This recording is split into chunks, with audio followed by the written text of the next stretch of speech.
Powered by Bowser Chevrolet. Nicholas Callis here with your fan headlines, powered by Bowser Chevrolet. The Pittsburgh Penguins won yesterday 4-1 over the New Jersey Devils in the continuation of the season from the Winter Olympics break.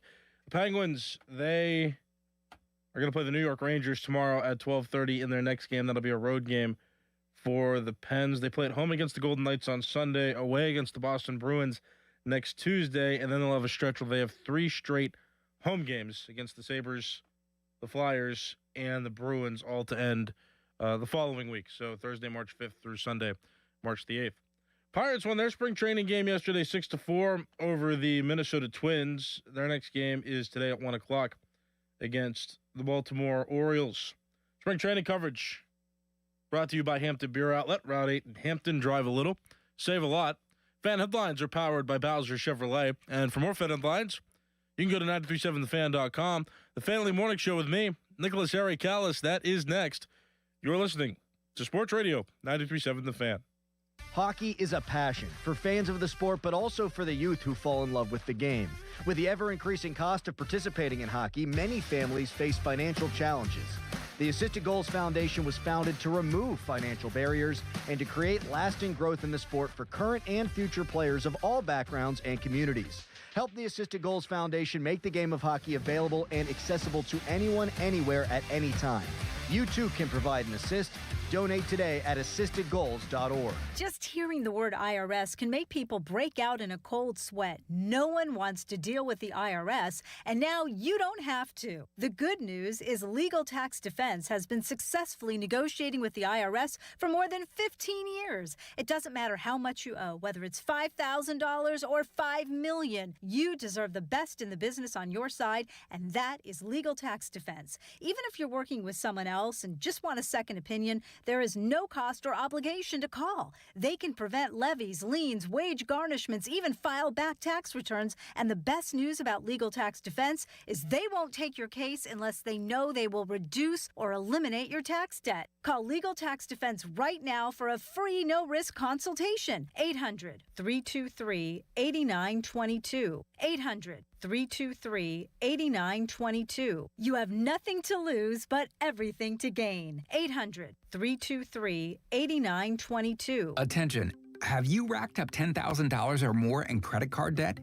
Are you barely getting by making minimum payments? With credit card debt reaching all-time highs, National Debt Relief is notifying consumers about significant debt relief options currently being made available to help those with overwhelming credit card debt. These options may reduce a large portion of credit card debt for those who qualify.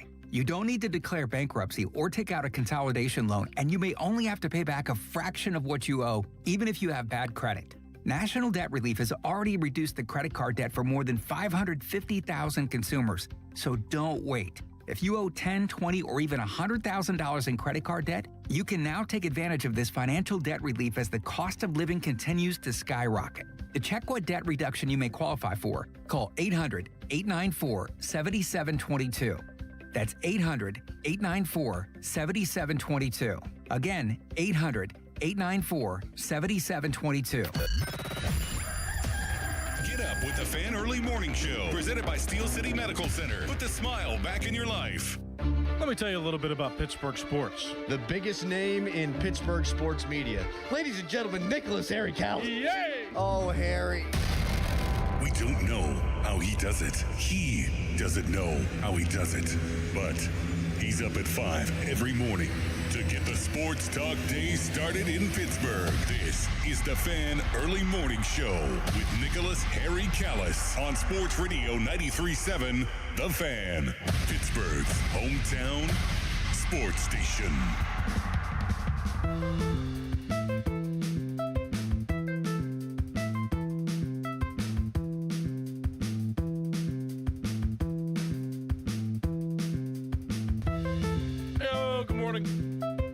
My name is Nicholas Harry Callis. This is the Fan of the Morning Show.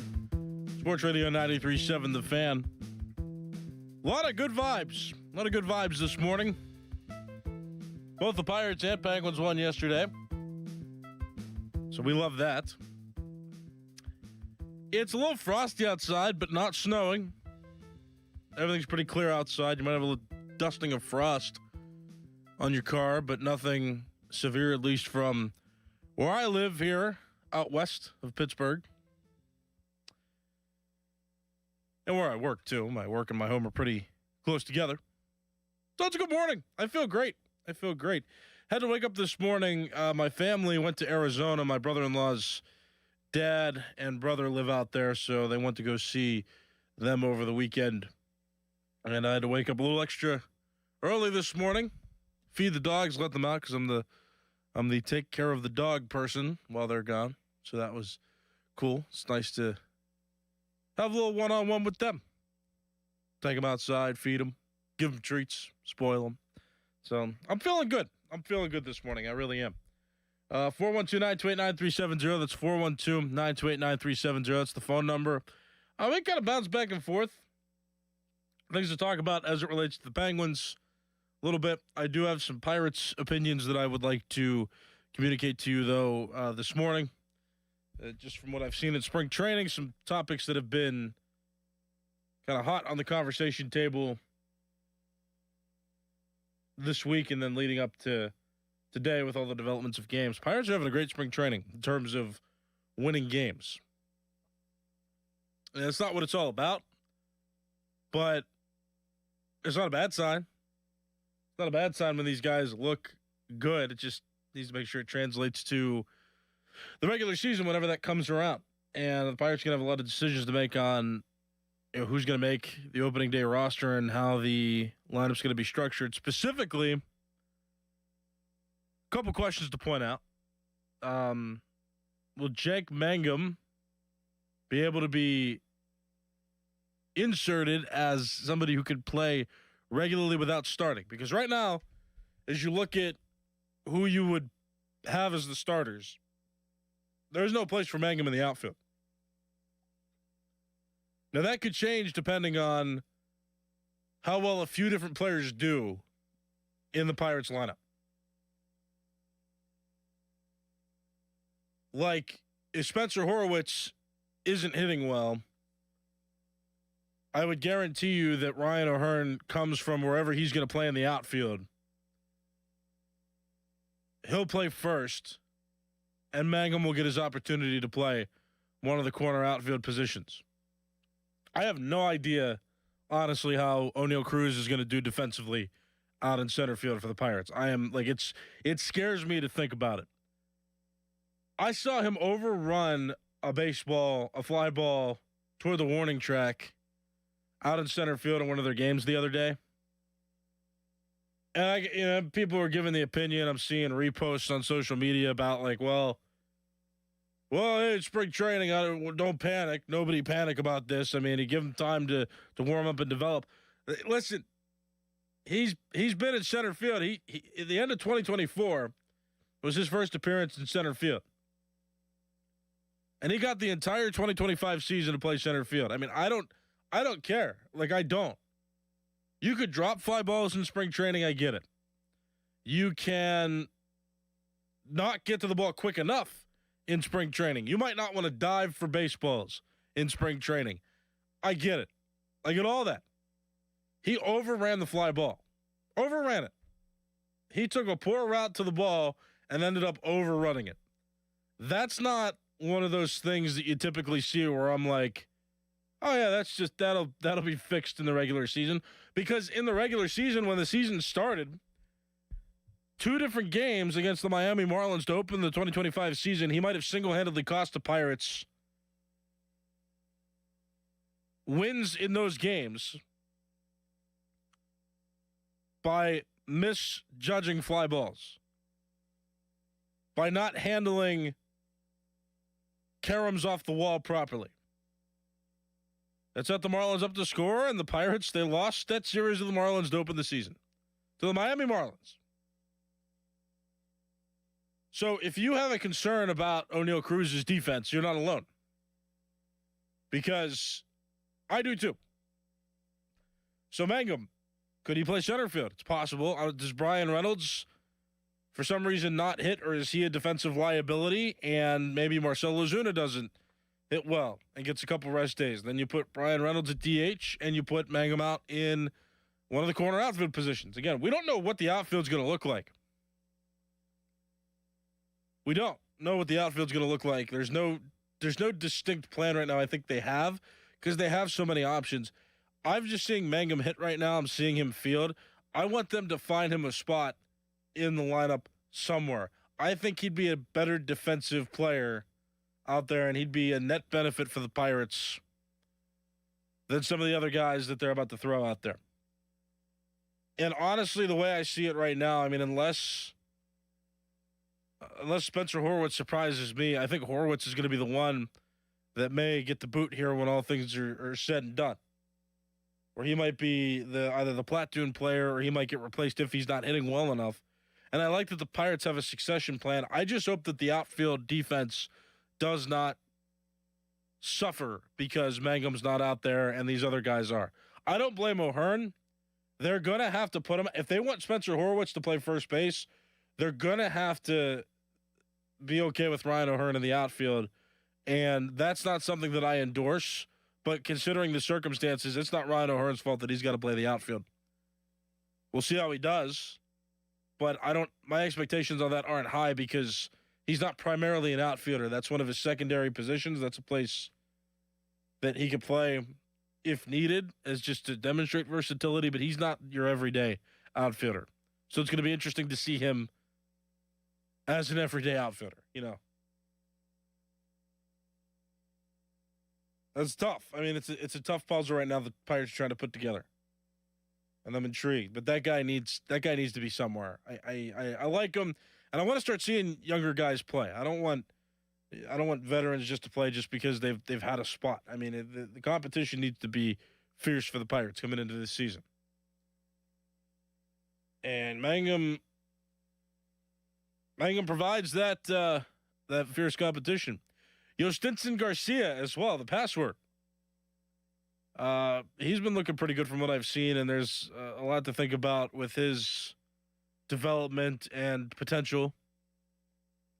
And he's got way less of a chance to even make the roster this season to start opening day. But, even just the thought of him being a part of the outfield at one point in time or another within the next maybe year or two, that'd be great. It'd be great to have stability in the outfield for the Pirates there and have these guys actually work out. But Mangum, I mean, that throw from right field to second base in yesterday's game against the Twins was spectacular. It was spectacular. And I just want to see him out there because right now my faith in the defensive strength of the outfield right now for the Pirates it's not like I'm not that confident. What do you think? 412-928-9370. Let me know what you think. That's 412-928-9370. What do you think of the Pirates outfield? What do you think the Pirates outfield will be like? Because right now it's not looking like it's clear cut. There's a lot of ambiguity when it comes to the Pirates outfield. What do you think? 412-928-9370. Let me know. Taking calls all morning. You can talk to me on X at Callis_33. That's CALLAS_33. You can tag me in a post. I do read those pretty regularly. And you can go to youtube.com, search 93.7 The Fan in the search bar. Find our live stream. You'll see me on video, and you can also use the live chat in there on YouTube for our live stream. And I do read the live chat very frequently. Sometimes I join it as well when I'm not straight up hosting on the show here in the morning. Danny, already back on the YouTube chat, says, "Good morning, Mr. Callis. Please tell me you cleaned your room." I have not. I'm busy. But I appreciate the consideration. The baseball cards, I've been distracted. That's coming out today. I'm revealing it officially on X. Talking about what I'm going to do over the next month of March. I'm going to be releasing one baseball card per day of ones in my collection that bring historical value or have something that I hold special with that card. Or actually, it's not just one. There are some where there's like a group of cards, but you'll see. And it's just me telling stories about cards that I have. So I'll be doing that starting on Sunday. Literally on Sunday, we're gonna start, and it's gonna be 26 baseball cards over 26 days, leading up to the start of opening day, the start of the MLB season. So that's what I'll be doing there. You can go on X to see those. I'm going to be posting those on X all month at Callis_33. Wanted to talk about this too, because there was a little bit of panic after seeing the Pirates play the Braves a couple days ago, where Paul Skeens walked 4 batters in his start, and then panic ensued. My arch nemesis, Austin Bechtold, who produces the Pomp & Joe show on X, is just like talking about like, oh man, the World Baseball Classic's coming up, and oh man, Paul Skeens not good. It's another one of those things where we talk about spring training, and the whole thing's a warm up. And I would think that a lot of the players who are participating in the World Baseball Classic also see that, at least in the preliminary rounds of that, as a warm up, right? Like as a warm up. So I'm not overly concerned with 4 walks, especially when they only gave up 1 earned run in the game. It's just like we're limiting runs here. I mean, did he look sharp? Actually, a couple of times he did look sharp. I mean, walking 4 batters is a blaring stat on the score sheet, but it's not like I'm not confident in his abilities. And there were 4 strikeouts that he had in the game as well, where he looked like on point. He was making pinpoint pitches through 2 1/3 innings that he pitched. And also, I mean, he was notorious because he threw a backdoor like sweeper pitch or slider or whatever it was against Matt Olson, where the umpire rung up Olson, and then Olson challenged, and it was revealed that the pitch missed by a fraction of an inch. And so pitchers are going to have to adjust to that too. I mean, the strike zone is being defined pretty solidly this season. Like it is a strike zone that is going to be as exact to the rules as you can possibly find, just based on the ABS technology they have, the automatic ball strike technology they have going on there now in Major League Baseball. But like, that's like things are going to change a little bit, I think, with pitchers. Pitchers are going to have to find out, like, okay, are they baiting guys? Are they trying to paint? And when they try to paint the corners, they might miss the corners and the edges of the zone. So I think that's also just a byproduct that wasn't considered by many who are panicking about Paul Skeens after that start. Like, there's a lot of factors that are considered here where you have to think a little bit more, like a little bit more in depth about it. Like, you look at 4 walks and you think, oh man, that's no good. But then you think about it, and when you think about the strike zone being challengeable this year, and you think about the fact that it was his first start of the season, and then you look at the earned run category, seeing he only gave up 1 earned run, and you look at the strikeout total, which was 4 over 2 1/3 innings, and it's like, oh, okay, well, actually this wasn't as bad as it looked. So it takes a little bit of advanced thought to kind of figure out, like, okay, maybe Skeens is fine, actually, not he's not in trouble. He's not struggling in a way that can't be tuned. So it's fine. Everything's fine. And when he goes to the World Baseball Classic again, I think that these guys are also going to be treating this, at least in the preliminary rounds, like a warm-up, where now instead of playing for their Major League Baseball organizations, they're playing for their countries. And there's plenty of pitching depth on Team USA where they're not going to have to stress these guys out too much too early on. There's going to be a way where I think multiple starters can go a length of 2 to 3 innings per starter, and they all can remain healthy while they compete in this tournament. So, no need to panic. There's no issues present. Paul Skeens will be fine. That's the Callis guarantee. 412-928-9370. So if you have any thoughts on Paul Skeens, let me know. If you have any thoughts on Cenk Mangum or what the Pirates outfield is going to look like, let me know. 412-928-9370. You can give me a call. Talk to me on X at Callis_33, or go to the YouTube chat. Go to youtube.com. Search 93.7 The Fan. Find our live stream, and then join the chat. When we come back, we'll talk a little bit more about the Penguins. They won yesterday. They beat the New York the New Jersey Devils. They beat them by a 4-1 final score. We'll talk about what that game saw, what we saw from that game, I should say, and we can also talk about whether or not the Penguins are going to survive. If that gave you a little bit more hope about how the Penguins will perform, considering that Sidney Crosby is going to be out with injury for about 4 weeks at the least. So you can give me your thoughts on the Penguins as well, but they are continuing to thrive. Also, the PM team brought up a point yesterday about the Penguins' attendance that Adam Crowley and Doran Dickerson did on the Fan Morning Show a little while ago too. Why aren't people showing up to Penguin games? It seems like their attendance numbers are down, and because the PM team afternoon show on the Fan brought up the point again, I wanted to touch upon it because I think it is an interesting question. Despite the team winning, what about the attendance numbers are staying stagnant?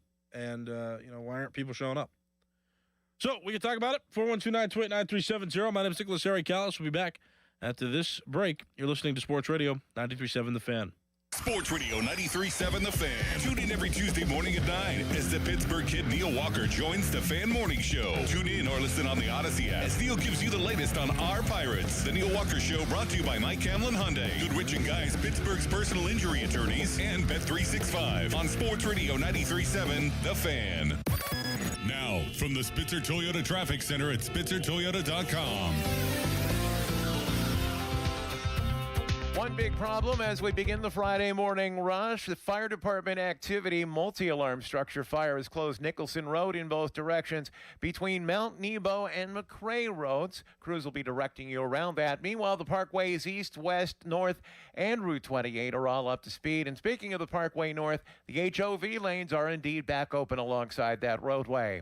From the voice of Pittsburgh, 100.1 FM and AM 1020 KDKA, I'm Greg McAtee on Sports Radio 93.7 The Fan. The most beautiful time of year is upon us. Tax season. And Tax Slayer is here to help you file.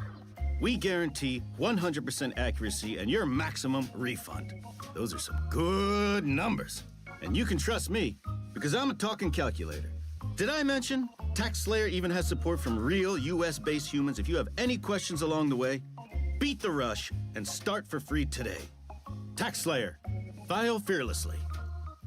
America, look around. Everywhere you go, prices are still high, rates have been whipsawing markets, and the debt and spending don't exactly scream stability. Experts say diversifying with intention is the #1 secret account that all American smart money uses to hedge against instability. Monetary Gold has been around since 2000, witnessing multiple economic setbacks. If you call now, Monetary Gold will cover up to a lifetime of your IRA fees on qualified accounts. Call Monetary Gold now at 877-NOW-GOLD. That's 877-NOW-GOLD. Performance may vary. You should always consult your financial and tax professional. The latest advancement for thinning hair and hair loss is now at New Image Hair Clinic. It's called laser hair therapy, and you could try it for free. Simply call today at 800-514-HAIR or visit newimagehairclinic.com to schedule your free evaluation. In as little as 1 hour, they can help determine the possible reasons for your hair loss and if the laser hair therapy is for you. Call now and KDKA listeners can receive 2 weeks of laser treatments for free. Certain restrictions apply, so call 800-514-HAIR 4247 or go to newimagehairclinic.com. Do you owe $10,000 or more to the IRS like Mark? I've been doing home remodeling for 30 plus years, but the economy crashed. I wound up losing my home, losing my job, and on top of that, owing the IRS a ton of money.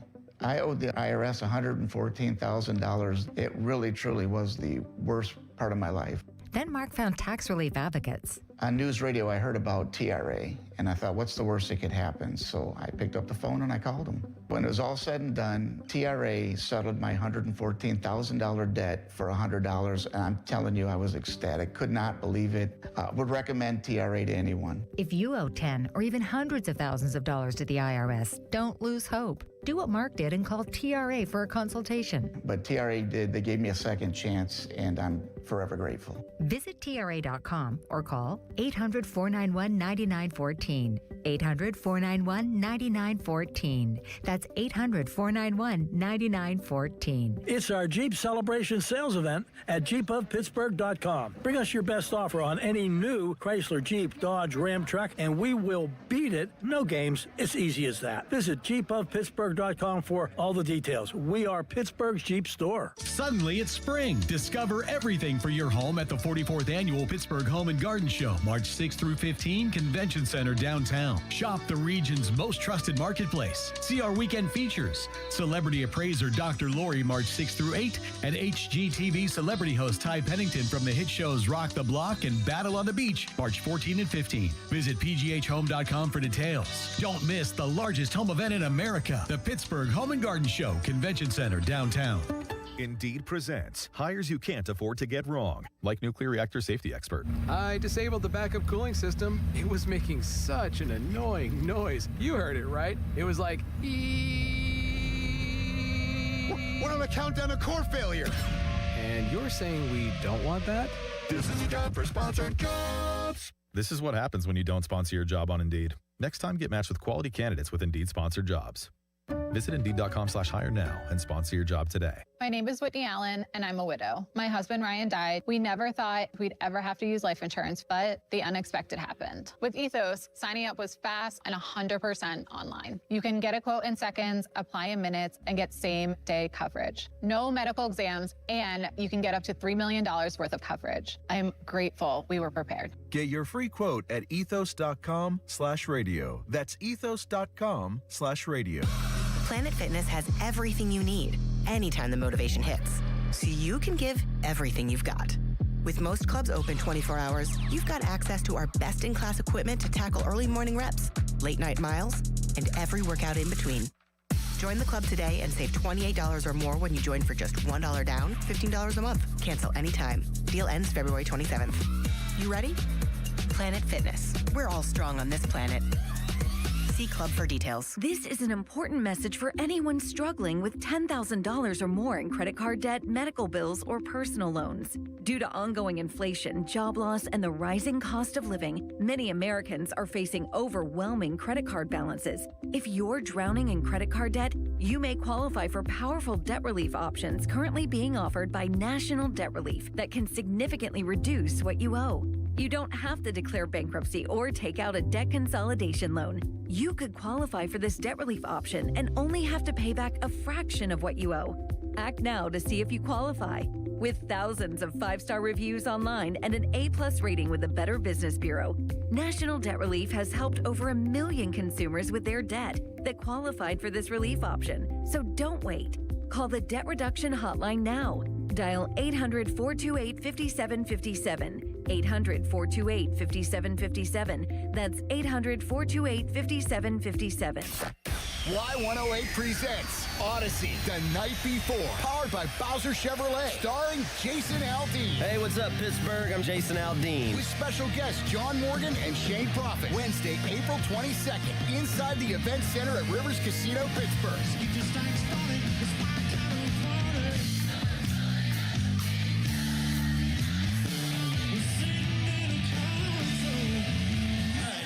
So we have a little bit of fun. Y'all ready? You can't buy a ticket to this show. You can only win your way in. Full details at y108.com. Presented by Miller Lite and brought to you by Giant Eagle, Pool City, True Green, and Broken Bow Records. Sports Radio 93.7 The Fan. Every Wednesday, 93.7 The Fan gives you an inside look from a former general manager with Wednesday with Whaley. Hey, we're playing to win the game. Doug Whaley joins the Fan Morning Show from 9 to 10 to give his insight from the front office perspective. Wednesdays with Whaley. Doug Whaley is brought to you by 2 Men in a Junk Truck. Cohen Market, the official crispy chicken of the Fan. Tri-State Office Furniture, Morgan & Morgan Law Firm, and Allegiant Community Federal Credit Union. Sports Radio 93.7 The Fan. Live from the ShoreKeyMitsubishi.com studios, North Huntington and North Hills. Good morning. Now back to the Get Up with the Fan Early Morning Show. Brought to you by Steel City Medical Center.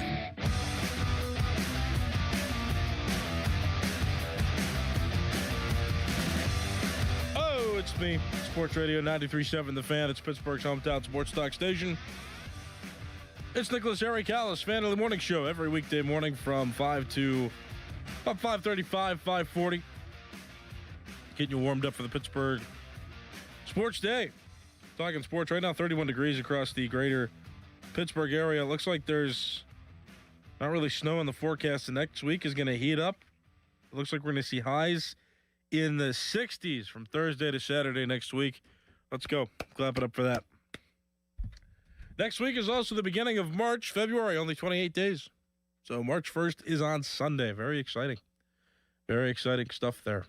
I'm excited. I'm excited for spring. I'm excited for the Major League Baseball season to begin. St. Patrick's Day is in March. Fan Morning Show might be going down to spring training. I'm trying to tag along in that as well. But Crowley and Doran definitely going down there and are going to see some action from the 16th through the 19th. Donnie Football is getting married in March. I'm excited. My girlfriend Jada's birthday is in March. There's a lot of good things to come next month, including the warm weather. That's just one of the many things that I'm looking forward to is warmer weather and all the great events that are happening next month. So good stuff. The Penguins also going to be making a charge toward the playoffs. It looks like they're going to be playing through March into April. Their last game is on April 14th in the regular season, so there's still a good chunk of games left in the season, but the Penguins are in a pretty solid position right now in the standings, and they continue to maintain pace after winning against the New Jersey Devils yesterday. So the Carolina Hurricanes right now with a pretty sizable lead in the Metropolitan Division. They're at 80 points. They're tied in the entire conference with the Tampa Bay Lightning, who also have 80 points. There's nobody really close to those two teams. The Detroit Red Wings are the closest with 74 points. But the Penguins at 72 right now, second in the Metro. 72 points, 30 wins, 15 losses, 12 overtime losses. They're doing a solid job staying in it. And now it's just a matter of can the Penguins keep it going without Sidney Crosby. 412-928-9370. That's 412-928-9370. I talked a little bit about this yesterday, but I will kind of touch on this again because I think it is the biggest of points. I trust this Penguins team enough. And I know I talked about it, a little bit yesterday, and I don't know if I communicated it clearly. I understand Sidney Crosby can be the impact player that he is. And I don't mean to talk about it like it needs to be a challenge for the Penguins to win without Sidney Crosby. That's not an obstacle they should have to go through. But at the same time, I look at this team and I think, there's a lot more pieces to this team. There's a lot more depth to this team that makes me trust that they could get through this. And if they can get through this without Sidney Crosby and they get Sidney Crosby back and they push into the playoffs, and they have Sidney Crosby, it's what limits do they have? And the answer would be little to none. If they can win without Sidney Crosby, then they get him back. Think about the possibilities when the playoffs come around. They're looking good. They're looking very good, I think. And a win against the Devils was a good one there. The Devils not a great team this season. They have 58 points. They are second to last in the entire conference with that point total. So they're not looking great. They're not a good team. So the Penguins beating them was good. The Penguins are going to have a tougher schedule coming up in the next few games with some better opponents out there on the schedule. But the fact that they took care of the New Jersey Devils as expected, all is good there. 412-928-9370. Got a caller on the line that wants to talk. So good morning. What's your name? Hey, this is Dave from Hermitage. Hey, I watched that game last night. It's been a while. I've been kind of waiting for hockey to kick back in. I love the goaltending we had. This is the kind of goaltending we're going to need to push forward through the rest of this season, and then if you can get it in the playoffs. And then I love the way the Penguins played that. You ain't getting this puck. They get to that neutral line, and they were taking the puck all night long. And I think that's just good strategic moves by the Penguins. Even though the Devils are kind of team that loves to give it away, I still think that you got to do them. You got to do those things because teams will have to try to defend you a different way. Yeah, thanks for the call. I appreciate it. Yeah, for sure. I mean, the Penguins took care of it. They won by 3 points, by 3 goals. And speaking of the goaltending, Artur Shilovs. Just 1 goal allowed, but 28 saves and 29 attempts. Pretty solid. Yeah, absolutely. And then them taking care of business in the third period. It's nice to see, too, that they are, like before, they struggled in the third period. Like, they wouldn't be able to last through 3 periods. They would usually keep it close and then start to wither away. They'd start to fall apart. They struggle in those third periods.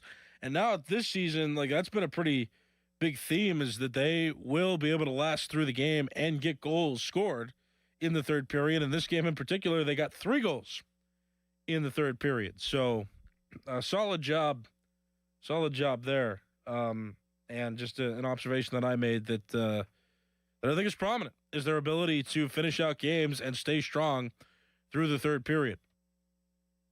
412-928-9370. I got 3 more minutes left to just kind of talk about some of the attendance as well with the Pens games. I know they played at home yesterday. Pony and Muller on the PM team, 2 to 6 here on the Fan every weekday. They talked about the attendance numbers, and Adam and Doran on the morning show here on the Fan, they also talked about attendance numbers before a little bit.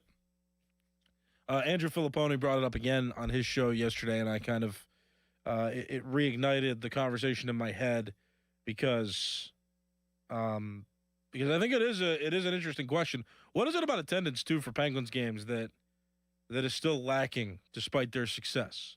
I mean, is there an answer to this? I mean, is there anybody out there that would be willing to call in or chat in on YouTube or on X? You know, talk to me on X with a post and just talk about, like, okay, why aren't you going to Penguin games? Like, I'd love to hear from people out there. I know sometimes I just get scared of, like, driving up and down that hill out where PBG Paints Arena is. And they got the big parking lot across the street, which is fine. Sometimes it gets expensive, though, when you have to park. Then if you try to get concessions, I know that's with every sport, though, where you'll have increased prices in tickets, increased prices in parking, increased prices in concessions. And then at that point, especially if you're taking kids and your partner, your wife, husband, you could be spending nearly, if not over, $100 for one game. Especially if you have 4 people going, like a full family, that's going to be closer to $200. I think cost has a lot to do with it. The fact that part of it can be inconvenient when you got an arena built on a hill like that, and parking so expensive. I think there's some factors that weigh in. Plus, it's cold, and when you're in a season where it's cold, I mean, do you really want to walk from the parking garage or from some of the parking lots around the arena on an incline? Some of that to me is just like, I'd rather watch on TV. Yeah, that's just me. No, I was at one Penguin game this year. I remember I went back in January, and it was the weekend right before the Steelers played their playoff game where they lost to the Texans, and they played the Calgary Flames, and it was exciting. Like, I got no notes. Like, it was a fun time. Like, it was a great atmosphere. I can just understand, though, that, like, for family's sake, like, I was only going, with myself and my girlfriend, it was like a birthday gift for me. So, she got me the tickets because she wanted to go and she thought I would enjoy it, and I did. But I can imagine if you're trying to take a group out, like, it's going to be a pretty penny to go. And I think that's just, again, the way sports, I think, are going. It's not just a Penguins problem. It's a problem a lot. But I think cost of everything that goes along with the game, I think that is a big deterrent. All right, I'm out of time. My name is Nicholas Harry-Callis. This has been the Fan Morning Show. Fan Morning Show pre-show with Adam and Doran is next. You're listening to Sports Radio 93.7 The Fan. Now, from the Spitzer Toyota Traffic Center at SpitzerToyota.com. Most area roadways up to speed as we begin the Friday morning rush, with the exception of one roadway, and that is Nicholson Road in Ohio Township. A multi-alarm structure fire shutting down that roadway between Mount Nebo and McRae Roads. Watch for crews to be directing you around that. In the meantime, traffic on the parkways east and west, mainly steady into their respective tunnels. HOV lanes are open alongside the Parkway North. From the voice of Pittsburgh, 100.1 FM and AM 1020 KDKA, I'm Greg McAtee on Sports Radio 93.7 The Fan. This report brought to you by Liberty Mutual Insurance. Liberty, liberty, liberty, liberty. Brought to you by Liberty Mutual Insurance. Why pay full insurance when you can customize and save? Switch to Liberty Mutual and they'll customize your auto and home insurance so you only pay for what you need. Liberty, liberty, liberty, liberty. Your hometown building partner since 1956. 84 Lumber. Visit 84lumber.com.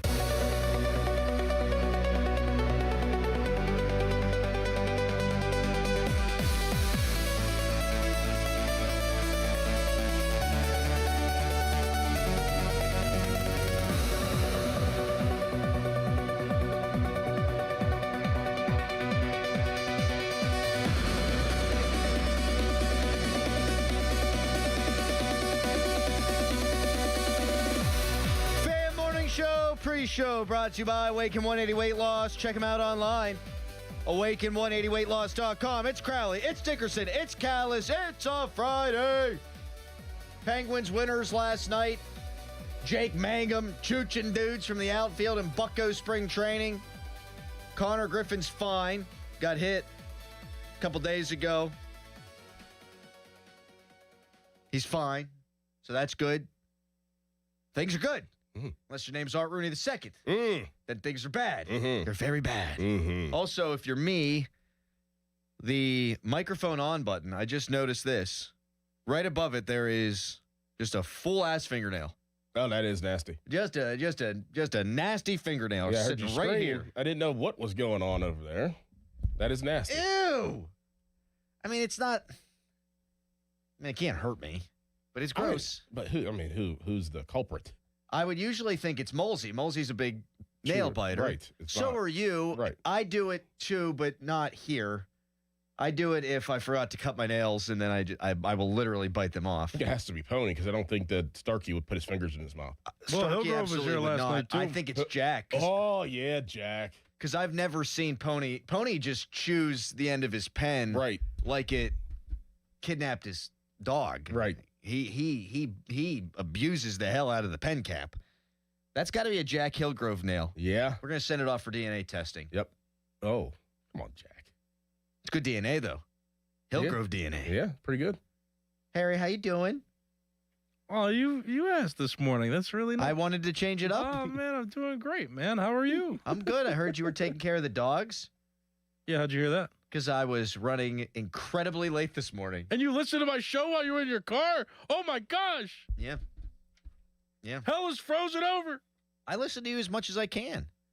I thought you said that you don't care because you can talk to Doran instead of listen to me, and that's No, if I'm in here, we talk about, we catch up, and then we talk about some show stuff, and then we, complain about some stuff. And but do you think you'll ever recover? You have gotten into a habit of being late-ish. I think it's just the winter. Yeah. Yeah. Yeah. I feel that. Yeah. Yep. Yeah. You used to give me the side eye. You're like, why is Callis getting in here at 4:55? And now you're like, hey, actually, it's not such a bad thing, is it? Well, he still gets in 30 minutes before we go on the air. Right. And not to mention, like, as long as we know what we're getting into and what we're going to go about, there's no need, unless there's a bunch of audio or commercials or whatever.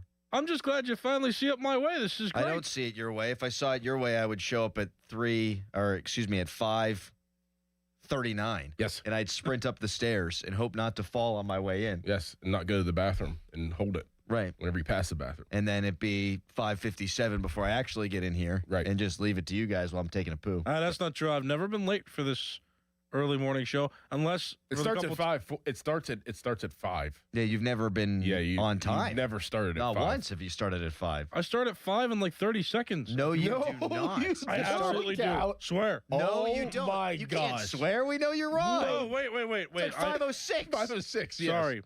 Here's what I do because there's a lot of... I don't care what you do. You're wrong. You start from 5:06. Right. What are you talking about? I do a headline, and that's the first thing I say on the air, and then I let 4 minutes of breaks run. So then I start the show at 5:05. But I always did that even before Yeah, I know. started coming in later. So we're good. It's supposed to start at 5. I mean, when I did the show, I started at 5. When Honestly, with all the commercials, if I started it at 5, there would be 15 minutes of commercials. Yeah, like straight. Because we do go back when I did it. We didn't used to go from 5:40 all the way till 6:15. We would go from 5:40 to 5:55. Right. 5-minute break, and then come back for a segment after that. It seems later in the show more people start to listen.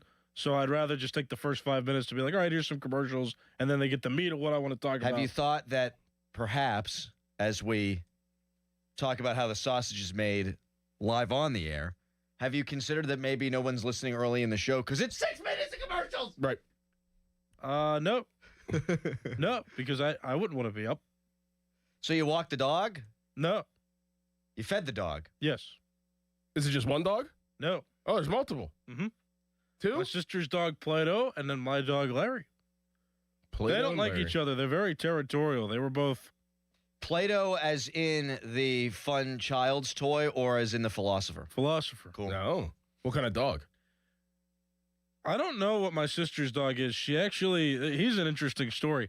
When she was living in Texas, she was driving on the highway, and this dog was literally roaming around, and she stopped because she felt bad. She was like, oh my gosh. So she tried to find the dog and owner. She took it to the pound and left, and she was all sad, and she was like crying to her now husband. She's like, oh, we need the dog. And they went back to the pound and got the dog. Oh. They captured a dog from Texas and brought it up here? Mm-hmm. Well, no, they took it to the pound to see if anybody would claim the dog. There's a non-0% chance that dog's from Mexico. Right. Could be a Mexican dog. Right. Does it listen to you? Does it understand English? Yes. Okay, good. And then Larry's a 5-mutt mix. One of them is Shih Tzu. I don't know what the other ones are. I forget. Larry's a little older, right? We don't know what age Plato is, so. What? I said Larry's a little older, right? We don't know what age Plato is. How old is Larry? 4 years. Okay. Texter, Crowley, you found a full fingernail. Are you in the Buffalo Bill Pit and Silence of the Lambs? Who? Texter, I'm the psycho who's ready to listen directly at 5, Harry. You disappoint me every day. Why? You didn't say anything. I also don't look at the text line, says that. Texter writes in, Crowley, listening to Callis, I'm surprised he didn't drive off a cliff. I'm not going to read that. That's crap. Do that to Harry. He was talking about Jake Mangum. Good player. Yeah. They got depth. They got outfield depth. All right. So we all know that this is so funny to me that the Steelers, I've been told, and Art, like they didn't want the NFLPA grades to come out. Yep. And none of the owners did, but I heard that they were pretty passionate about keeping them behind closed doors. Well, we told you that it was all going to leak, and leak it did. And Rooney's getting Fs across the board. The only portion of the Steelers that got an A was the head coach, Right. who's not here anymore. Right. So we'll get into all that in the football conversations that accompany it. But best subject in school, worst subject in school, boys. Best subject in school. Oh, my goodness. Oh, That bad, huh? Yeah, I didn't like it. I didn't like any of them. Are we talking like the broad sub, like the core? Yeah. What was there like a specialty class at Pitt you had that you like? No, I mean like can we choose gym? Yeah, like can we choose gym? No, you can't choose gym. Oh, because that's a class. I mean, in college, if we're talking Gym was college, the best. I had a horror movie class. So I went in early. Horror. Yes, it was. I went in early, like, of course. Yes, to start school early in June. It was like 2 weeks after I graduated high school, and that was one of my first classes. And it was at night, and it was a horror movie class, and we just like studied different horror movies. Yes, that was probably my favorite, obviously, class of all time. Okay, that's pretty cool. Yeah, it was really, really cool. I got a life skills credit for playing baseball. Does that count? No. Okay. A life skills credit. Mm-hmm. Or also I would have had to do one of those. I got that too. I would have had one of those fitness courses I would have to take where I'd have to walk and log it. And I'm glad I did baseball because it was an easier way to just. I did that senior year, super senior year in college to get a couple credits. I forget what it was called, but it was basically you go and you play flag football and you play basketball. Yeah. exercise. Physical conditioning, maybe? Something like that. Yeah. Does jazz band count? Sure. Okay. Jazz band was my favorite then. Yeah. Nice. Yeah. I got an art credit for that one. I did chorus I back did in too. the day. Yeah. I did in high school. Yeah. I loved chorus. Chorus is great. I really did. I mean, all of my friends were in there. We would mess around, but also at the same time learn music. It Your was good. baritone? Yeah. You sang? Yeah. Mr. Weekelt was our teacher. He was awesome. Oh, man. I'd love to see a video Yeah, of dress that. up and go to concerts and stuff. It was great. I loved it. Yeah. Sure. Theater was mine, but I don't know if I can count that. I mean, I had it all 4 years, did it in college. I'd say traditional subjects, history was my favorite. I liked Really? writing history papers. Speaking of that, I watched about 2 hours of Saving Private Ryan. How'd you turn it off? Oh, you had a Had to busy go. night. Yeah. You had a busy Had to night. go. You had basketball. You had Jax's birthday. And you know what I was thinking during the whole entire time I was watching? Well, not the whole time, but most of it. I was like, Crowley loves history and loves war. Harry, it's fine. I did anyway. Yeah. And because I'd love to teach history. That'd be cool. I think you'd be really good at it. I would get, thank you. I would get a tweed jacket with the shoulder pad, not the shoulder pads. By Ellen DeGeneres. Yep. Yeah. With the elbow pads. Yep. That's what I would do. Yeah. Because I was thinking, like, watching, I was like, if I had any questions, I would just ask you and you would have the answer. Maybe. Depends. I mean, I've asked you probably about 50 questions about different wars in the last year, and you've had every answer. Well, you know who's a big war buff is Sidney Crosby. Oh, really? Yeah. Oh, nice. I didn't know that. And a bird guy. Oh, really? He's a big bird watcher. Huh. There was a whole social media thing where they were flashing different birds in front of his face, and he named all of them. Has he killed a bird? With his bare hands? Yeah. No. No. Man. Texter, sex ed class, Tony the Golf King. Yep. Very good. I'll tell you, I sucked at Spanish and economics. Economics, I had a difficult time in college with that. I failed once. Couldn't understand the professor either. Mm-hmm. Probably because I didn't try hard enough to understand said professor. But that was bad. In Spanish in high school, I got a D one year. Really? Yeah. Yeah. The teacher hated me. I was mean to him. Yeah. I was such a class clown. Don Ho, I think his name was. Oh. I regret that to this day. Ours was Senorita Cunningham. I love the Spanish teachers that aren't actually like native Spanish like speakers like from Mexico or Spain. Uh-huh. What if she was just married to a Cunningham though? In No, America? she was a blonde lady. Okay, that's a good point by Harry, refuted quickly by Doran.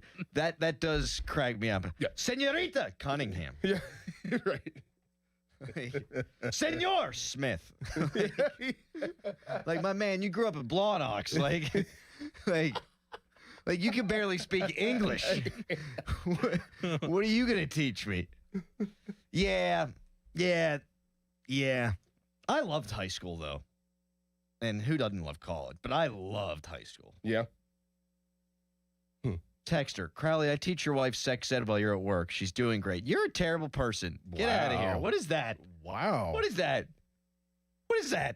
Don't do that. Look how bothered you are by I mean, that. we just. That's. I mean, has You she, didn't learned, have has she to learned read- anything? That's low blow. Whoa. Texter, economics was hard, but it had a room full of hot girls at IUP. Well, that might be why it was hard. Yeah. I took a tour at IUP, and this is going to sound bad, but it wasn't.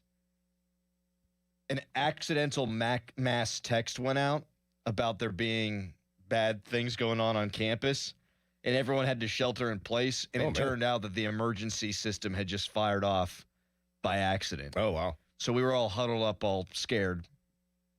And you were just touring the campus?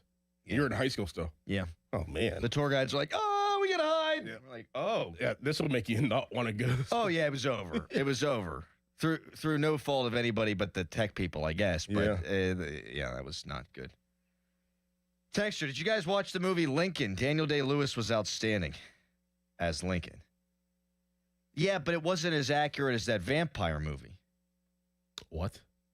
You ever seen? I heard about it. I heard the Lincoln. Abraham Lincoln Vampire Hunter? Yeah. That's how it really went down. People don't know that. How what really went down? The Lincoln presidency. Him hunting vampires? Yes. Oh.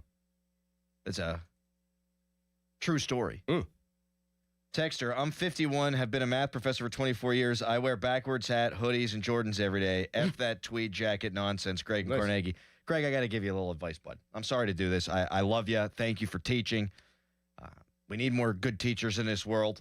Teachers are incredibly underpaid, and they have to spend a lot of their own money to help educate their kids. There's my soapbox. You are not making yourself look younger. If you are 51 and you're wearing a backwards hat, hoodies, and Jordans, you're making yourself look older. IMO. What if he's just being himself? What if that's what he just always wore? Why change? You know what? Yeah, you should be yourself. You should be yourself. Yeah. Don't look at me. I'm sorry, Greg and Carnegie. I got defensive. See, for me, I would need to wear glasses, and I would need to wear that kind of jacket so I wouldn't look like I'm one of the kids. Yeah, you're trying to be somebody else. Yeah. Yeah. Something that you're not. Yeah, professor. I think you'd be a good one. I really do. Thank you. Oh, you guys are so nice. I didn't say anything. Good point. Texture, Midway was an awesome movie. Yeah. You know what one I didn't like was Pearl Harbor. Never seen it. Yeah. No? You seen like Black Hawk Down? Yes. How's that? Good. Very good. Yeah. Once you watch Saving Private Ryan, then you got to watch Band of Brothers. And then after you watch Band of Brothers, you got to watch The Pacific. I tell you what. I mean, I'm not. I mean, I don't want to spoil anything, but that opening scene, to think that that was like real. Oh my God. I was like, what? I kind of was like, what's the point? Like, the point is that you're just like half of us are going to just get popped. Yeah. And just that was wild. If you watch the opening scene of Band of Brothers, it's D-Day, but from a paratrooper's perspective. Oh man. So they're all flying in. Oh. And they're firing up at the planes. Dudes are jumping out of the planes. Planes are exploding left and right. Pieces of planes are hitting other planes. And because it's so crazy, nobody's getting dropped in their drop point. Right. So dudes are getting dropped all over the freaking French coastline, having no idea really where they are. It's just, I mean, God bless those people. Seriously. Man. That's why you're going to cry at the end. Hacksaw Ridge, good one. Enemy at the Gates is really good, someone says. A bunch of people have texted that the last couple days, and I have not seen that. Put that on the list. Texter, did you see Fury with Brad Pitt? Great movie. Not super realistic. I like the ones that are more realistic because I do think there's the history element. Like, I've only seen the Fury movie with Brad Pitt once, but if I recall correctly, Brad Pitt basically takes out a bunch of people just by himself, which, yeah. That's like The Patriot. I like The Patriot, but Mel Gibson can't beat the British all by himself. He's running along, taking out 40, 50 British soldiers. No one can get him. His ponytail's flapping in the breeze. Like, come on. Give me some realism. Texter, you got to read Voices of the Pacific. World War II movie about the Pacific Theater. First-hand accounts. Nothing will make you feel less of a man. Oh, I know. When you watch Band of Brothers, they're stationed outside of this town, I won't spoil anything, of Bastogne. And it's freezing cold. And they don't have a way to get the winter equipment to them. They're running out of ammo. And dudes are just freezing to death left and right and taking on enemy fire. And they're eventually going to have to go and take that town. And it's, no, I'm not a man. Are you freaking kidding me? Yep. That is. The toughest thing I do, and it's also dumb, is not stretch before I exercise. Yeah. Anyway. But that might make you more stupid than tough. I'm not saying it's tough. You said that's the toughest thing you've ever done. Yeah, but I didn't say it's tough. Texter, Gettysburg is great too. Yeah, I used to be obsessed with the Civil War. You ever see Gone with the Wind? Long time ago. Me too. And I never watch it again because there's a scene where they, take someone's leg off with a saw. Mm-hmm. Yeah. Bad war. Yeah. Yeah. All war's bad. War is hell. Yeah. All right, good talk. Harry, you never said your favorite subject besides gym and singing. Jazz. And jazz. What about math? I was good at math until calculus, and then I kind of lost interest. So I took math for everyday life in college. I could see you being a math guy. I could see your brain working that way because you're such like a technical whiz with. I love I'm glad I found a niche for algebra because it kind of helps me with like scorecards and stuff if I'm doing a game. Algebra like was kind of fun. Baseball. You just quick additions, different formulas to calculate numbers, stats, Yeah. Dale Lawley used to, back like at the very infancy of fantasy football, he would get the paper and then he would tabulate everyone's points. It's a different day and age. Yeah, it's different. Now, it's right there. Now, sometimes you'll get the update on your phone of a player scoring a touchdown before you even see it on Red Zone. Yes. That's how fast it goes. The programs we learned about at college, right? You just like put in the plays. Like whenever a play happens, you just insert what that play was, and then it just tabulates the stats for you. That's pretty good. And then you have a whole like play-by-play, and I think that's how the professionals do it too. Well, Doran showed me that app. What is it where you can watch your kids' games and Game Changer. Game Changer. Yep. It has all the stats, has everything. It's unbelievable. Yep. All year. You just type in the results. I've seen that app too. You just put the result into the play, out, single, and it just keeps all the stats. Yeah. Shall we do the sports? Sure. All right.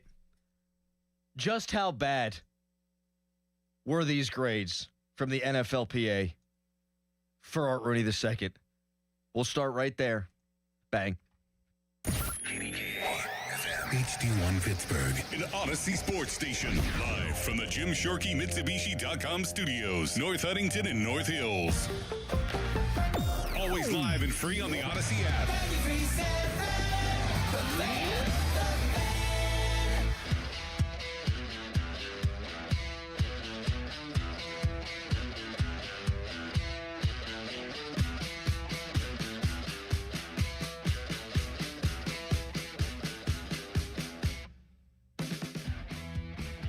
412-928-9370. Open phones all morning long, and I feel like you're going to be blowing them off the hook this morning. 412-928-9370. The Steelers' grades in the NFLPA survey are atrocious, while not alarming because we kind of assumed this would be the case. But unforgivable, really. Inexcusable.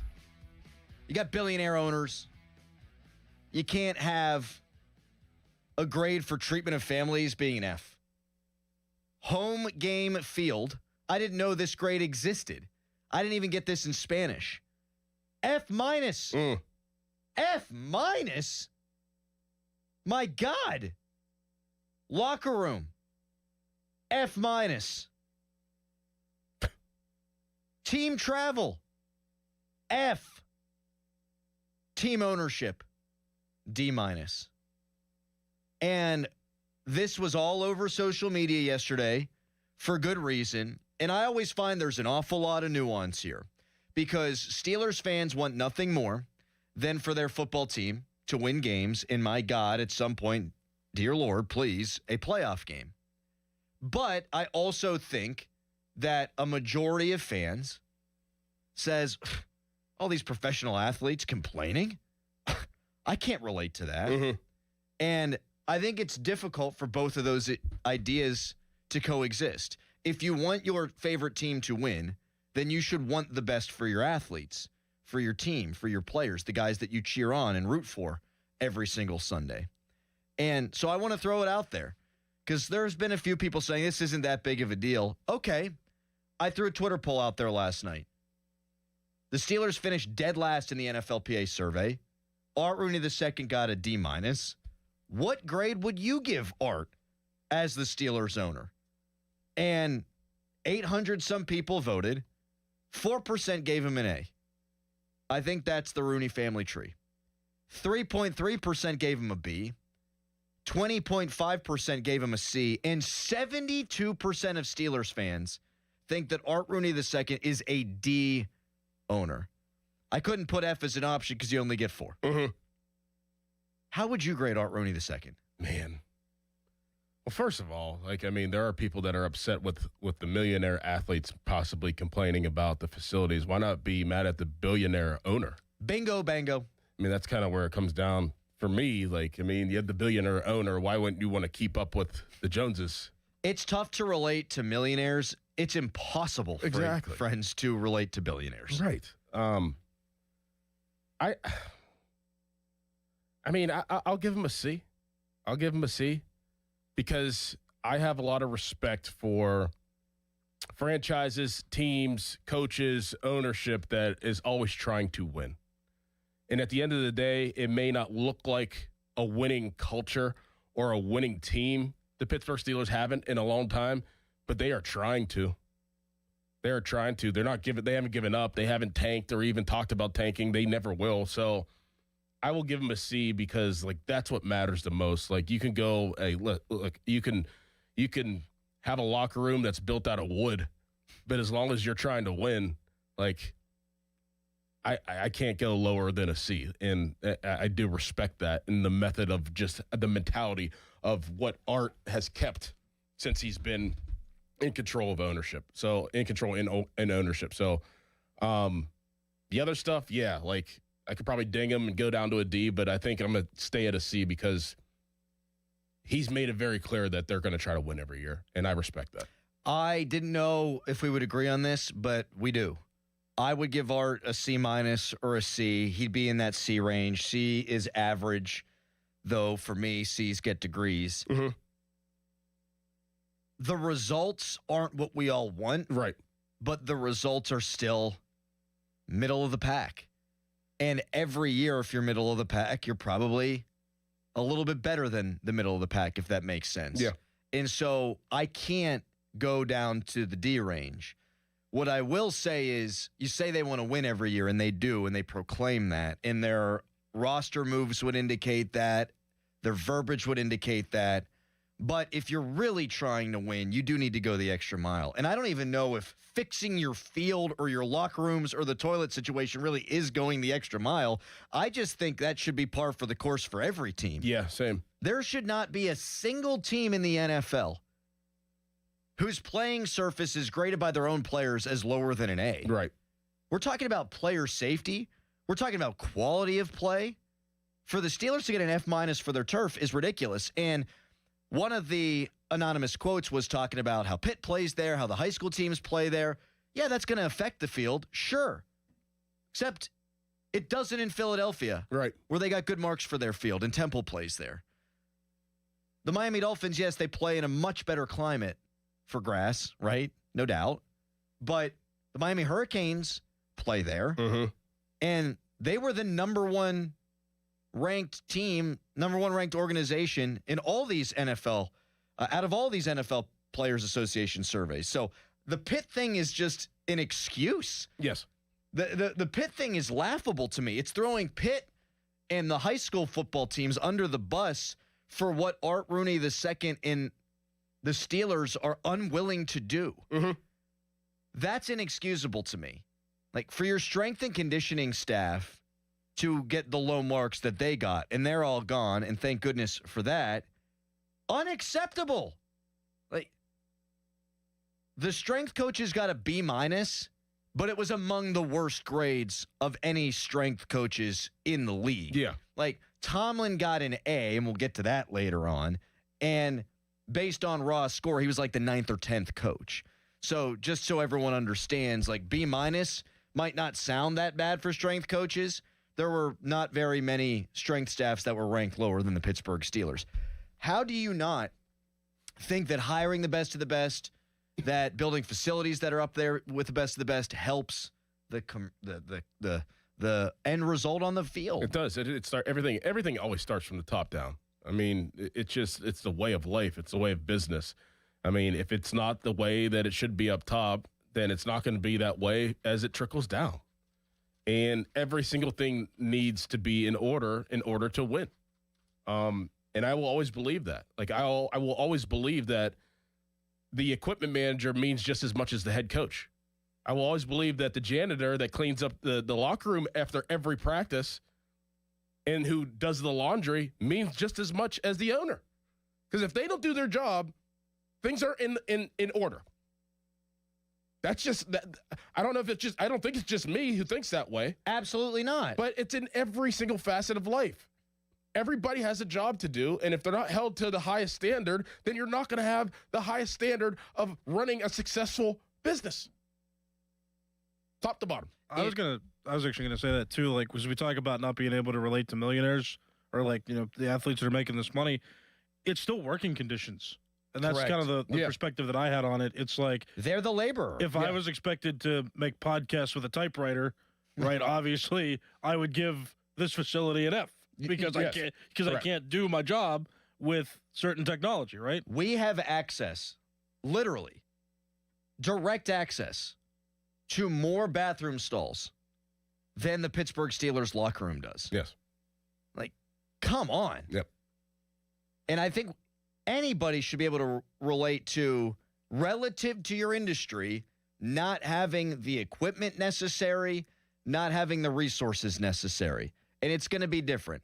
You know, for a construction worker, that might be safety equipment in life or death. Mm-hmm. But relative to the industry, there is zero excuse for the Steelers not to have a state-of-the-art facility. Yeah. Zero excuse. Zero excuse for not having their own, too. Yes, the Pitt facility, which butts up against it, for God's sakes, is light years better. You see it all the time. I really wish that people, and you're just never going to have this access, and some people may have, to walk through at Acrisure Stadium, because the locker rooms are right next to each other, to do a circle.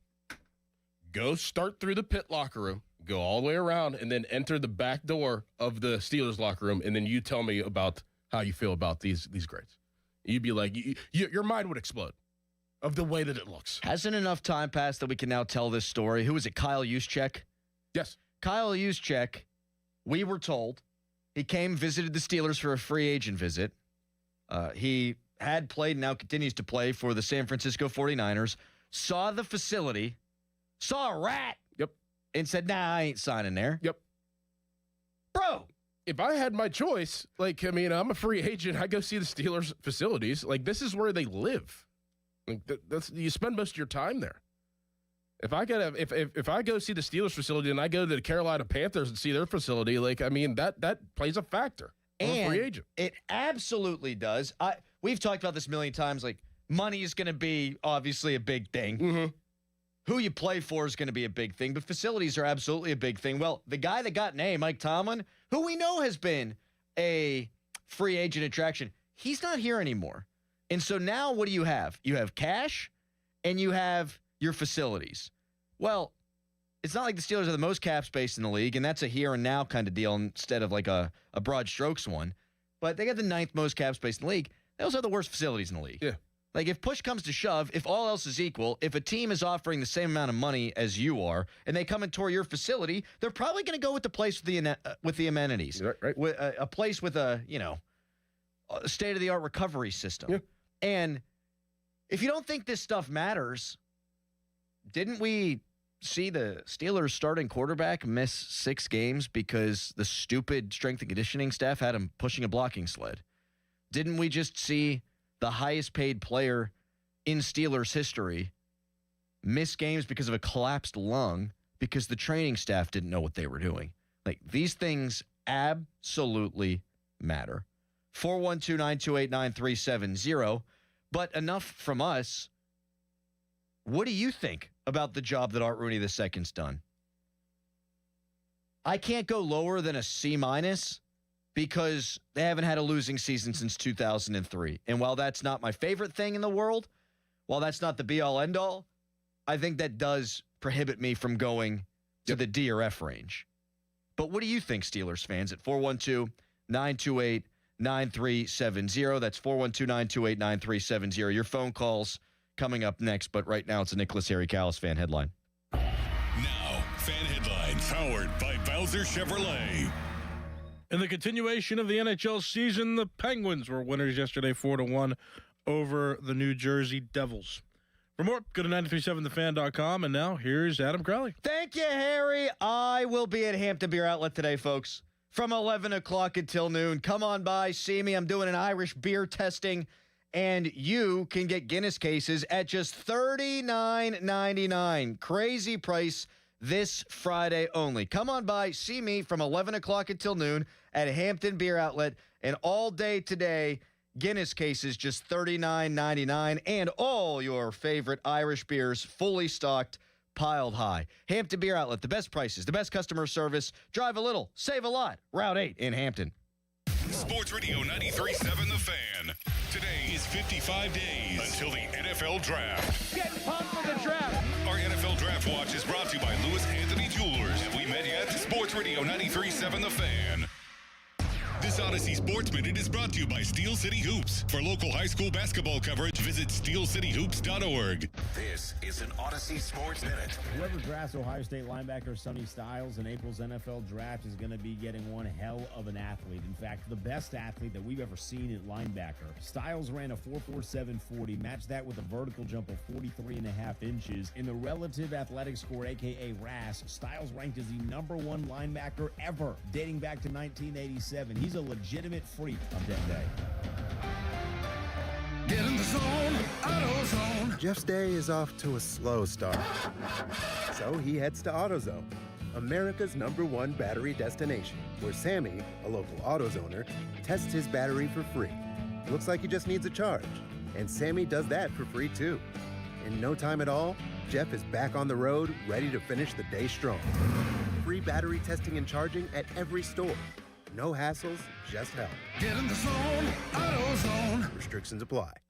Ah, the most beautiful time of year is upon us. Tax season. And TaxSlayer is here to help you file. We guarantee 100% accuracy and your maximum refund. Those are some good numbers. And you can trust me, because I'm a talking calculator. Did I mention TaxSlayer even has support from real U.S.-based humans if you have any questions along the way? Beat the rush and start for free today. TaxSlayer. File fearlessly. Heart disease is the leading cause of death in the United States. So when it comes to your heart, there's no room for compromise.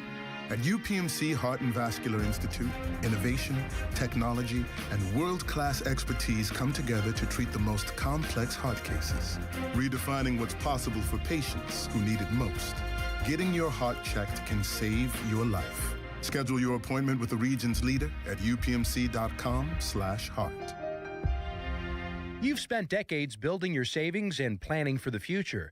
Now the focus shifts from accumulation to protection, from growth to sustainable income you can depend on. Secure Money Advisors helps retirees build structured retirement plans designed to help protect what they've worked so hard to build and preserve. Go to righttrackbook.com to claim your complimentary copy today. That's righttrackbook.com, where your retirement journey begins on the right track. The legendary multi-platinum rock band Firehouse is coming to Jurgles on Thursday, March 12th. With over 7 million albums sold worldwide and massive hits like Love of a Lifetime and Don't Treat Me Bad, Firehouse still brings the high-energy rock show fans love. Don't miss your chance to see Firehouse tear up the Jurgles stage on Thursday, March 12th. Get your tickets now at Jurgles.com.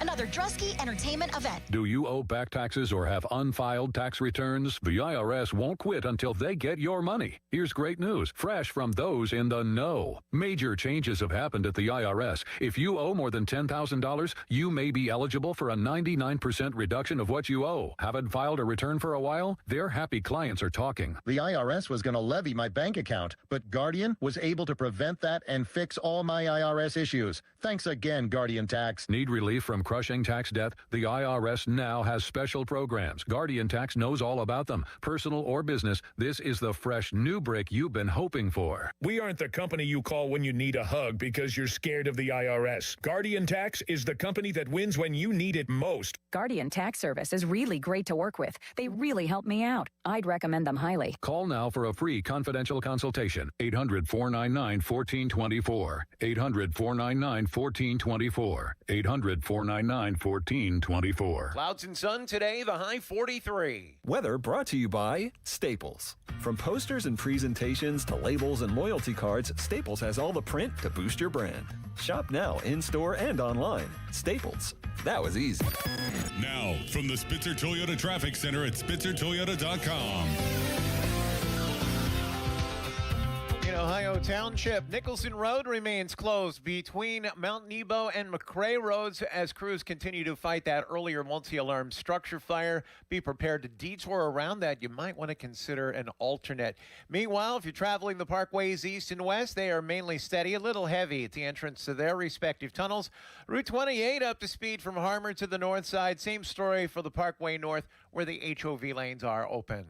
From the voice of Pittsburgh, 100.1 FM and AM 1020, KDKA, I'm Greg McAtee on Sports Radio 93.7 The Fan. This report brought to you by Cohen Markets. Fish sandwiches are back. Enjoy $1 off on Friday. Cohen Markets has reeled back in the fish sandwich, and it's better than ever. Enjoy it made to order or grab one hot and ready at any Cohen Kitchen location. Enjoy $1 off any fish sandwich on Fridays for a limited time. Catch one today at Cohen Markets. Live from the ShoreKeyMitsubishi.com studios, North Huntington and North Hills.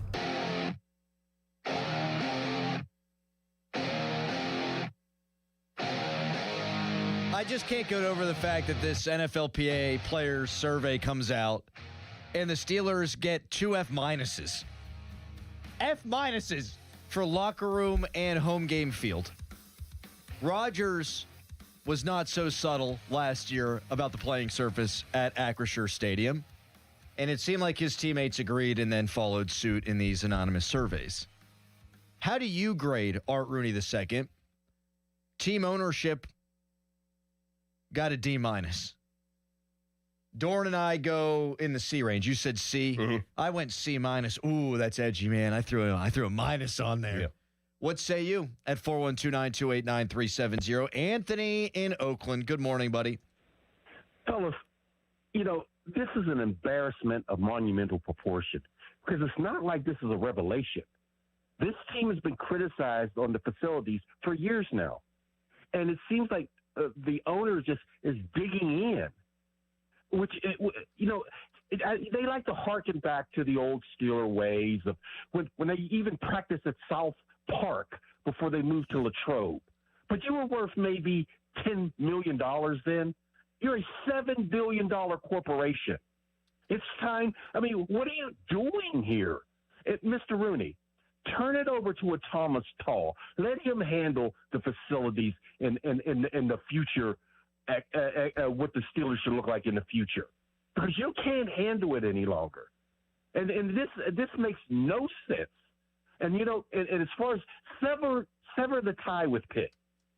Pitt could have built their own facility. They bought most of the Hill District up. They could have put their training up there and sold the building to the Steelers or vice versa. I think you are going to see that. I think you are going to see that sooner rather than later, and then Pitt's going to really benefit from it because their facility is beautiful on the other side. Now they're going to get to expand. Right. So I think it would benefit both parties if that happened, Anthony. And thank you so much for the call. You can't be the owner of the Pittsburgh Steelers and you're not winning playoff games for 10 years. Like that to me is the number one issue here. Mm-hmm. Like I personally would care a lot less about all this stuff if they were winning more. Of course. That's why they're in this position, because they were able to do that for so long. I mean, I've told you a story all the time. I mean, back in 2010, 2011, walking through the Steelers locker room, I was like, what? And it's the same. It's the same. I couldn't believe it. Coming from Houston, where it was like state of the art, everything. And to see that was Pittsburgh, I couldn't imagine. I literally couldn't imagine. If I was from California or whatever, and I had played 4 or 5 years with the say Dallas Cowboys, and I was a free agent. And everybody's known the Pittsburgh. Look, Keanu Reeves said the Pittsburgh Steelers were his favorite team since he was little. Everybody knows the Pittsburgh Steelers. Neo. Yeah. I could imagine walking into that facility, going through those gates of the South Side, and being like, wait, the Steelers share a facility with the college team? The Pittsburgh Steelers share a facility, not just share a field, but share their facility with I'm sure guys like Juszczyk and guys that come through that building, their minds are probably blown. You would never think that. RMU is a Division I men's hockey program. They have played in the NCAA tournament. Imagine if the Penguins shared a facility with them. Imagine if the Pittsburgh Pirates shared a facility with Pitt baseball. Right. But we all, just because we're used to it, we don't really think about it. We don't really blink an eye. It's really bizarre. And sharing the stadium, I mean, that happens all over the place. But sharing a practice facility where one team runs on and one team runs off? I mean, what? You know how many times that we've had practice in the indoor because of the weather and the elements outside, and we'd be practicing, or vice versa, and like the Steelers are just like standing there on the track waiting for us to get done. Oh my God, dude! The Steelers, and they were winning championships at the time. They were just like standing there in their sweats and their helmets and just holding their helmets, BS, and waiting for us to get done with practice so they could use the shared indoor. Oh, how insane is that? And it's still a shared indoor. It's still a shared indoor. What happened all the time? That just can't happen. And there is one thing that I will disagree with Anthony, that this is what it looks like every year when these surveys come out. Yeah, it's been bad. They're dead last now. Yeah. So this is a new development. Like, it's been bad. It's been close to the worst. Now it's the worst. We knew this was going to leak. The number one story out of the leak is that the Pittsburgh Steelers were dead last. Go on ESPN. That's the number one story. This isn't just a local, oh, look at them. Oh, our guys, oh, that's embarrassing. No, this is a national story. So I have a question, too. So you obviously get money for, like, the title rights. Like, Acrisure gives you money a year. I think it's over, like, $10 million a year to just, do what you got to do with it. And you obviously are getting money from other places. Where's that money going? If it's not going into Acrisure Stadium in the facilities part of it, and it's not going into the South Side practice facilities, it wasn't going into the coaching staff because they had the smallest coaching staff for the last 20 years. Where's that going? I do think it went into upgrades for fans at Acrisure. Like what? Like, they're taking out seats now and they're putting in new seats. Now? Right. They added new scoreboard stuff, but that doesn't help the team. That's fan relation stuff, and that's important too, no doubt about it, but I think that's where the money goes, not back into the actual product. It goes into, hey, these seats are old, let's get new seats, which is great, but you know what? If they never got new seats, Acrisure still going to have 65 to 68,000 people in there for every single game. That doesn't help the team win. 412-928-9370. Let's go to Sean in Sharpsburg. Hi, Sean. Hi, how you guys doing? You know what the funniest thing about all this is? If you maybe could take part of Bob Nutting and part of Art Rooney and make them into one person, you might actually have something. The Pirates have the top facilities in all of baseball, but one of the worst payrolls, and the Steelers got one of the higher payrolls and one of the worst facilities. It's like the Twilight Zone. Well, I'll be clear on this. I would rather never have had a losing season since 2003. I do think that skewing it in that direction is the better of the two directions, but this just into your point, Sean, you can do both. Yeah, it's just funny. It's like, you sit there and you're like, you got traditionally one of the, and I think they're trying to, I know a couple of the coaches were very well, and I work with a couple of their sons and recruiting and that, but it's and talk to them, and they're great people. They got a great staff. They got good people. It's just. I think they're just trying so much to live on that tradition of we're the Pittsburgh Steelers. We're that we're a family operation. Yep. Yeah, and thank you so much for the call, Sean. We appreciate it. Call back anytime. I don't think you can say we try to win every year when you don't do everything you can do to try to win every year. Do you think it's something that just like Art just isn't privy to?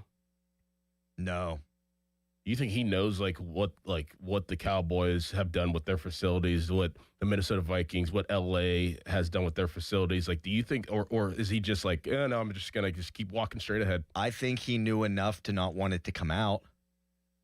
I think he knew enough that he didn't want this survey to be public this year. I don't know that he's touring other facilities and he's like, hey, we need this, we need that. But this is the 5th year of this survey, and they rank near the bottom every time. And I know full well he didn't want this coming out because he knows it's an embarrassment. And you got to start working on something. You got to go bit by bit here. And next year maybe not be an F- in some of these categories. Now, Dulac put out a story yesterday. This is not surprising at all. He writes in the Post-Gazette, while the Steelers have completed the heavy lifting for quarterbacks and wide receivers in the draft, their work away from the NFL Combine is just beginning on another area that has received much scrutiny, the playing surface at Acrisure Stadium. It has received much criticism over the years for being too sandy, too slippery, too gooey, even last season borderline unplayable. But that is about to change because of a new mandate from the league that is requiring all stadium surfaces to meet standards established through lab and field testing. And folks, this right here is why, even if I do think maybe a small number of people today are listening and going, guys, like, is this the biggest deal in the world? This is why these surveys coming out is a big deal, because now it's going to be uniform. Yep. That there's a certain, and this should have always been the case. Well, didn't I say that last week about the NFLPA going in and looking at facilities and mandating? Yes. Yes. How can there not have been before a universal standard that must be met for the quality of the playing surface? This is these guys' livelihood, and I say it all the time because it's a fact. Guys like you are lucky because you're really good at radio. But there are, the vast majority of NFL players, that's the thing that they're best at in the world. And you have a finite amount of time you can get out of your bodies to earn your absolute potential. And when you're playing on a poor surface, bleep can go wrong. Mm-hmm. We see it every year. It happens at the Giants Stadium all the time. Mm-hmm. The Jets Stadium all the time. Guys' knees are blowing out because the field surface isn't good enough. And just now, there's a mandate for the bare minimum quality of the playing surface. That's ridiculous. And if you want to take the feelings out of it, shouldn't the owners have wanted this all along because these are their friggin' investments? Right. This is what's making you money. Yeah. I'm going to pay T.J. Watt $40 million, and he's going to fall into a sinkhole at the 40-yard line like it's the Batman movie? Like, how can they sit in their suite watching the games and feel good about the playing surface that the $250 million roster's playing on? Like, even if you take I feel bad for players that get hurt through no control of their own out of it, and it's just about, I'm paying money to these guys, I'm signing their checks. How can you live with that being your playing surface? It's a total joke. Every single team should have an A and an F-. I never got an F- in my life. That's not true. Econ in college. Oh. Tweet us, brought to you by South Hills Kia, Peters Township. Visit them at southhillskia.net. Text us, brought to you by Edgar Snyder and Associates, a personal injury law firm where they always say there's never a fee unless we get money for you. Open phones on this. How do you grade Art Rooney II? You can give us a ring on the hotline presented by Sullivan Super Service, Pittsburgh's trusted plumbing and HVAC provider for over 50 years. Right now, it's a hairy headline. Now, fan headlines powered by Bowser Chevrolet. Pirates were winners over the Minnesota Twins yesterday in spring training. It was a 6-4 final. Pirates play the Baltimore Orioles today at 1 o'clock. Spring training coverage brought to you by Hampton Beer Outlet, Route 8 in Hampton. Drive a little, save a lot. For more, go to 937thefan.com. Sports Radio 93.7 The Fan, the PM team, presented by Mike's Beer Bar. McCarthy in that picture, and then especially on video, if you said, Mike, you can do one thing in the world right now with no repercussions, he'd say, let me loosen that tie, let me give about 2 or 3 shakes of the tie, unbutton the top button, and let's kick back and have a view. Almost ready to explode and hit somebody in the first row of that press conference. Yeah, I mean, I've been in that spot before. That top button was screaming. The PM team at 2 p.m. Live and local, just like Mike's. It's tax time again. So if the IRS gave you a choice to pay 40% in income tax, almost half of your salary, or only 25%, of course you choose 25%. It's a no-brainer. Unfortunately, you don't get that choice. But if you get injured, you do have a choice. Don't pay another law firm 40%. Choose Shenderovich and Fishman. Their fee is only 25%, and the attorneys whose names are on the door will be involved in your case. If you've been injured, call 1-888-98-TWINS or visit 98twins.com. They've got your back, not your wallet. Introducing new regenerative treatments for men and women with thinning hair from New Image Hair Clinic. New Image is putting plant-based technology to work for men and women with thinning hair. Our hair and scalp analysis will get to the root of your thinning and damaged hair and create a healthy environment for hair growth. Using exclusive private label products, vitamins, and FDA-approved laser hair therapy. Only 30 minutes, easy and effective. The results speak for themselves. Fuller, thicker, and more hair can be yours. Call New Image now and find out which new regenerative treatment works best for you. Call now for a free hair and scalp analysis and receive $250 off. Call 800-514-HAIR 4247 or go to newimagehairclinic.com. Our new regenerative treatments worked for me, and they can work for you too. That's 800-514-HAIR 514-4247 or newimagehairclinic.com. Never have I ever called my sister from the finish line of my first marathon. Hello? You won't believe where I am. Are you running? Mile 26. I'm gonna make it. Switch to T-Mobile's 55 Plus plan and get iPhone 16e with its advanced camera system on us. Plus 2 lines for just $30 a line. Guys, I can't believe it. I knew you could do it, babe. That was amazing. Mom, how do you feel? I feel great. I can't feel my feet. Let's take a picture. And then you may carry me to the car. Share every stride, every mile, every memory on America's best network. Switch to T-Mobile's 55 Plus plan and get iPhone 16e on us and 2 lines for just $30 a line. With 24 monthly bill credits and 2 eligible port-ins on Essentials 55 Plus for well-qualified customers with autopay plus taxes, fees, and $35 device connection charge. Credits end and balance due if you pay off early or cancel. Contact us. Finance agreement 128 gigabytes, $599.99 required. Best mobile network in the U.S. based on analysis by Ookla of Speed Test Intelligence Data 1H 2025. Visit T-Mobile.com. Oh, how's that flu, babe? Did you take Dayquil Intense Flu yet? Nah, I got this. Ugh, okay, I don't got this. You stay on the couch, and I'll grab the Dayquil. Undo your flu symptoms with Dayquil Intense Flu. Dayquil Intense Flu provides powerful relief of your flu symptoms. I'm ready for that to-do list. Wow, you do got this. Dayquil Intense Flu. The daytime coughing, aching, fever, under your flu, medicine. Use as directed, keep out of reach of children. DQ presents the Spicy Menu. For a limited time, try the new Flamethrower Chicken Strip Basket for $6.99 with spicy, bold strips that heat you up. Served with a side of famous DQ soft serve as a dip to cool you down. That's right, dip those spicy chicken strips right into soft serve. Plus fries and toast, all for just $6.99. And add a new pineapple lemonade sparkler or cooler made with tahini. It's the limited time only Spicy Menu. Get it delivered in the DQ app. Happy, tastes good. Participation may vary. 93.7 The Fan is cleared by aquickdrain.com.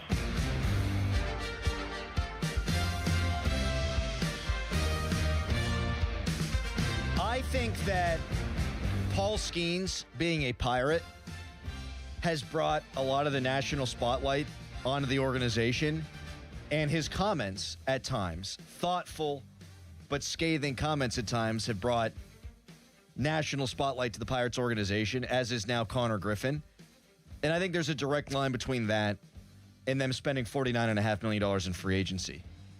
This NFL Players Association anonymous survey that's come out should push the Steelers into some action here. Yeah. It should embarrass them to the point where they change their MO. You can no longer be a mom and pop organization. Not in today's day and age. Not when every major college facility is better than yours. That's not hyperbole. That's a fact. Now, a lot of these college facilities are better than NFL facilities, but if you were to tour Pitt and then go to the Steelers, you would be shocked, I think, Steelers fans. Oh, your mind would be blown. I took a tour of the West Virginia football facility last year. Oh, my God. I mean, they just did a massive overhaul, but they have and some of these things are hilarious and they go a little too far, but they have a barbershop. Yeah. They have a room with a cold tub built into the ground and a hot tub. Yep. They got saunas. They got cryo chambers, anything you could possibly ever need for recovery. You walk into the locker room, and all the players' names are glowing, lit up, and the lockers are like 3 times the size of the Steelers' lockers. And that's a middling Power 5 program that has not had even middling success the last 6 or 7 years. And there's NFL teams like that who haven't even sniffed like making the playoffs, whose facilities are immaculate. Like Miami. Yep. Miami's number 1. And I do think weather has something to do with it. Like, hey, we're going to be happy. We're living in Miami. We're going to feel pretty good about filling out our survey because I think their owner's an absolute boob, Ross. Mm-hmm. But look, if you're not winning, especially if you're not winning, you better be comfortable with your working environment. Right. Right? Mm-hmm. Let's go to Jim in Monroeville, a frequent caller. Hi, Jim. Thanks for taking my call this morning, guys. You know what? It's unfortunate to hear we're last. Mr. Rooney seems to be ignoring this, I guess, and I would too. But I guess my question is, you know, if the University of Pittsburgh football team's not playing at Acrisure, you know, where are we going to put a stadium for them, and then also a practice facility? Is there any room? So I guess that's the option. Sorry, Jim, your phone sucks. Is there any room? I mean, there's multiple places where the Steelers could practice. I mean, in my mind, you know, geographically it would be Cranberry because then you have the highway right there that you can get right to downtown, better access for players, coaches, things of that nature, and there's room out there, and you could possibly get Butler taxes. I don't think a single person should have a problem with that. Now, I think obviously if they build a stadium out there, that's a different story. I'm saying practice. But if it's a practice facility, right? I still think that you could share Acrisure with Pitt. You just have to. Me too. You just have to maintain, obviously, the grounds. Yeah. That's all. And then redo the locker. Yes. That's all you have to do. Yes. The sharing a stadium with Pitt, it'd be one thing if they're the only case of that in the country. Mm-hmm. They're not. Like UNLV plays where the Raiders play too. Like there's multiple examples. Miami, Philadelphia, where college teams share the field, but they're not sharing facilities. And the Penguins built theirs out in Cranberry, and it's friggin' awesome. Yeah. And no one cares. Like, again, people get all worked up if the Steelers moved from the north side to Cranberry for their games. That would suck. Yeah. It would be terrible. Yeah. But the practice facility doesn't affect you. No. And it would affect them. I mean, obviously the easiest thing, but it would counter would be to get field turf. But you don't want to play on that. And I mean, you think about like the Patriots and some of these other teams. I mean, there's a lot of teams that have field turf. I mean, that would obviously alleviate everything, but I don't think that you want to go down that road of, I mean, you talk about injuries and playing surface. I mean, that's usually where it happens is on field turf. So you need good grass. You need good grass. Get good grass. Yep. It can't be that hard. Again, Philadelphia's climate's the same. I didn't look and see where Cleveland fell on this list, but I don't recall people bitching about Cleveland. Baltimore is an outdoor AFC North stadium, and they have turf. Now, some turf's better than others. Like, whatever they got going on over at MetLife. Yeah, it's bad. That is inexcusable. They need to bulldoze all that and put new stuff down. But it does not need to be this hard. It to really me, doesn't. that would be the number one thing. And it does sound like that's what's going to change because they have to meet a standard. But it's unfortunate that it takes that. Yeah, why does it take that now as a mandate that you're going to change the surface? Right. Like, shouldn't that be, like, that should be a week-to-week thing? Right. It's like your parents are threatening you, your parents are threatening you, your parents are threatening you. I'm going to ground you, stop doing that, but you don't stop until they actually ground you. They got grounded, and now they're changing it. Mm-hmm. Chris in Monongahela. Hi, Chris. Good morning. How are you? Peachy. So, two things I want to say. One, you were talking about the moving facilities just now. You know that when the Steelers built their current stadium, there was talk they were going to build in Washington County. Yes. At one point. Yep. Didn't hear that. But talking about surfaces being the same and monitoring that, you know, obviously every facility in the NHL is 200 by 85. There was a point when the Boston Gardens, the area between in the neutral zone, was shorter than every other rink. Yep. And the NHL went and said, hey, no, that's not right.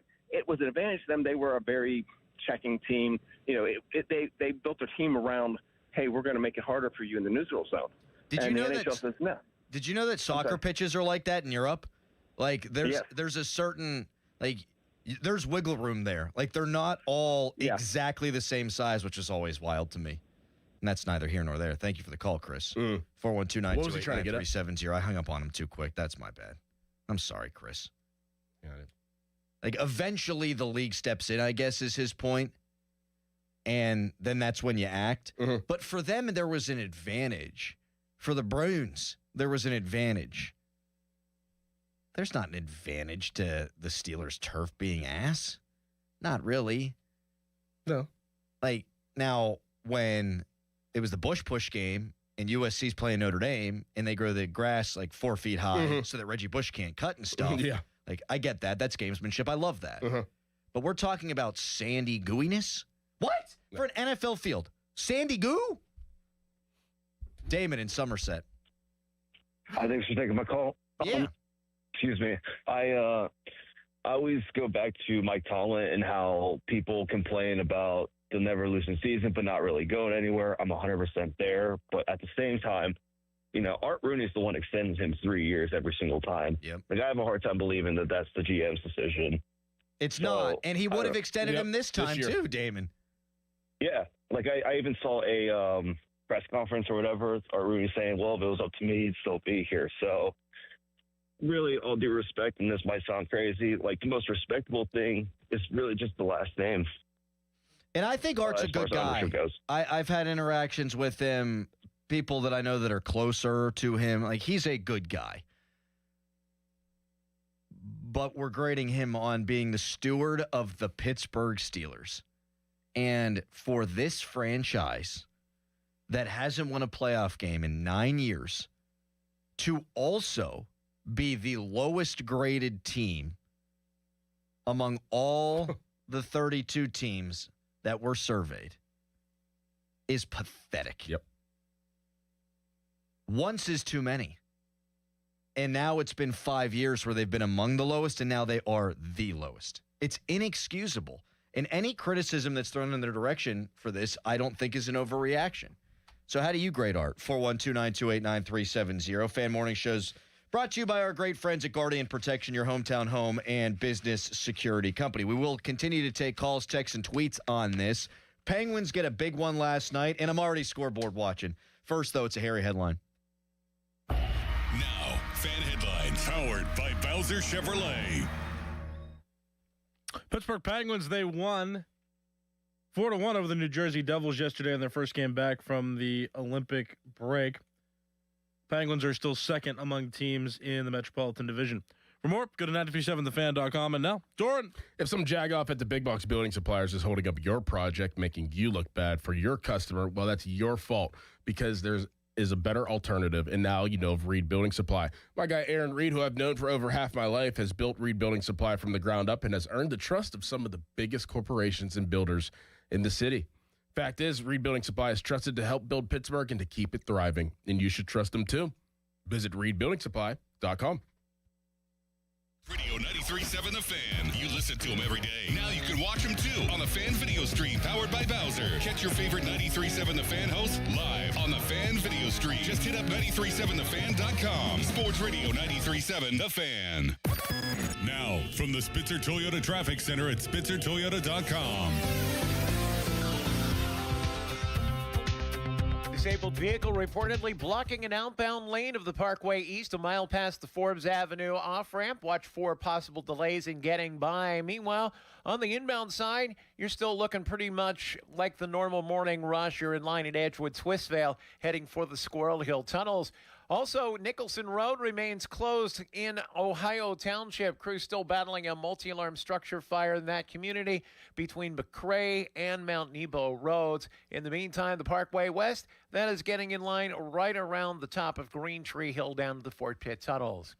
From the voice of Pittsburgh, 100.1 FM and AM 1020 KDKA, I'm Greg McAtee on Sports Radio 93.7 The Fan. Time to let Spitzer Auto World do the work during our Trade Up, Pay Down sales event at Spitzer Toyota Monroeville. Trade up to lease a new 2026 Toyota Tacoma SR5 double cab rear wheel drive from a low $249 per month. Plus, get our lifetime warranty, complimentary maintenance, and Spitzer VIP points. At Spitzer, our world revolves around you. TSRP 39684, VIN 3TMK B5FN6TM055265, 39 months, $49.99 due at signing through TMS plus title tax license registration, $490 doc fee, 0 security deposit, 10K miles per year, ends 3/2/2026. Winter is here, and BetMGM wants to help you become king of the chill with a cool new player offer. Download the BetMGM app and sign up using bonus code PIT150. Then place a $10 bet on sports, and you'll get $150 in bonus bets if you win your first bet. It's that easy. Whether you take your shot on the court, on the field, or on the ice, when you join BetMGM, you get access to live betting, same-game parlays, free-to-play games, and more. Download the BetMGM app today and get $150 in bonus bets if you win your first bet with bonus code PIT150. Ready to get started? Make this winter one to remember. Make it legendary. BetMGM and GameSense remind you to play responsibly. BetMGM.com for T's and C's. 21 plus to wager. Pennsylvania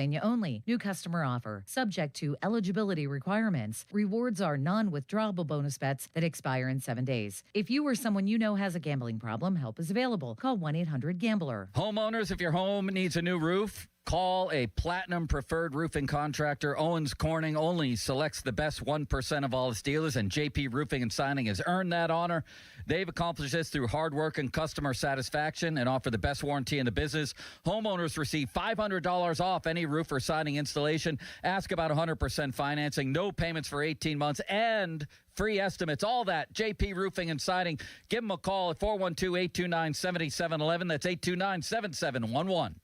Hey, it's Andrew Filippone for my guys at Comer & Cross. With warmer weather, right now is the right time to call Comer & Cross at 1-800-NEW-FLOOR. Before that schedule fills up, your new Comer & Cross garage floor will transform your garage in just 1 day. And take it from me, you will love it. Comer & Cross makes it so simple. They take all the stuff out of the garage for you. They can even make it secure on site. They'll fix your cracks and pits in your garage perfectly. In 1 day, you're driving on your gleaming new Comer & Cross garage floor. It is an incredible experience. So take advantage of Comer & Cross's great offer right now, the gold standard, a garage floor that's never going to chip, crack, or show tire lift like epoxy or paint ever again. And these are pros, not subcontractors. So call Comer & Cross for your free, quick, and easy estimate before that schedule fills up. Call 1-800-NEW-FLOOR or just say, hey, Siri, call 1-800-NEW-FLOOR to speak to them or go to COMERcross.com. SchultzFord.com. SchultzFord.com. SchultzFord.com. SchultzFord.com. Text us on the Edgar Snyder and Associates text line at 412-928-9370. Edgar Snyder and Associates reminds you to text responsibly. Back to the Fan Morning Show. They seem to be having a good time. On Sports Radio 93.7, The Fan.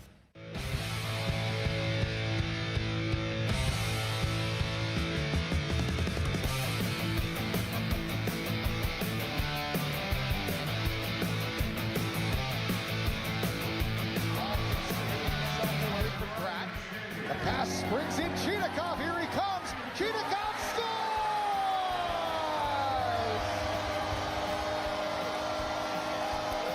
And there is some dad strength from Igor Chinakhov. New baby, and he'll keep that puck.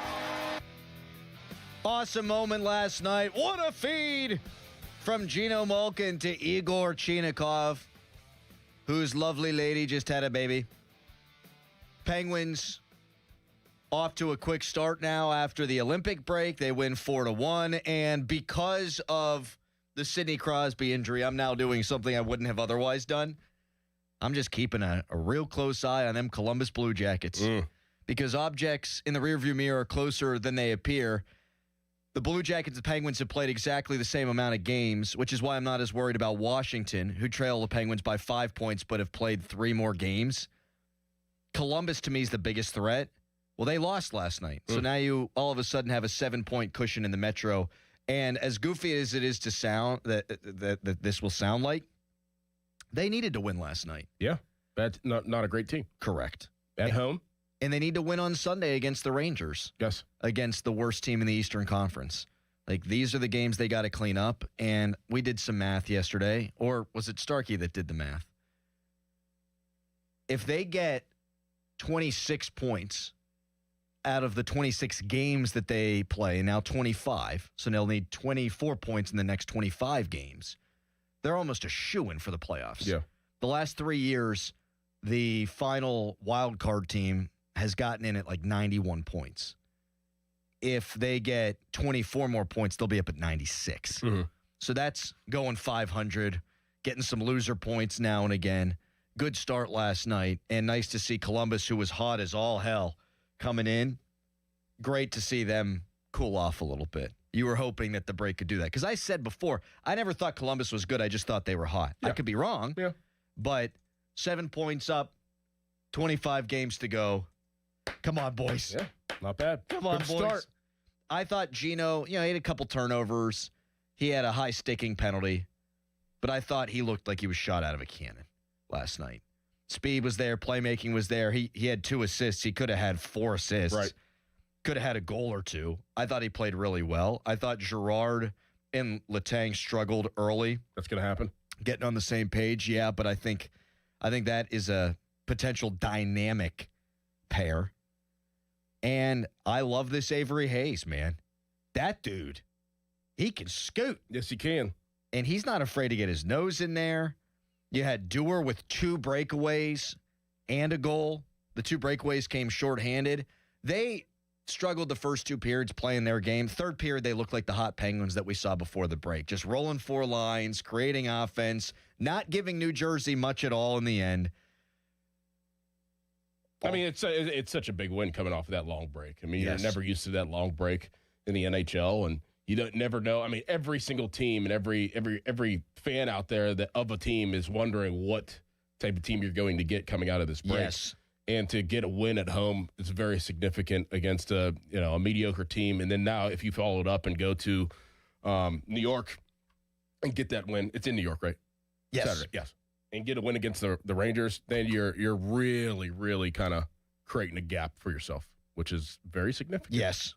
It's very nice to see. Yes. Real quick, you could be up 9 points. Yep. And that's not close. It is tough to lose ground. It's tough to make up ground at this time of the point, year. yes. Because of the loser points, man. Like, when you lose, if you can still find a way to scratch out a point every now and again, it's really hard for a team to claw back. Now, you go on a 5-game losing streak, things could change in a hurry.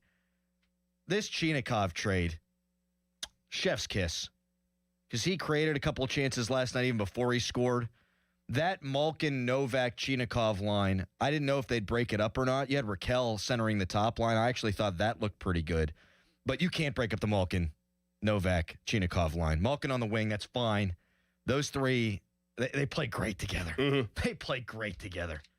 And if Gino playing on the wing gives him more jump, less defensive responsibility, it's fine. And the power play looked good, too. Penalty kill's been great all year. Power play had scored 1 goal in the last 10 games going into the break. Second unit looked really good on the power play. And it's not going to be Crosby-centric, but when they scored the goal, it was Malkin-centric, and that was beautiful. And I thought the second unit did a really good job, too. So all good things last night. And, by the by, the Jack Hughes standing ovation was awesome. Fantastic. Awesome. Loved it. Place was going bonkers. He had a nice quote after the game talking about what an incredible sports town Pittsburgh is, and that he'll always remember Pittsburgh for that. When are you a free agent, Jack? I mean, I was thinking the same thing. Jack Hughes contract, and the Penguins got $48 million in cap space.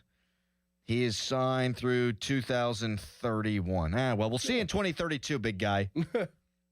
He'll be 29. Yep. Let's go In his get him. 20s. Go get him, Dubas. Get the big fish. All right, coming up next. Not only did Art Rooney II take it on the chin in this NFLPA survey, so did a guy that I don't think deserved it. And we'll get into that coming up next. And we'll take your calls on it, too, once we reveal who it is at 412-928-9370. But first, Fan Weather is brought to you by Secure Money Advisors. Tired of this weather? Want to retire in a Florida house? Let Secure Money Advisors help plan your retirement. We'll let KDK take care of that. It's a Fan Morning Show.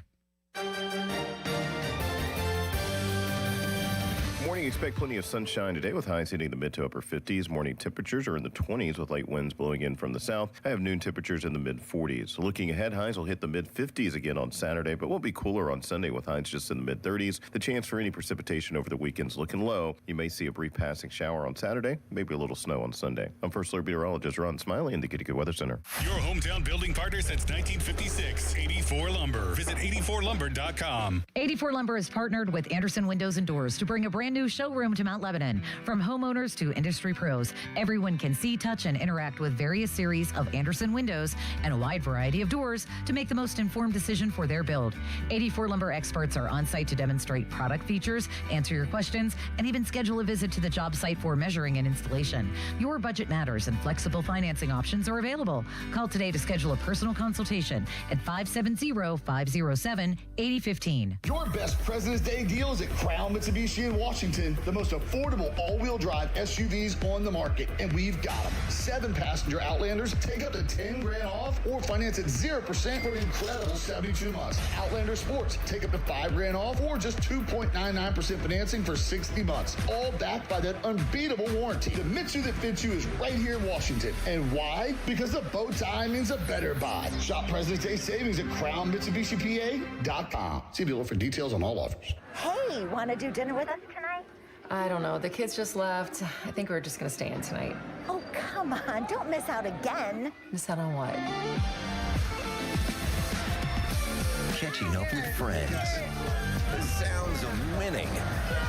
Celebrations.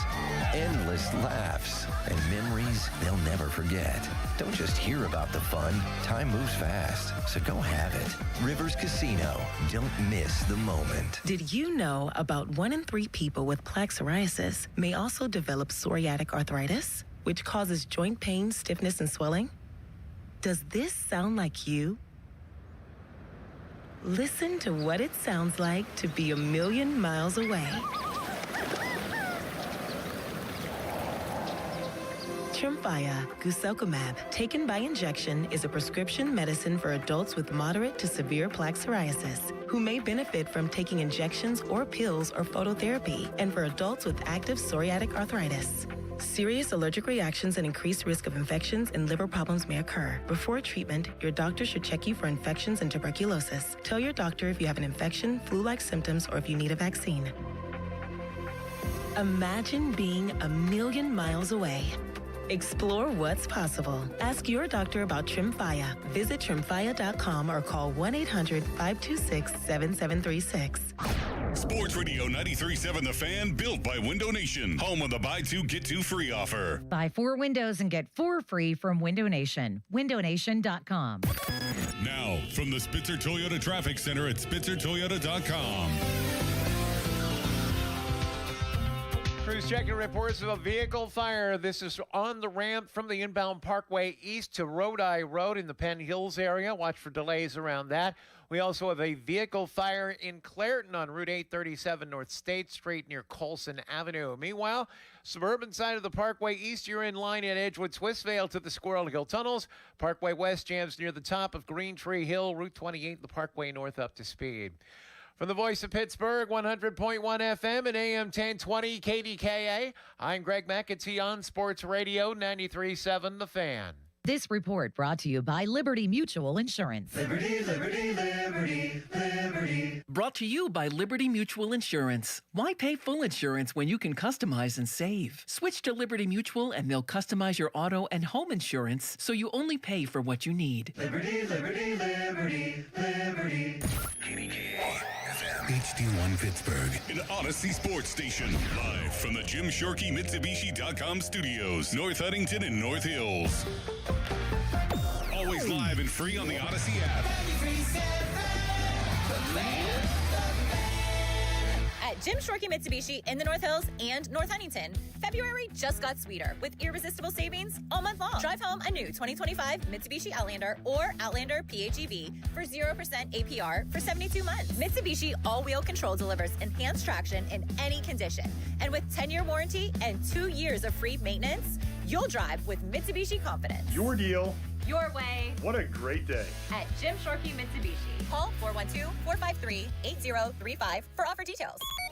Now it's time to showboat. Back to the Fan Morning Show. Wow. On Sports Radio 93.7, The Fan.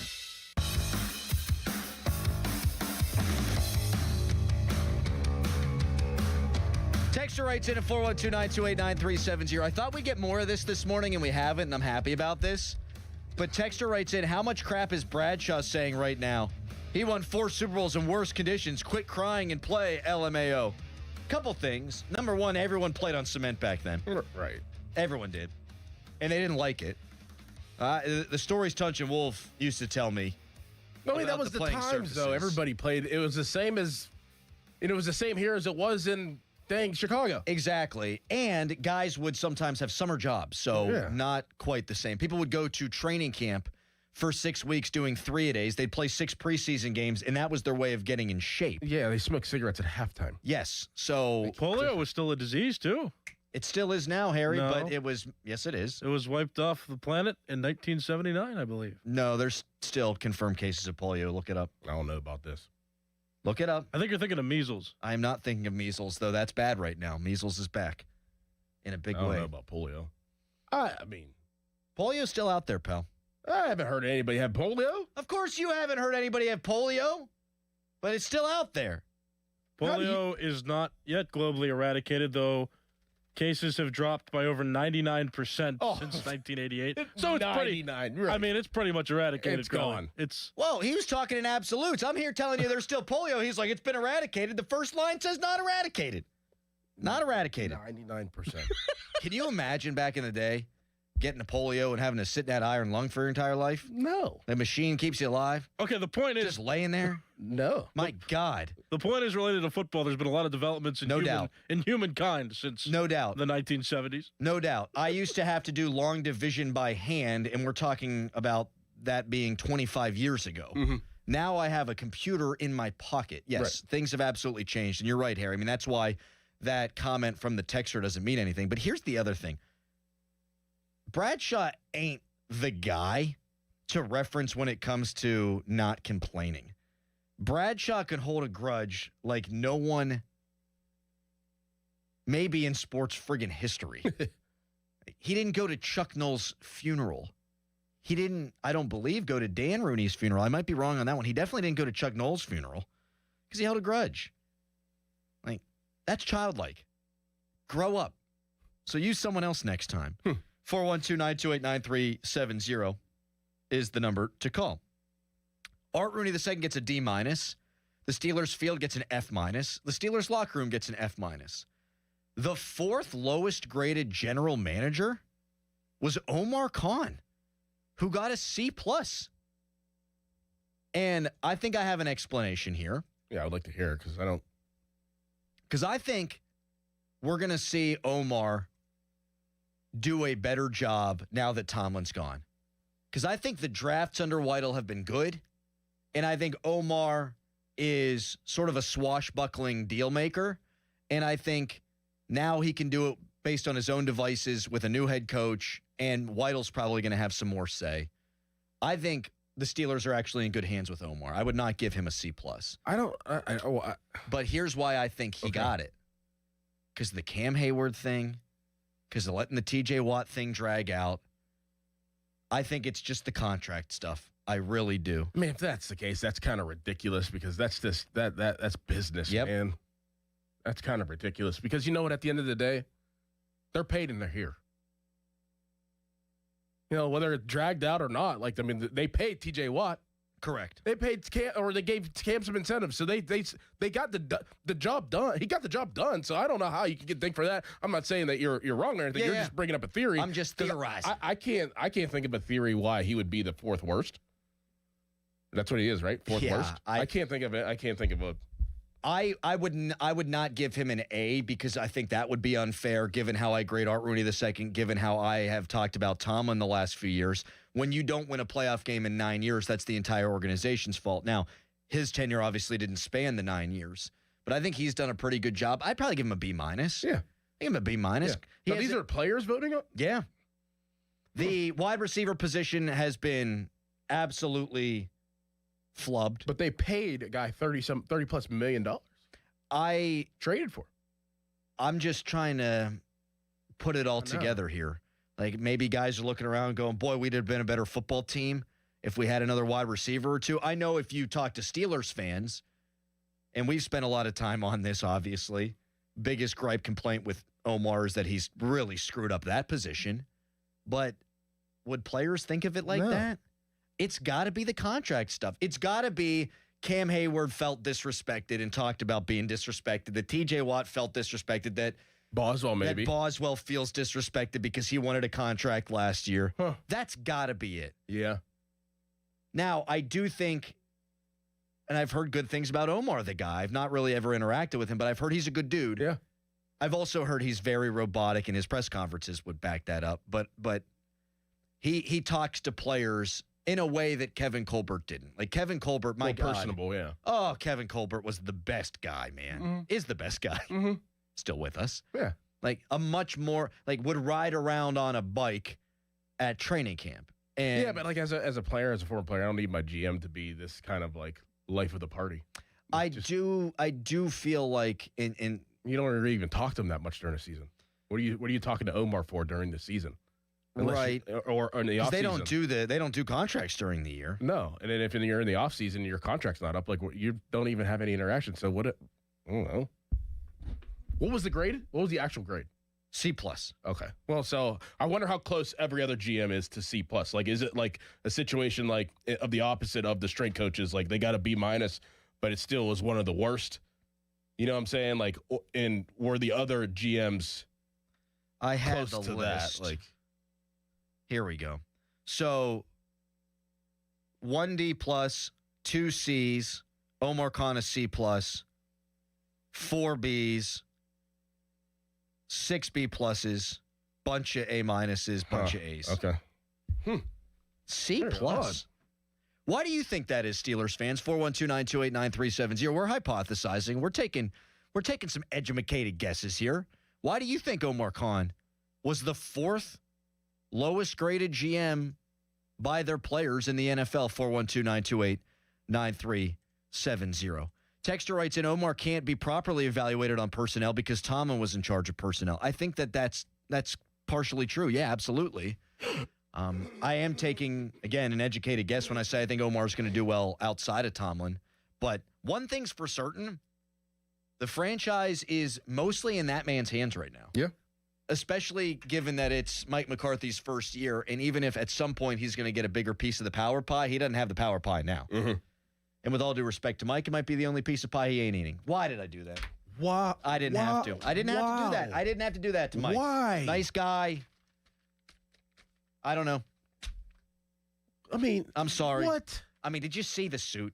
Listen. Harry. My man is. Let's just stop. He looks. Stop. No, just stop. He looks better as a mall walker. That's all I'm saying. I mean, get him one of them sweatsuits. That's a football guy body. That's an O-lineman's body. That's not. He looked uncomfortable in the suit. Love you, Mike. Fan Morning Show brought to you by Guardian Protection, your hometown home and business security company. Yes, Why Harry? are you stereotyping offensive linemen as if they're bigger guys, though? I mean, they are bigger guys, but they have more like muscles, and I think they're strong. Of course, and they they're could run a strong. 40-yard dash faster than you. So why are we stereotyping them in this? Hold on. You're just calling Mike McCarthy large. Hold on. That you are the last point you nailed. I didn't need to do that. But offensive linemen are bigger guys. That's not painting with a broad brush. It's not 1960. He had to be 300 pounds. So Mike McCarthy and big guy and an offensive lineman have the same body. Is that what you're basically? You tell me I'm wrong. You are. You tell me I'm wrong. Text us brought to you by Edgar Snyder and Associates, a personal injury law firm where they always say there's never a fee unless we get money for you. You can tweet us brought to you by South Hills Kia Peters Township.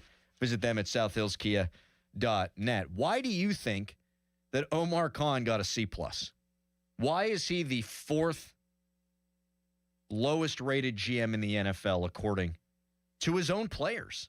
412-928-9370. Right now, it's Nicholas Harry Callis fan headline.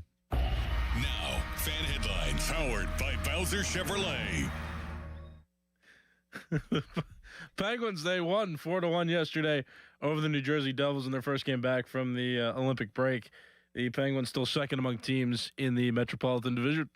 For more, go to 937thefan.com. And now, it's the reasonable one, Doran Dickerson. It's time to call PJ Fitzpatrick for a perfect new roof. I trust PJ Fitzpatrick, and the reason comes down to one word: quality. Quality product, quality craftsmanship, and a quality customer experience. I saw it for myself when they completed wonderful work in my home. A knowledgeable home improvement professional from PJ Fitzpatrick will expertly assess your home's needs and happily answer all of your questions. Their communication is excellent. You'll never be left wondering where your job stands. In dealing with PJ Fitzpatrick equals peace of mind. All their installers are industry-leading professionals, and they back everything with a lifetime guarantee on materials and labor. Visit trustpj.com and check out thousands of 5-star reviews. In addition to roofing, PJ Fitzpatrick installs windows, doors, gutters, showers, and more. Visit trustpj.com today. Tell them Doran sent you. That's trustpj.com. Sports Radio 93.7 The Fan. Every Wednesday, 93.7 The Fan gives you an inside look from a former general manager with Wednesday with Whaley. Hey, we're playing to win the game. Doug Whaley joins the Fan Morning Show from 9 to 10 to give his insight from the front office perspective. Wednesdays with Whaley. Doug Whaley is brought to you by 2 Men in a Jug Truck. Cohen Market, the official crispy chicken of the Fan. Tri-State Office Furniture, Morgan & Morgan Law Firm, and Allegiant Community Federal Credit Union. Sports Radio 93.7 The Fan. This Odyssey Sports Minute is brought to you by Cohen Market's Crispy Chicken, the official crispy chicken of the Fan. This is an Odyssey Sports Minute. Sponsored by AutoZone. Get in the zone, AutoZone. NBA legend Chris Bosh is opening up about a terrifying medical emergency, saying he escaped death this week. In a candid social media post, a Hall of Famer revealed he suddenly collapsed while preparing for a date night, waking up disoriented and covered in blood. Bosh, whose career was cut short due to blood clots, said he's lucky to be alive. I'm Drake Toll. My name is Whitney Allen, and I'm a widow. My husband, Ryan, died. We never thought we'd ever have to use life insurance, but the unexpected happened. With Ethos, signing up was fast and 100% online. You can get a quote in seconds, apply in minutes, and get same-day coverage. No medical exams, and you can get up to $3 million worth of coverage. I'm grateful we were prepared. Get your free quote at ethos.com/game. That's ethos.com/game. Paid spokesperson. Time spent on application may vary. Online health questions required. Get in the zone, AutoZone. Welcome to A to Z Savings, our biggest sale of the year. Happy to be here. Can I get some rotors? Would you like brake pads with that? How much are the brake pads? Free with Duralast rotors. Free. Really? Really? Free. I also need some oil. Would you like an oil filter with that? Yeah. How much is that? Free with the oil. Free. Really? Really. Free. It's part of A to Z Savings with hundreds of deals. From A to free. Get in the zone, AutoZone. Ends March 9th. Restrictions apply. Start the new year in a brand new ride. South Hills Kia is kicking off February with incredible lease deals. Drive home a 2026 Kia Carnival LX, only $399 a month for 36 months with $39.99 due at signing. Or choose the 2025 Kia Seltos LX all-wheel drive, just $215 a month for 24 months with $34.99 due at signing. 10,000 miles per year. Lease offers exclude taxes and fees. No security deposit required. Hurry! These February lease offers end March 2nd, 2026. Visit southhillskia.net and start the new year behind the wheel of a brand new Kia. Hey, it's Crowley for Zero Res. February is the month for love. When is the last time you gave your carpet the love and attention it really deserves? Have you gotten down on your hands and knees, adored how clean and refreshed it was? Or are you scared what you might see or smell? Not only is your carpet one of the bigger investments in your home, it's also the biggest air filter in your home. Lucky for you, Zero Res is going to spread the love to you and your home. This month, get 3 rooms of carpet clean starting at just $119 and take $75 off your air duct cleaning. Call my friends at Zero Res right now, 412-701-1188, or go online at ZeroResPGH.com. Say you want the 93.7 The Fan special. Zero Res has a 4.9 rating on Google with over 10,000 reviews. Again, this month, 3 rooms, carpet clean starting at just $119. Take $75 off your air duct cleaning. Zero res. Spell it backward or forward, it spells the same. Too many tools, too much stress, and way too many bills. Odoo replaces it all. One connected platform for every part of your business, so you can work faster, smarter, and for less. Odoo, the only software you'll ever need. Try it free today at odoo.com. That's ODOO.com.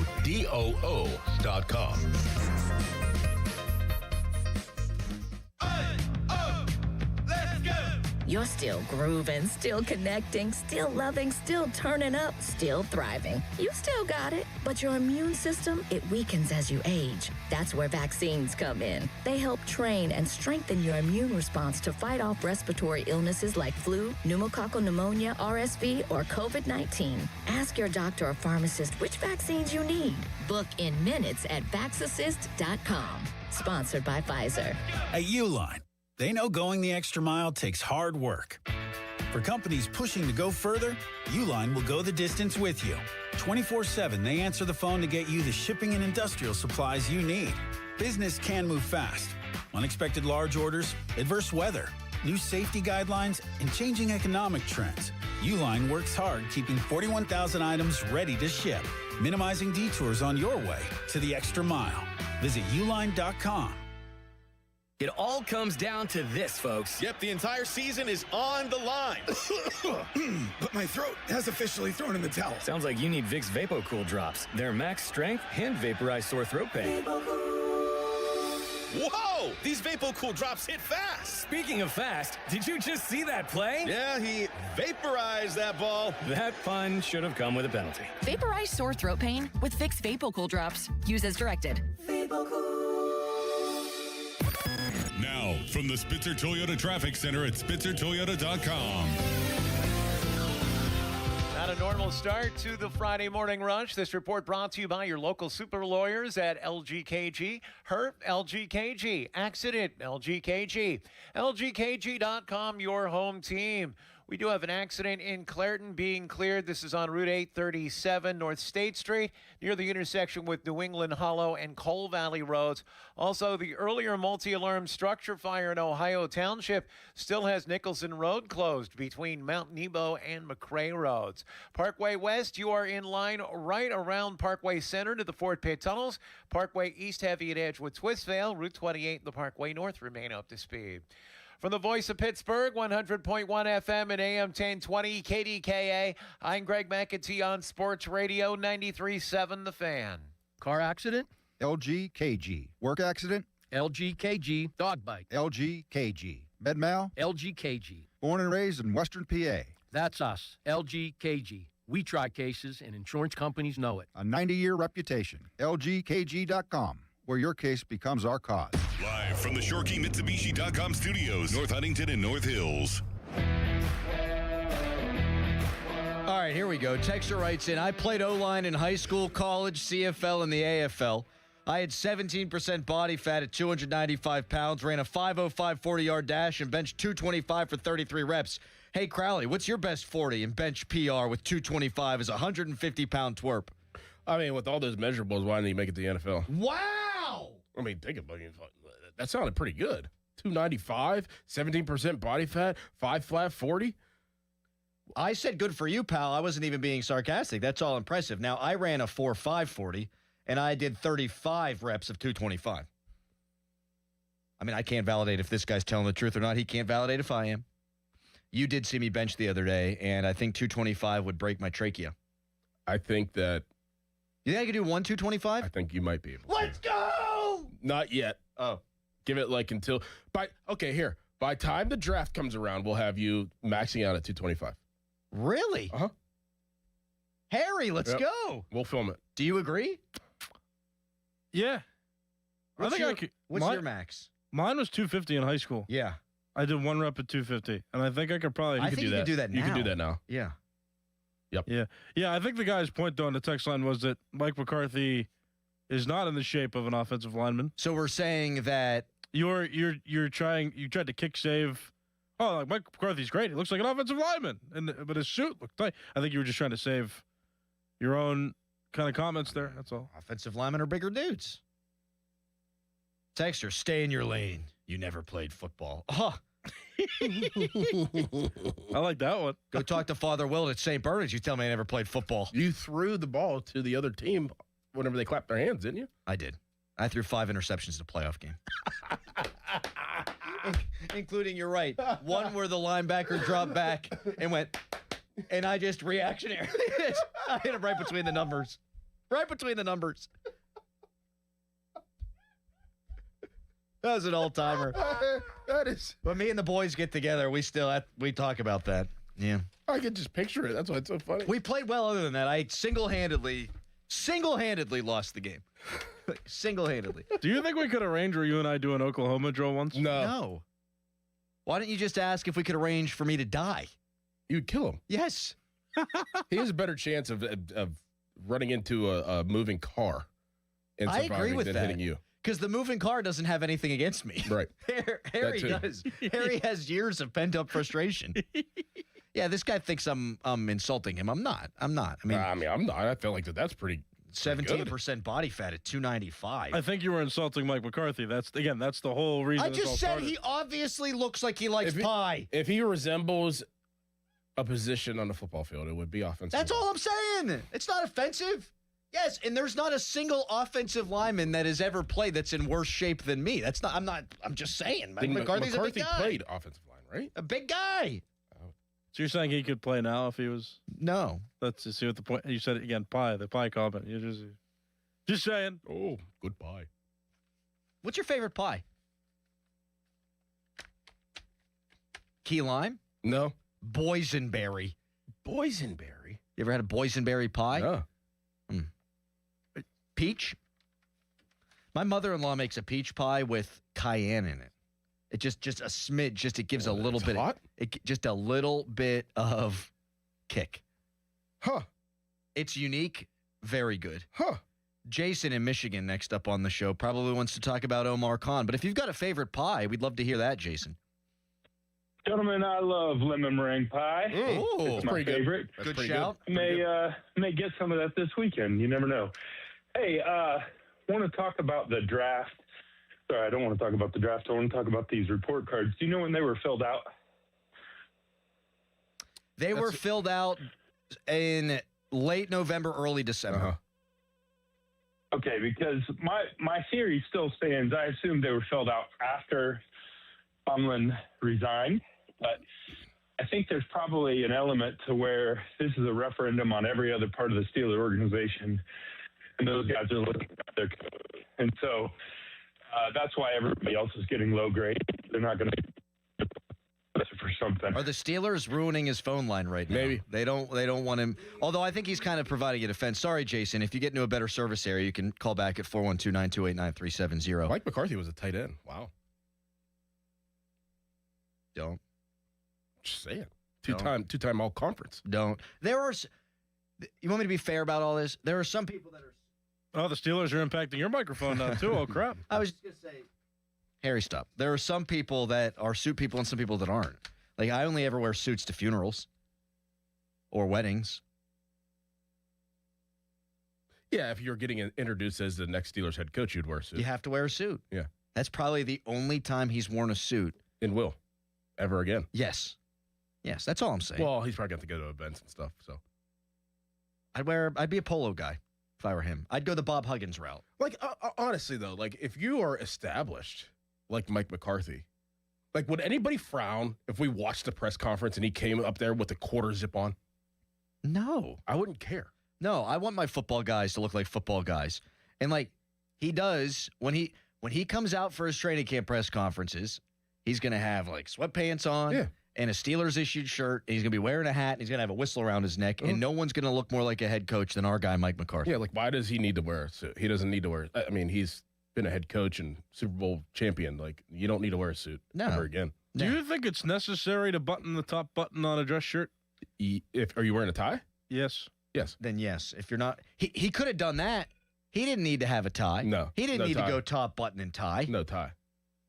I can't stand whenever hockey coaches wear suits. Really? Yeah, I don't like it. See, I've always felt the same way where, like, a manager in baseball should not wear a full uniform. No. Like, imagine Bob Huggins, just again as an example, wearing a full basketball uniform on the West Virginia side. Like, There's actually an interesting story as to why. yeah, it's because they used to manage and play. Mm-hmm. Do you think the same about basketball coaches wearing suits? Yes. But they don't anymore. They don't anymore. Oh, I didn't. In college, yeah, they Yep. don't. I can't stand that.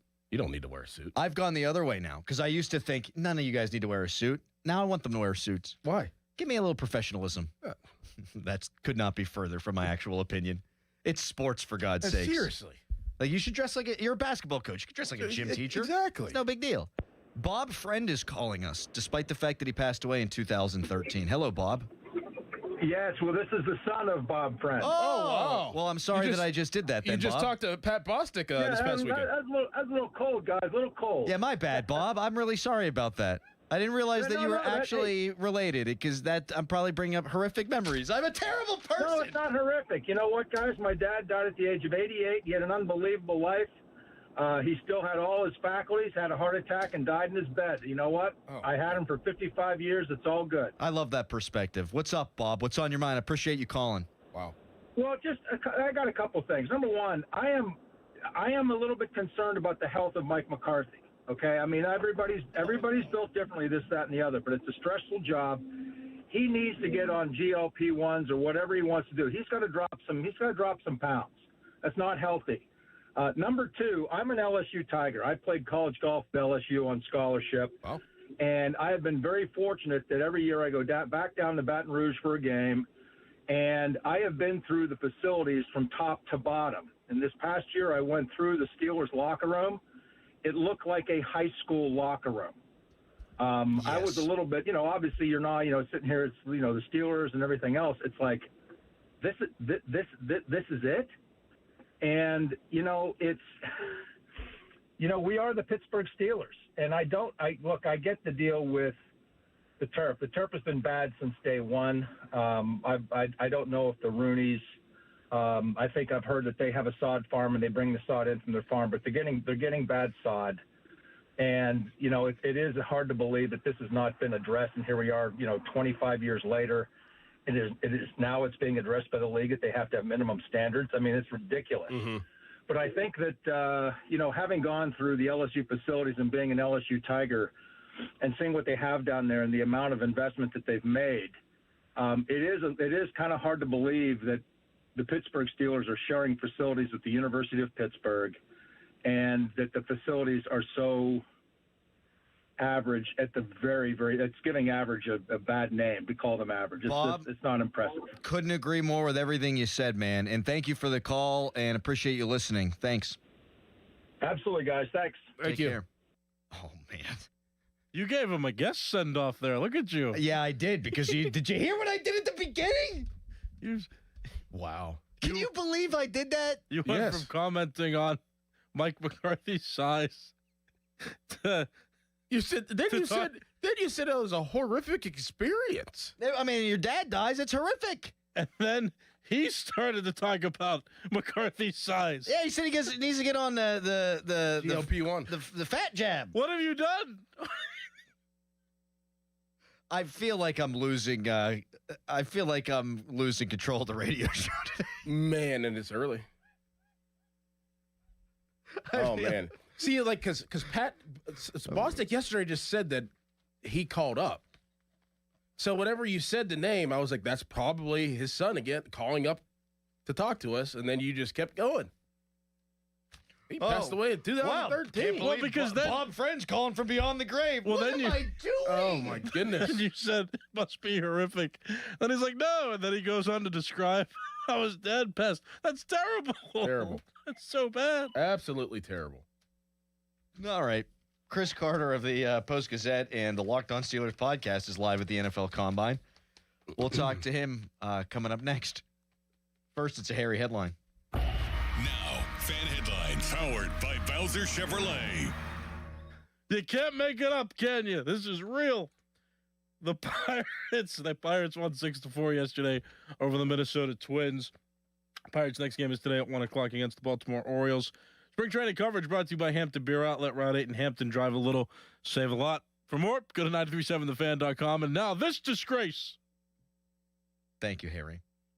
I will be at Hampton Beer Outlet today from 11 until noon doing a little Irish beer tasting. You should come on by and see me. And even if you can't, they got Guinness cases. $39.99 today only. That's crazy price on this Friday. Plus all your other favorite Irish beers, fully stocked, piled high, best prices. Drive a little, save a lot. Hampton Beer Outlet, Route 8 in Hampton. Don't miss the Panthers Insider Show every Saturday morning from 8 to 9 with Pat Bostic. The best insight with the top guests and everything you need to know about Pitt. The Panther Insider Show is brought to you by Voss TV and Appliance. NSS Life, Joe Ball GMC, and PGT Trucking. Sports Radio 93.7, The Fan. 3 days grace.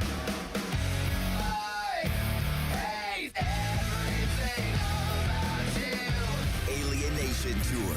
Adam Gauthier returns alongside Matt Walsh live March 3rd at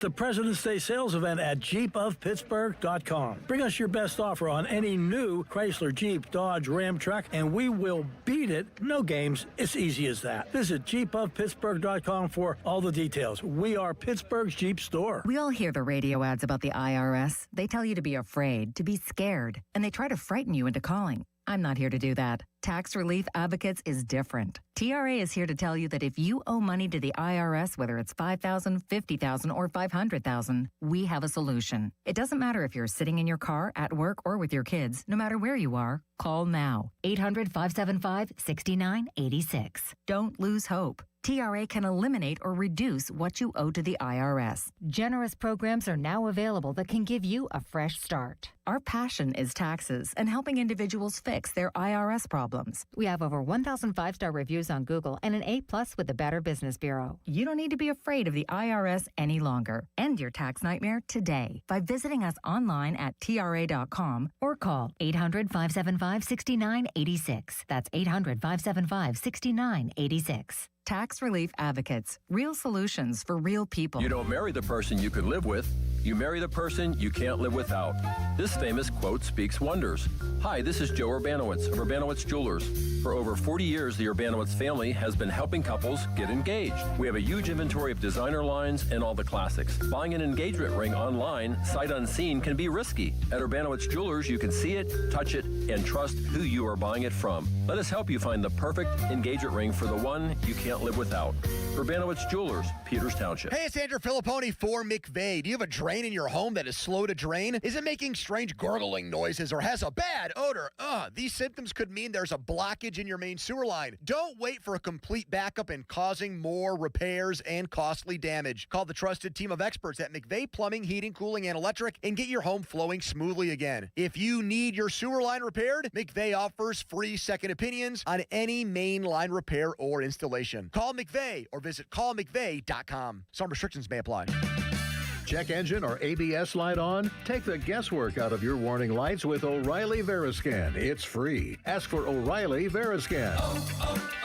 O'Reilly Auto Parts. Snakes, zombies, public speaking. The list of fears is endless. But the real danger is in your hand when you're behind the wheel. Distracted driving is what's really scary and even deadly. Eyes forward. Don't drive distracted. Brought to you by NHTSA and the Ad Council. The PM team is brought to you by Mike's Beer Bar on the North Shore. Meet me at Mike's. 93.7 The Fan is cleared by aquickdrain.com.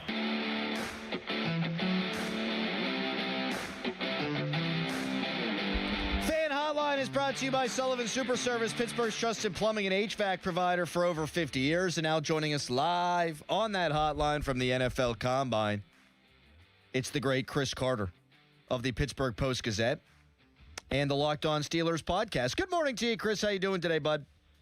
Good morning, crowd, man. How you doing today? I'm good. You don't want to say anything to Doran? What's up, Doran? How we doing? Good. How you doing? Chris. It's great. It's great.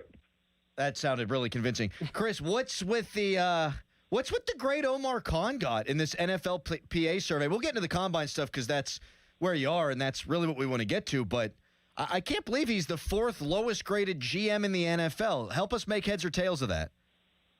I wonder if it is more because of, you look at some of the free agent signings the Steelers brought in last year, Juan Thornhill, Darius Slay, and how they didn't last long with the Steelers. And maybe there's some players that felt a bit sour about that. And you also kind of look at what kind of contracts the Steelers handed out last year. The Steelers really weren't, dishing out too many, long-term, re-signings or anything like that. And I think that's part of the structure that the Steelers are kind of in right now. If you look at, next year's cap is what it is. But the Steelers in 2 years have a lot of flexibility. And I think a lot of that, I wrote about this, after we talked to Omar Khan here. But you look at the options, the Steelers have a ton of cap space to sign Omar Khan's first draft class. And that's, of course, Broderick Jones, Joey Porter Jr., Keanu Benton, Darnell Washington, Nick Herbig, 5 guys who are all pretty good contributors to this team right now. So I think part of it also is, maybe it's not fair to Omar, but I think part of it is, there's guys on the team who are like, hey, I haven't gotten the money that I want yet. And I'm looking to see if I'm going to be sticking here more than the next couple of years. So I think it's somewhat circumstantial, but you also look at the other grades and maybe there's a sense that like, hey, outside of Mike Tomlin, we had a lot of complaints last year and Omar was just part of that equation from the players grading sense. Chris, how much real smoke is around the Steelers potentially trading for Jalen Waddle or Brian Thomas Jr. from the Jaguars? I mean, the Steelers are definitely looking at all options. That's one thing that they do as a front office. They're keeping things open. But I really think that they don't want to necessarily do that while they're also paying DK Metcalf, especially when this is such a strong wide receiver class.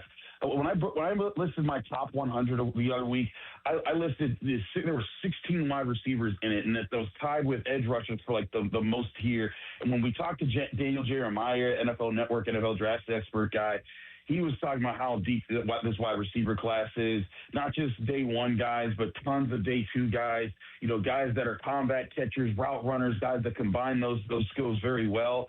It would just make sense to me if I'm the Steelers. If I'm trying to revamp that wide receiver room, I brought in DK Metcalf to be my veteran leader who shows up on time to practice and does all the things we ask of him. Okay, we've reset that. Now let's get 2 young playmakers inside our top 100 picks. We've got 5 top 100 picks right now.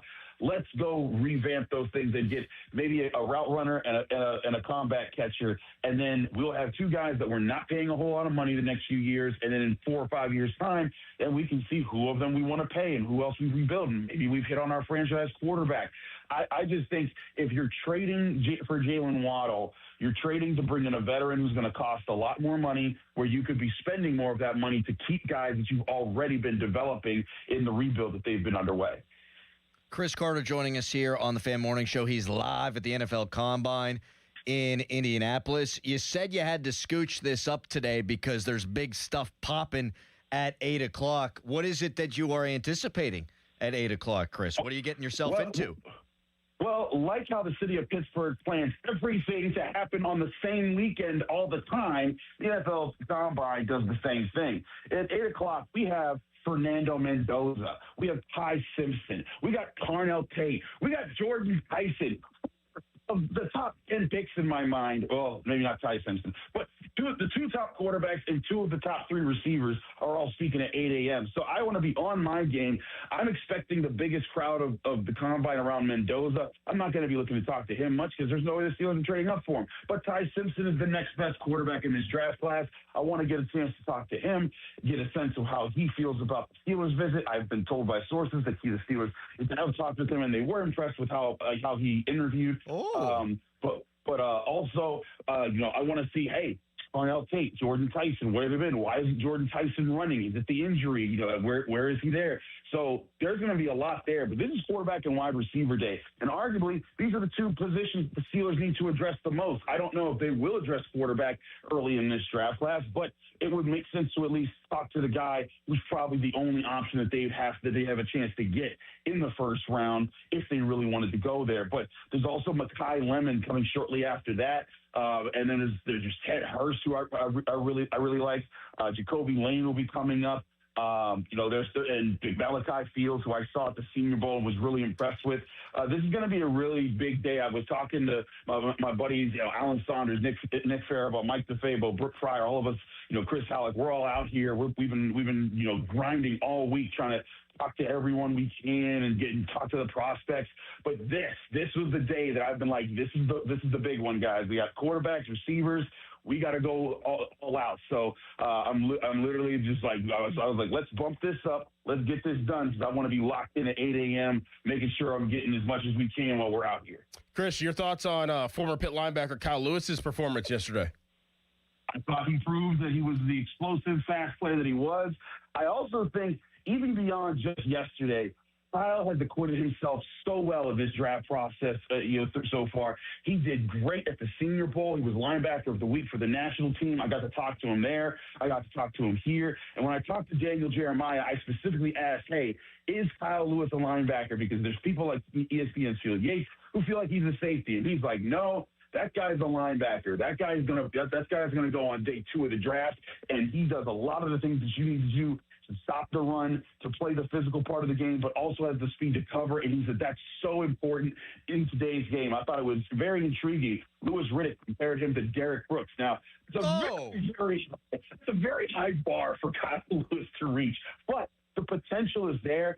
I've been saying this since I was covering him in his Pitt days. I thought he had the potential to be a really good to great NFL linebacker. And I think all the NFL scouts and GMs that have been watching him in this draft process and talking to him, I get the sense that they're feeling the same way. Kyle Lewis is doing the doggone thing.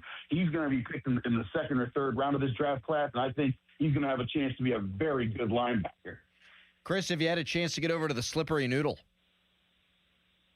Actually, it was the first night I was here. I popped over with some of the boys, so it was a good time. We saw a guy with a guitar and a guy with a harmonica just playing right in front of us. So Slippery Noodle, a classic stopping point in the NFL Combine Trail at Indianapolis. Darn right. I once saw Kirby Wilson. You know what? Never mind. I'm not gonna go there. Chris, appreciate the time, man. We know you're busy out there, so thanks for carving some of it out for us.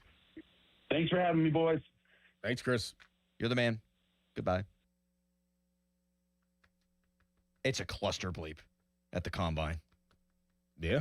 A cluster bleep. I'm sure. Today he's going to be jockeying for position. What's the face? Slippery Noodle? No. I'm just curious. I kind of live vicariously through them because I used to I feel like the Combine is just like a bleep show anymore. I feel like whenever I was there, 15, 16 years ago, it was more legit and professional. I was stunned when I would go, the number of media members. Like, I don't remember seeing that many. There wasn't. We would have guests on, and they talked about how the thing had exploded. I mean, the Radio Row rivaled that of the Super Bowl.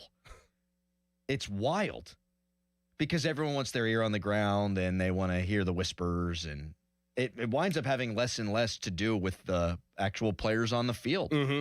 Which is really kind of missing the whole point of the deal. Coming up next, we got to react to Chris. I mean, what he had to say about Kyle Lewis, Aaron Brooks. Derek. Good. Yes, Derek Brooks. Aaron Brooks would have been the quarterback coached at one point by Mike McCarthy in New Orleans. Thank you for that. Yeah.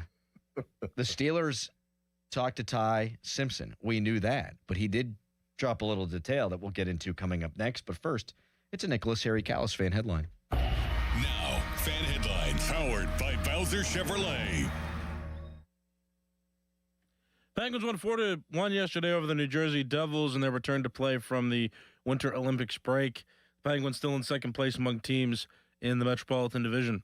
For more, go to 937thefan.com, and now here is Doran. Ever wonder why Fanatics Sportsbook is America's fastest online growing sportsbook? Other sportsbooks, well, their rewards are just the same old, but FanCash is the ultimate sports currency, and betting with Fanatics lets you stack FanCash. With Fanatics Sportsbook, you can get up to 10% FanCash back on your wagers, win or lose. Use your FanCash to unlock the world of Fanatics with unlimited profit boosts, exclusive merch, collectibles, game tickets, and so much more. If you want value for your bets, Fanatics will always have your back. Did I also mention that they are giving away millions in FanCash this year with games like FanCash Drop? Tap in every Friday and see what the fuss is all about. So switch to the sportsbook that will give you more to play with. Go check it out for yourself and download the Fanatics Sportsbook app today. Winning hits different here. Must be 21 plus. Gambling problem? Call 1-800-GAMBLER. Sports Radio 93.7 The Fan. Get the latest on Pittsburgh sports from anywhere with the Odyssey app. Listen to shows and Pirate Games live. Check out our exclusive interviews and content anytime. Download the Odyssey app now and never miss a minute. Sports Radio 93.7 The Fan. Now, from the Spitzer Toyota Traffic Center at SpitzerToyota.com. In Ohio Township, Nicholson Road remains closed due to an earlier multi-alarm structure fire between McRae and Mount Nebo roads. Also, watch for delays as crews clear an earlier accident in Clairton on Route 837 North State Street near the intersection with Coal Valley and New England Hollow roads. Parkway East, you are jammed at Wilkinsburg to the Squirrel Hill Tunnels. Parkway West near the top of Green Tree Hill. From the voice of Pittsburgh, 100.1 FM and AM 1020 KDKA, I'm Greg McAtee on Sports Radio 93.7 The Fan. This report brought to you by Ollie's Bargain Outlet. Savings! Discounts, the best bargains. At Ollie's, we've got brand name merchandise at up to 70% off the fancy store prices every day. I get to keep more money in my pocket. Ollie's! Good stuff, cheap! Call Mr. Water Heater. Call Mr. Water Heater. Call Mr. Water Heater. Call Mr. Water Heater. Hey, it's Andrew Filipponi for the FanDuel Sportsbook, the official partner of 93.7 The Fan. Ever wanted to go to the NBA Finals? I've been. Well, now it's your chance courtesy of FanDuel. All you have to do is use your profit boost on an NBA future, and you'll be entered for a shot to win an NBA Finals trip for two. NBA Futures let you lock in your pick for who you think will go all the way, whether it's a team to win the championship or a conference title. Visit FanDuel.com/Andrew to get started. Now, I did go to the NBA Finals when it was Cavs and Warriors, Kevin Durant versus LeBron James, which was really fun. I have two NBA futures out right now. They are long shots. Miami to win the East, because you never know with them. And then Golden State, hoping that Steph Curry creates some magic. They are Cinderellas, but that's the fun of FanDuel, where you can take a shot on a long shot and pray. Play your game with FanDuel, the official sports betting partner of the NBA. 21 plus in President, Pennsylvania. No purchase necessary. Limit one entry for profit boost token. Opt-in required. Must supply profit boost token on select market. Restrictions apply. See full terms, including methods of entry at sportsbook.fanduel.com. Gambling problem? Call 1-800-GAMBLER. The latest advancement for thinning hair and hair loss is now at New Image Hair Clinic. It's called laser hair therapy, and you could try it for free. Simply call today at 800-514-HAIR or visit newimagehairclinic.com to schedule your free evaluation. In as little as 1 hour, they can help determine the possible reasons for your hair loss and if the laser hair therapy is for you. Call now, and KDKA listeners can receive 2 weeks of laser treatments for free. Certain restrictions apply, so call 800-514-HAIR 4247 or go to newimagehairclinic.com. Hi, I'm Julie Bologna, and I used to bring you the weather forecast to help your family navigate your day. Now I want to help you with the forecast to navigate your life as we age. At Julie & Gray Associates, they have helped thousands of families prepare for the future. Their certified elder law attorneys can help you with important life decisions involving long-term care, asset protection, tax planning, and avoiding probate. Visit grayelderlaw.com. SchultzFord.com, SchultzFord.com, SchultzFord.com, SchultzFord.com. Text us on the Edgar Snyder and Associates text line at 412-928-9370. Edgar Snyder and Associates reminds you to text responsibly. It's showtime, ladies and gentlemen. It's the Fan Morning Show on Sports Radio 93.7 The Fan.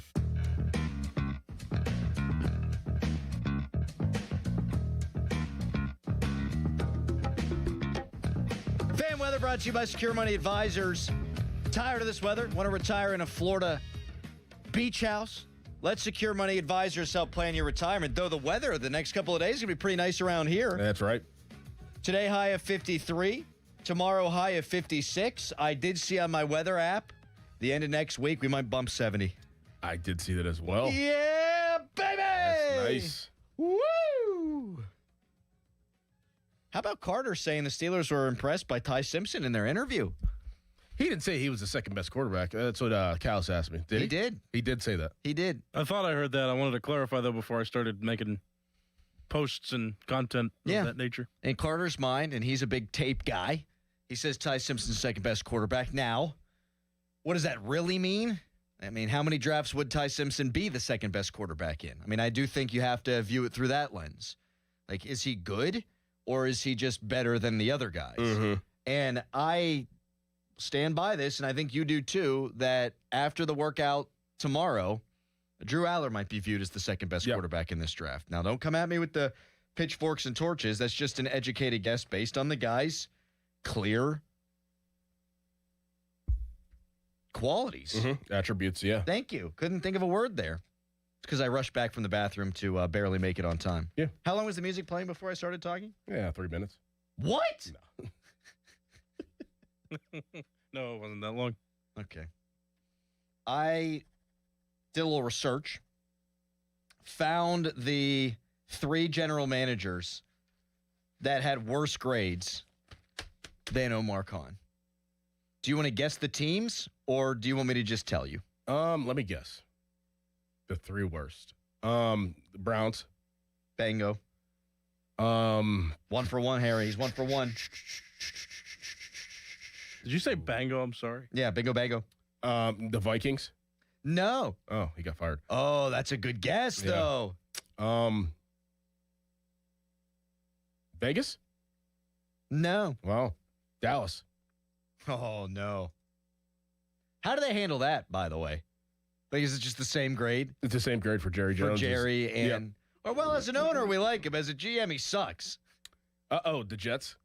No. Jeez, man. All fair guesses. How about their coach falling asleep, Aaron Glenn, at the Combine? Sleeping. Somebody told him, too. Somebody was like, you're on TV. Someone got in his ear, and he, like, perked up, like, all scared.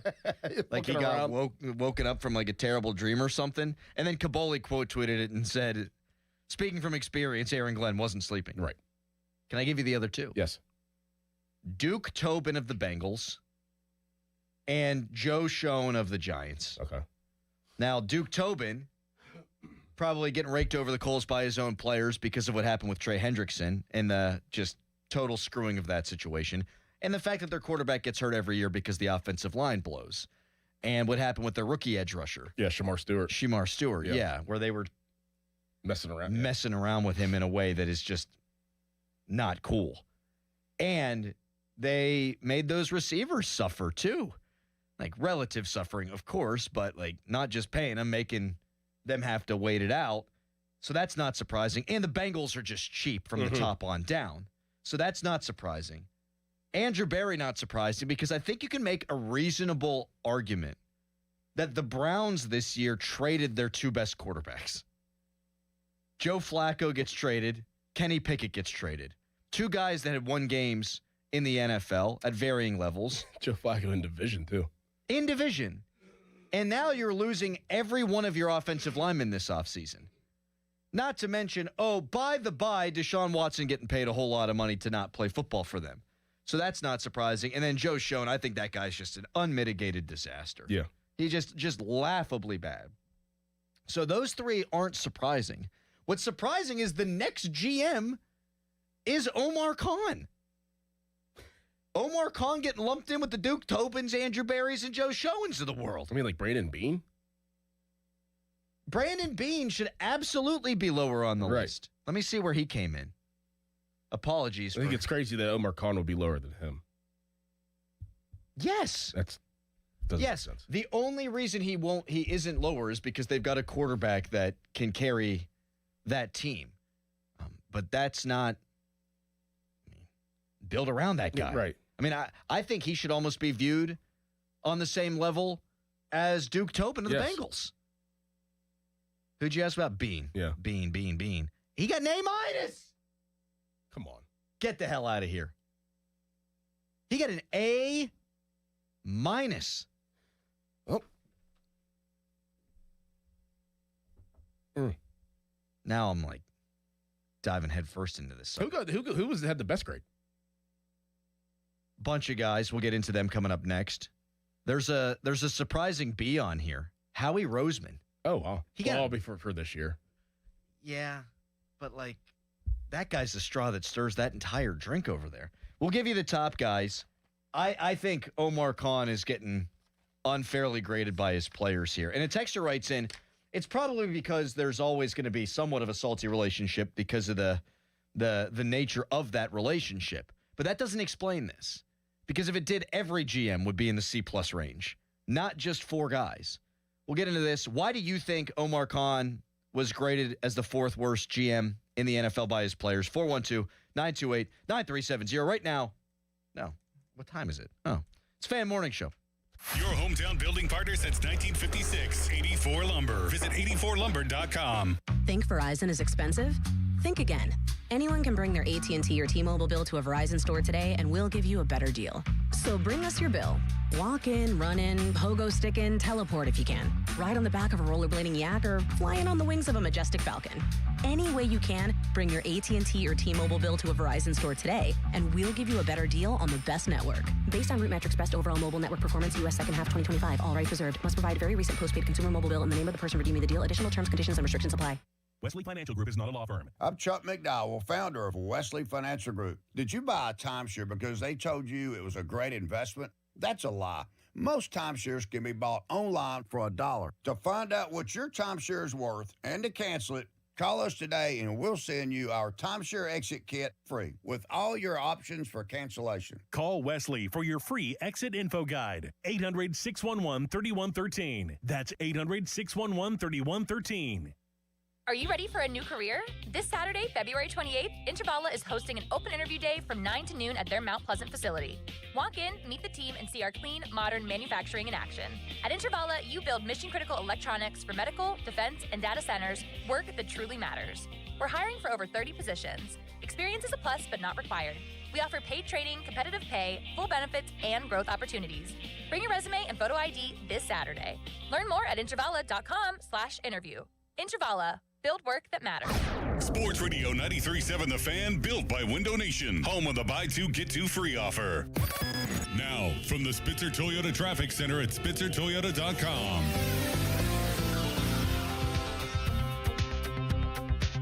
Crews remain on the scene of an earlier accident in Clairton, tying up the 1400 block of North State Street near the intersection with Coal Valley Road and New England Hollow Road. So watch for delays, especially North Valley 37 backing to the Clairton Bridge. Parkway West, you're jamming near the top of Green Tree Hill. Parkway East at Wilkinsburg.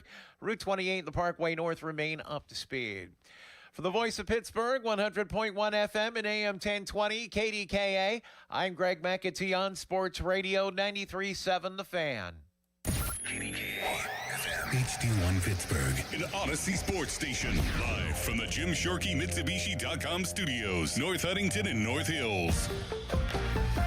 Always live and free on the Odyssey app. At Jim Shorkey Mitsubishi in the North Hills and North Huntington, February just got sweeter with irresistible savings all month long. Drive home a new 2025 Mitsubishi Outlander or Outlander PHEV for 0% APR for 72 months. Mitsubishi all-wheel control delivers enhanced traction in any condition. And with 10-year warranty and 2 years of free maintenance, you'll drive with Mitsubishi confidence. Your deal.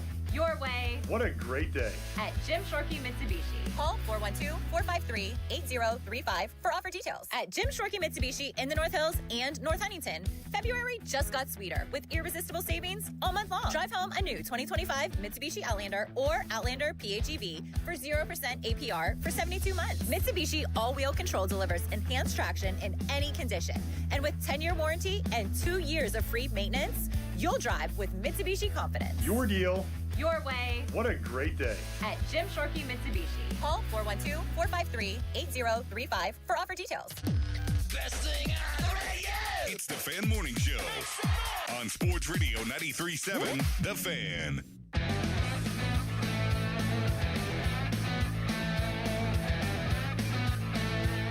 Omar Khan graded as the 4th worst general manager in football, according to his own players in the NFLPA survey. I'll have to read you the NFL's response. They sent out a statement. It's very crybaby, very funny. Not just about Omar Khan, but about the fact that all these player surveys got leaked. Yeah. They're pissed off. There will be lawyers. Nothing you can do about it. Right, what are you going to do? Can't stop a leak. Shoot. So Omar ranked only ahead of Duke Tobin of the Bengals, Andrew Berry of the Browns, Joe Schoen of the Giants, which makes all the sense in the world that those three would be the bottom three, not necessarily that Omar Khan would be lumped in with them. Here are the 7 guys that got an A. One shocking to me because you guessed him for the worst. Kwesi Adolfo-Mensah of the Vikings. He got an A and got fired. He got an A and got fired. He went on paternity leave. Yes. 2 weeks. Yes. Huh. You weren't on when we talked about that. You were either sick or I might have been on. You might have been on paternity leave. Like, I think Indiana's got it the right way right now. With Curt Cignetti, like, these guys work 9 to 5, they get time off, and they still win. Like, there is a way to do that. No doubt. That to me is ridiculous. There had to have been more there, but maybe not. I don't know. Dan Morgan of the Panthers got an A. Pretty good. They had a surprising season. George Patton, the general of the Broncos, got an A. Okay. Chris Ballard of the Colts got an A. Now, I do think it's important to note that these surveys were completed at the end of November, early December. So they had been playing really good football. They were the last undefeated team in the NFL, so maybe that had something to do with it with Ballard. Les Snead of the Rams got an A. John Schneider of the Seahawks got an A. Yep. Feel like he probably deserved an A+. Yep. And Adam Peters of the Commanders got an A. Love that guy. Good guy? Yeah, very good guy. Awesome. I met him whenever he was the assistant GM for the 49ers, and I was talking to somebody, and they're like, he's going to be the next big-time GM, and literally a year later, he takes the job with the Commanders. You were on the field before the 49ers game, and you told me that. Yep. You're like, this guy's going to be a guy. Yep. Impressive. And awesome guy. I know injuries kind of derailed them this year, so maybe they're not looking at that as his fault. But, I mean, there's not a ton of rhyme or reason, doesn't seem. Like, one GM, like you mentioned, got fired. The Panthers, it's not like they had a surprising season. Not like they had a great season. The Colts fell apart down the stretch. Rams, Seahawks makes sense. The Commanders had a bad year, even though Peters, we think, is a good GM and really through no fault of his own. So a little bit of this, a little bit of that for all the A's. The guys who are below Khan make sense. I'm wondering from Steelers fans, though, why they think Omar Khan got a C+. I have not heard a compelling reason yet. I mean, Chris took a stab at it, kind of our theory. Like, maybe it's the way the contract negotiations went, but every single GM has to go through that. 412-928-9370. Texter writes in, Adam, Schoen's pronounced like Shane. Don't care, guy's a boob. I'll call him what I want. I hate, point of order, I can't stand when people got names that aren't pronounced the way that you read them. Right. Like, we were going to name our daughter Siobhan, but it would be spelled with the Irish spelling. Oh, man. Which is like Siobhan. Yeah. And we did not want to do way. that to them growing up. And like, you had a substitute teacher. Who's Siobhan? Right. Siobhan, can you raise your hand like it's a Key and Peele skit? All right, I got the NFL verbiage on this too. Or I thought I did.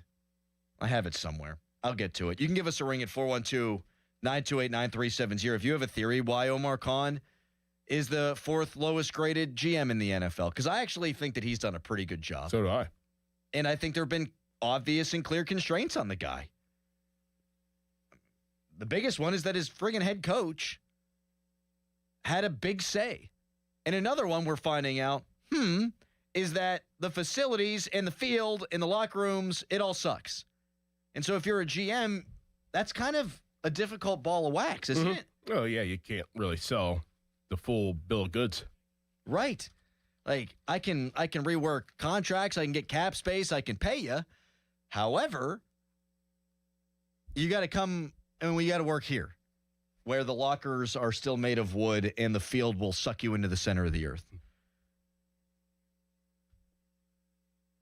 I can't find this damn statement now. Here it is. We understand the NFL Players Association posted its team report cards on its players-only website today, and we are aware that the media is reporting some of the purported results. As we previously advised, the admission... Can you get a world's smallest violin in the background for this, Harry, while I read this? Maybe get a little violin. As we previously advised, the admissions made by the union and its counsel during the grievance hearing, including that the report cards are union speech, the union cherry picks which topics and responses to include and exclude, players have no role in drafting the report card commentary, the union chooses which anonymous player quotations to include and which ones to leave out, and the union determines how much weight to allocate to each topic before assigning the grades. Confirmed that the report cards are neither reliable nor scientifically valid. In fact, these admissions explain the union's ongoing and steadfast refusal to share any data or information about the process that it inaccurately tries to characterize as scientifically valid. Blah, blah, blah, blah, blah. Violin, violin, violin. If that's the case, then why is there now a new standard of the field that that the Steelers are now having to uproot their turf and improve it before next year? I don't think anybody is suggesting that this is scientific, but when you've got a 90-man roster or whatever it is, 53 plus the practice squad that are presumably voting on these things, no, it's not scientific, but we fill out surveys here. Mm-hmm. We got to do one every year. How's your boss? How's your boss's boss? How are your working conditions? I feel like a lot of places do that. Yeah. Now, the difference is, the NFL's the NFL, but it doesn't need to be quote-unquote scientific. No, I mean, you would think some of these things would just take care of itself, and they don't, and that's the problem. It's the problem of exposing the little things that you think that are just be of norm in the NFL. You're talking billions of dollars per franchise, and you're not going to invest into little things. I think that should be exposed. Absolutely. It should be. It's ridiculous. And you've been saying this for a while now, and we talked about it earlier on in the week. Like, there should be a bare minimum standard that every team should have to adhere to. And it sounds like insofar as the field conditions are concerned, they've now mandated that. It should never have taken that. No. But the reason why, and I will stand on this soapbox, the reason why there's now a mandated field quality is because of surveys like this. And it should be made public. Absolutely it should. Good on the NFLPA for putting it up on the website. Oh, you tell us we can't? Oh. Shouldn't have hit the space bar. Oh, my bad. Me scoozy. Brian in New Brighton on why Omar Khan was graded as lowly as he was. Hi, Brian. Good morning. Morning. I think first off, I think for surveys like this, when there is a big difference between asking players what the field surface is like and what the general manager does. But I'm just going to take a stab in the dark. I don't know this, but is there any possible way that, from all I've known, as a structure, is Omar Khan's more of a number guy and a financial guy, and Weidl is more of kind of the player, development. Could it be a perception from the players that, Omar Khan doesn't really isn't in the day-to-day GMing? It's more of the Weidl picking the talent and putting it together, and Omar Khan's just kind of that financial guy. It's an interesting theory. Yeah, it is. Yeah. Oh, you're not a football guy. Thank you for the call, Brian. Oh, you're not a football guy. Yeah, we don't value your opinion. Sure, I guess. I feel like that's more of what we know that. Do players care about that? Do they talk about that? No. Yeah, I wouldn't think so. No. You either get the contract done, you either sign me or you don't. Although it could, in a way, explain Howie Roseman's low grade, because Howie Roseman's the same kind of guy. Howie Roseman's a numbers guy, and they've had a ton of success, obviously, in Philadelphia. I think Howie Roseman's grade's low because he does the hiring, and I think with the offensive coordinator situations year after year, and especially with the last one, with his house getting egged, I think that's and then probably fired in a year. Fired. Yeah, I think that's what happened. To that end, there's a Tomlin topic here, and we'll get to it. Tomlin got an A. And first of all, your players loving you doesn't mean you're the best coach. That's true in any walk of life. I've had a boss in the past that was the best guy in the world. Not great at the job. If I had to evaluate the person, very high marks. Yeah. Loved coming to work for the guy, but there were elements of the job I'm like, man, what are you doing? Yeah. If I was doing these surveys and I was a player, my kind of my foundation on how I would grade would be how easy do you make my life on a day-to-day basis? Are you grinding me down to the fact where this is hell and I don't want to show up to practice every day? Or are you giving us, some leeway? Are you, one day are you going to pop in and say, all right, just hats today at practice? How hard are you making my life? Like, I want to be challenged, but are you making my life hell? Or are you making it easy? Right. Is it easy to go into work and to go into practice every day? That's how I would look at it. Yeah, like I wonder how Herb Brooks would have graded out back in the 1980 Olympic team whenever he was pushing those guys to the brink of death after they play a game, and then you're skating laps for 90 minutes. And I'm not saying I want to, I'm on a gravy train or anything. Like everything has to be easy. No, I want challenged, and I want it to be hard, and I want to be able to, have to do certain tasks to complete the job. But are you making that process difficult within the process? Right. And I would imagine too, and this could be a problem with the survey in how it relates to the coaching staff. Like different guys are going to want different things out of their head coach. Right. And different guys are going to want different things out of their general manager too. The thing that you're going to get the most agreement on, I would think, would be the facilities and stuff like that. With Tomlin getting an A, I'll tell you why that doesn't make sense to me, beyond just the wins and losses and the lack of playoff success coming up next. But we got people on hold who want to talk about Omar Khan, like Paul in Pittsburgh. Hi, Paul. Yeah. I also want to talk about the field conditions. I'm fine with the Omar grade, but I think anything grass-related field-wise, getting a bad grade is crazy with all the recent Achilles tears and everything else. They're pushing player safety and things like that. So anything, grass-related, I think deserves a higher grade, and it contradicts player safety and things like that, which I get a little bit confused on. You know what I mean? Yeah. Well, the teams that have, and thank you for the call, Paul, the teams with the lowest field grades, none of them would surprise you. Just like the teams with the lowest general manager grade. Yeah, what's another low team? So, with fields? Titans F-. Yeah, they're redoing their stadium. They're building a new one. Buccaneers F-, That's which an old stadium. That can't happen though in Tampa. Mm-hmm. It's going to rain and you're going to get sunshine. Mm-hmm. That can't happen. Mm-hmm. Steelers F-, Jets and Giants F-, obviously. Yes. Seattle F, Carolina F, Buffalo F, Bengals D-, Patriots D, Colts D. Man, that is unforgivable that half the friggin' league is D or less. 1, 2, 3, I'm counting. 4, 5, 6, 7, 8, 9, 10, 11, 12, 13. 13 teams out of 32 are a B- or higher. 13 teams. Baltimore was number 1 with an A. Philadelphia, who also has a college team playing for on their field, has an A. The Dolphins have a college team that shares their facility. They have an A-. Every single team below the A range needs to get on the horn with the Ravens, Broncos, Eagles, Chiefs, Raiders, and Dolphins and figure out what the hell they're doing. Yep. 49ers got an A-, even though they're built next to a nuclear power plant or something crazy. Yep. Some sort of plant that's not good. Right. And they got an A-. All right. Your thoughts on Omar Khan being the 4th lowest graded GM? We've been taking calls all morning on that at 412-928-9370. But Tomlin gets an A, and beyond just wins and losses, that doesn't compute with me. We'll tell you why when we come back. But first, it's a Nicholas Harry Callis fan headline. Now, fan headlines powered by Bowser Chevrolet.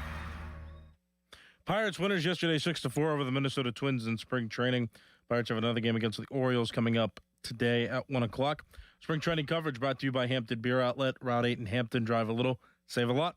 For more, go to 937thefan.com. And now, Crowley. Thank you so much, Harry. If your heat in this cold, blistering winter seems to be running a lot more than it should, you ask why?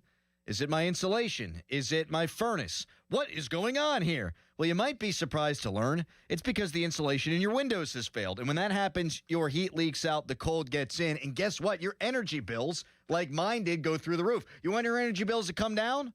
Talk to the pros at Window Nation. Get new windows with big savings during Window Nation's Buy 4 Windows, Get 4 Free sale. Plus, you can get them with 0 down, 0 monthly payments, 0 interest for 2 years. That's right. Buy 4 windows now, get 4 free, plus 0 down, 0 monthly payments, 0 interest for 2 years. And like me, your energy bills will also go down. Don't wait to put an end to your window problems. Schedule a quote now online at windownation.com. Y108 presents Odyssey the Night Before, powered by Bowser Chevrolet, starring Jason Aldean. Hey, what's up, Pittsburgh? I'm Jason Aldean. With special guests John Morgan and Shane Prophet. Wednesday, April 22nd, inside the Event Center at Rivers Casino, Pittsburgh.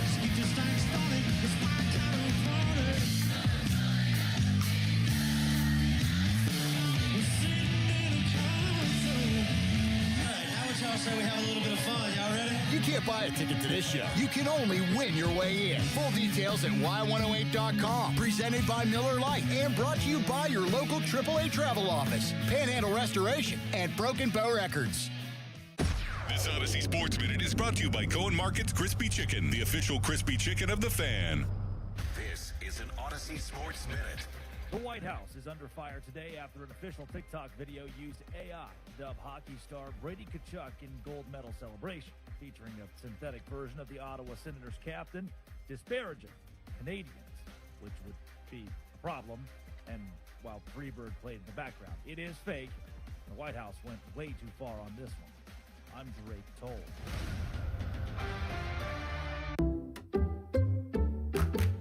You like saving money, right? We all do. That's why Allstate just lowered the price of car insurance. Not, but wait, there's a catch. Lower. Actually lower. So if you're shopping around or just want to see how much you could save, check Allstate first for a new lower auto rate that could save you hundreds. You're in good hands with Allstate. Not available in every state. Only applicable for new auto insurance business. Rates will vary by several factors, including how you purchase the policy. Potential savings vary. Allstate North American Insurance Company and Affiliates, Northbrook, Illinois. The most beautiful time of year is upon us. Tax season. And TaxSlayer is here to help you file. We guarantee 100% accuracy and your maximum refund. Those are some good numbers. And you can trust me, because I'm a talking calculator. Did I mention TaxSlayer even has support from real US-based humans? If you have any questions along the way, beat the rush and start for free today. TaxSlayer. File fearlessly. Take a break and come out with us tonight. Not tonight, man. Come on. You deserve a night out. You're gonna miss out. Miss out on what? While you stayed home, they won big. They celebrated. They got the suite, stayed up all night, and made memories. And you weren't there. Some nights are too good to sit out. Rivers Casino. Don't miss the moment. It's Sean Whalen, owner of family-owned Whalen Exteriors in Western PA. Is the recent winter storm still haunting your home? Ice dams forming at your roof's edge, trapping water and forcing it under your shingles? The real culprit is hiding in your attic. Poor insulation and stagnant airflow let heat escape, melting snow from the inside out and causing costly leaks. Don't wait for the drip. Be proactive. Whalen Exteriors specializes in proper ventilation and insulation to stop ice dams before they start. Need help? We're here for you. Visit WhalenExteriors.com today for a professional inspection. When it comes to local high school basketball, nobody gets you closer to the game than Steel City Hoops. All the latest highlights, scores, and standings, plus exclusive stories on the kids who step up and the teams that won't go down. Any closer and you'd need to check in at the scorer's table. Steel City Hoops. Find us on Instagram, TikTok, X, and at steelcityhoops.org. Our cheese logs are so good, people complain there's too much cheese. Only at Bubba's Gourmet Burgers and Beer. Staples presents That Was Easy. So I opened a restaurant and needed everything. Menus, signage, catering brochures. Everything and then some. I went to Staples. They printed it all and even suggested takeout menus. One money pit with a side of fries. But now at Staples, you get up to $125 off custom print orders. $125 off. Now you're cooking. Brand your business in a big way at Staples.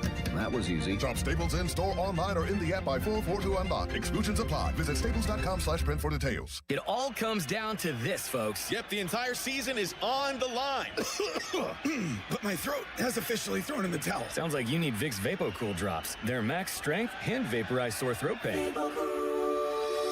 Whoa! These VapoCool drops hit fast. Speaking of fast, did you just see that play? Yeah, he vaporized that ball. That pun should have come with a penalty. Vaporize sore throat pain with Vicks VapoCool drops. Use as directed.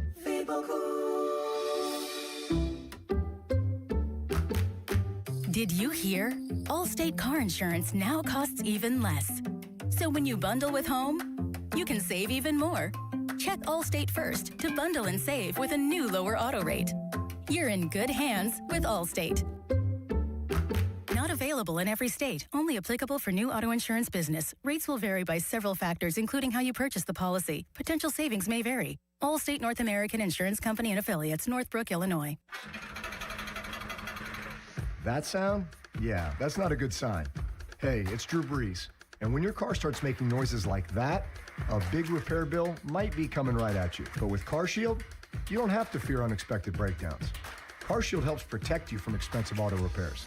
I spent my career making tough calls, but this one is simple. Visit carshield.com now and join the team that's helped millions of drivers save. Coverage varies by plan. View contracts and exclusions at carshield.com. Now, from the Spitzer Toyota Traffic Center at spitzertoyota.com. Parkway West inbound delays near Parkway Center down to the Fort Pitt tunnels. Parkway East jams at Edgewood Twistvale, while Route 28 and the Parkway North remain up to speed. Heading out of the South Hills, watch for traffic light delays on northbound 51 approaching Nobles Lane. And again at the Liberty Tubes off-ramp, West Liberty Avenue, just a traffic light delay between Pioneer and the Tubes intersection. From the voice of Pittsburgh, 100.1 FM and AM 1020 KDKA, I'm Greg McAtee on Sports Radio 93.7 The Fan.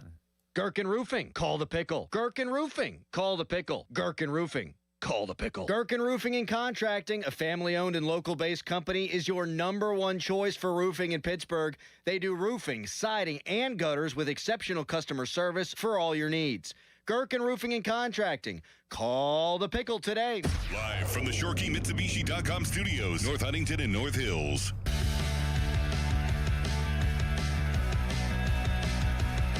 Fan Morning Show brought to you by Guardian Protection, your hometown home and business security company. Seems like,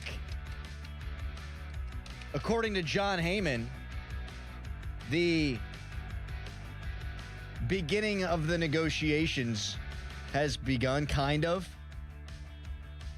for the MLB and MLBPA. And there is a starting point for a cap ceiling and cap floor. We will get to that at some point. Noah Heil is going to join us from 9 o'clock until 10 this morning. He had the report on Connor Griffin, of course, but he'll be good on that, too. He'll be good on everything. We'll throw a bunch Noah's way. Yeah. We'll have a good time. Yeah. Mike Tomlin got graded an A on this NFLPA player survey, and there's some mental gymnastics, I think, that needs to go on here for him to get an A from the players. And you can agree or disagree. I'm just interested. Terrell Austin got a C. Mm-hmm. Arthur Smith got a B+. Mm-hmm. Mm-hmm. The training staff didn't do well. The nutritionist didn't do well. The wait staff was the worst in the league. How can Mike Tomlin get an A when he hired every single one of those people? Because you're grading individually. Yeah. You're not thinking about his job overall. You're just thinking about what he does in that role at practice, film rooms, on the field. Yep. Yeah. Yep. And he was a master motivator. So most guys are going to be attracted to that. And, you walk in every day and some days you just don't have it. And then if you sit in a team meeting room and Tomlin's up there, he's going to get you ready to go. And guys love that. Gets the engines going. Yeah. He is consistent in that approach. Uh-huh. And he is a captivating speaker. We saw it on the HBO show when Zach Taylor would address his team, when Kevin Stefanski would address his team, even when Harbaugh would address his team. If there's one personality there you're going to gravitate to, it's Mike Tomlin's. Harbaugh, by the way, got a B with the Ravens, which is pretty low. So I'm not surprised for the reasons you've laid out why Tomlin got an A. But the other elements of his job he was not good at. And I think his biggest strength is being a personality. And that's all well and good, but I think because his biggest strength was his charisma, it hid a lot of the flaws from a lot of important people. I think Art Rooney II, he was hired because Tomlin was so charismatic and impressive. And I think Tomlin, I'm getting emotional, I can't believe he's not the coach anymore. Mike Tomlin, because of the way he could turn a phrase, I think you kind of overlook a lot of that stuff. I really do. Yeah. I think players overlooked a lot of the stuff because you want to go to battle with that guy. Like, think about if you're Jalen Ramsey and the first conversation you have with Mike Tomlin, like, you're all in. You're all in if you're a guy like Jalen Ramsey. So when Rodgers was. Patrick Queen said he was. Yep. You're all in. I'm interested to see how this affects their player procurement moving forward. Like, guys who have wanted to come here and play for Mike Tomlin, like, of all the things that can and should have been said negatively about Mike Tomlin over the years, that is a fact. Players wanted to come and play for him. Now, some guys would want to leave, but that's true of any job. That's true of anywhere. That's true of any coach. But with the facilities being this bad, the field, hopefully they're going to fix that. But all these grades, now you don't have Mike Tomlin as your selling point. Like, do people care about the brand of the Pittsburgh Steelers, or do they want to play for the coach? I think the coach outweighed the brand. I think the coach became the brand. The coach became the brand. Yeah. You're absolutely right. You're absolutely right. Now, like, what coach out there are there players that were like, I want to play for that guy? I bet you McVay. I would say Vrabel. Yes. I think Dan Campbell, Shanahan. Dan Campbell. Yeah, there's a couple. There are a couple. But I think it was more about the mystique of Mike Tomlin and the history of Mike Tomlin tied with the Pittsburgh Steelers, winning Super Bowls in the late 2000s. And I think that if Mike Tomlin was still the coach for the next 5 years, I think that would go away a little bit because the generation wouldn't have known what Mike Tomlin had did in the past. I don't think, and you would know better than me, I don't think that players, until they get here, know that they haven't won a playoff game in 9 years. Yeah, you're right. They just, we got Mike Tomlin, we're going to win. And I'll be honest with you. I'll be full-blown direct. Like, there's a lot of players that want to play for a black head coach, too. Yeah. That has a lot to do with it. Aaron Glenn got an A. They want to play for a black head coach. Aaron Glenn's defense didn't have an interception. He got an A. He fell asleep at the combine. He got an A. Yeah. Which makes a lot of sense. Yeah. Like, this, not to paint with a broad brush, but like, this guy can relate to me. Right. Yeah, it's kind of a big deal. Yeah. And he broke the mold, and maybe I want to get into coaching someday, and he's going to be one of the reasons why that I'll have an opportunity to maybe coach. Especially if you're a defensive back. Like, that's especially if you're a defensive player. If you're Jalen Ramsey, like that makes he's all in. Yes. And to that point, Raheem Morris fired, B+. Right? The head coach report cards are very funny. Sean McVay got an A+, fired. Dan Quinn, A+. Or excuse me, that was Sean McDermott. I do this with the Irish guys all the time. I'd want to play for an Irish coach, Yeah, I'm sure you would. They're all fired. They all have new jobs. All of them. All the mix have new jobs. When I talked to Greg Brown on the phone about going down to Bradenton, he was like, here you got the Irish blood crowd. They really take their St. Patrick's Day serious down here. I was like, oh, man, he got my scouting report. Yeah, he did. No, not that you needed to sell me. You got St. Patrick's Day in baseball? Yes, please. That was a rough impression of Greg Brown, by the way. I didn't do an impression. I just said what he said. But you changed the tone of your voice. Did I? I don't know. Oh, if Greg Brown and the Irish people take their stuff seriously, that's the... Well, I had to differentiate my voice from a voice, but I wasn't trying to do it Greg Brown. I can't do it Greg Brown. I could do it Joe Block. I can't do that either. No. Just found out I can. Sean McVay, A+, Dan Quinn, A+. Ben Johnson, here's the A's. Ben Johnson, Dan Campbell, Andy Reid, Kevin O'Connell, Mick, Mike Vrabel, Aaron Glenn, Nick Sirianni, Mike Tomlin, Mike McDonald. Wow. See, I think there's a theory that whenever you threw it out there, guys who are easier to play for. Comfortable environment. How tense is it? Like, guys want push, guys want challenge, guys want to win. But there's a fine line of like, all right, like this isn't a winning culture, and it's just hell. Like, I've been in situations like that where, there's some coaches where you really like that you could bear some of that stuff, but if a coach is on the line and he's kind of a military sergeant, like, you're like, nah, I ain't with that. Like, Dan Campbell would be the perfect guy who you feel like can lower the boom, but also he cries at press conferences because his guy's lost and he's hurt for Dan Campbell will come in and be like, all right, yeah, we're wearing hats today too, though. Right. Hey, you guys the last couple. It's casual Friday. Right, it's casual Friday. Like, he's the same guy, but he also will grind you. Like, that's kind of the sweet spot for me as a former player. Yeah. That's the sweet spot. Grind us down, then give us a bone. You push me when you need to push me, but whenever we deserve some slack, you cut us some slack. Right.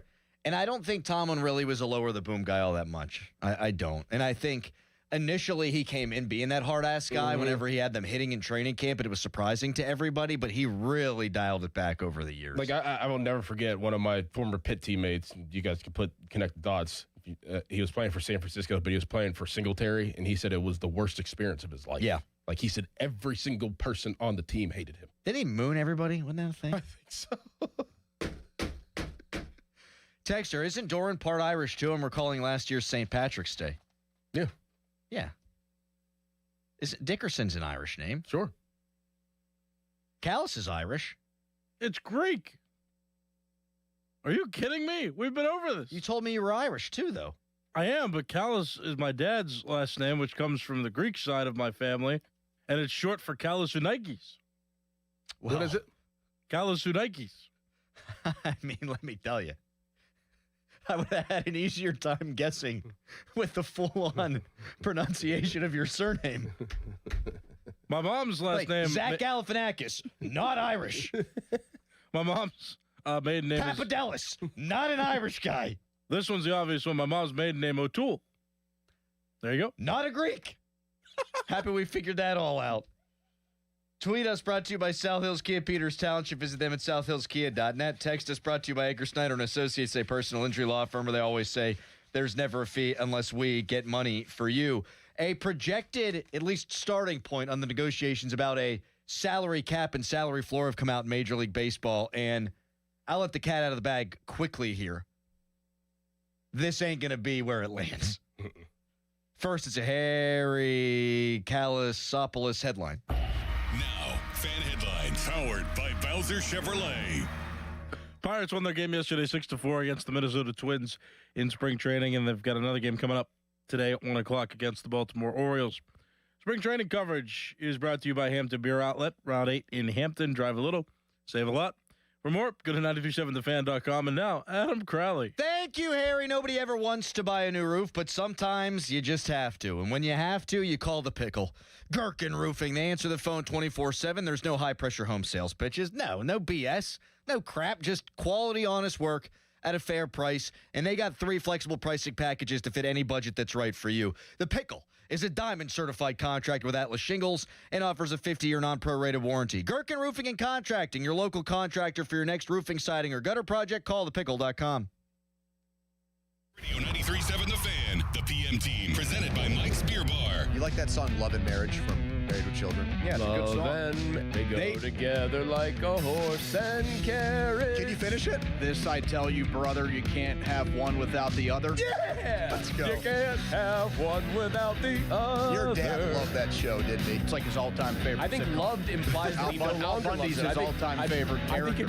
The PM team at 2 p.m., live and local, just like Mike's. Hey, it's Pony back to talk about Xfinity. Imagine all that could happen in 5 years. Jobs change, kids grow up, new memes come out. But what if you had reliable, intelligent Wi-Fi and the price didn't change for 5 years? Well, thanks to the Xfinity 5-year price guarantee, you don't have to worry about that part of your future. You're guaranteed 5 years of Wi-Fi that boosts speeds to your devices that need them the most, that finds and fixes any issues before you even notice them. It's like a super intelligent Wi-Fi that keeps you protected from online threats. You get incredible gaming speeds on multiple devices and no one battling for bandwidth. For the next 5 years, all your devices will be working in perfect harmony, and you get our best equipment equipment with no annual contracts, no fees, and no strings. So even though kids will grow up and you still won't understand what the X67 means, your internet will stay sharp, reliable, and most importantly, the price will stay put. Plus, get online in 5 minutes with same-day Wi-Fi, all with the Xfinity 5-year price guarantee. Lock in your price and unlock the possibilities. To get started, call or visit Xfinity.com or drop into an Xfinity store today. Xfinity, imagine that. Restrictions apply. Select plans only. Hey, it's Andrew Filippone for my guys at Comer & Cross. With warmer weather, right now is the right time to call Comer & Cross at 1-800-NEW-FLOOR. Before that schedule fills up, your new Comer & Cross garage floor will transform your garage in just one day. And take it from me, you will love it. Comer & Cross makes it so simple. They take all the stuff out of the garage for you. They can even make it secure on site. They'll fix your cracks and pits in your garage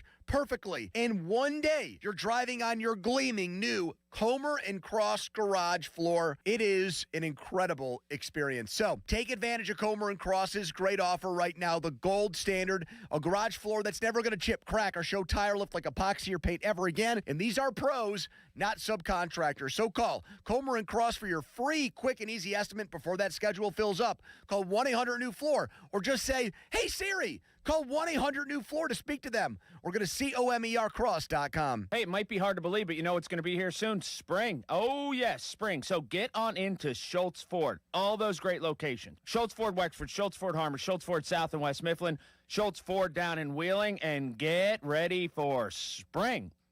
How about that Mustang convertible? When that weather hits, let's go. There's that. There's the F-150. There's an Explorer. Maybe you're taking that spring break trip.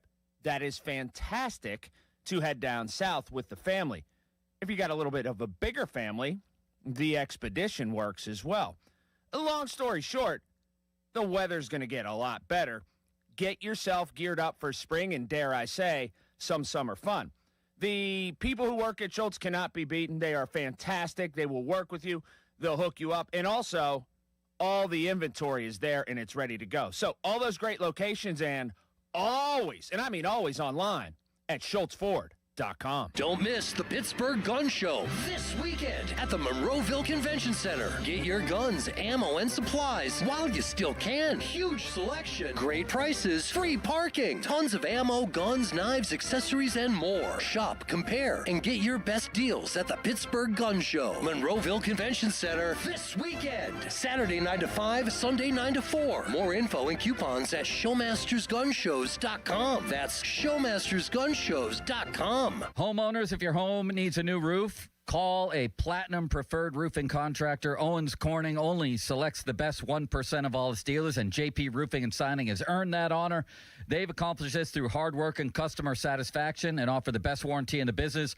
Homeowners receive $500 off any roof or siding installation. Ask about 100% financing, no payments for 18 months, and free estimates. All that, JP Roofing and Siding. Give them a call at 412-829-7711. That's 829-7711.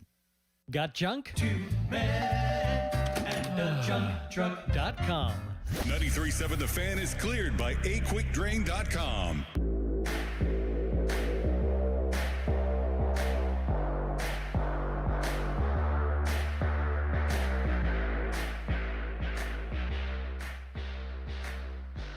John Heyman, Major League Baseball insider, put out there that early projections suggest a proposed salary cap in Major League Baseball would be between $260 and $280 million, with a floor of $140 to $160 million. Now, I think every single Pirates fan would be excited about the possibility of them spending between $140 and $160 million per year. Right now, I've seen projections that have them at 114, have them at 120 in some instances. You add an extra $20 million, that's a Connor Griffin. Mm-hmm. You add an extra $40 million, that's a Kyle Schwarber. So that's a big difference. Yeah. I don't think the small market teams would be for a floor being that high, but that's not the point I'm concerned with. They should be, that'd be great. There's no way that this is where we wind up. In the NFL, the salary cap last year was $250 million. To be cap compliant as a team that wants to hover around the floor, you need to spend 90% of the cap for 3 years. Mm-hmm. the cap and the floor are almost butting up against each other. Close. They're very close. Mm-hmm. These early projections would have the cap and floor 50% away from each other. Mm-hmm. That's math, baby. 140 is half of 280.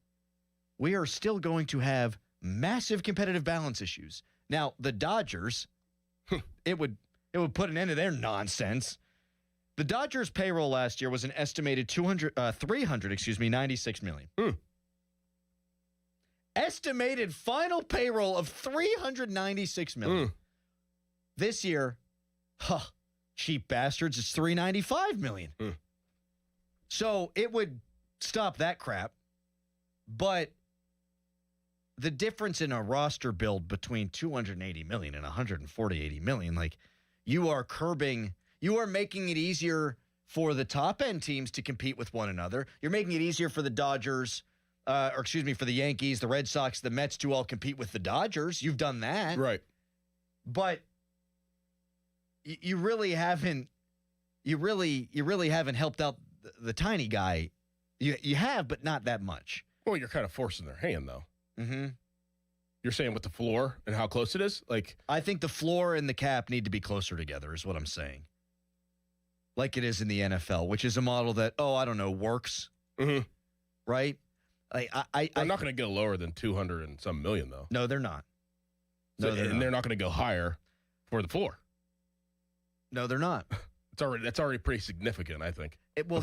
Here's why we are cruising for a lockout, because not only does the Players Association pound the table every time that one of these comes up that they're never going to have a cap, which I think is actually super short-sighted. Like, if this was what we did get, I think more players are getting more money.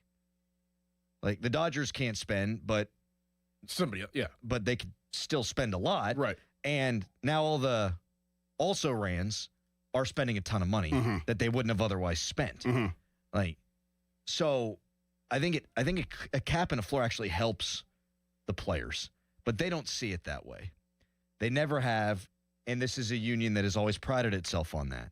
But not only is that an issue, you're not going to have owners seeing eye to eye on this, because some owners are going to want the cap to be much higher than others, and there are going to be small market baseball teams that, while they want the competitive balance to shift, they don't want to spend that much money. They don't want to have to spend that much money. I.e.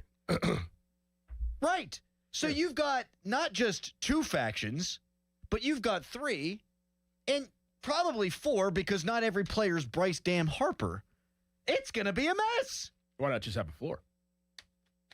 I hate that too. Give me a cap, give me a floor. Like, if it was a $220 million cap and a $150 million floor, you're really getting closer to competitive balance, like true legitimate. But are they looking for universal competitive balance in Major League Baseball, or was it like the scenario like you're talking about, like more competitive for the upper echelons and more competitive for the lower, and then meet in the middle? I mean, somebody's going to come out. If you were on the lower end and more of the floor area and spending more money, maybe getting, if you're the Pirates and you have to spend what $30 more million to hit that floor, could that get you closer to the teams that are competing at the $260 million? Sure, realm? but the margin for error is still going to be. It's still better than closer than what it was before. You are getting a Schwarber now to add to maybe this lineup. Or at the very least, you're not even talking about Connor Griffin on the opening day roster, because you've already paid him $20 million to help get you to the floor, right? Right. So, like, a guy that you might not have for the first month of the season, you're going to have all year long. Right. And you would have paid a third baseman and not had to worry about it, too. Right. So, like, if you say you got the Suarez, and then you paid Connor Griffin, too? Now you're there, and you're a much better baseball team. You can compete with you have a better chance of competing with the $260 million Yankees that have to compete with the upper echelon teams. It's a much better system, the one that we're discussing now, than the one they have now. Right. Not even close. But it ain't perfect. It's not gonna be. No. I'm still, and I'm not.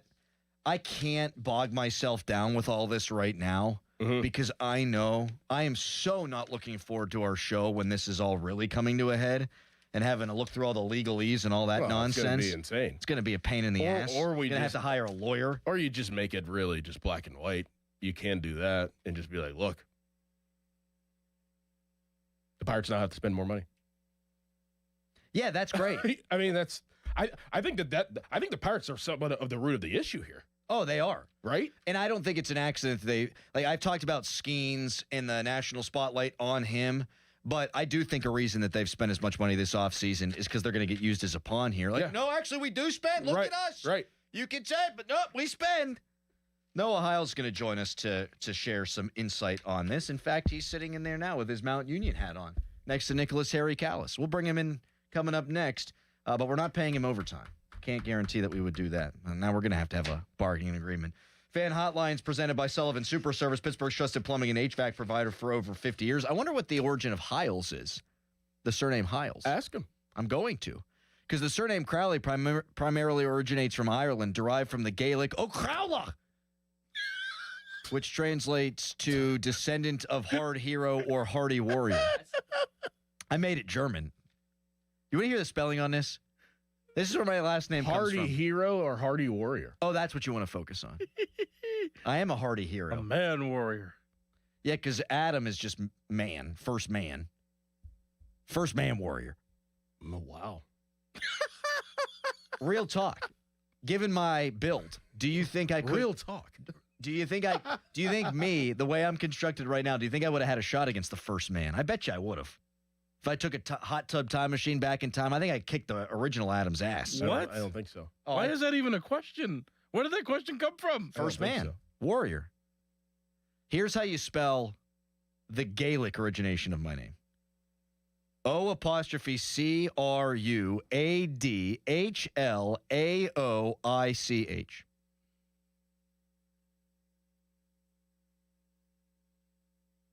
O'Crowlick?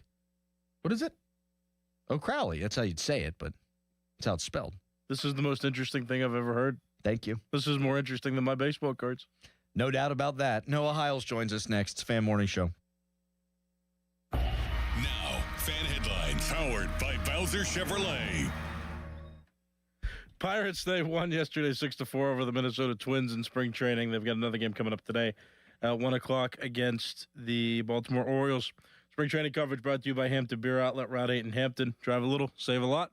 For more, go to 937thefan.com. And now here is Doran. Ever wonder why Fanatics Sportsbook is America's fastest online growing sportsbook? Other sportsbooks, well, their rewards are just the same old, same old. But FanCash is the ultimate sports currency, and betting with Fanatics lets you stack FanCash. With Fanatics Sportsbook, you can get up to 10% FanCash back on your wagers, win or lose. Use your FanCash to unlock the world of Fanatics with unlimited profit boosts, exclusive merch, collectibles, game tickets, and so much more.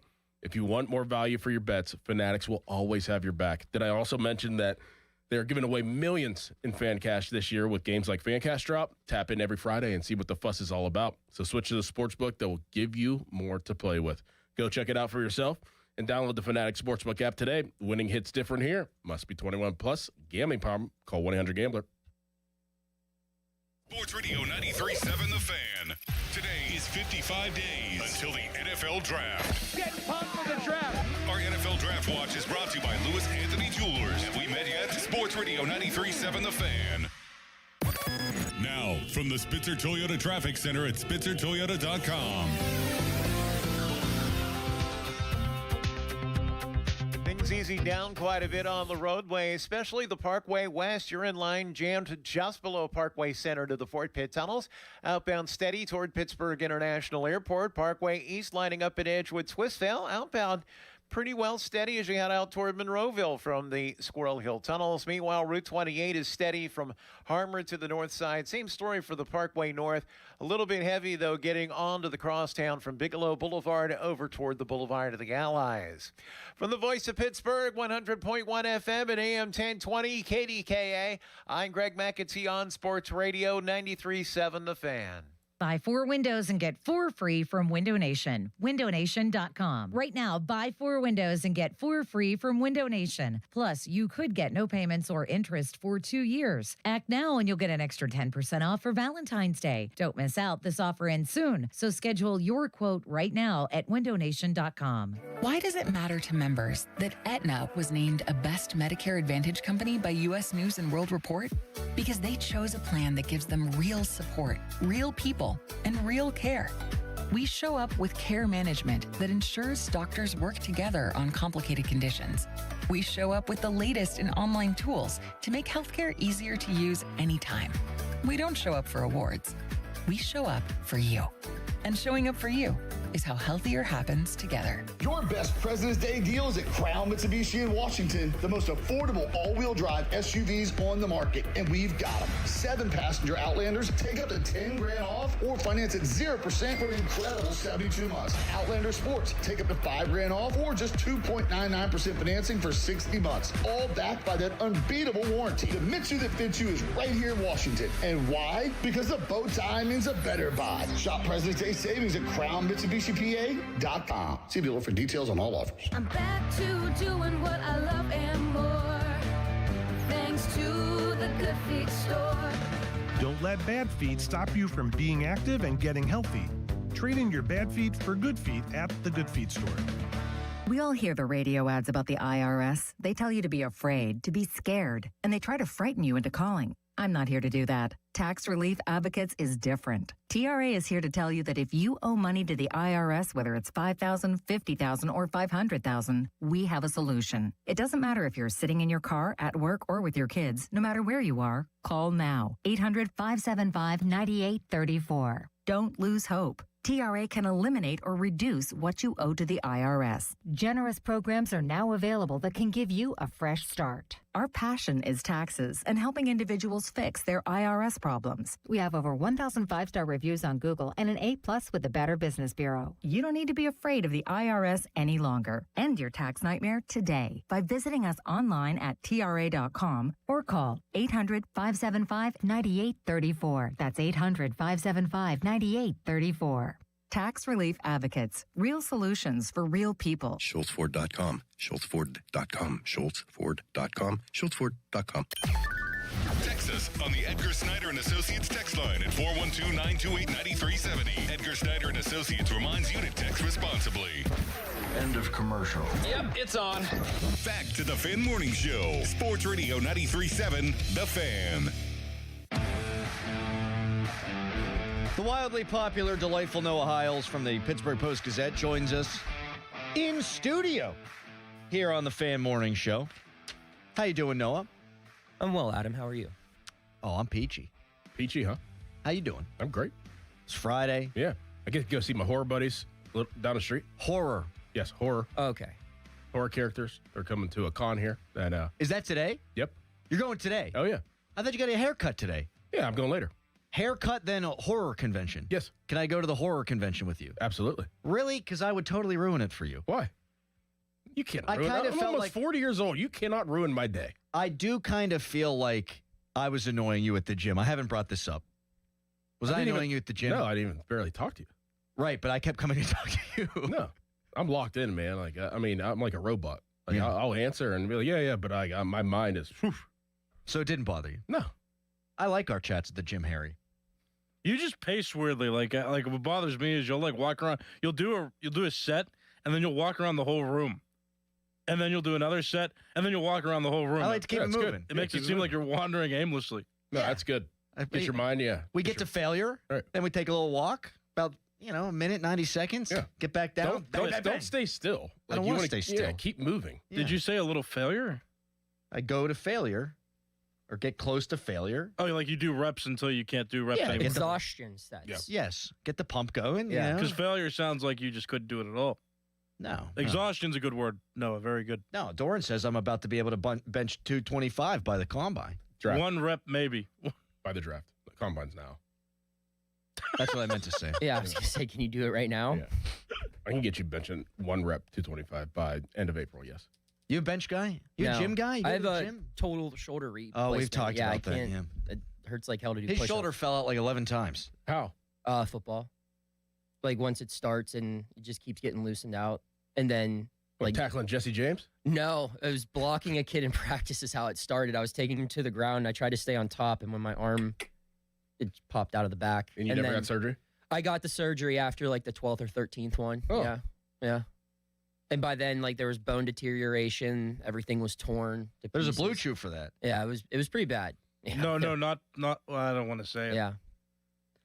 That sounds miserable. That essentially ended your career. You could have been an NFL player or something. Yeah, it could have.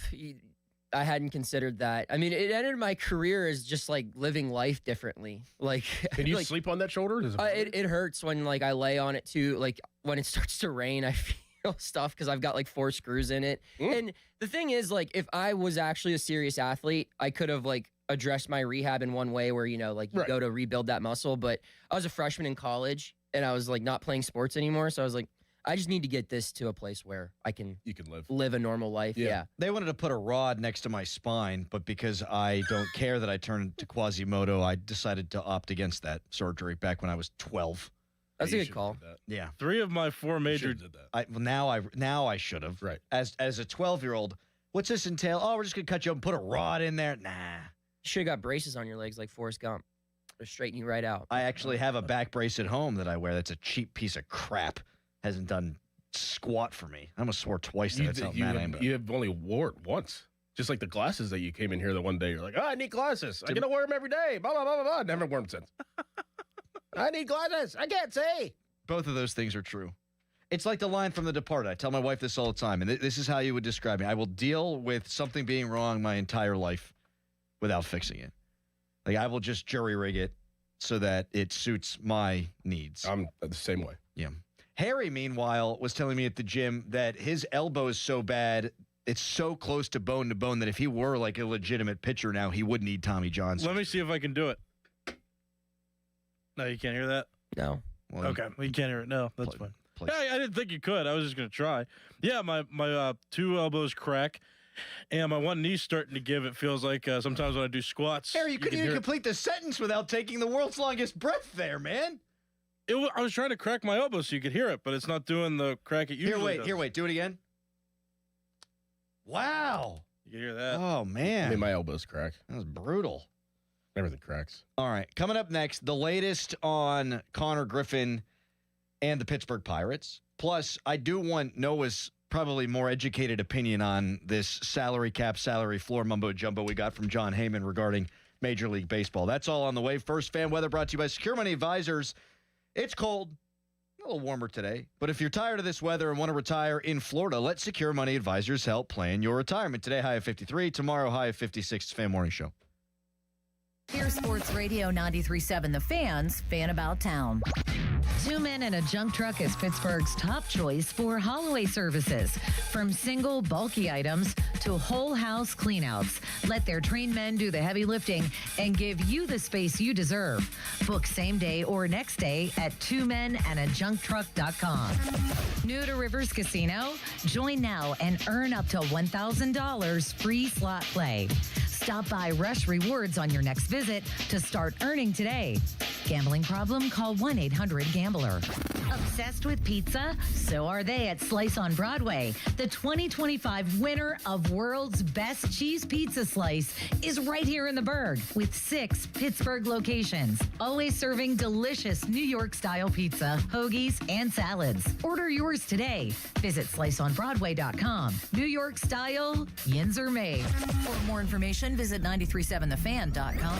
Your hometown building partner since 1956. 84 Lumber. Visit 84lumber.com. Target Freight Management, empowering Pittsburgh area businesses like yours to conquer the complexities of modern supply chain management. A trusted leader in logistics solutions, backed by years of industry experience and revolutionary thinking. Efficiency, flexibility, visibility, and reliability. And all right here in Pittsburgh. Target Freight Management, exceeding customer expectations using first-in-class technology. Move your product regardless of size with Target Freight Management. TargetFMI.com. TargetFMI.com.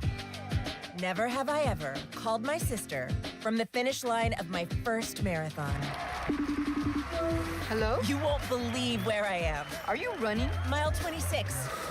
I'm gonna make it. Switch to T-Mobile's 55 Plus plan and get iPhone 16e with its advanced camera system on us. Plus, 2 lines for just $30 a line. Guys, I can't believe it. I knew you could do it, babe. That was amazing. Mom, how do you feel? I feel great. But I can't feel my feet. Let's take a picture. And then you may carry me to the car.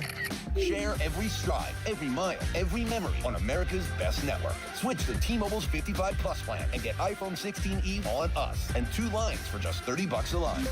With 24 monthly bill credits and 2 eligible port-ins on Essentials 55 Plus for well-qualified customers with autopay plus taxes, fees, and $35 device connection charge. Credits end and balance due if you pay off early or cancel. Contact us. Finance agreement 128 gigabytes, $599.99 required. Best mobile network in the U.S. based on analysis by Ookla of Speed Test Intelligence data 1H 2025. Visit T-Mobile.com. Sports Radio 93.7 The Fan, built by Window Nation. Home of the buy 2, get 2 free offer. Time to let Spitzer Auto World do the work during our Trade Up, Pay Down sales event. At Spitzer Toyota Monroeville, trade up to lease a new 2026 Toyota Tacoma SR5 double cab rear wheel drive from a low $249 per month. Plus, get our lifetime warranty, complimentary maintenance, and Spitzer VIP points. At Spitzer, our world revolves around you. TSRP 39684, VIN 3TMK B5FN6TM055265. 39 months, $49.99 due at signing through TMS plus title tax license registration. $490 doc fee, 0 security deposit, 10K miles per year, ends 3/2/2026. Now, from the Spitzer Toyota Traffic Center at SpitzerToyota.com.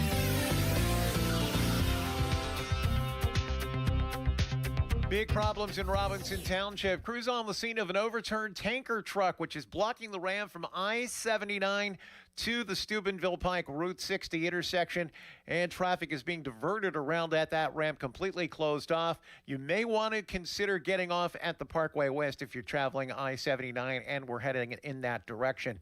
Speaking of the Parkway West, you are jammed near the top of Green Tree Hill to the Fort Pitt tunnels. Outbound is steady. Parkway East lining up at Edgewood Swissvale. From the voice of Pittsburgh, 100.1 FM and AM 1020 KDKA, I'm Greg McAtee on Sports Radio 93.7 The Fan. HD1 Pittsburgh, an Odyssey Sports Station. Live from the Jim Shorkey Mitsubishi.com studios, North Huntington and North Hills. Always live and free on the Odyssey app.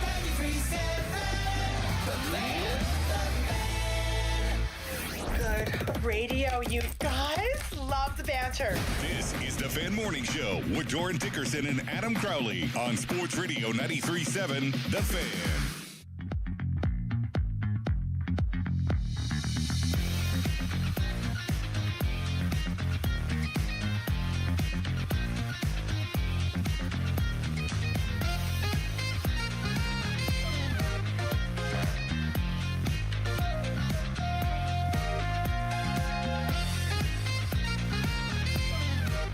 Show brought to you by Guardian Protection, your hometown home and business security company.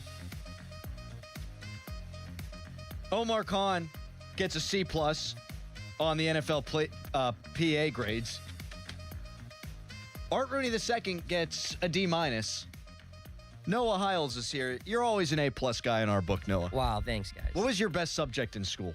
Probably English. That makes sense. Yep. Worst. Yeah. What was your worst? Football. Yeah, for sure. He did. Like you were science. You were a straight A student. No, I was not. I finished 40th in my graduating class out of 120 kids. It was kind of embarrassing, honestly. See, we didn't rank. If we'd have ranked, I'd have finished much. I just knew from like when I was. I'd have finished like second to last. It would not have been good. Penultimate. Yeah. I was pretty confident that I knew exactly what I was going to do with my life since I was like 12 years old. Same. So I just really focused on the stuff that I needed to know, and the rest was whatever. You know, like I was like a 3.2, 3.3 student, and my parents were always very frustrated because they knew I could do a lot more, but I was just like, you know what? Like, I just need to get this piece of paper and then I'm gone. Yep. I knew where I was going to college. I knew I would get in there. The Mount. Both my parents went there, so I knew if I had a certain GPA, I was getting in there, and I performed the same way in college, just enough to keep my fraternity off academic probation. Yeah. And got the degree, and here I am now. So listen to that, kids. You don't need to try that hard. I would actually concur with that 1,000%. Yeah. Especially when you get to college and you're working on your major. Right. Like, kick ass in your major. Unless you're like an engineer or a doc, like a lawyer, like that stuff. But like, just know what you need to know. Like, I just would go into biology classes in college, in high school, and just be like, all right, like, we just got to get through this. Yes. Well, I just have to dissect this frog. Yeah. And then we had to like, dissect a cat when I was in high school. What? Yes. Was that you that told me? I think it was you that told me. I mean, it's insane. Like, looking back on it, like, we had traumatizing. A freezer full of dead cats. Well, Garfield over you here. had a freezer full of dead cats too. Nuh-uh. Yeah, you did. Your cat, yeah. Yeah, my cat died, and the cat was very close to my sister, but she was off at college. So my dad, instead of burying the cat, put it in the freezer. I have a couple of Just loose. Just a loose cat in a freezer. Yep. Oh my gosh. Yeah, Frozen. Dead frozen cat. Yeah, I have some good dead cat stories. Not good, but like stories from my childhood that You know, that's we not don't a have to sentence share. I thought we were going to Yeah. hear. We'll vet them off the air, and we'll perhaps Yeah. bring them onto the air. I mean, they're on air appropriate. It's just kind of nuts. Yeah. Growing up in the country. Yeah, I don't know what the appetite would be for that. Yeah, I don't think we got to get down that road. No. I was going someplace with all of this. I promise I was. Were you going to taunt me about the bird again or what? Oh, Harry murdered a bird when he was 5. That's like a sign of being a serial killer. Is He it didn't not? mean to. It was more of like an of mice and men kind of thing. Oh, Dead the rabbit, George.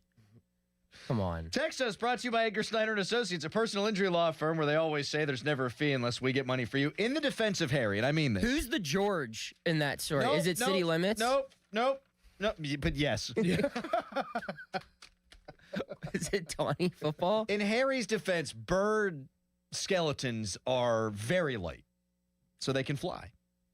And Harry, I've seen him in the gym. He's a strong young lad. As is Connor Griffin at 19. So if think about it this way, Connor, only 14 years ago, Connor Griffin would have been the age to kill a bird with his bare hands. You put in your column, like you nestled it in there too, you dirty, dirty son of a gun. You nestled it right in there to the column that both sides would be amenable to a potential contract. So do you think one's in the offing? Like, what do you know, Mr. Hiles?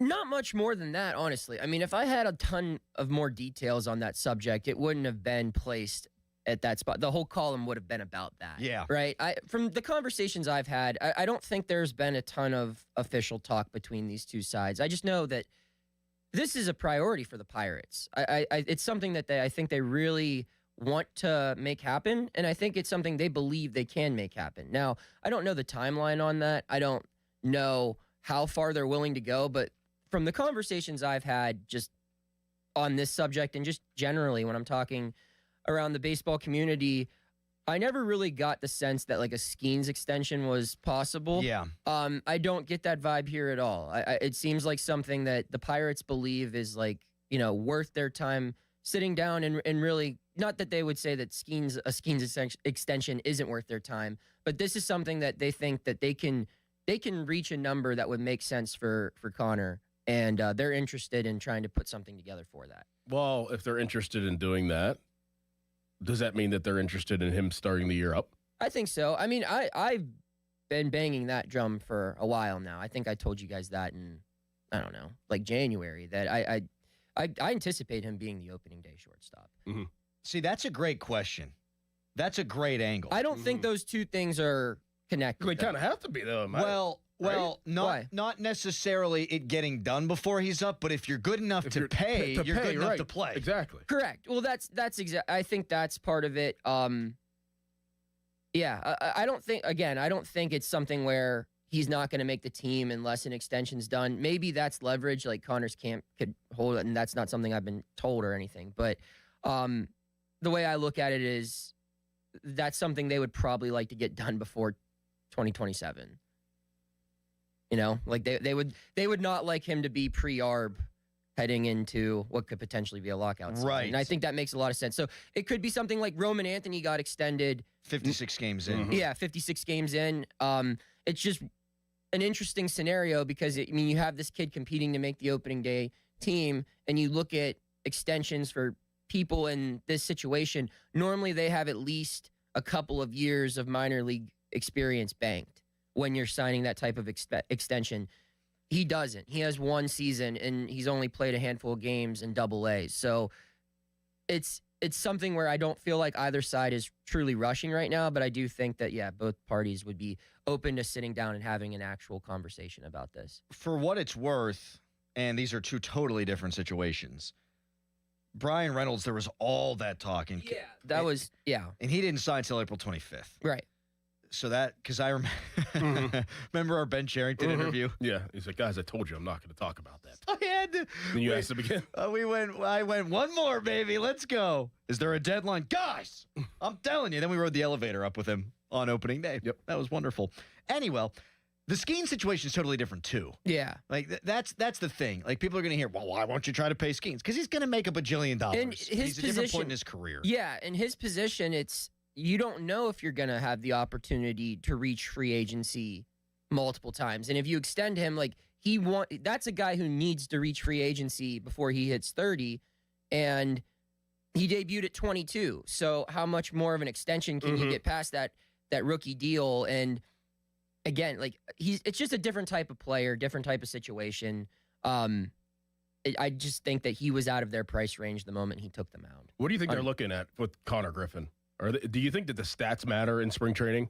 Or do you think it's more about just like the details and the at-bat? I think the advanced metrics matter. Uh-huh. I mean, you're looking at his whiff rate. You're looking at his exit velocity. You're looking at, his, or even just the intangibles. You're looking at how he approaches at bats. There was a really good column written by Ken Rosenthal in The Athletic the other day, and he talked about how Skeens broke down what was impressive about Connor's approach when they would face each other in live BP. And he said there are a lot of guys when you're facing a pitcher of Skeens' caliber where you get out of your approach. When you go up there trying to do one thing, but then it's Paul Skeens on the mound and you lose yourself. And he was very impressed that Connor stuck to what he was planning to do. And he said, you don't see that a lot by just any major leaguer. But the fact that a 19-year-old kid is doing that, that's what caught Skeens' eye. And Skeens is probably the most intellectually, significant player I've covered. So for him to admire another guy's thinking game, it's stuff like that that's going to stand out. And it's stuff like that they want to see because,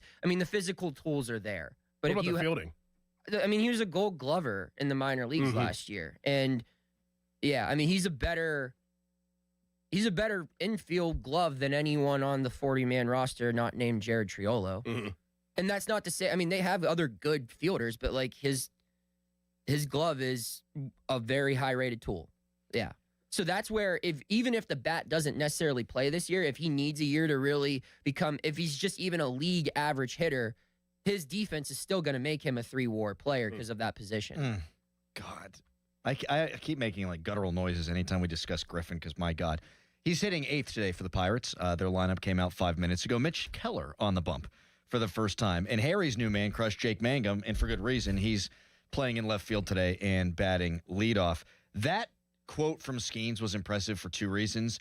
A, because of his thoughts on Connor Griffin, but B, Skeens knows how good he is. Yeah. So when you're going up against a pitcher of my caliber. Or he said it was like me or someone else who has an elite arm. And the way he says it, it's not like he's blowing smoke. It's just kind of said as fact. I love it. Yeah, I'm really good. And guys, it's cool to see that the Pirates have a player that he knows when guys step in the box that they're out of their own game because he's that talented. Yeah. That's the mark of a truly elite athlete, in my opinion, is when they know their competition is not thinking the way they should think when they compete against them because of their talent. My favorite thing in all of professional sports, is when the guy on the mound knows he's throwing a fastball and the guy in the box knows you're throwing a fastball. That's, if you watch on the note of Skeens interviews, he did a interview with Mookie Betts last year, and they were breaking down how he would attack Babe Ruth,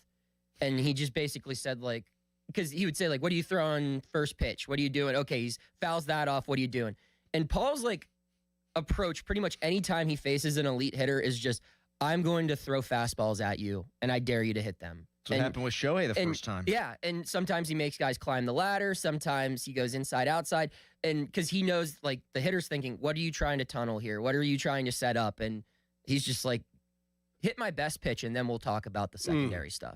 The odds of Skeens and Griffin being on the same team and them being bad, I'd like to think is pretty low. Yeah. But then the Angels happened, and it makes me worry a little bit about the year we're about to have. You can tweet us, brought to you by South Hills Kia, Peters Township. Visit them at southhillskia.net.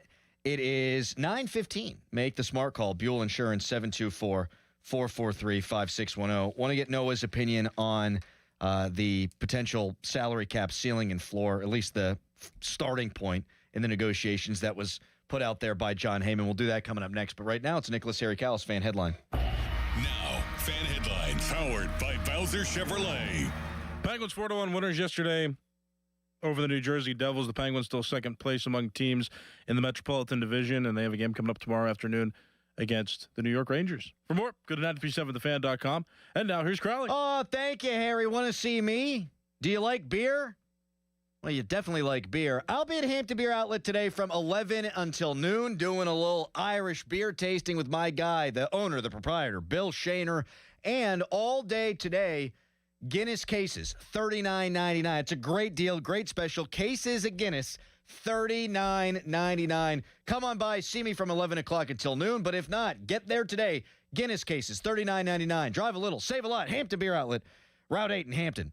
Sports Radio 93.7 The Fan. Get the latest on Pittsburgh sports from anywhere with the Odyssey app. Listen to shows and Pirate Games live. Check out our exclusive interviews and content anytime. Download the Odyssey app now and never miss a minute. Sports Radio 93.7 The Fan.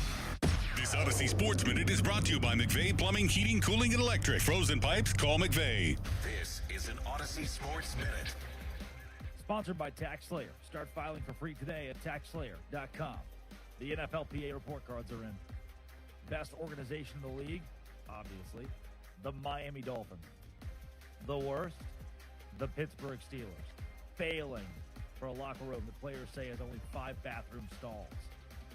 I'm Drake Toll. Get in the zone, AutoZone. Jeff's day is off to a slow start. So he heads to AutoZone, America's #1 battery destination, where Sammy, a local AutoZoner, tests his battery for free. Looks like he just needs a charge, and Sammy does that for free too. In no time at all, Jeff is back on the road, ready to finish the day strong. Free battery testing and charging at every store. No hassles, just help. Get in the zone, AutoZone. Restrictions apply. Did you hear? Allstate car insurance now costs even less. So when you bundle with home, you can save even more.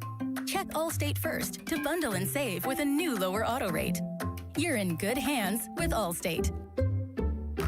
Not available in every state. Only applicable for new auto insurance business. Rates will vary by several factors, including how you purchase the policy. Potential savings may vary. Allstate North American Insurance Company and Affiliates, Northbrook, Illinois. Winter is the perfect time to upgrade your home, and West Shore Home is making it easier than ever with their winter savings event. This week, they're doing free installation on all projects. That's right, free. This includes bathroom remodels, new windows, doors, even full house flooring. Plus, lock in special financing and get your project started with no money down. Schedule your free, no obligation consultation right now and lock in a price that's good for an entire year. Visit westshorehome.com/fan. That's westshorehome.com/fan. Zero Res's Month of Love sale. Not only is your carpet one of the biggest investments in your home, but it's also the biggest air filter in your home. If your carpet hasn't been professionally cleaned, you are breathing in unhealthy levels of nasty dirt, dander, bacteria, and germs that keep recirculating again and again. Lucky for you, Zero Res is going to spread the love to you and your home. Get 3 rooms of carpet clean starting at just $119 and take $75 off your air duct cleaning. Book online at ZeroResPGH.com and say you want the fan special. South Hills Kia is bringing you outstanding February lease deals. Upgrade to a 2025 Kia Telluride S all-wheel drive for just $369 a month for 36 months with $39.99 due at signing. Or take home a 2026 Kia Sportage LX all-wheel drive, only $239 a month for 24 months with $39.99 due at signing. 10,000 miles per year. Lease offers exclude taxes and fees. No security deposit required. Hurry! These February lease offers end March 2nd, 2026. Visit southhillskia.net and start the new year behind the wheel of a brand new Kia. Visit Tapped Poorhouse in Greensburg for Valentine's Day cocktail and food specials.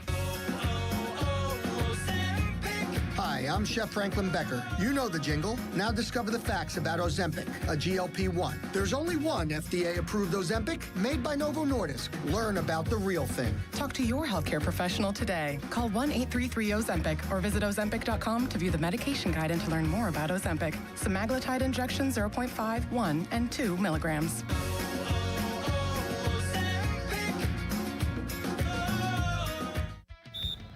As the owner, coach, and quarterback of your small business, you call the shots. From inventory to payroll and more. Now it's time to bring in LendSeek, your funding MVP. No delay of game here. Get up to $2 million in as fast as 24 hours for business lines of credit or term loans. Let LendSeek's AI marketplace assist you in making the winning play and score that touchdown. Apply at lendseek.com. LENDSEEK.com. Spreadsheets, clunky software, 100 different logins just to run your business? Ah. There's a better way. Odoo.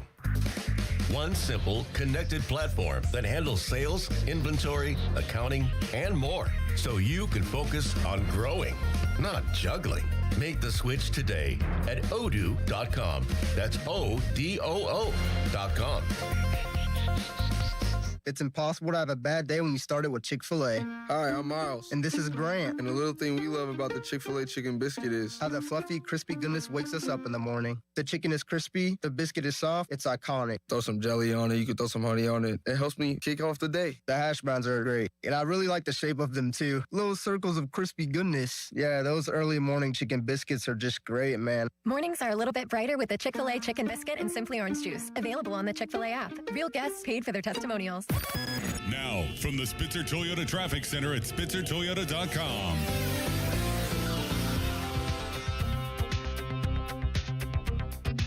Good news and bad news for you. This report brought to you by your local super lawyers at LGKG. Hurt? LGKG. Accident? LGKG. LGKG.com, your home team. Bad news, they have closed the ramp from I-79 north to Route 60 Steubenville, Pike, and Robinson Township. This due to an overturned tanker truck there. Best avoid the area if you can.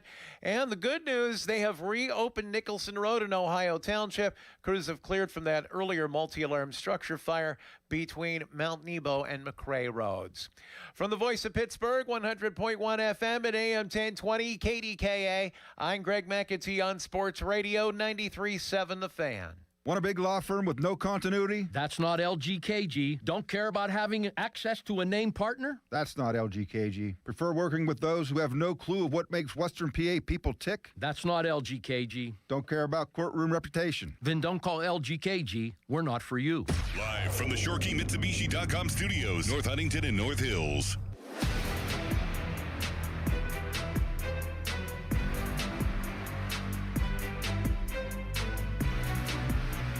John Heyman reporting that early projections suggest a proposed salary cap will be around $260 to $280 million in Major League Baseball, along with a floor of $140 to $160 million.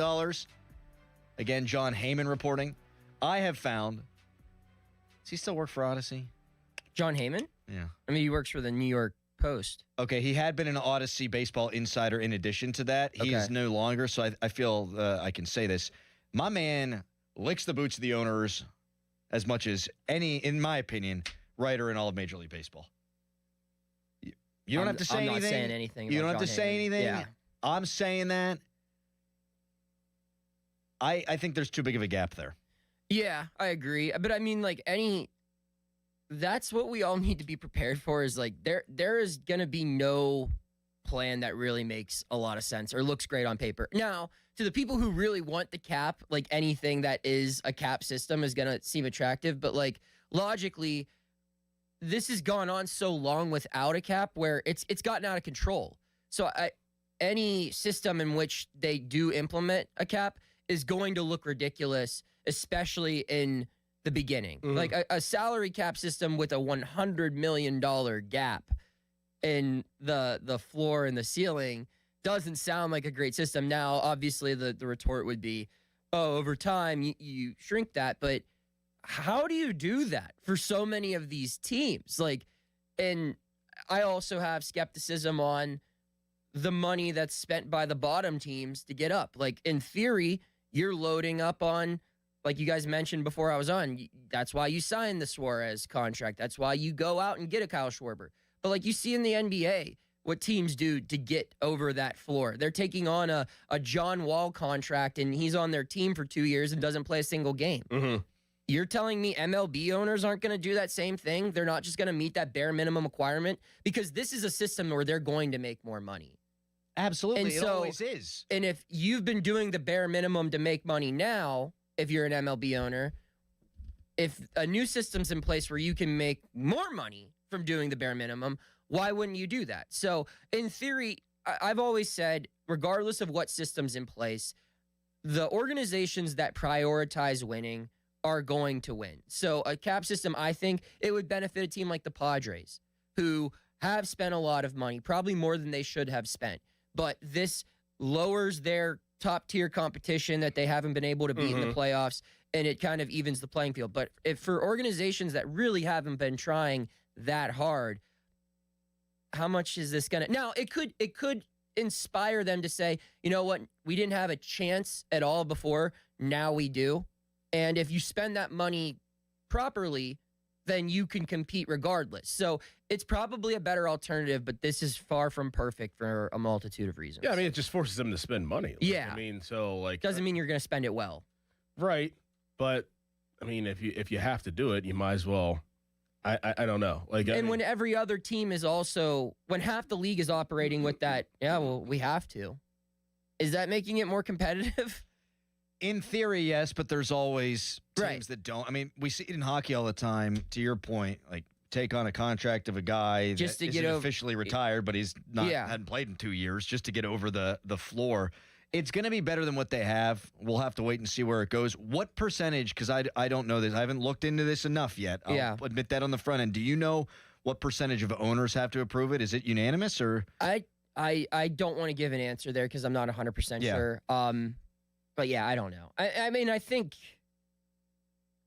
probably more owners would be for it than against it, just because if you look, the revenue in the salary cap leagues is higher. Like they make more money from this. There's no denying that. But certain teams getting the rev share now get screwed. Like the Mets, Cohen has to hate this idea. The Dodgers ownership group has to hate this idea. Like, I don't know. The Yankees actually might not hate it as much as they. Wait, so why would they hate it?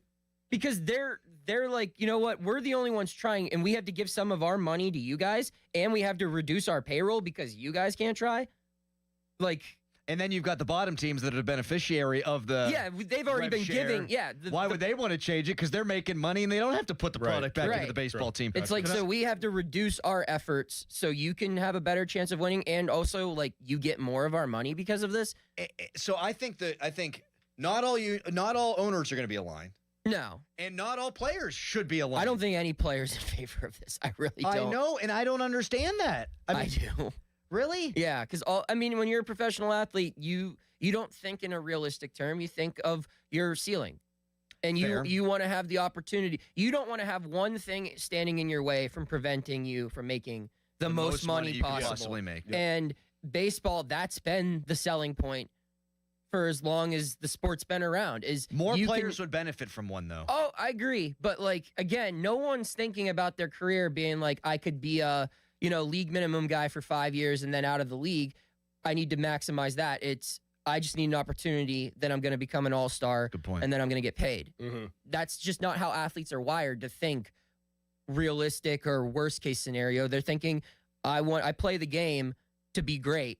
I will be great eventually. And I don't want anything stopping me from being paid like great players. And also just like when you're a young player too, you're thinking like, it'd be a real shame if I ended up being the next Juan Soto, but a cap system prevents me from getting the next Juan Soto payday, right? Like, baseball players don't want that. They never have, and it's going to be a friggin' bloodbath. Yeah, Gary.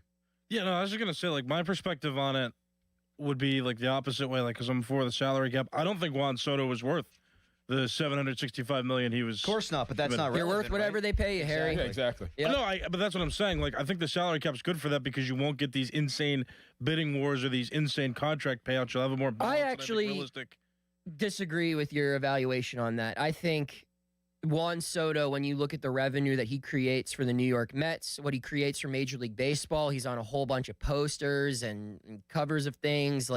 He's on all these commercials. That's the same argument with the economic value that LeBron brought to the city of Cleveland, that Shohei Ohtani brings to the Los Angeles Dodgers.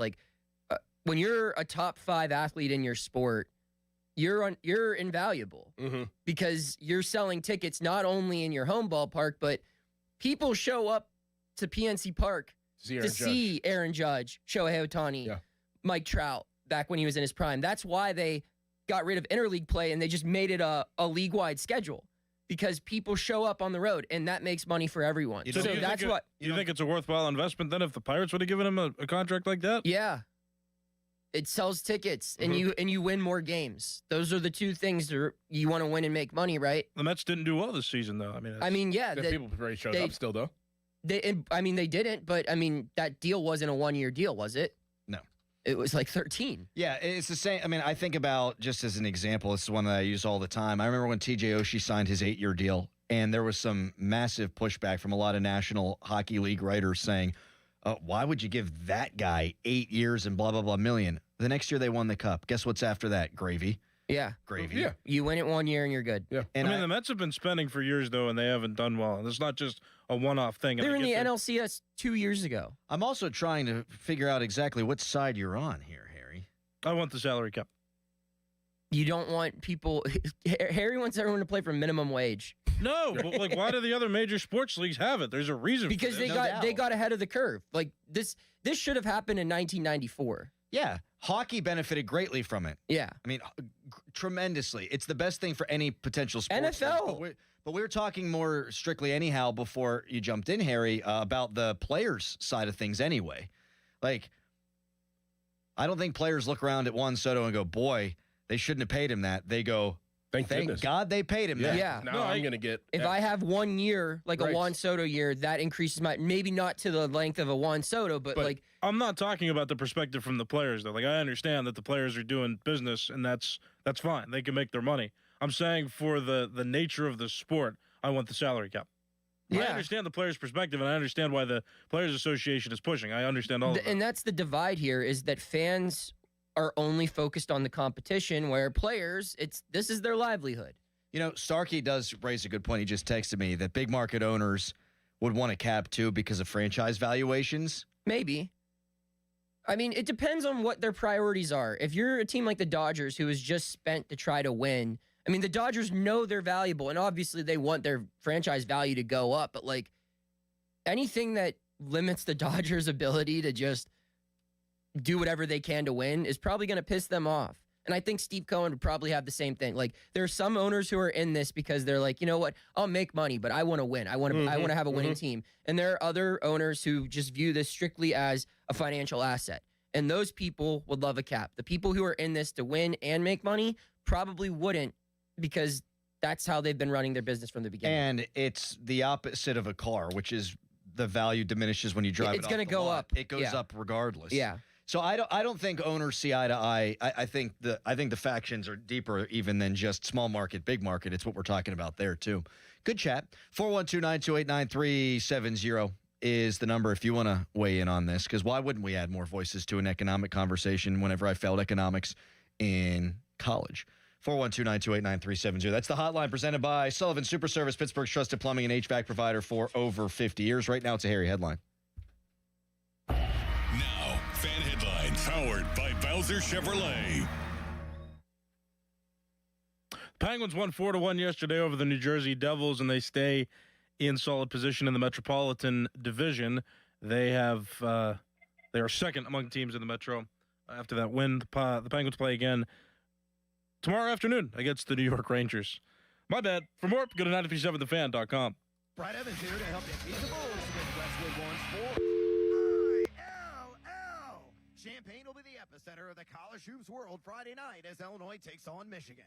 The Illini have lost their last three by just 6 total points. The number one offense in the Ken Palm era and the tallest team in the nation are out to prove they can win a tight matchup. Give me Illinois on the money line at -105.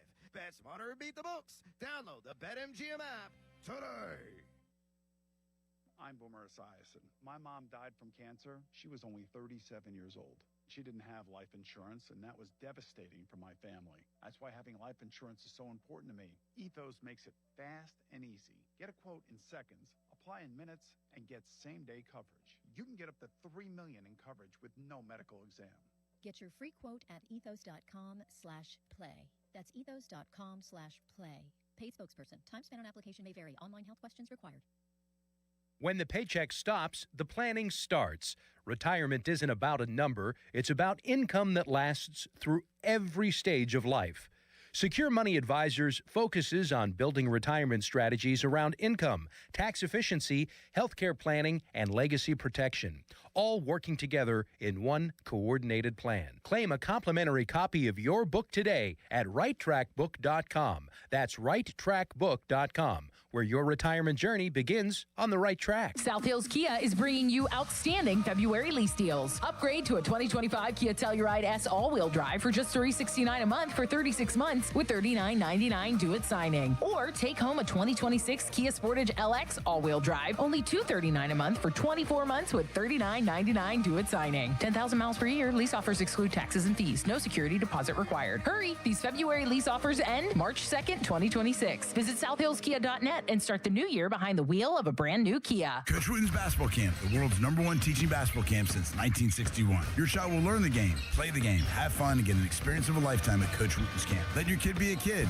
Down the screen and go do what we do. Let's go shoot some hoops. Early registration discounts available. CoachWooten.com. Hey, Pittsburgh, it's Andrew Filipponi. How old is your furnace? McVeigh Plumbing, Heating, Cooling, and Electric is searching for the oldest working furnace in the burg. If yours is still hanging on, enter McVeigh's oldest furnace contest for a chance to win a brand new high-efficiency Bryant furnace. To enter, schedule a quick visit from McVeigh. They will inspect your furnace, confirm its age, and make sure it still works. Get all the details at callmcveigh.com/oldest furnace contest. McVeigh and Bryant doing whatever it takes to keep Pittsburgh warm all winter. Hey guys, it's Donnie. You know, there was a time if you handed me a bread basket at a restaurant, you better pull it away quick. Bread, pasta, pizza, carbs, they were my kryptonite. And boy, did they have a hold on me. But then came Awaken 180 weight loss. Now listen, I've tried a lot of different diets, but Awaken 180, it's different. It's not a diet. It's a new outlook on life. That craving for carbs, the one we've all somehow convinced ourselves is just normal,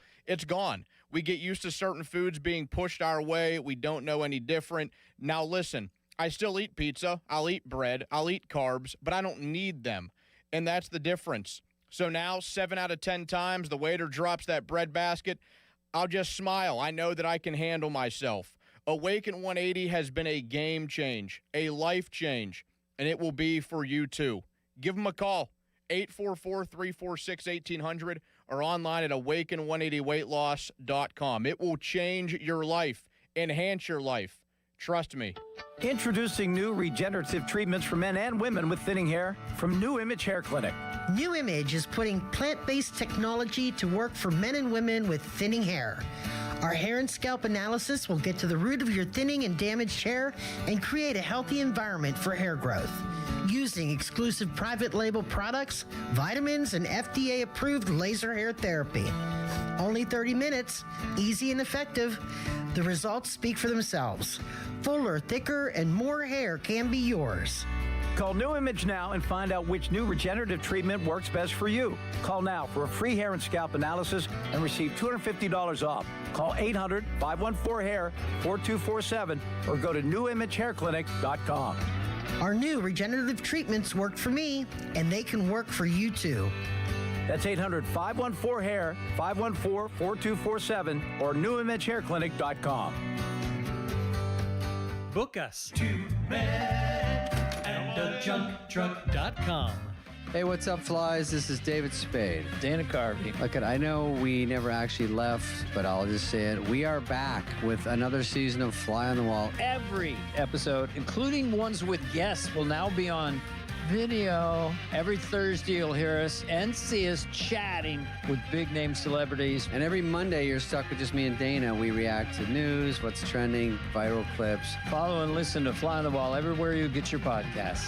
93.7 The Fan is cleared by aquickdrain.com.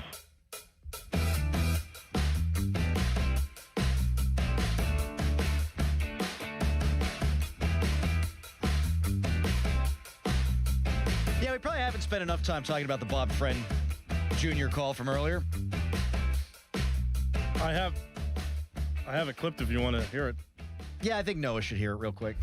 Just the beginning. Hold on, let me Drag me into this. All right.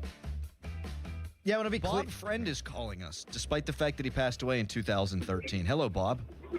Yes, well, this is the son of Bob Friend. Oh, wow. Well, I'm sorry that I just did that then, You just Bob. talked to Pat Bostic this past weekend. That's a little cold, guys. A little cold. Yeah, my bad, Bob. I'm really sorry about that. I didn't realize that you were that- actually related, because I'm probably bringing up horrific memories. I'm a terrible person. No, it's not horrific. You know what, guys? My dad died at the age of 88. He had an unbelievable life. He still had all his faculties, had a heart attack, and died in his bed. You know what? I had him for 55 years. It's all good. I love that perspective. All right, great. My favorite part of the whole thing is Doran, like, farther away from the mic. Oh, God. Oh, my God. He's getting more and more. You ever see the Mike Francesa reaction to Stan Lee's death? No. When, like, the comic book, they tell him, and he just goes, who cares? Like, he just, like, said that on air. It's one of my favorite sound. He's like, what, the Spider-Man guy? Like, who cares? Like, who cares? And then the guy calling in's like, Michael. He's like, don't call me Mike. It is, like, a really funny clip if you can look it up. It's just classic Francesa. There was, I forget who it was, who passed away. And Stu Gotts from the Le Batard show was like, oh, guys, did you hear? I don't know. Hey, guys, did you hear? Nicholas Harry Callis died. And everyone's like, dude, why'd you say it like that? It's way too upbeat for a death announcement. My God. Sorry to do that. I didn't even know he was sick. And I didn't have it in my bingo card that you would kill me off on this show, too, even though I'm still alive. That's good. Now we got Jeff Passan of ESPN writing a national story about Connor Griffin. So that makes him, that makes Rosenthal, and he's in the lineup today. You think he's going to be on the opening day roster? Yeah. And I mean, unless he has to play himself out of it. Yep. That's what you said the because whole time. we're at Make a it point. easy. He's in control. We're at a point now where if they went into spring training knowing that he wasn't going to be on the roster, we're at the point in spring training where they would option him down to minor league camp. Right. Like you look at the timeline of Skeens and even Chandler last year. By like the first week of March, they went and said like, "Hey, this guy's not making the team. We're sending him down to minor league camp. We're gonna build him up to where we feel he's ready." And those are pitchers. Obviously, it's a little different. Yeah. But they wouldn't let this narrative continue to grow, and it's become probably the top 5 narrative for baseball right now. I think so. It's like a big story, as you see, like the Athletics writing about it, ESPN. So No if this- Hiles? yeah, before both, not a big deal. No, but I really do think that if there was no chance of this, they would have squashed this. So I think he's going to have to play himself out of it at this point. We got a text here back to the conversation about the economics. Owners and players fighting over billions of dollars, and if I want to take my wife and 2 kids to a baseball game, it costs me $200 minimum because of paying for $10 for a hot dog. I get tired of hearing about this, blah, blah, blah, blah. Here's where the owners always win out generally in these, I think. People blame the players first. They blame the faces they recognize. Yeah. And when there are approval ratings that go out over the course of this lockout, I think the overwhelming majority of people wind up taking the owner's side. You root for laundry in this sport. Mm-hmm. I think the only major professional sport where I think maybe you root for players more than the actual team is basketball. Like in the NBA, I think you have a lot more people who are LeBron fans, Yes, or so on and so forth. Less guys. But in baseball, yeah, like people just want, like their great grandpa was a Pirates fan. Their grandpa was like, they just want to have those stories to share with their grandkids one day, right? And they don't care. I mean, they care about the players who are here now. But when those players leave, and if new players come in and they're better, they like those guys too. That's just how it is. They're not not to say that they don't care about the players, but it's like they just want to see their team win. Mm-hmm. And so when it seems like individuals on the team aren't as invested in team success as they are, when in reality that's probably not true. They probably are. Absolutely. But that's where you get them siding with an owner who, in reality, like does not meet any of the standards in which they're makes a lot of sense. Searching for. Mm-hmm. This just in. Pope Leo asks priests to stop using artificial intelligence to write sermons. Good. Shout out Pope Leo. Do not use AI to write. Hire writers. I didn't know where he was coming from. I didn't either. If he was passionate about the religious element of it or if it was the writing element of it. No. That's just a sentence I never thought I'd see in my entire life. Pope says, hey, priests, cut out the AI sermon writing. I'm scared, Doran. Yeah. It's getting bad. It's getting bad. It's going to get worse. At some point, do you think our co-host is going to be a robot? Or just us, we're going to be replaced by robots? We'll be replaced. Everything will be replaced. Just hot take robots. Yep. Broadcasters will be replaced. They will study Pony's body to develop the... Yep. I disagree. I think that, like... Wait. Why would they study his body? If they're looking to make a hot take robot, they're going to get... When they study his brain? Yeah, exactly. Why his body? Well, it's part of his body, Harry. I think if you watch back what Mike Tirico said after that gold medal, AI can't do that. Why can't it? Oh, it absolutely could. It can't. It can't tap into human emotion like that. Oh, so you think, Mr. No, it can't write a feature that way. It can't now. What, 30 years from now, it won't be AI, able to? it's just gathering what's already existing. It can't Isn't react that what Tirico did? No. It already existed. Tirico is capturing a moment. That already existed. Yeah, you can't replace emotion. You can't replace feel. I actually already saw IBM's Watson way back in the day was doing like AI can make decisions based on probability of things that have already happened. That's different from emotion to know. You can do analysis through AI for sure, but like I think when you're talking about feelings, right? We got our feelings. Crowley's got a feeling. Ty Simpson's going to be drafted in the first round. Is emotion not the heartbeat of this industry? Apathy is the worst thing anyone could have toward both of you, right? Correct. Yeah. Yeah, and I don't think you evoke emotion. That's what makes you money. Why do we think that AI won't be able to develop emotion? I just don't think it can. It's developing preference already. I think when AI, if they're just going to study Pony's body, they need to study his nipples as well. I think if Maybe we they'll figure that know, out.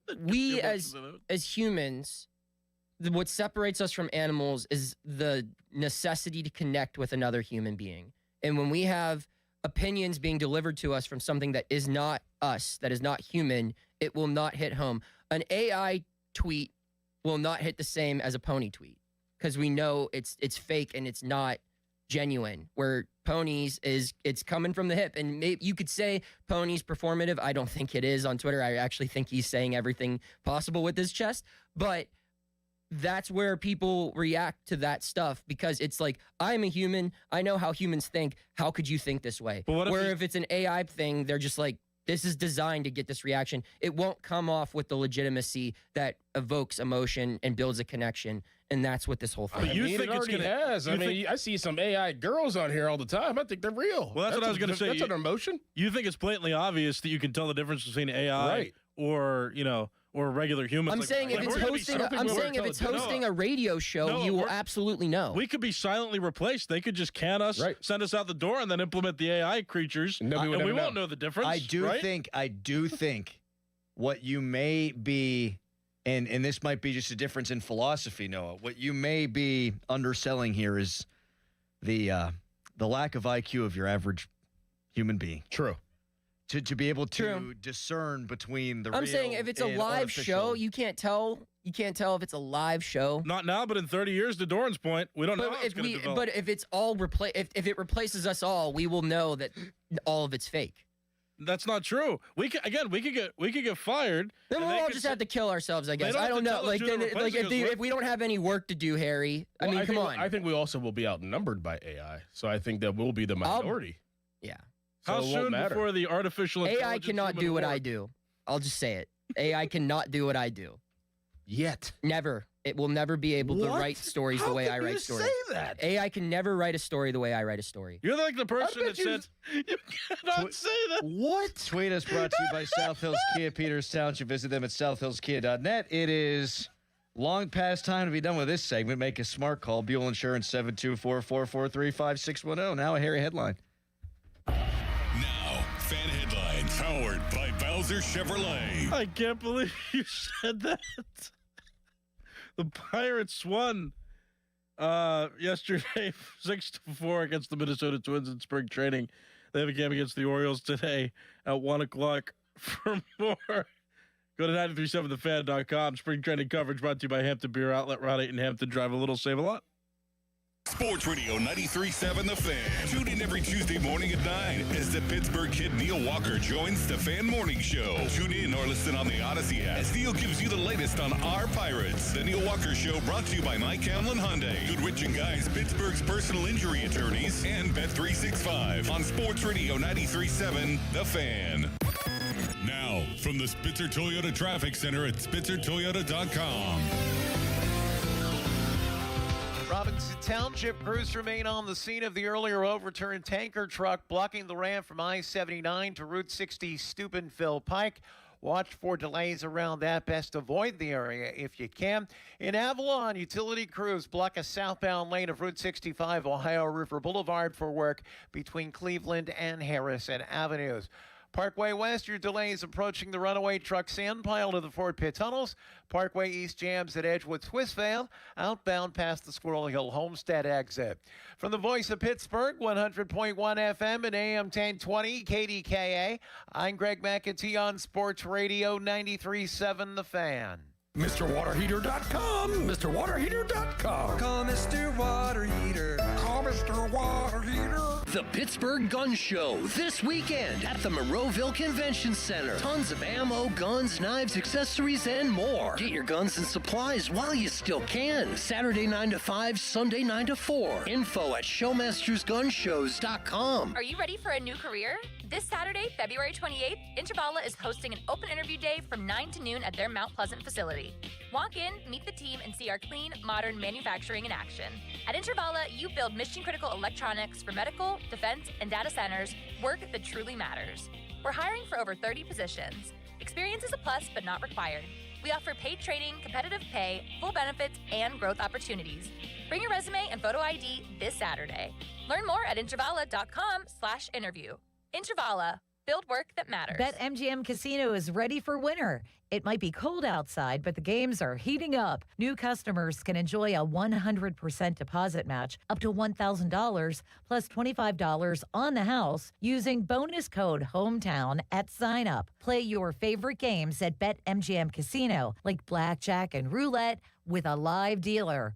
Or check out their exciting slots like Cash Machine. The thrills of BetMGM Casino are always available right from the palm of your hand. Download the BetMGM Casino app today and get a piece of the action. BetMGM and GameSense remind you to play responsibly. If you or someone you know has a gambling problem, help is available. Call 1-800-GAMBLER. BetMGM.com for T's and C's. 21 plus to wager. Pennsylvania only. New customer offer. All promotions are subject to qualification and eligibility requirements. Rewards issued as non-withdrawable site credit bonus bets unless otherwise provided in the applicable terms. Rewards subject to expiry.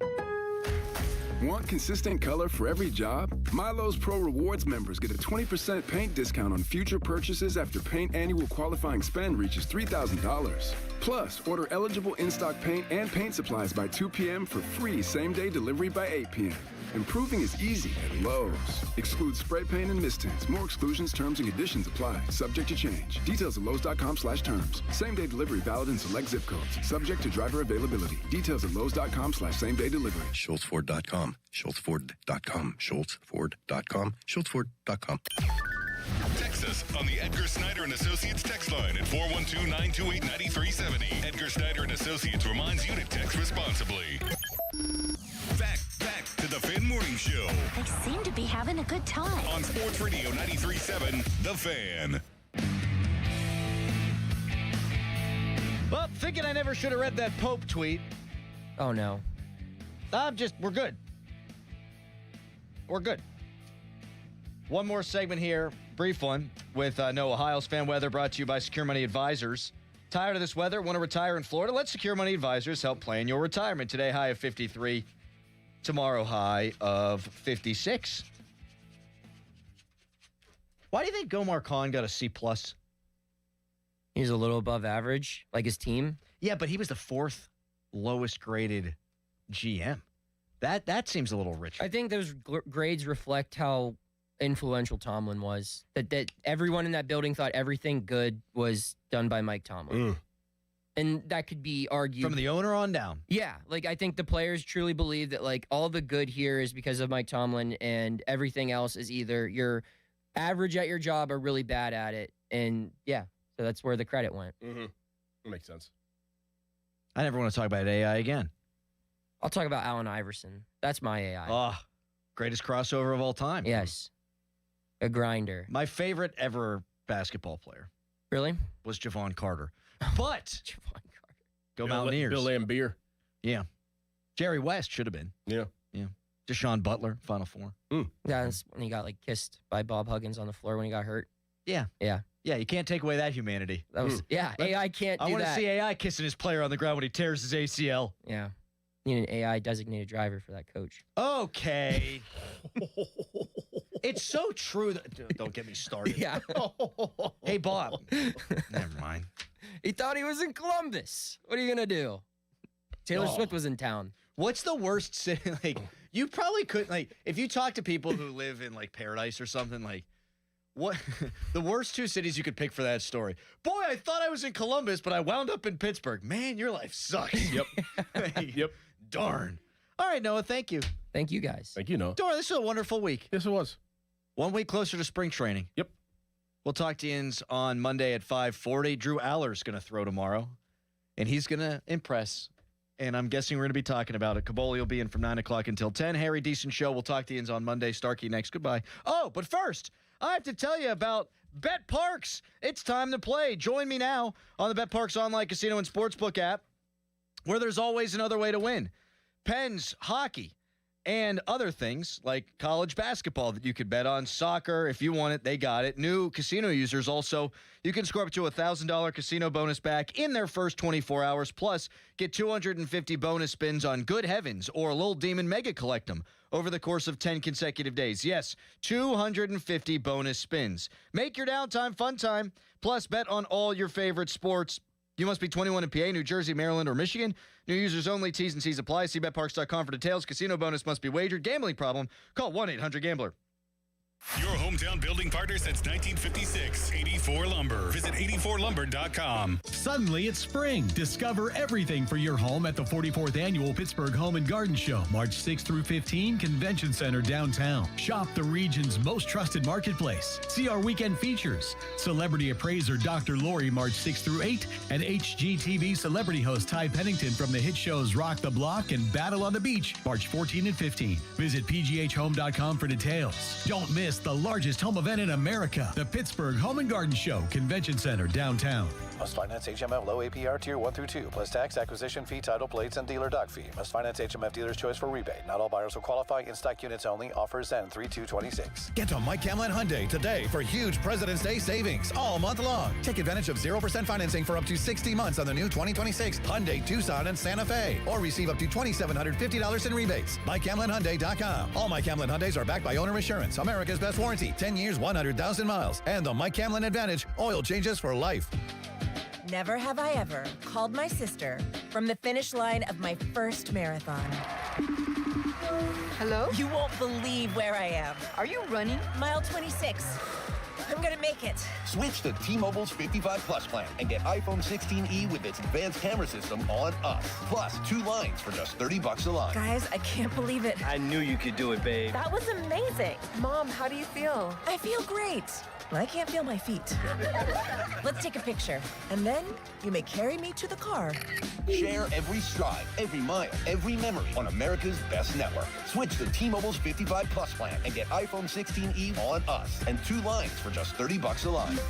With 24 monthly bill credits and 2 eligible port-ins on Essentials 55 Plus for well-qualified customers with autopay plus taxes, fees, and $35 device connection charge. Credits end and balance due if you pay off early or cancel. Contact us. Finance agreement 128 gigabytes, $599.99 required. Best mobile network in the U.S. based on analysis by Ookla of Speed Test Intelligence data 1H 2025. Visit T-Mobile.com. Sports Radio 93.7 The Fan, built by Window Nation. Home of the buy 2, get 2 free offer.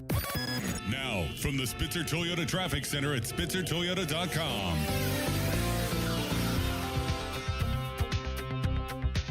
Robinson Township, crew still on the scene of an earlier overturned tanker truck that is tying up the intersection of Steubenville Pike and the ramps from I-79.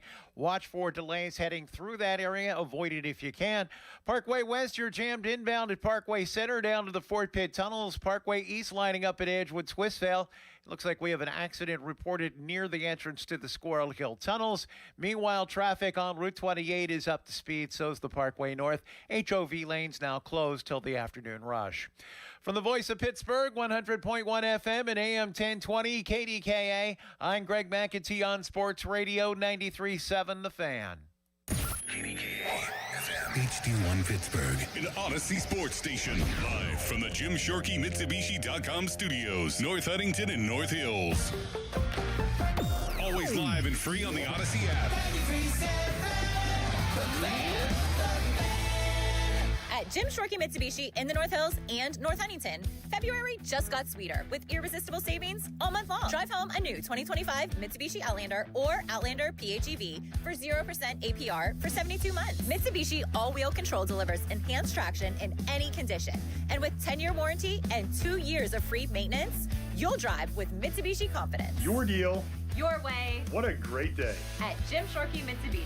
Call 412-453-8035 for offer details.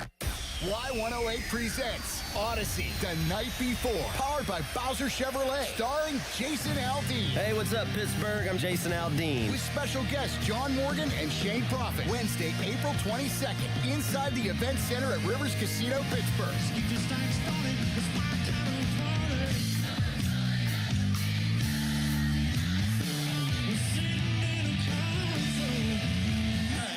So we have a little bit of fun. Y'all ready? You can't buy a ticket to this show. You can only win your way in. Full details at y108.com. Presented by Miller Lite and brought to you by Giant Eagle, Pool City, True Green, and Broken Bow Records. Sports Radio 93.7 The Fan. You listen to them every day. Now you can watch them too on the Fan Video Stream powered by Bowser. Catch your favorite 93.7 The Fan hosts live on the Fan Video Stream. Just hit up 937thefan.com. Sports Radio 93.7 The Fan. Sports Radio 93.7 The Fan. The PM team presented by Mike's Beer Bar. He won the first Royal Rumble. He's in the WWE Hall of Fame. He's one of the great wrestlers of all time. Hacksaw Jim Duggan. Can I get one more USA chant on the way out? Well, we got to do a hole, brother. That's what we're going to do. Yeah. And if you guys are going to hole like you mean it. So 1, 2, 3, ho! Say a hacksaw. That's some good hoeing. The PM team at 2 p.m. live and local, just like Mike's. Sports Radio 93.7 The Fan. Today is 55 days until the NFL Draft. Get pumped for the draft. Our NFL Draft Watch is brought to you by Lewis Anthony Jewelers. Have we met yet? Sports Radio 93.7 The Fan. Sports Radio 93.7 The Fan gets your day started with the latest in Pittsburgh sports with the Fan Morning Show with Doran Dickerson and Adam Crowley. Weekdays 5:40 to 10. Presented by Guardian Protection on Sports Radio 93.7 The Fan. Sports Radio 93.7 The Fan. The Bob and Joe Show weekdays 10 to 2. Bob, the running game went to pot that year, didn't it? Come on, Bob. Give me some credit. I laughed. I gave you. What do you want me to do? It was just a little tiny chuckle. Because I've heard these kinds of things. I think Bell and Blunt had a joint agreement, Bob, to be the Steelers running backs. Oh, Jeff, did you like that? I'm enjoying these jokes. The Bob and Joe Show weekdays 10 to 2 on Sports Radio 93.7 The Fan. Now, fan headlines powered by Bowser Chevrolet. This is Sean Myers bringing you fan headlines. The Pirates in spring training action on Thursday claimed a 6-4 victory against the Minnesota Twins. Spencer Horwitz, O'Neal Cruz, and Nick Gonzalez each had 2 hits.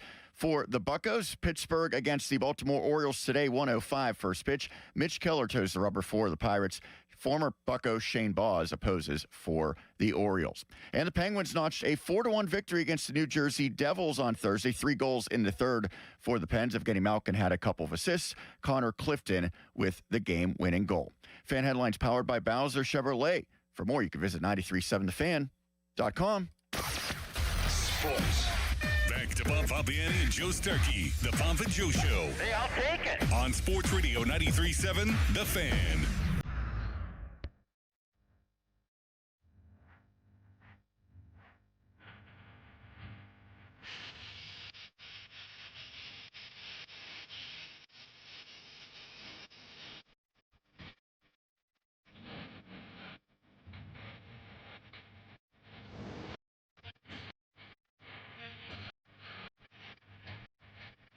Bob's not here. Felt like I should mention that first. Feels very sad. Then again, we're used to it. Bob is not here on Fridays. We understand that. I hope that nobody tunes out because Bob is not here, but I fear that they will. Although the ratings show they don't. How are you somebody today? can tune in because he's not here. I never thought of that. Probably not many, but maybe some. One or two? That's obviously not city limits. That is Sean, don't call me Seth Meyers. Let's get started here. It's a busy Friday. A busy Friday. Busy with good things. And that's where we start. That's where we start. Right here in our fine town of Pittsburgh, where we all live. Where I'll be out on the town golfing, and I'll run into people who want to talk sports all the time. I'll be in a restaurant, and people want to talk sports all the time. What a sports town we are. Jack Hughes said it last night after the ovation he got. What a sports town. And this is the story today. And I hope you're watching on YouTube because for extra effect, I'm pointing right into the camera. These are better times all of a sudden. I don't know what comes of it. I don't know what comes of all the Pirate optimism, all these stories on Connor Griffin, Jeff Passan, the latest to weigh in. They're the big, other than the labor crap, as far as baseball goes, the Pirates are the biggest story in Major League Baseball right now for good reasons. For good reasons. Paul Skeens, who might be, by the way, about to become an even bigger name, depending on what happens in the World Baseball Classic, and especially right now, Connor Griffin. The Penguins from last night, from this season, from everything that Kyle Dubas touches turning to gold. And even the Steelers, in a way at least, things have changed, like somebody's rustled the sleeping Steelers. There's no toilets to use, but somebody has rustled the sleeping Steelers. Mike Tomlin, ironically, was the guy who did it. He fired himself. He's no longer here. I'm not going to say things are looking great for the Steelers, but at least things have changed. Point is, for these last how many years, the general theme has been, my God, these are bad times in Pittsburgh sports. When has it ever been this bad? When was the last playoff series or playoff game win for any of our pro teams? When was the last time it sucked like this? Well, guess what? The times, they are a-changin'. Sean, don't call me Seth Meyers.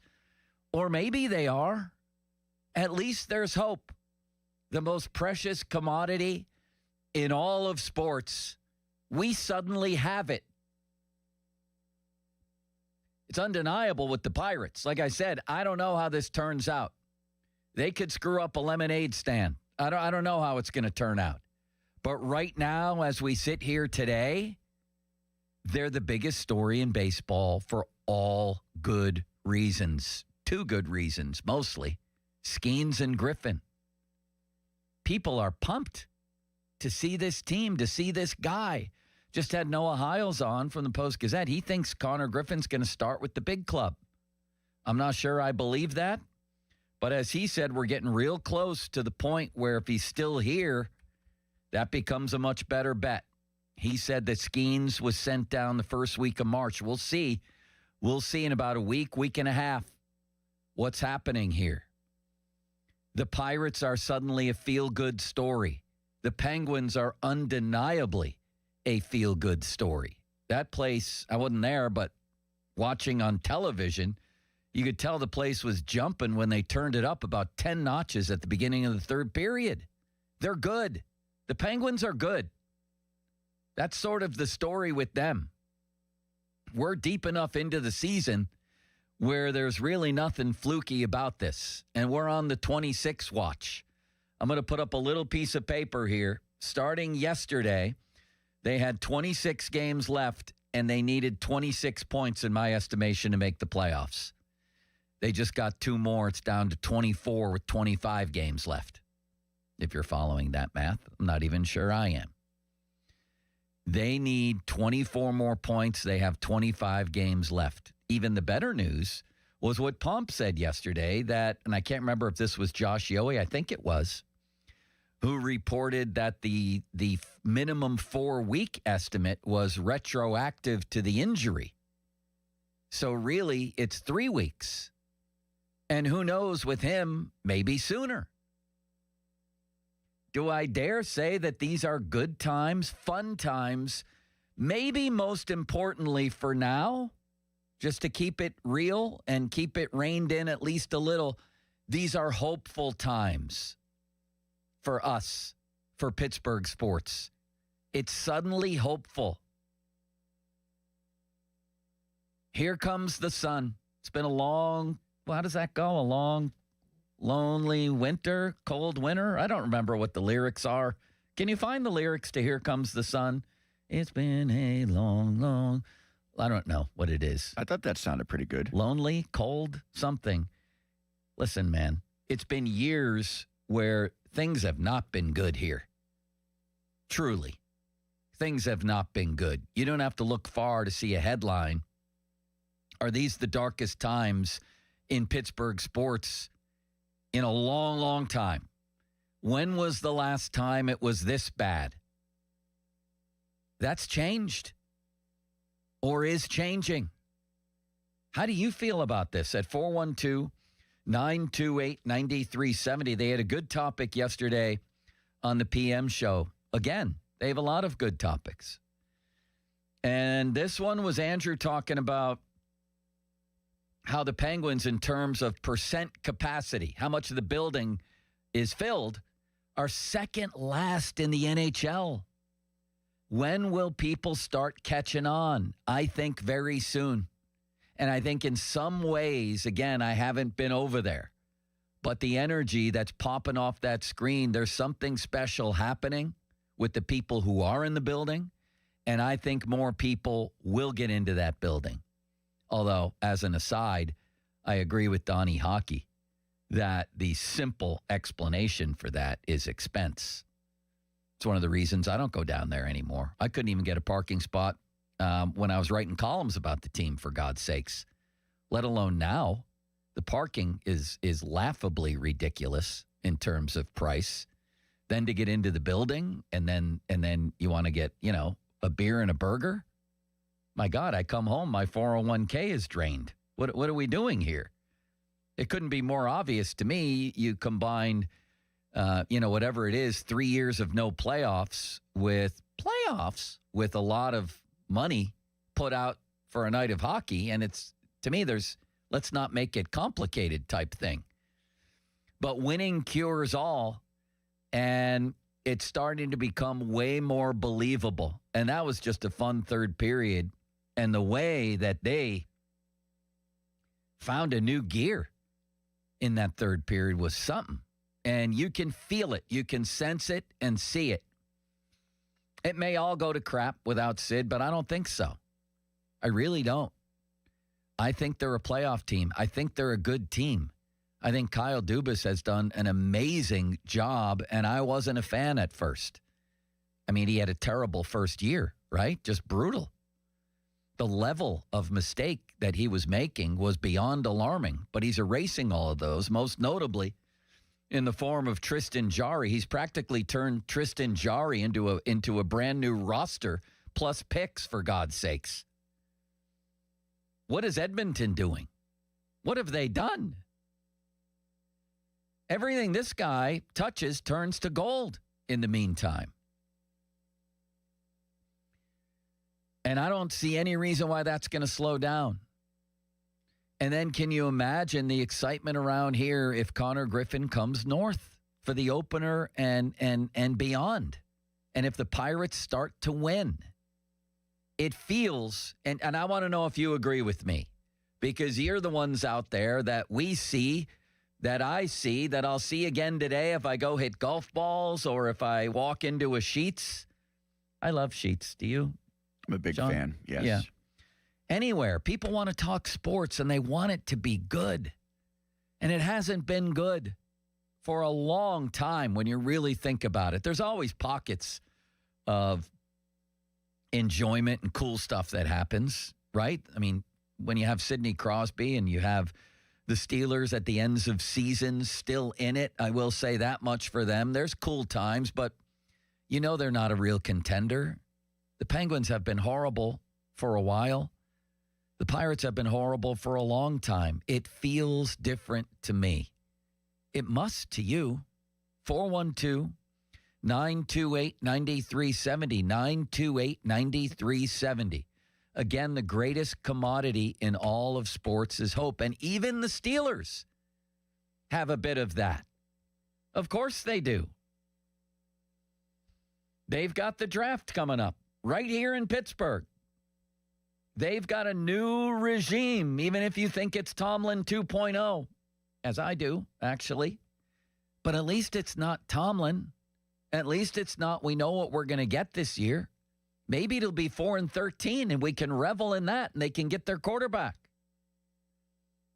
At least it's new. By the way, did you see who they interviewed yesterday? Oh, Limitless Wonder, who's not the Limitless Wonder? Would it be Caleb Downs? Is that who you're referring to? No, although they did interview him, I think. I don't know So if I'm they half did. right. Ty Simpson. Ty Simpson. I don't know if that excites people or not. Probably not. But he said, I love Coach McCarthy. I love the Steelers. And by the way, Sean, I'm 100% right, and Limits and Donnie Football are wrong when I say that if there's going to be 700,000 people on the North Shore and they announce the Steelers have drafted quarterback Ty Simpson out of Alabama, that place will go crazy. And the reason why is because when people are in that mode, when they're at a giant party with hundreds of thousands of other people, it's like a concert. And if it's a concert and your favorite band is up there and they butcher a song, nobody cares. They're going to cheer wildly because that's what they're there to do that day. So you mean to tell me that of these 700,000, 400,000 have no idea about more than two players in the first round anyway? You mean to tell me that when they hear the Steelers have drafted quarterback Ty Simpson out of Alabama, they're going to boo? Hell no. And I'm not saying it will be a good pick necessarily, although I'm starting to lean in that direction. You better believe that it's going to be practically its own region, will go crazy with cheers. They won't even hear the name. They'll hear the Steelers have drafted quarterback, and they'll go wild. And yes, some of the football nerds in that crowd will be like, Ty Simpson, what was his efficiency rating? What are we doing here? He's my 5th-rated quarterback in my mock draft. What do you think? That's the majority of people? You out of your mind? The majority of people are going to a party to drink beer and have fun and celebrate. And as soon as they say quarterback, they're going to go nuts. So even that's going to be fun. I'm 100% right about that, and they're wrong. You think that whole place is going to be going to erupt in boos for a quarterback?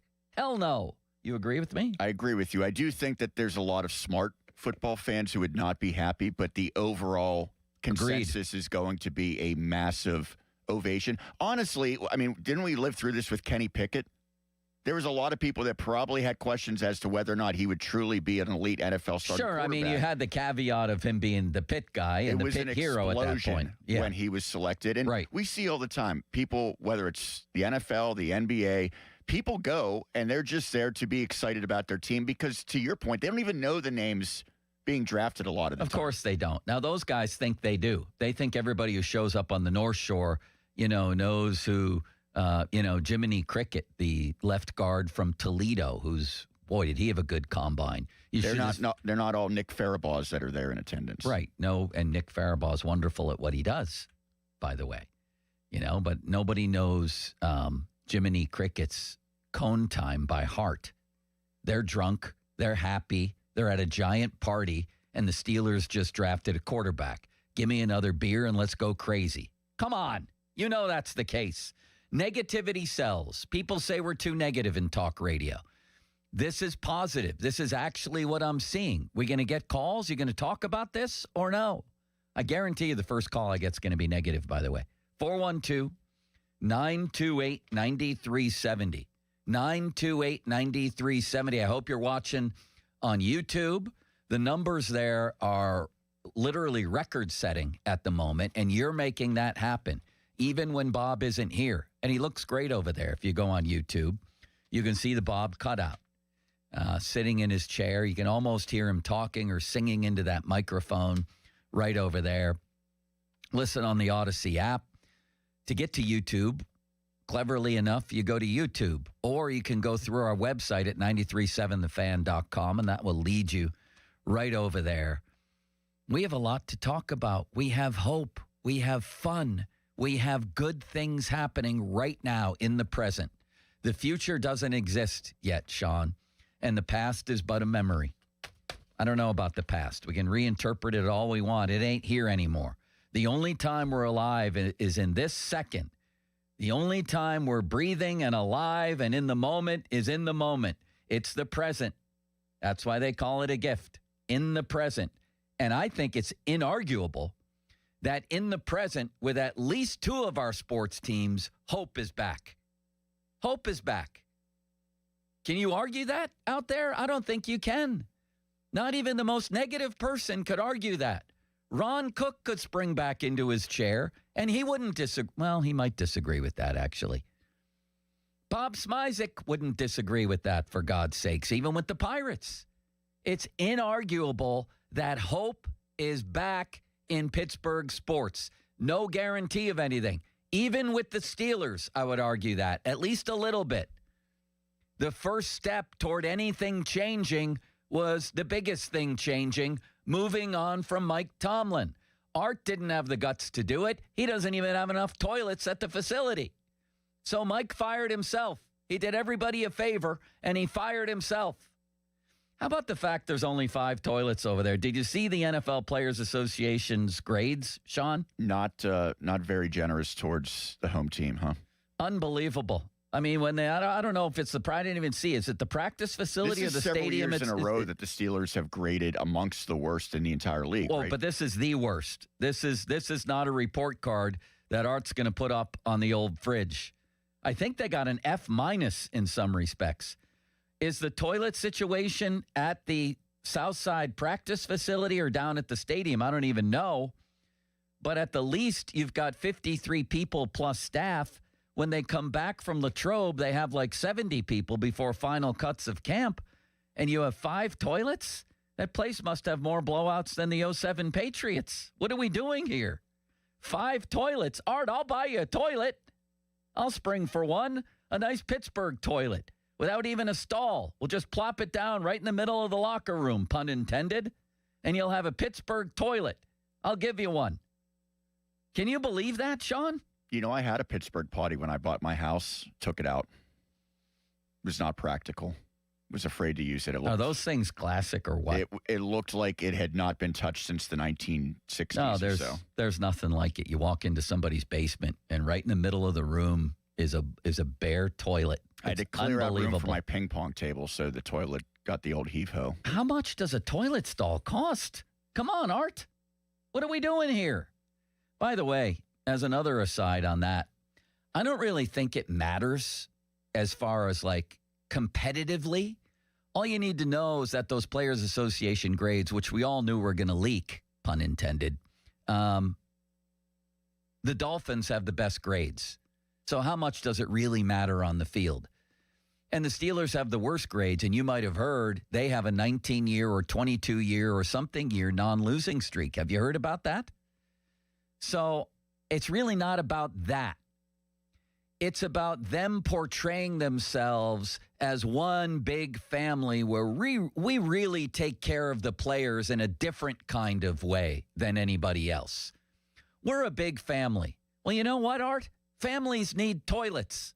Get them a few more, will you? What are we doing? And it's not just that. It's a bunch of other things. They're the lowest graded franchise on that whole list, including Acrisure Stadium, where now I read they're going to have a new surface by next year. Well, that's good, but it's been a total embarrassment to the point where Aaron Rodgers came out and ripped it. But that's not what I came here to talk about today. I came here to talk about hope this morning. It struck me as I was reading, actually, Jeff Passan's piece, considering the Penguins game from last night. And how fun that was, man. How fun that was, and how that place is going crazy, and the energy emanating from people like Gino as a perfect example.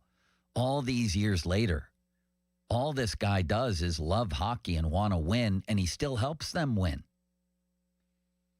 I think they're going to survive this time without Sid. Give me a call. Let's talk about this. Even though there's nothing negative on the table. 928-9370. Hope is back in Pittsburgh sports. Am I speaking the truth here? Also, and this fits right in with the positive theme, the word incrinculant has come up again from a major American sports figure. Uttered it yesterday. I'll tell you who. Next, fan Twitter brought to you by South Hills Kia, Pittsburgh, Peters Township. Visit them at southhillskia.net. Fan text line on which you can communicate with our dear friend Sean Myers.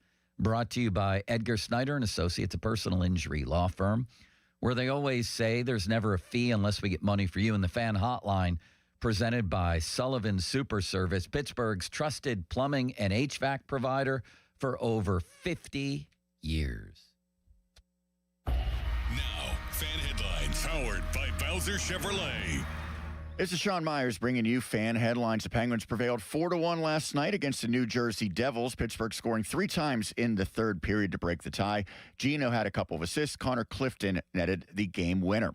Pirates also prevailed on Thursday, 6-4 against the Minnesota Twins. Buccos and Orioles today at 1:05. Mitch Keller gets the ball for Pittsburgh. Fan headlines powered by Bowser Chevrolet. For more, visit 937thefan.com. This Odyssey Sports Minute is brought to you by Cohen Market's Crispy Chicken, the official crispy chicken of the Fan.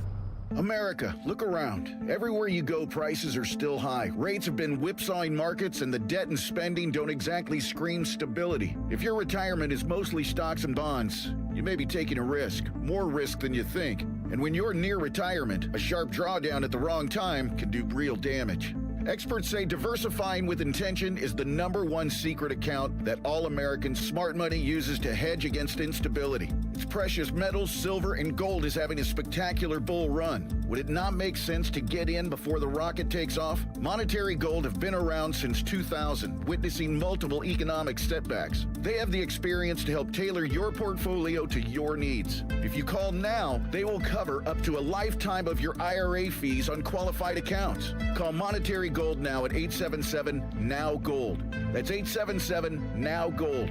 Performance may vary. You should always consult your financial and tax professional. That's 877-NOW-GOLD. This is an Odyssey Sports Minute.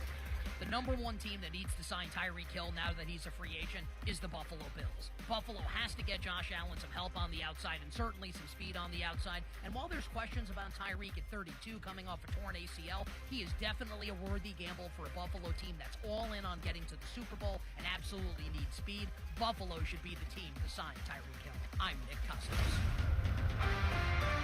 Injured? Call the expert personal injury attorneys at Shenderovich & Fishman. They handle all types of injury cases. Their fee is only 25%, not 40% like other law firms. They're smart, aggressive, experienced, and they have a 99.7% success rate. So that means they win. Car accidents, 25%. Motorcycle wrecks, 25%. Tractor-trailer crashes, 25%. Dog bites, 25%. Any accident, 25%. Shenderovich & Fishman, 888-98-TWINS. They've got your back, not your wallet. Shop the President's Day sales event at Crown Chrysler Dodge Jeep Ram in Washington. Last chance for Ram Truck Month. 26 Ram Bighorn, now up to $10,000 off the MSRP. 26 Wrangler Sport, just $399 a month. 2025 Grand Cherokee loaded up, only $529 a month. All with up to 125% of KBB for your trade. Smart buyers are making the drive to Washington. And why? Because the bow tie means a better buy. Shop President's Day sales savings at crownjeep.com. See dealer for details. BetMGM Casino is ready for winter.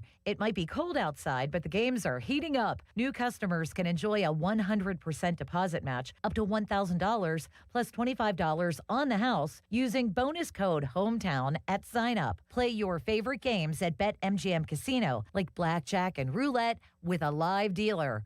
Or check out their exciting slots like Cash Machine. The thrills of BetMGM Casino are always available right from the palm of your hand. Download the BetMGM Casino app today and get a piece of the action. BetMGM and GameSense remind you to play responsibly. If you or someone you know has a gambling problem, help is available. Call 1-800-GAMBLER. BetMGM.com for T's and C's. 21 plus to wager. Pennsylvania only. New customer offer. All promotions are subject to qualification and eligibility requirements. Rewards issued as non-withdrawable site credit bonus bets unless otherwise provided in the applicable terms. Rewards subject to expiry. Did you know about 1 in 3 people with plaque psoriasis may also develop psoriatic arthritis, which causes joint pain, stiffness, and swelling?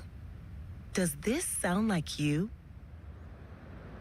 Listen to what it sounds like to be a million miles away.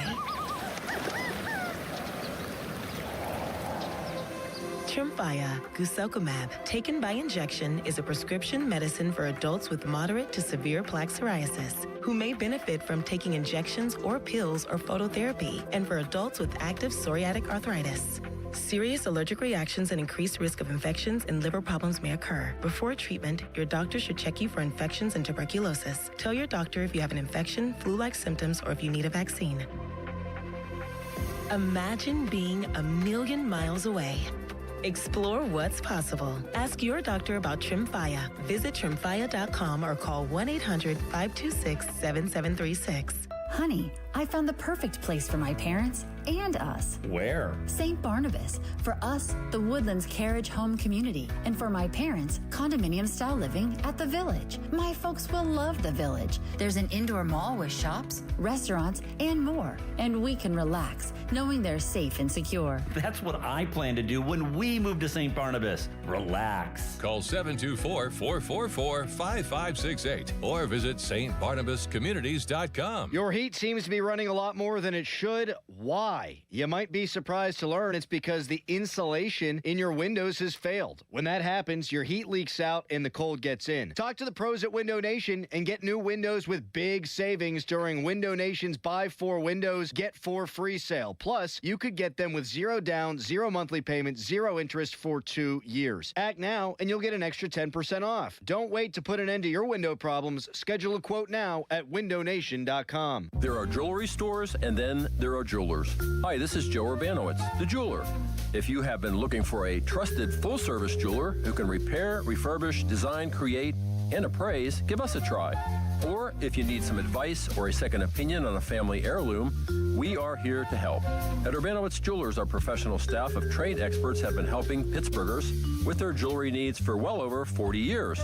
Urbanowitz Jewelers in Peters Township. We are like having a jeweler in the family. Our cheese logs are so good, people complain there's too much cheese. Only at Bubba's Gourmet Burgers and Beer. We all hear the radio ads about the IRS. They tell you to be afraid, to be scared, and they try to frighten you into calling. I'm not here to do that. Tax Relief Advocates is different. TRA is here to tell you that if you owe money to the IRS, whether it's $5,000, $50,000, or $500,000, we have a solution. It doesn't matter if you're sitting in your car, at work, or with your kids. No matter where you are, call now. 800-575-9834. Don't lose hope. TRA can eliminate or reduce what you owe to the IRS. Generous programs are now available that can give you a fresh start. Our passion is taxes and helping individuals fix their IRS problems. We have over 1,000 5-star reviews on Google and an A+ with the Better Business Bureau. You don't need to be afraid of the IRS any longer. End your tax nightmare today by visiting us online at TRA.com or call 800-575-9834. That's 800-575-9834.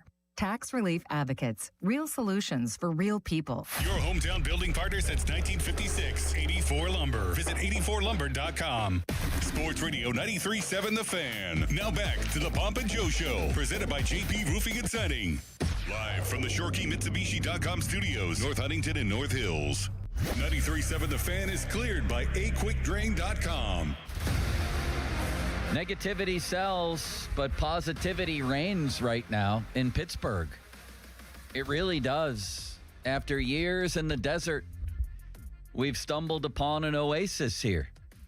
And waiting for us with a nice cold cup of water is Paul Skeens and Connor Griffin and Evgeny Malkin and Igor Chinakhov and Ben Kindle.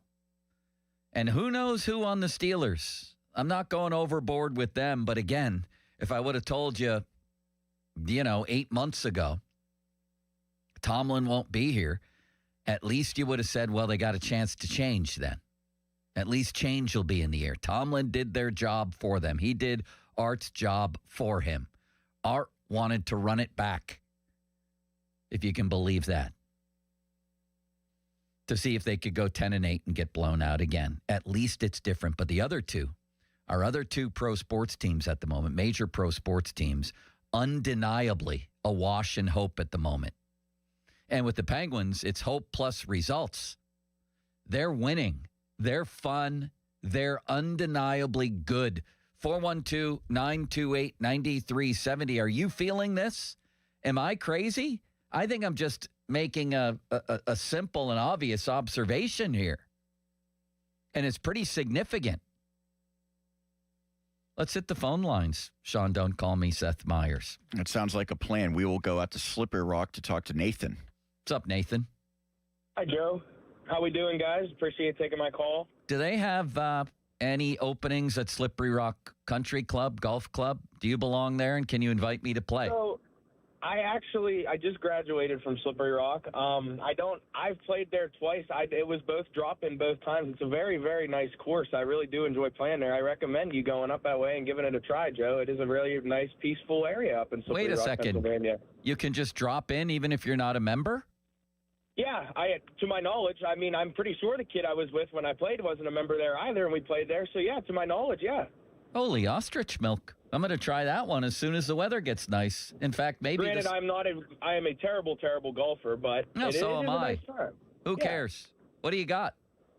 So, maybe we're both crazy because I'm certainly a little optimistic as well. I think I'm by no means, I'm a much bigger Steeler guy. I'm just a football guy more so than I am a hockey. I just didn't really grow up in a hockey house. But I do definitely think that when the Penguins are playing well, there's a lot more buzz overall in the city. Our city loves the Penguins. I think, obviously, with the draft coming too, you get a little more buzz. I'd like to talk a little bit of Steeler optimism. I think we're in a much better place, obviously, with Tomlin gone. Even if we're gonna McCarthy's an offensive-minded guy, so at least we're gonna have change, even if it's not for the better. We're gonna either lose games 35-34 now instead of 3-0. So I'm happy in that perspective. I wish Limits was here today to hear this next part of my I'm going to kind of swing this a little bit. I think that by next week, there's going to be one quarterback that I think a lot of sports talk writers and guys like yourself are going to be talking about because he's going to have a big day tomorrow, and that's Drew Aller. Oh, my God. I think you're probably right about that, by the way. I think he will have a big day tomorrow. By no means do I think that he's going to launch his draft stock to maybe the third round. I just think Drew has a big arm. He made a lot of plays. I mean, not in huge moments at Penn State. Granted, I'm a big Penn State guy, so obviously I'm a little biased. But I don't know. He was in a very run-heavy offense with. Is it fair to say mediocre receivers at Penn State? Probably, yeah.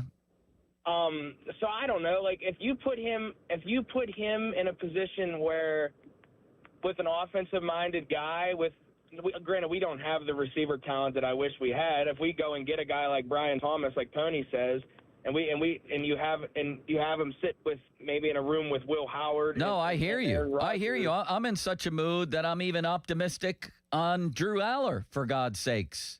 Anything but what's been happening with the Steelers. That's where I'm at. And even if they stink, it'll be good. It'll be better than this. Something different is all I've wanted with the Steelers. Please, please, something different. Different coach, different quarterback, different record. 10-8, 10-8, 10-8, 9-8. That's what they've gone 4 years with Omar Khan. Not that it's his fault necessarily, but he's complicit in some ways. Just anything different. Actually, now Omar sort of has way more freedom and impact to make, so give him a shot. I'm in a great mood today. Why not? Not the least of which is that Shelty used the word incrinculant again yesterday. This is unbelievable. He's talking about Paul Skeens here. Shelty now the Twins manager. Pirates played the Twins yesterday, so everybody asking Shelty about his Pirate tenure, etc. And then all of a sudden, from out of nowhere, do we have this clip? This is real. This is not AI. Was it special for you to see Paul win the Cy Young after the season he was able to have? Yeah, that was great. I mean, the sky's the limit. There's no words I'll use incrinculant just because that'll play well back in Pittsburgh. But this is unbelievable, Sean. I go on vacation and I tell, my nieces and nephews and cousins and everybody like that, spread the word incrinculant. And they all look at me like I'm insane, which I might be. But then I tell them, you realize that this word has been used by a coach, essentially, in one of the 4 major American sports at a news conference. And that was back a few years ago when Shelty said it. And now, you put him up to it before, right? Yeah, when he was on the show. I certainly didn't put him up to it here. Can I hear that again? The word incrinculant is out there in the mainstream sports world. Yeah, that was great. The sky's the limit. There's no words I'll use incrinculant just because that'll play well back in Pittsburgh. But is that Gormy the Owl laughing in the background? I think it might have been hooting in the background. He and Mackey were having a blast with Shelty. Listen, I suppose anybody could make up a word. Of course, anybody could. But Shelty pronounces it correctly, and he's now. Not just anybody could make up a word and have a coach say it. Like this would be like, Steve Kerr or Mike McCarthy. You could make up a word like Fozenklockler. And then tomorrow you could have Joe Mazzulla of the Celtics say it. That would be a pretty big deal, wouldn't it, Sean? It would. I Go ahead, make up a word that's not X-rated. Make one up off the top of your head. I don't have your Just say ingenuity. Something. Say something. Fellendoofer. Yes. And then tomorrow, you have Nick Sirianni at an Eagles news conference saying, yeah, that was a real Fellendoofer. You'd be happy, wouldn't you? One more time for Shelty, and then I'll never play it again. If you would. I think we're going to play it again, but we'll hear it one more time. Was it special for you to see Paul win the Cy Young after the season he was able to have? Yeah, that was great. The sky's the limit. There's no words I'll use incrinculant just because that'll play well back in Pittsburgh. But actually, it probably won't with anybody but me. But it did. Will you reach out to him about this? Absolutely, I'm reaching out today with profound gratitude. I think he would be disappointed if you didn't. Yeah, I absolutely am. Back to the phone lines. Everything's coming up roses today in Pittsburgh sports. You might say it's incrinculant. Who's next? David in Virginia. Hello, David. Hello, Joe. This is really Fellendoofer conversation, man. I'm all in. Use the word. It's obvious. It's obvious. This is like it's meant to be or something. It's not just luck. It's meant to be. Right. I'm also very hopeful. I am very hopeful, like you are, on all 3 sports. Actually, I was a big Tomlin guy, but I think this is all worked out right. But what I'm really calling about, what I'm spurred on about, was the conversation yesterday you had with Bob about Connor and Griffin and Paul Skeens be on the same team, and can you sign one or the other? And it got me thinking, if you want to hope, what would it look like? Suppose the salary cap comes in, though this conversation is relevant even without a cap, but it's much more relevant with one. Suppose the Pirates would win a World Series by next year. How much more likely would that make it that we could sign, if we had Connor this year, how much more likely would it be that we could get Paul Skeens to come in and help build a dynasty in Pittsburgh? And I really think that kind of... let me just answer that. More likely, but still almost impossible and highly unlikely. So it might go from 0% or 1% to 3%. All the winning in the world helps, but it doesn't match all the money in the world. And he's going to be a $500 million player by the time he hits free agency. I think we need to stay realistic on that. Yeah, I guess that's why I was couching it with primarily being related if there was a cap involved. And maybe Nutting opens up the checkbook because he's going to be pulling in more money than he's ever believed he could make. I don't know. It's one of these, what did Sean call 4 and do for days? I'm just sort of believing right now that something may be in the air, not just luck, but and even more than hope. You took the words right out of his mouth. Thank you, sir. Next. We will talk to Emmanuel in Carnegie. I like Emmanuel. I've met the man. When we won a Marconi, I think I met Emmanuel. How are you, sir? I'm doing fine, and it's a pleasure talking to you. You are 1,000% right regarding the Pittsburgh Steelers and the draft. Again, with Will Howard. Wait, what did I say about the Steelers and the draft? I want to make sure you're not mischaracterizing me. What? Oh, no, I'm not going to misscrew your measures. You were saying that the fans are going to be ecstatic about whoever they draft, especially a quarterback. Yes. I agree. Absolutely. Optimism is definitely there. Because, again, when you said people want a change, whether it's Mason Rudolph or Will Howard, people were driving that bandwagon just because it's not the same. Now we got a different coach. You can say the same thing about the Pirates. I love Shelty, but, we needed to move on.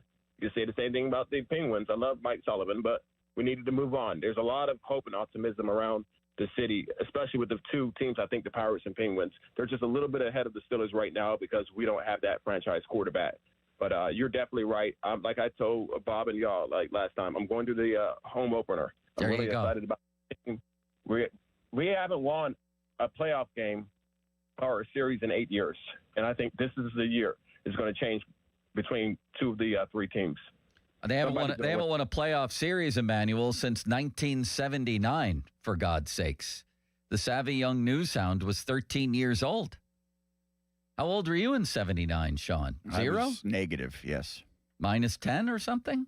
Yeah, we'll go with that. Next. By the way, is Skeens will obviously, well, I'm assuming that the World Baseball Classic will be long since past and that Skeens will be on schedule to start the opener, obviously, right? In New York.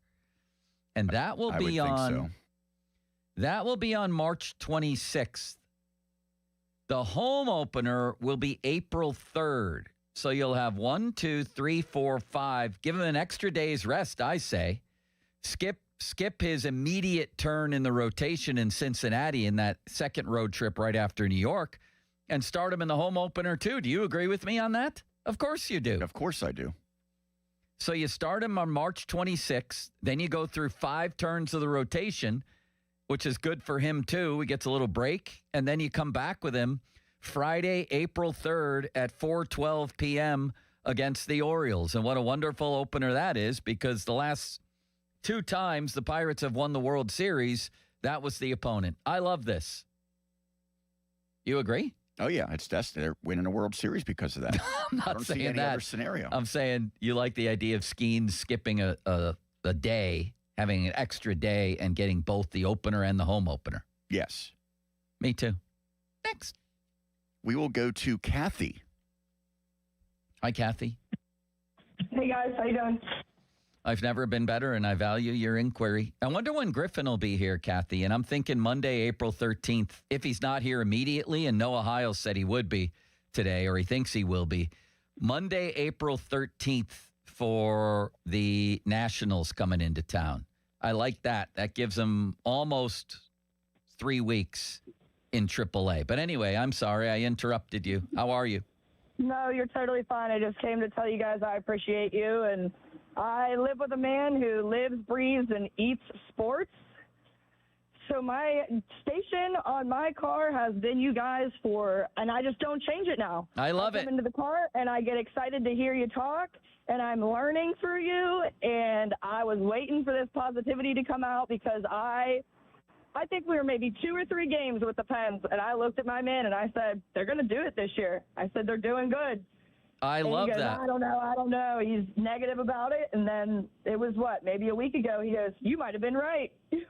Where do you guys live? Greensburg area. The Greensburg area. Perfect. I used to work there. Guess where I worked? What's your first name? Cassie, Cassie. Guess where I worked, Kathy? Where did you work? At the Greensburg Courthouse. This was in the early 90s. I took a train, literally a train from Pittsburgh, armed with a bunch of index cards, and I would walk into the Greensburg Courthouse, rip open all their mortgage books that listed people's mortgages, copy them down, and then send in these index cards so they could call the people and offer a better mortgage. It was called Diversified Mortgage Incorporated, and I was just a savvy young news hound then, but I love Greensburg. And, of course, I worked at the Greensburg Tribune-Review. I've worked at the Greensburg Tribune-Review. What? When? Yep. About 6 years ago. Holy bird oil. All right, then we share a lot in common. Let's hope things go well. Thank you for the call. You know, I used to also be a regular at that courthouse in Greensburg. Doing what? I was working at a newspaper in Latrobe, and they would have me cover the county business with the commissioners and all that, so I would go there. I had no idea. Yeah. Yeah, man, the train would drop me off not far from there, and I would walk through town, couple nice places for lunch. I didn't know what I wanted to do with my life. I was lost then, Sean. Greensburg's a wonderful town. It produced Donnie. What more do you need to know? Exactly. Next. We will head to Matt in Beaver Falls. Good morning, Matt. Hey, Joe. How you doing? Good. You? Fantastic, brother. I'm just happy to be here. What's happening? Positivity reigns. Where are you feeling it the most? Which of the teams? Pittsburgh Pirates. Tell me more.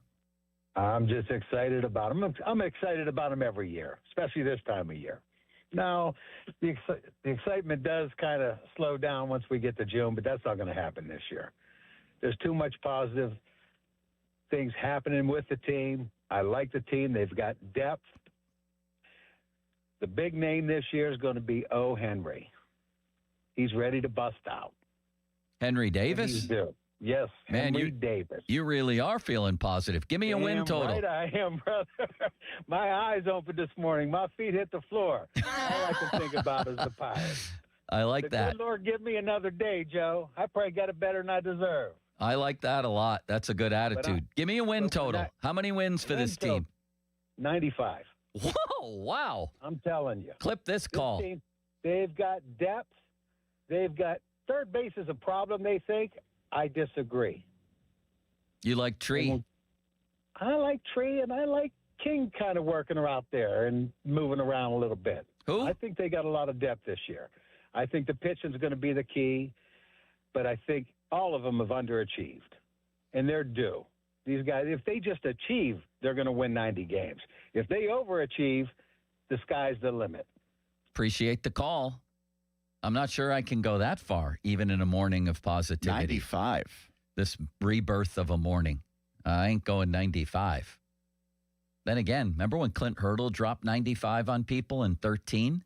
Yeah. I sat right over there. John Seibel was with me, if I recall correctly. Was he still here in 13? I think he was. That might have been the year of the jockstrap bet. And Hurdle, they asked him before the season, and nobody ever gives a win total. No coach ever does that. And he dropped 95. And they wound up winning 94. We crushed him on the air that day for saying 95 wins. And what do you know? They pulled out 94. I remember covering him in Cincinnati in that final weekend. And he was saying nobody thought we could do it. 95 wins. And I said, you didn't, Clint, and I'm going to rip you in tomorrow's paper. Pirates manager wrong about prediction. They only won 94. He liked that. He enjoyed that. Do you think he'll ever come back and be the Pirates manager again, Sean? No, probably not. Where's he now? I know he's in Florida. He in Colorado? Yeah, I think he has a job in baseball right now. Does he? Can you look that up? You're the beat writer. I'm curious about that. And we saw him over at, what's the place that we had our last party at? Now I can't remember. Down on the North Shore. Mike's? No, although we're at Mike's a lot. The casino? No, although we're at the casino a lot. I forget the name of the restaurant, but there was Clint Hurdle sitting right in the restaurant. How about them apples? And then Zangrilli and Clint Hurdle accidentally saw each other in the bathroom, and they're enemies. Did you know that? I did not know that. There's a feud between Zangrilli and Hurdle happening, at least on Zangrilli's side. Did they exchange dirty glances or anything? They exchanged unpleasantries, I think. Yeah. Wow. Well, never mind. Maybe a little passive aggressiveness. I don't know. All right. Coming up, Ray Fittipaldo. Is he at the Combine? Do we know? I think I should probably check in with him to confirm. Either way, he's got mock drafts coming left and right. He has thoughts on the Steelers. Let's talk to Ray of the Post-Gazette next here on Pompless and Joe Show. Fan weather brought to you by Secure Money Advisors. It's a high of 56 and a low of 41 today. You tired of this weather and you want to retire in Florida? Let Secure Money Advisors help plan your retirement. It's Pomp and Joe. Ray Fittipaldo next. Now, fan headlines powered by Bowser Chevrolet. Sean Myers bringing you fan headlines. The Pirates captured a spring training victory on Thursday, 6-4 at the expense of the Minnesota Twins. Spencer Horwitz, O'Neal Cruz, Nick Gonzalez each had a couple of hits. Pirates O's today, 1:05 first pitch. Mitch Keller against former Buccos prospect Shane Baz is the pitching matchup. Spring training coverage brought to you by Hampton Beer Outlet, Route 8 in Hampton. Drive a little, save a lot. Headlines powered by Bowser Chevrolet. For more, 937thefan.com. Heart disease is the leading cause of death in the United States. So when it comes to your heart, there's no room for compromise. At UPMC Heart and Vascular Institute, innovation, technology, and world-class expertise come together to treat the most complex heart cases, redefining what's possible for patients who need it most. Getting your heart checked can save your life. Schedule your appointment with the region's leader at upmc.com/heart.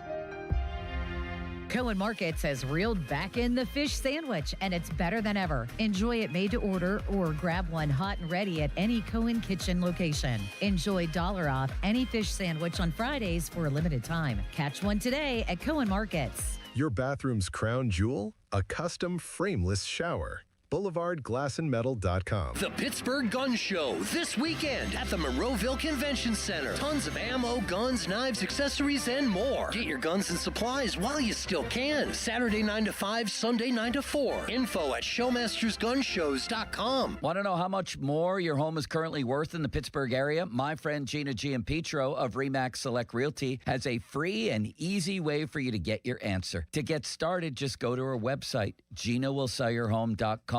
That's GinaWillSellYourHome.com. Jake, you saved me last winter. Furnace out, and your crew had the family warm by dinner time. Dorn, that's what we do. Full service plumbing and HVAC, from leaky faucets and toilets to water heater replacements, backflow installs, and annual testing. You also ran that much-needed sewer camera and hydrojetting at my place, cleaned everything right out. Our techs are trained to fix, not sell. No commissions, no bait and switch. Family owned since 1947. That's why I call Southside Plumbing and Heating. Call 412-431-7455 or find us online at southsideplumb.com. Our reputation is built on your recommendation. Finding great candidates to hire can be like, well, trying to find a needle in a haystack. Sure, you can post your job to some job board, but then all you can do is hope the right person comes along. Which is why you should try ZipRecruiter for free at ZipRecruiter.com/free. ZipRecruiter doesn't depend on candidates finding you. It finds them for you. Its powerful technology identifies people with the right experience and actively invites them to apply to your job. You get qualified candidates fast. So while other companies might deliver a lot of hay, ZipRecruiter finds you what you're looking for. The needle in the haystack. See why 4 out of 5 employers who post a job on ZipRecruiter get a quality candidate within the first day. ZipRecruiter, the smartest way to hire. And right now, you can try ZipRecruiter for free. That's right, free at ZipRecruiter.com/free. That's ZipRecruiter.com/free. ZipRecruiter.com/free. ZipRecruiter. SchultzFord.com. SchultzFord.com. SchultzFord.com. SchultzFord.com. Text us on the Edgar Snyder and Associates text line at 412-928-9370. Edgar Snyder and Associates reminds you to text responsibly. Sports Radio 93.7 The Fan, built by Window Nation. Home of the buy two, get two free offer. HD1 Pittsburgh, an Odyssey sports station. Live from the Jim Shorkey Mitsubishi.com studios, North Huntington and North Hills. Always live and free on the Odyssey app.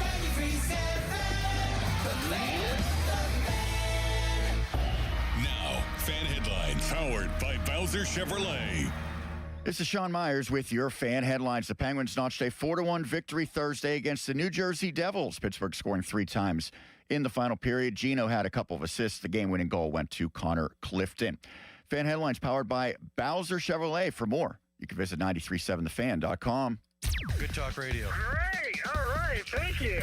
Now, more Pomp and Joe Show. Absolutely. Bob Pompiani and Joe Starkey on Sports Radio 93.7 The Fan.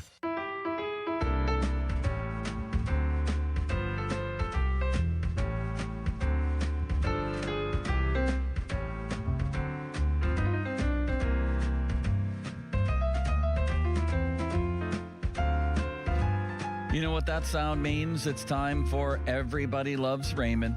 Ray Fittipaldo, brought to us by LGKG, Western Pennsylvania super lawyers. They try cases, and insurance companies know it. Luxembourg, Garbett, Kelly and George. Ray's driving back from the Combine. How are you, Ray? Well, I'm good, Joe. How are you? We are about halfway into the drive, stopping now around Reynoldsburg, if you know where that is, home of Le'Veon Bell. I was just going to say the home of Le'Veon Bell, yes. And Roosevelt Nix as well. I don't want to leave Rosie out of this. Yeah, maybe he's signaling first down when they're 5 yards short against the Saints, right? Maybe. All right, Ray, what was the biggest story you covered there? Omar talking? Did something else happen there? What was the biggest thing that happened while you were there? Yeah, I mean, I don't know if there was any major news, Joe, but I think the news that they still don't know what's going on with Broderick Jones, 3 months after he had neck surgery is, at least notable. He has some time here where he, could recover from training camp, but, Omar doesn't know the answer to that at this point. So I do think that's something that they're going to have to deal with, certainly over the next few months. And whatever they find out, they're going to have to be able to, be light on their feet if that's not good news. Well, what's the plan if he can't play, do you think, or if they have doubts about whether he'll be the same? Dylan? Yeah, we don't. Yeah, listen, we don't know that yet, but we have to leave that possibility open. I think Dylan Cook did play well enough to warrant consideration that he could, certainly compete for a starting job. They would probably have to bring in a veteran to compete with him. Dylan Cook, even though he played at a high level, it was only 4 to 5 games. So I don't think you would feel comfortable going in there with him. So, yeah, I think they'd probably have to go out and sign a vet. And, hey, listen, if it's really bad news, maybe you would draft a left tackle here at some point in this 2026 draft as well. Would you draft one in the first round? No, I wouldn't do that. They don't know what's going on, so it's not a need right now. But listen, Joe, they have 12 draft picks. If there's a left tackle, maybe in the, they got 5 picks in the top 100, 3 in the third round. So maybe you do take a shot on a guy at that point, just because it is a little bit of an uncertain situation with Broderick. Ray Fittipaldo of the Post-Gazette. He's on the Sullivan Super Service fan hotline, Pittsburgh's trusted plumbing and HVAC provider for over 50 years. All right. Ty Simpson met with the Steelers. Drew Aller met with the Steelers. I know in and of itself, that's just due diligence from them. Nevertheless, it's interesting. Ty Simpson says, I love the Steelers and I love Mike McCarthy. Do they love him back? What are the chances they would pull the trigger at 21? Yeah, I don't think at 21, Joe. I think the fact that he was only a one-year starter, I think, is concerning. I'm not speaking for the Steelers, but just in NFL personnel circles, usually with quarterbacks, you have to, you usually like to have a little bit, of an evaluation period than just 1 year. And on top of that, Simpson wasn't very good late in the season, so I think. I'm not saying he won't be a first-round pick. Some team might really fall in love with him. I would just have a hard time seeing the Steelers make that pick, 4 years after they made that mistake with Kenny Pickett. How about Aller? Would they look at him as a guy who was more a victim of his circumstances than a victim of himself? And do they see him as an interesting prospect for, I don't know, Maybe the third round? Yeah, I mean, listen, they sat down with him for an interview, so I think that is notable. The interesting thing about Aller is, he's that big, strong, prototypical quarterback, has the arm. So and whenever you have a guy with traits like that, it's interesting. But then you turn on the tape, and he never performed well in big games. He was never a consistent player. How do you sort of get around that? So I don't think Drew Aller, certainly he's not going in the first round. He might even be a stretch to go in the second round. But listen, I mean, anybody with traits, size you can't teach, arm strength you can't teach, that guy at some point, I think on day 2, is going to hear his name called. Who else in the quarterback ranks do you think they have their eyes on, or maybe you know somebody else they talked to? Well, I don't know if they talked to Nussmeier or not, but Nussmeier is another name who's going to be in that second or third round range. He had a lot more hype around this time last year. He didn't have a great year for LSU. And, Joe, I mean, that's about it. There's not a lot of great quarterbacks in this class. So, I think they're doing their due diligence. They have to do that because they don't have their long-term answer. But, I don't think any of these guys are really, really going to be terrific NFL players. I think a lot of these guys, beyond Fernando Mendoza, are, projects. All right. Well, then how are you, Ray Fittipaldo, interpreting all the Will Howard hype that's coming from them, not us, from them? Right. How are you interpreting this, and how does this actually play out? Because part of me thinks it's just going to simply be Rodgers 1, Rudolph 2, and Howard 3 again. I don't know. That seems the most obvious choice if I was betting right now. What do you make of the Howard hype, and how does it all play out? You said Rudolph 2, Howard 3 again this year? I wouldn't be surprised. Yeah, I mean, let's wait to see how it plays out. I think if you're asking for reasons why they like him, listen, he's a big, strong guy. He was a winner. He improved every year he was in college. He got a little bit better each and every year, and he won the national championship. So when you're evaluating quarterbacks, winning is important. Size is important. We already know, based on what Omar said, he processes the game really well in practice. Now, what does that mean when you throw him into a game situation? I have no idea what that looks like at the NFL level, but they were very happy with his practice tape and his ability to process. So, there are some lingering questions out there about, his mobility. Can he make, is accuracy an issue for him? I think if you look back at last year, some of the knocks on him, maybe he wasn't as accurate as you would like for, a top quarterback. So those are the questions that he has to answer. But, from the Steelers' perspective, he has a lot of things that they like. And I think his leadership, his ability to process, his size, all that stuff, I think is the reason why they're high on him and his potential. It sounds to me like you think the Steelers will take a receiver in the first round. If they stay in their spot, who are the best bets there? Well, receiver or corner or safety, I think, are the first round. I can no longer hear Ray. Uh-oh. That doesn't sound good. They must have hit a spot near Reynoldsburg, Ohio. Yeah, man. I'm looking at the best receivers. We'll get Ray back in a second here. In the draft, Carnell Tate, obviously expected to maybe be a top 5 pick. Lemon from USC. Some people say the Chiefs if Jeremiah Love doesn't slip to number 9. And then people like, I think Ray might have mentioned this, Denzel Boston out of Washington, Amar Cooper from Indiana, Tyson from Arizona State, all of that. Ray, go ahead. Sorry about that. Yeah, I was just going to say, I don't think a guy like Carnell Tate is probably going to be there when they pick at 21. I doubt that Lemon is either. But, I mean, listen, sometimes receivers do fall in the draft. It's not like it's offensive tackle or quarterback. They get pushed up for it. Sometimes those guys do fall. So, yeah, you're looking at guys like Amari Cooper, guys of that ilk, Jordan Tyson maybe.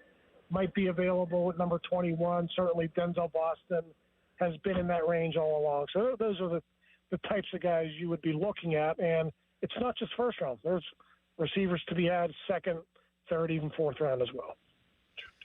All right, Ray, let's move on to Art's latest report card. He ain't hanging this one on the refrigerator. Can we all chip in to buy them some extra toilets down there? What's happening with 5 toilets? Huh? Well, I obviously don't go into the bathroom in the Steelers locker room.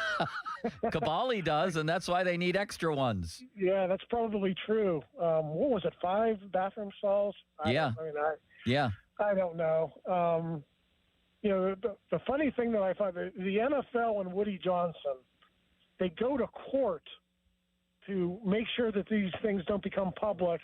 And then, of course, it was so predictable. Somebody leaked it to somebody, and here we are talking about it again. So I don't know what Woody Johnson's going to do now. But, listen, we all know facilities are a problem. We know the field surface is a problem.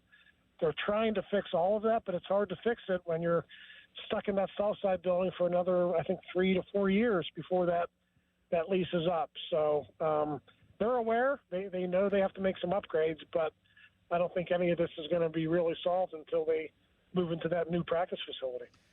Some of these things get a good grade. Again, Tomlin got an A from players. The food was okay. The dietitian was okay. The training room just average. The training staff, they said good. But then you get to defensive coordinator, just average. I guess that was Tomlin. The GM, average. And then the team ownership, a D-.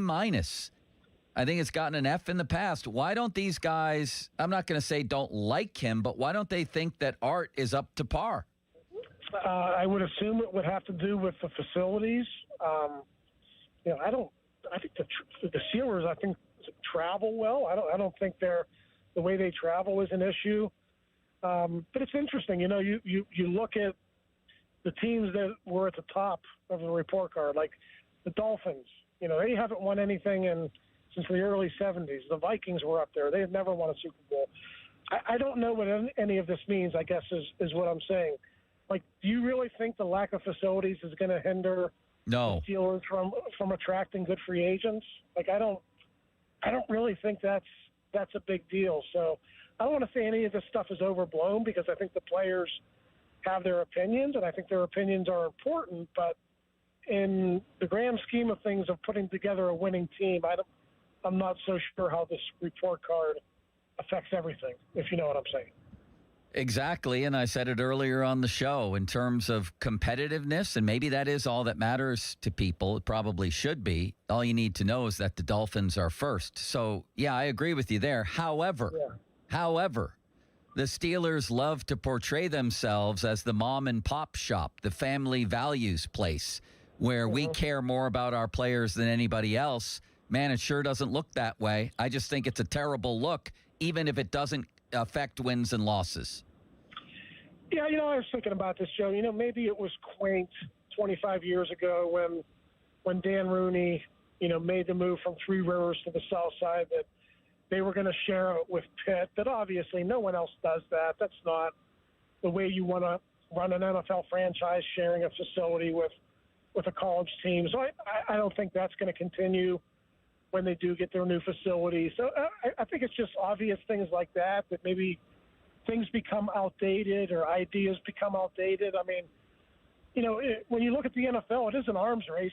Just look at these stadiums that are being built, these stadiums that are getting to host these Super Bowls, SoFi, and, all these places we go to, they're phenomenal facilities. And I think the Steelers, when they do eventually get a new stadium, and when they're definitely going to get a new practice facility, I do think they have to pour a lot of resources into that because they're a flagship NFL franchise. You don't want to be, looked upon in the way they're being looked upon with this bad publicity now. Now, it's only 1 day, 2 days. People are going to forget about this, by the time the weekend's over, but it does seem to come up every single year about this time. I don't know. I think this one lasts a little longer because of the toilets. I think that gives it lasting power, Ray, to only have 5 of them over there. It's so funny, man. They should, like I said earlier, they should plop one of the, and Pun intended, they should plop one of those Pittsburgh toilets right in the middle of the locker room. Why not? At this rate. Why not? Put it right there in the middle. See what happens. Listen, let's talk a little position by position here. Is Gainwell coming back? Listen, his agent is smart enough to know he's not going to sign a contract now. Once they get closer to free agency, I think a day or two, 3 before free agency, if there's a good offer from the Steelers, I think he might sign back before free agency. But, Joe, a guy like Kenny Gainwell might only have one opportunity to cash in. So I would not blame him at all for at least looking to see what's out there before I make a decision. Doesn't mean he has to go for the most money elsewhere. It just means let's see what's out there and let's see how close the Steelers can get before he makes a call. Okay, let's move to receiver. Is Metcalf even tradable? Is his contract tradable, or would it be too much of a hit back here? Is that realistic at all?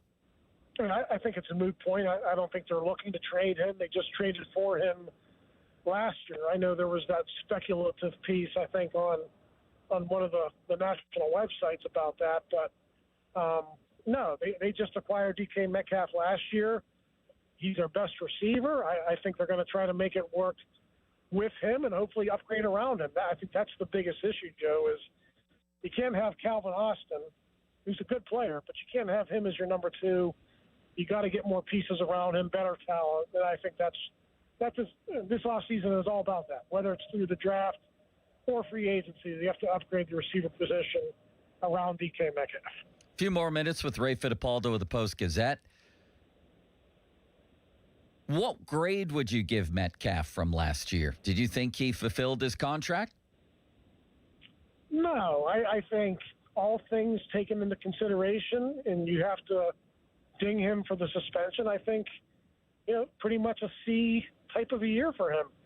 I wrote about this over the weekend. I analyzed the entire receiver position group. He had 850 yards. That was a career low for him. He had 59 catches, which was one better than his previous career low. He was held in check by all the best teams. Seattle, the Patriots, a couple of other teams kept him below like 30 yards in these games. So he was far too inconsistent to be a legit number 1 receiver. But again, Joe, like how much of that do you blame DK Metcalf for, and how much of that is a result of Aaron Rodgers getting the ball out quick, the offensive line maybe being a problem, and obviously the biggest issue, no one else was really getting open beyond him. So I think it's a little bit unfair to give him that type of a grade, but listen, he's making a 5 years, $150 million contract, so I think he's deserving of criticism for not maybe producing the way they hoped he would produce. All right, Ray. Last we heard of the Blue Wig guy, the league was investigating him for the previous year's incident with DK Metcalf in Detroit, where Jay Glazer reported that really bad things were said that year. Does anybody have an update on what the league has found and if they're still investigating that? I didn't hear any buzz about that out at the Combine. I actually went to Detroit's availability for their GM, Brad Holmes. I talked to him for another story I'm working on that didn't come up in his conversation, didn't come up with Omar. So unless the league is doing this quietly, there was no kind of buzz around that out here this week. A lot of different opinions on Patrick Queen out there. You think he's a guy they should keep? Do you think he's fulfilled his contract? Yeah, what was it? 3 years, $48 million. I think we've discussed this in the past, Joe. They could walk away from that and without a big salary cap hit this year if they wanted to. But again, who's going to replace him? If you went with Peyton Wilson, they weren't entirely happy with Peyton Wilson early last season as a run defender. So they would have to get comfortable with that. They would have to have a lot of confidence that Peyton could do that as a full-time job. But otherwise, listen, he's making, $16 million a year. It's for one more year. I think they're probably willing to pay that, but, I'm not 100% confident of that just because I don't know how Patrick Graham and Mike McCarthy feel about him. But, they're not strapped against the cap. They can afford to pay Patrick Queen, but that is an interesting position to look at. If Peyton Wilson is indeed ready, then there probably isn't a great need for Patrick Queen. But like I said, I do think they're going to keep him for the final year of his contract. All right, Ray, tell me something else you saw at the Combine. You saw, I mean, it's not often you get to see a bunch of athletes of that caliber. Anybody jump off the page as far as being a complete freak? Well, there was this Ohio State linebacker who was 240 pounds. I think he had a 43.5-inch vertical.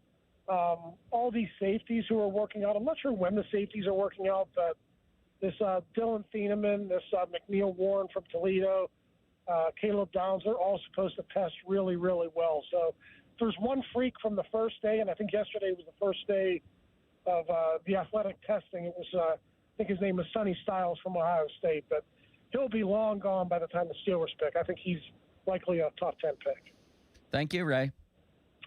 All right, Joe. Talk to you next week. See you, buddy. That's Ray Fittipaldo of the Post-Gazette fan Twitter, brought to you by South Hills Kia, Peters Township. Visit them at southhillskia.net. Fan text line brought to you by Edgar Snyder and Associates, personal injury law firm, where they always say there's never a fee unless we get money for you.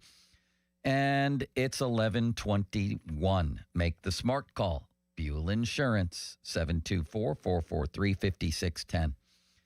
Listen, we can call it due diligence, and maybe it just was. You can say it's no big deal. You can say it's perfectly normal, and maybe it is. But the fact of the matter is, the Steelers did have a formal combine interview with Ty Simpson, a guy who's been linked to Sean McVay. And as I've said many times on here, if Sean McVay's interested, then so am I. Ty Simpson says, I love Mike McCarthy. I love the Steelers. We went back and forth talking about pass concepts, protections, talking about situations. It's cool to see all the quarterbacks he's worked with, Dak and Aaron Rodgers, the situations that's come up in his career, and they asked me what I thought about it. We were just going back and forth. So you can say all you want, you don't think this is going to happen. You might be right. The fact of the matter is they've had a formal interview with Ty Simpson. The fact of the matter is a lot of people have linked the Steelers to Ty Simpson in the first round. And I know Jerry Dulac has put out there in his chat that it's ludicrous, but sometimes things change. Jerry also had in his chat 4 years ago, there was, quote, zero chance that Kenny Pickett, or maybe that was in Jerry's story, even on draft day, there was zero chance Pickett would be drafted by the Steelers, and that Mike Tomlin, quote, only has eyes for Malik Willis. Well, maybe that would have been the better pick, to be honest with you. So, again, anything anybody wants to say or point to about how ludicrous it is that the Steelers would take Ty Simpson, let's just follow the facts as they move along. They've had a formal interview. And once you're in the door for an interview, you can change people's minds. Look at Tomlin. He wasn't going to be the guy when he interviewed for the Steelers job, but the second he walked into that room, he captivated the room and won them over. I don't know how it went with Ty Simpson. Nobody could. For all I know, Omar and Mike McCarthy are also on their way back to the Combine like Dulac, or from the Combine like Dulac and Fittipaldo. Maybe they're all traveling together. Maybe. And they're saying to each other, wow, man, that was impressive. And this kid has enough impressive tape on his resume that I'm intrigued. Maybe Mike McCarthy's saying that. Maybe Omar or Andy Weidel is saying that. And I would imagine Weidel's traveling with them. Who do you think drives in that scenario, Sean? McCarthy, probably? Yeah. Knows his way around. Well, so does Omar. So does Andy, for that matter. They all know their way around Pittsburgh. I think McCarthy's behind the wheel. Takes them up to Greenfield, shows them the old house at 1137 Greenfield driving? Avenue. A really nice car. Winnebago? Maybe. How about that if they took an RV? Maybe. Listen, man, you don't know how that went. You just don't know. He has enough good tape in 1 year where he impressed people. The first half of the season, they were talking about him, and not the Steelers, everybody in the top 10, top 5. Then he had bad games. The game nobody talks about, however, is the playoff game against Oklahoma where he was great. Second half especially, he was great. Nobody mentions it. Then they mention the Indiana game, but they forget to tell you he had a cracked rib and came out right after the half. So dismiss that possibility at your own peril of Ty Simpson. Go ahead. You might think it's ridiculous. That doesn't mean it won't happen. I'm giving that thing about a 30% chance to happen and maybe rising. You, Sean? So There's a lot of smoke. I thought this was interesting. I saw something recently in The Athletic that said nowadays at the combine, general managers, scouts, whatever, the first and most important thing that they consider is the medical testing that you do there. The second is the interview. Yeah. And then third is what you actually do in terms of the drills and out on the field. So to your point, the interview potentially with Simpson could be more indicative of their interest in him than anything that he does on the field. And not only that, but Mike McCarthy's a smart man who knows that the processing part of the game is critical. Ty Simpson's not going to absolutely blow you away with his physical tools, although he has enough of them. I've heard it said that he would be perfect, and now I can't remember who said, if it was Bruce Feldman, somebody else, he'd be perfect in the McCarthy offense, West Coast style offense, accurate guy over the middle, things like that. But the processing part of it is so important. And who knows how that went? Like I said, for all we know, they're sitting there saying that guy is incredible. What a football mind he has. I don't know what I thought of him going into that interview, Omar, but I think a lot of him now. I think a lot of that kid now. Now I'm worried about the Rams taking him at 13. I don't know how it's going. All we know is what we know. They had a formal interview with Ty Simpson. The draft's in Pittsburgh. I bet you Art would love to make a splash like that. I do wonder that they're so high on Will Howard, and you mentioned they're mentioning They say they are. at every single They turn. say they are. So does that factor in whatsoever in potentially? My God, if they were as high on him as they say they are, they'll never draft another quarterback or bring Aaron Rodgers back. Right. They'll immediately start writing speeches for the Hall of Fame for this kid. If they're that high on him, I don't believe it for a second. If you take a quarterback in the first round, I don't see much of a scenario where Howard then becomes the guy down the road. No. right? If they draft a quarterback anywhere in the first couple rounds, or go out and sign Malik Willis, then we'll know that all the Howard stuff was BS, which I suspect it is anyway. That they put that out there because they know people love to hear it. That's what I think. We'll know. The actions always tell in the end, Sean. We'll know by what they do. Well, they were so high on Mason Rudolph after they drafted him as well, right? They kept reiterating first round grade, but it never seemed like they truly envisioned him the way they treated him as their future star quarterback. Exactly. All right, we'll get back to all this, but let's talk some hockey. Let's bring on Paul Steigerwald to talk trade deadline, to talk surviving without Sid, to talk what went down last night at the arena. All of that. Fan Hotline presented by Sullivan Super Service, Pittsburgh's trusted plumbing and HVAC provider for over 50 years. It's Pomp and Joe. Now, Fan Headlines, powered by Bowser Chevrolet. Sean Myers bringing you Fan Headlines. We're going to be talking to Steige momentarily. The Penguins, they captured a 4-1 victory last night against the New Jersey Devils. 3 goals in the third period for the Pens. Evgeny Malkin dished out a couple of assists. Connor Clifton had the game-winning goal. Headlines are powered by Bowser Chevrolet. For more, you can check out 937thefan.com. Limits. Hey, it's Austin Bechtold from my friends at Voss TV and Appliance. Purchasing a new appliance or TV at the wrong place can be costly. Having knowledgeable people on your side matters. That's why I shop at Voss TV and Appliance, family owned since 1960. The Voss family and their entire team does right by every Voss customer. Their relationship begins when you walk through the door or call, and it never ends, not even after the sale. Visit Voss's South Hill showroom today. Call 412-650-VOSS or go to VossTV.com. Voss TV and Appliance, the lowest prices guaranteed. This Odyssey Sports Minute is brought to you by Cohen Market's Crispy Chicken, the official crispy chicken of the Fan. Wendy's has a new Girl Scout Thin Mints Frosty Fusion with Girl Scout Thin Mints cookie pieces, rich creamy frosty, and a mint chocolate cookie sauce. Which means Girl Scout Thin Mints and Wendy's Frosty, yeah, they're basically best friends now. It's like two delicious desserts just high-fived, snapped a few too many friendship selfies, and then rode a tandem bike down a never-ending road of mint chocolate frosty perfection. So, swing by Wendy's and try the new Thin Mints Frosty Fusion. Limited time only at participating U.S. Wendy's. If you need a new appliance, this is your sign. Shop at Lowe's now to get up to 35% off and next-day delivery on hundreds of major appliances. A new appliance now means an easier to-do list later. Our best lineup is at Lowe's. Valid through 3/18 while supplies last. Selection varies by location. Order by 4 p.m. Available Monday through Saturday. Subject to availability. Fees, exclusions, and restrictions apply. See Lowe's.com/appliance delivery for more details. This is an Odyssey Sports Minute. The Dallas Cowboys are likely to place the franchise tag on wide receiver George Pickens, but if it were up to me, I would trade Pickens after franchise tagging. Dallas already is paying wide receiver CeeDee Lamb a ton of money. Dallas traded Micah Parsons because the cap was getting too heavy on a few select players. The defense needs to be rebuilt. If I'm Dallas, I'm franchising George Pickens and trading him for assets to rebuild the defense. I'm Nick Custos. Shop the President's Day sales event at Crown Chrysler Dodge Jeep Ram in Washington. Last chance for Ram Truck Month. 26 Ram Bighorn, now up to $10,000 off MSRP.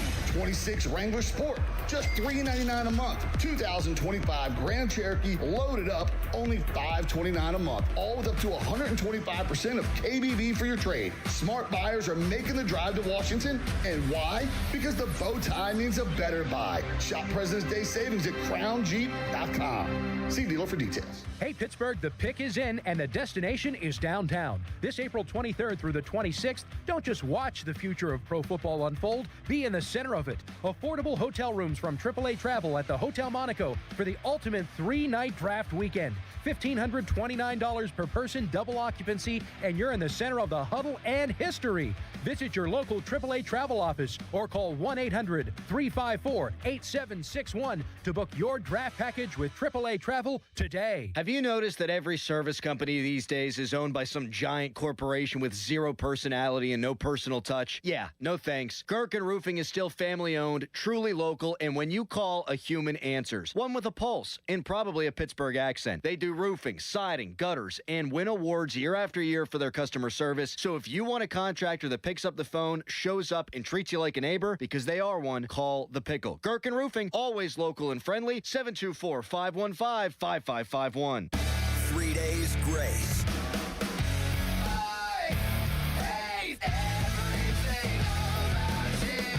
Alienation Tour. Adam Gauthier returns alongside Matt Walsh live March 3rd at PPG Paints Arena with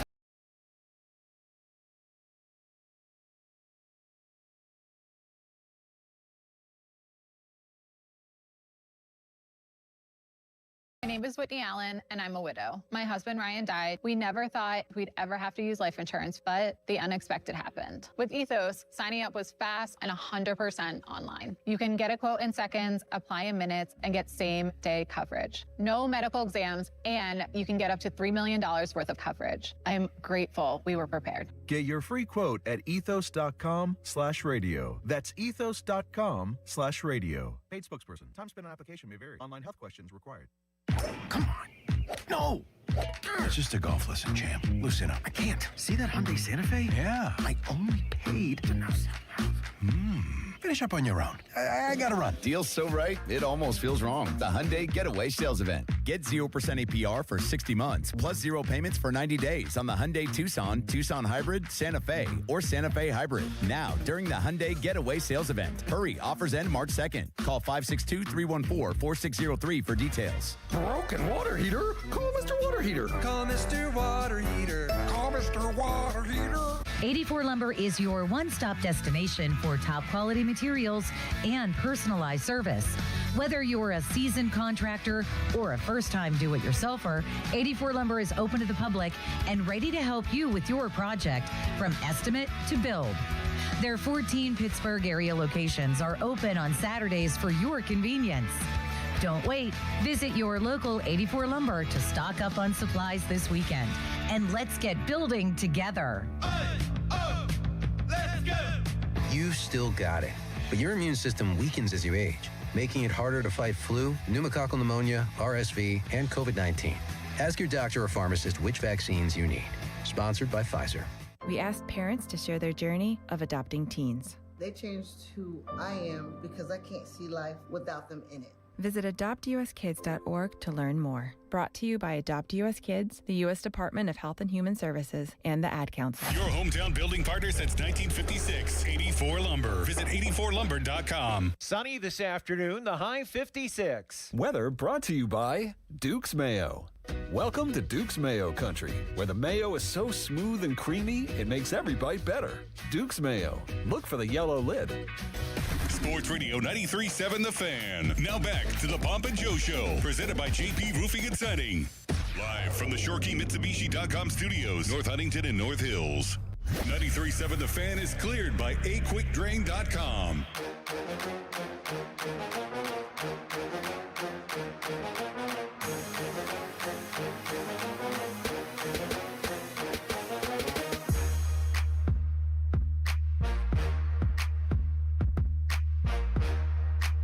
Even as we speak, I see the Penguins game up here on Sportsnet Pittsburgh, watching it from last night. So watching it for the second time. And as we open the show today, it feels like a hopeful time right now. Suddenly, after the dark ages, sort of modern Pittsburgh sports, there's hope almost everywhere you look. And specifically with the Penguins now, where Kyle Dubas is doing an incredible job. He really is. And here to talk about that, the trade deadline, the game last night, is Paul Steigerwald. You know him from decades of Steige being around the Penguins in various roles. He's on the Sullivan Super Service Fan Hotline, Pittsburgh's trusted plumbing and HVAC provider for over 50 years. Steige, you can never tell how a team's going to come out of a lengthy break like that. But, man, certainly by the third period, and for a lot of the night, really, but certainly by the third, the Penguins looked like they did before the break. They just turned it up a couple notches and overwhelmed the Devils, didn't they? Absolutely. And I thought, early in the game, they actually looked pretty good. And I had a feeling it would be the opposite because the Devils had played the night before. And I thought, they were in a game mode, whereas the Penguins were still maybe in a bit of a practice mode before they could get their game legs together. And then by the final analysis, I think the Devils, having played the night before, maybe we're a little shy on conditioning for playing a back-to-back. So it's funny how that goes. But the Penguins certainly did get stronger as the game went on. And in any case, they got big saves from Artur Silovs. He made a lot of key saves. The Devils have really struggled lately to score goals. I think they have now scored only one goal in 21 games. And it's been a real struggle for them to put the puck in the net. So they actually had some glorious scoring opportunities, and Artur Silovs made great saves. Starting with that, and then, of course, the Penguins did get back to playing that kind of game they can play. They move the puck really well. They defend well when they can, and their special teams are really good. Like, they went into the game last night ranked fourth on the power play. I think they're second now after going 1 for 3, and they went into the game ranked fourth in penalty killing, and they killed all 5, so they probably moved up in that category too. So goaltending, special teams, star power, it's all there for the Penguins right now, even with sit out. Steige, you mentioned Silovs, and maybe that's a story that not enough people are talking about. He's on a pretty good run here, and I think he's been pretty good overall, and it was notable that he played last night, right? Yes. Isn't it interesting, Joe, that he was the goalie on opening night in New York, and the Penguins looked really good that night against the Rangers. And to be honest with you, they've looked like they looked that night on a lot of nights since right from the start of the season. And Silovs has been good. Now, he had his issues with the shootouts, and I get that. That's a different sort of skill set. It's a different category, if you will, than playing in regular, regulation time. So as far as I'm concerned, he's just gotten stronger and stronger as the season's gone on. And I felt even before the break that the Penguins were quite obviously putting him in positions to succeed. I think they really wanted to push him to see what he could bring in hopes that he would fulfill their trust in him and their faith in him, and I think he's done that. And so last night, to start him in the first game coming out of the break, they automatically were committing themselves to playing two of the next three, because he's not going to play Saturday and Sunday, and he probably will play on Sunday, and Stuart Skinner will play Saturday. So that'll mean that Shilovs would have played two of the first three games, which tells me that they're really leaning towards him right now. Well, then how about the future of Skinner at the trade deadline? A guy who's going to be an unrestricted free agent who's been pretty good, although he struggled lately. The overall number's not great, but they like him. What are they going to do with him? Well, it's really hard not to like him, Joe. He's an awesome guy. He has an immediate presence in the locker room when he came. He's a solid, calm goaltender. He's been experienced, too, with going to the finals a couple times with the Oilers.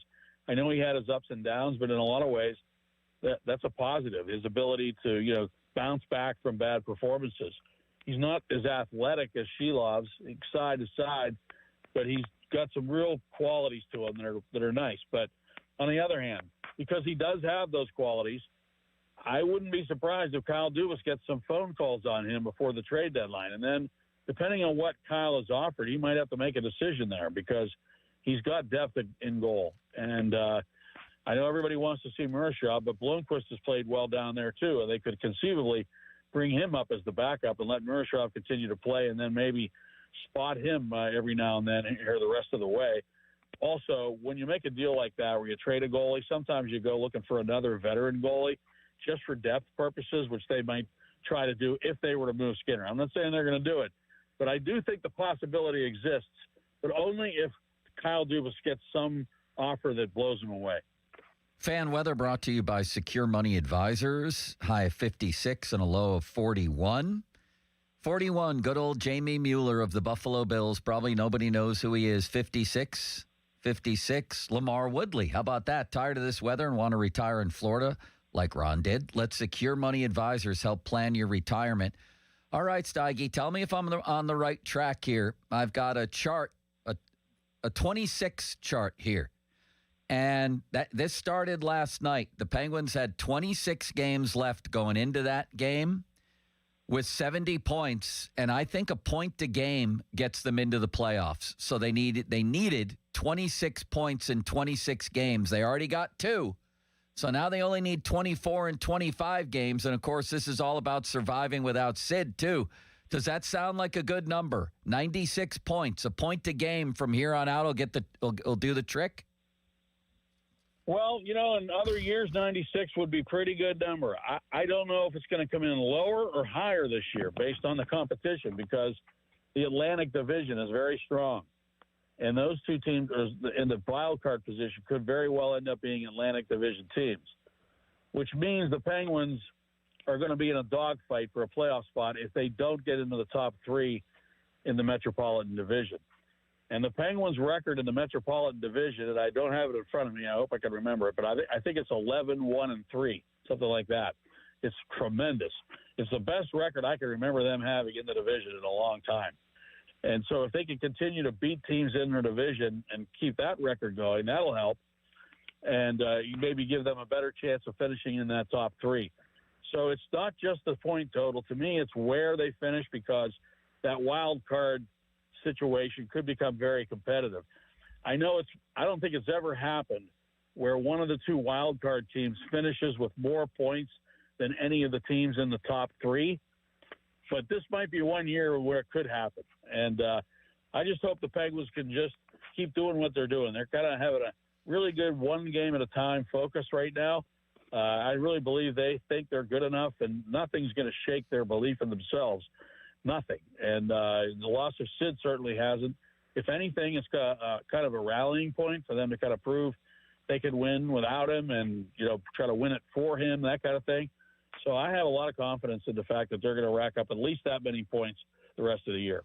All right. So the trade deadline right around the corner, and we're talking to Paul Steigerwald here on Very Rarely Pomp and Joe. Steige, I'm reading headlines like this. From the bottom end, Vancouver Canucks stakes at the trade deadline have never been higher. They're unloading people. The Buffalo Sabres, Elliot Friedman says the Sabres are, quote, going for it at the trade deadline. Words I never thought I would see. The Penguins are obviously somewhere in between there, but I hope leaning a little toward Buffalo, or where are they? What are they going to do at the trade deadline? What can they do? What should they do? I think Kyle Dubas will continue to do what he's done, which is look for players who can help the team now and in the future, and also get picks that he can use as further capital to maybe make other trades or to use those selections to get players. I don't think he's going to deviate from what he's done. And that doesn't mean that he wouldn't take a player that might also have an expiring contract, but he fills a need, say a defenseman or another center iceman, because, you know, they've lost Sid and they're not as deep at center as you'd probably like to be if you have desires of, you know, going into the playoffs. So I see a need for a couple different positions, but I don't think he's going to, like, abandon his program to get some guy who's got some huge salary that he's going to be stuck with for the next couple of years. So he's going to look for somebody who can help them with their depth, somebody who also could maybe play for them a couple of years from now, a guy like Sam Girard, like what he did with him, like what he did with Chinakhov. And I think that's going to be his approach. So I think his phone is going to be on the hook waiting for somebody to call, and he's going to be willing to do that. And to answer your question more directly, I do think he would lean a little bit more towards being a buyer, if you will, because he does see a need knowing that his team has a legitimate shot to make the playoffs. And with the East kind of being wide open, maybe even going on a nice run in the playoffs. May I interest you in a gently used Vincent Trocheck? Well, there's a guy with a big contract. That's the problem. I forget what he makes. What if they ate some of it, though, Steige? What if they ate a couple million and get it down to $5 million? I don't know. I'd have to look at his contract to see how many years he has left on it and that kind of thing. But I'll tell you right now while you talk. Okay, I love to see Vince Trocheck in a Penguin uniform. I've wanted to see him in a Penguin uniform for a long time. He's a tremendous candidate for second or third line center for the Penguins. No question about that. You know, I thought going into, you know, looking at last night's game, I thought maybe Kindle, Avery Hayes, and Brian Rust isn't the best option. That maybe it would be better to put, Raquel Rust and Avery Hayes isn't a good option. Maybe Kindle would look better in that first line slot, at least for now while Sid's out. And then, you know, what do you do after that? Well, you know, Tommy Novak's been really good. I have no complaints about what the Penguins are doing in the middle. I mean, Blake Lizotte is a great fourth-line center, so I'm happy with that. But depth is an issue. And I don't know if you ended up with a Trocheck, if that's really almost too much, considering the fact that those other guys are playing pretty well. I just think you need another center iceman who can, you know, spell one of these guys that are in there now if they should go down for a few games.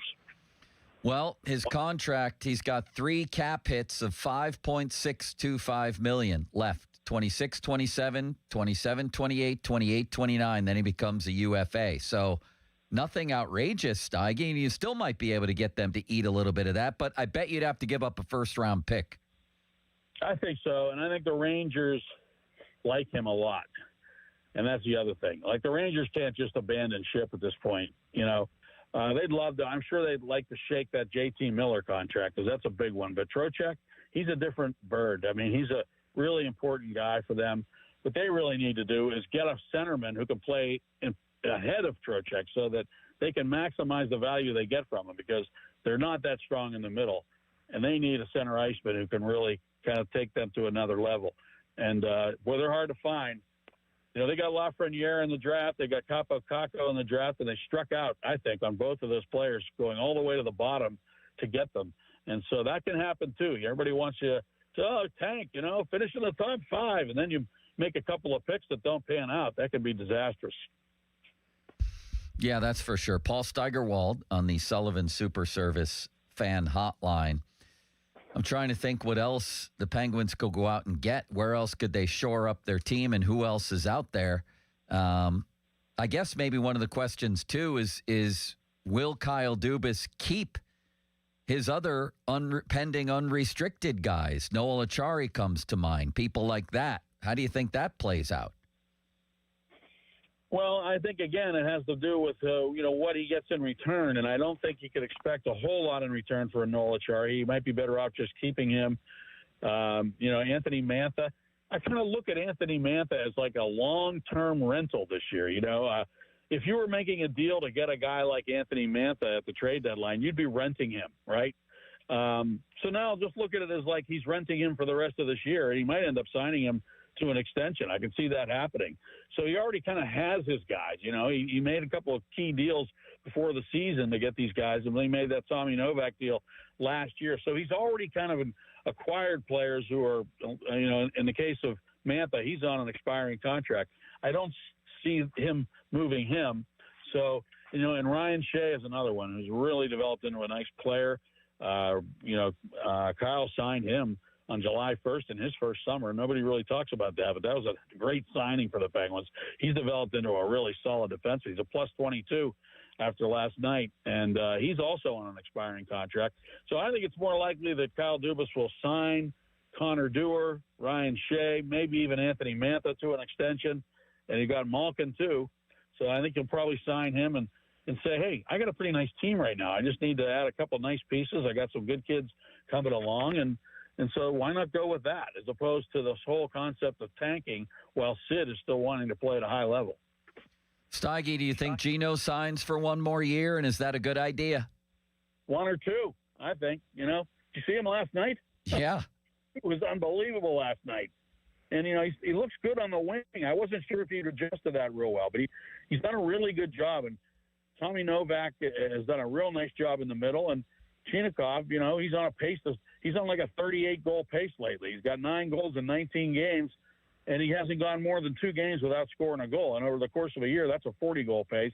So, hey, have you seen anything that makes you think that Chinakhov couldn't score 35 goals a year? I haven't. He looks like a guy. If he plays with a guy like Malkin, he's going to be productive. And, boy, what a steal that was for Kyle Dubas. How about the Sid situation? I saw yesterday it reported that the 4-week minimum was retroactive to the injury. So then, that's a pretty big deal. That becomes a 3-week minimum. How do you think this all plays out? I really think he comes back earlier than 4 weeks. I think he comes back in the month of March. I just don't know when. I think a lot of times when you have a situation like Sid being hurt, you think of how the media is going to react to that, okay? So if you say 2 weeks, every day Dan Muse is going to be asked, what's the status of Sidney Crosby? Everybody's going to be wondering where he is. All right, 2 weeks is up. Why isn't he back? You know what I mean? If you say 4 weeks, you've got more runway before people start bugging you about when he's coming back. So I think there's a bigger window there that the Penguins can maneuver within, and I wouldn't be surprised at all knowing Sid that he'll come back earlier. When you look at the playoff picture, and I'll end you with this one, Steige, is the Penguins are sitting there in a decent position right now. They have 72 points. They've games in hand on a lot of teams.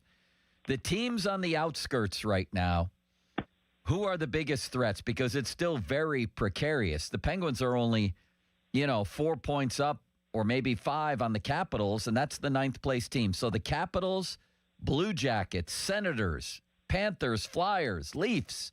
Which one or two of those teams do you think will rise and really make a run and maybe threaten a team like the Penguins if we're talking about simply making the playoffs? The Capitals have had a tendency to really bring their level of play up. I look for the Capitals to make some noise before the year is over in the Metropolitan Division. I also thought Columbus would do that. Now, they went on a really hot run right before the Olympic break with their new coach. And I think that it's possible that they will continue to be more successful. So I look at them as a real threat also. And you don't know what they'll do at the deadline. They can make themselves even stronger. Well, I'd like to have Chinakhov right now. And then over in the Atlantic Division, Boston always scares me. If the Penguins would meet them in the playoffs, I wouldn't like that because of the track record. And the Islanders are always a threat. So I think the Islanders, Capitals, Columbus will all be in the hunt trying to get to one of those top 3 spots. And in the Atlantic, there's a lot of teams. In Buffalo, Detroit, both are really good. Boston's good. So those wild card spots are going to be tough to contend for. That's why I'd like to see the Penguins continue to stay up there in the Metropolitan Division. Steige, thank you for taking the time. Great stuff as always. All right. Take care, Joe. Have a good weekend. See you, buddy. That's Paul Steigerwald. You've known him forever on Penguins broadcasts and in all kinds of different roles with that team. Coming up next, one of the big stories from the Combine today is Mr. Ty Simpson. First of all, he tells reporters today, I think I'm ready. I'm a franchise quarterback. Alabama prepares you most for the NFL. The Alabama locker room is as close to an NFL locker room as you can get. Does that mean 5 toilets? Maybe 6, actually. They definitely have more toilets at Alabama than they do for the Steelers. Would you agree with that? It's probably definitely half the college locker rooms are nicer. I think we have more than 5 toilets here. Exactly. So he's a story. The Steelers have formally met with him. So argue all you like that this is ludicrous that they would ever take him and zero chance and all that. I'm looking at the facts of the matter. They have formally met with him. He's a big story. The Rams reportedly have their eyes on him, either at 13 or 29, I believe, are their 2 slots. He's a topic, period. And we're going to talk about him next with Nick Farabaugh of PennLive.com. It's very rarely Pomp and Joe. Now, fan headlines powered by Bowser Chevrolet. This is Sean Myers with your fan headlines. The Penguins claimed a 4-1 victory against the New Jersey Devils on Thursday. Evgeny Malkin had a couple of assists. Connor Clifton had the game-winning goal as the Pens scored 3 times in the third period. And the Dallas Cowboys have done what has been expected for quite a while. They placed the franchise tag on former Steelers wide receiver George Pickens. That guarantees him around $28 million for the upcoming 2026 season. Fan headlines are powered by Bowser Chevrolet. For more headlines, you can check out 937thefan.com. Sports Radio 93.7 The Fan. Get the latest on Pittsburgh sports from anywhere with the Odyssey app. Listen to shows and Pirate Games live. Check out our exclusive interviews and content anytime. Download the Odyssey app now and never miss a minute. Sports Radio 93.7 The Fan. Ouch. Check from behind. Man, that's gotta hurt. I'd hire Morgan & Morgan if I were them. What? Yeah, Dan, America's largest injury law firm. They serve up justice, ice, cold, law. Know what I mean? I guess. Their gloves come off when they fight for you. Okay. I'm talking a settlement slap shot. Shouldn't we be talking about the game? Yeah, Dan. Morgan & Morgan. Proud sponsor of the Pittsburgh Penguins. Offices Pittsburgh. Injured? Dial Pound Law or visit forthepeople.com for an office near you. We all hear the radio ads about the IRS. They tell you to be afraid, to be scared, and they try to frighten you into calling. I'm not here to do that. Tax Relief Advocates is different. TRA is here to tell you that if you owe money to the IRS, whether it's $5,000, $50,000, or $500,000, we have a solution. It doesn't matter if you're sitting in your car, at work, or with your kids. No matter where you are, call now. 800-575-6986. Don't lose hope. TRA can eliminate or reduce what you owe to the IRS. Generous programs are now available that can give you a fresh start. Our passion is taxes and helping individuals fix their IRS problems. We have over 1,000 5-star reviews on Google and an A+ with the Better Business Bureau. You don't need to be afraid of the IRS any longer. End your tax nightmare today by visiting us online at TRA.com or call 800-575-6986. That's 800-575-6986. Tax Relief Advocates. Real solutions for real people. Wait is over. Time for lunch. Tired of waiting for building supplies that never show? You need a reliable partner. Great projects start with great partners. Get top quality building materials delivered on time from your local expert, Reed Building Supply. They have it all. Visit reedbuildingsupply.com today. Hey, it's Andrew Filipponi for the FanDuel Sportsbook, the official partner of 93.7 The Fan. Ever wanted to go to the NBA Finals? I've been. Well, now it's your chance courtesy of FanDuel. All you have to do is use your profit boost on an NBA future, and you'll be entered for a shot to win an NBA Finals trip for 2. NBA Futures let you lock in your pick for who you think will go all the way, whether it's a team to win the championship or a conference title. Visit FanDuel.com/Andrew to get started. Now, I did go to the NBA Finals when it was Cavs and Warriors, Kevin Durant versus LeBron James, which was really fun. I have 2 NBA Futures out right now. They are long shots. Miami to win the East because you never know with them. And then Golden State, hoping that Steph Curry creates some magic. They are Cinderellas, but that's the fun of FanDuel, where you can take a shot on a long shot and pray. Play your game with FanDuel, the official sports betting partner of the NBA. 21 plus and present in Pennsylvania. No purchase necessary. Limit 1 entry for Profit Boost token. Opt-in required. Must supply Profit Boost token on select market. Restrictions apply. See full terms, including methods of entry at sportsbook.fanduel.com. Gambling problem? Call 1-800-GAMBLER. At Jim Shorkey Mitsubishi in the North Hills and North Huntington, February just got sweeter with irresistible savings all month long. Drive home a new 2025 Mitsubishi Outlander or Outlander PHEV for 0% APR for 72 months. Mitsubishi all-wheel control delivers enhanced traction in any condition. And with 10-year warranty and 2 years of free maintenance, you'll drive with Mitsubishi confidence. Your deal. Your way. What a great day. At Jim Shorkey Mitsubishi. Call 412-453-8035 for offer details. Visit the North Shore Tavern located on Federal Street right across from PNC Park for Pittsburgh's most memorable meal. Enjoy an array of delicious apps, entrees, homemade soups, desserts, cocktails, and of course, delicious steaks and seafood served on a sizzling lava stone. The vast menu changes weekly, offering something for every taste bud. Why not let their staff pamper you while you host a family or work event? The North Shore Tavern, a stone's throw away from PNC Park and Pittsburgh's home for steak on a stone. What's up? It's Draymond Green. I'm back for my 14th NBA season, and my podcast, The Draymond Green Show, is back too. This season, I'm breaking down games, reacting to the biggest NBA stories, and sitting down with teammates, rivals, and culture shapers. And trust me, I'm not holding back, on the court or on the mic. 2 new episodes every week, new segments, big conversations, real basketball talk for the real hoop heads. Listen to and follow The Draymond Green Show wherever you get your podcasts. We're back, we're better, let's get it. Text us on the Edgar Snyder and Associates text line at 412-928-9370. Edgar Snyder and Associates reminds you to text responsibly. Never have I ever called my sister from the finish line of my first marathon. Hello? You won't believe where I am. Are you running? Mile 26. I'm gonna make it. Switch to T-Mobile's 55 Plus plan and get iPhone 16e with its advanced camera system on us. Plus, 2 lines for just $30 a line. Guys, I can't believe it. I knew you could do it, babe. That was amazing. Mom, how do you feel? I feel great. I can't feel my feet. Let's take a picture, and then you may carry me to the car. Share every stride, every mile, every memory on America's best network. Switch to T-Mobile's 55 Plus plan and get iPhone 16e on us and 2 lines for just $30 a line.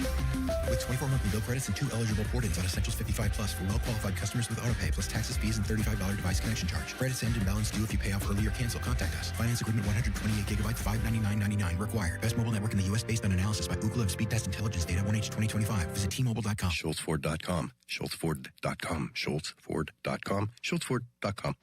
Sports Radio 93.7 The Fan, built by Window Nation. Home of the buy 2, get 2 free offer. HD1 Pittsburgh. An Odyssey Sports Station. Live from the Jim Shorkey Mitsubishi.com studios. North Huntington and North Hills. Always live and free on the Odyssey app.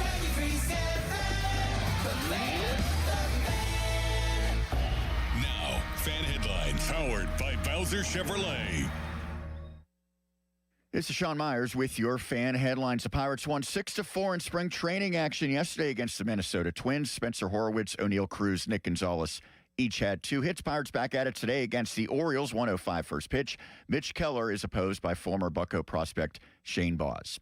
Fan headlines powered by Bowser Chevrolet. For more, check out 937thefan.com. So are you ready for your show? When it comes to Pittsburgh sports, nobody's got you covered like Bob Pompiani and Joe Starkey. Oh, that's right. It's the Pomp and Joe Show on Sports Radio 93.7 The Fan.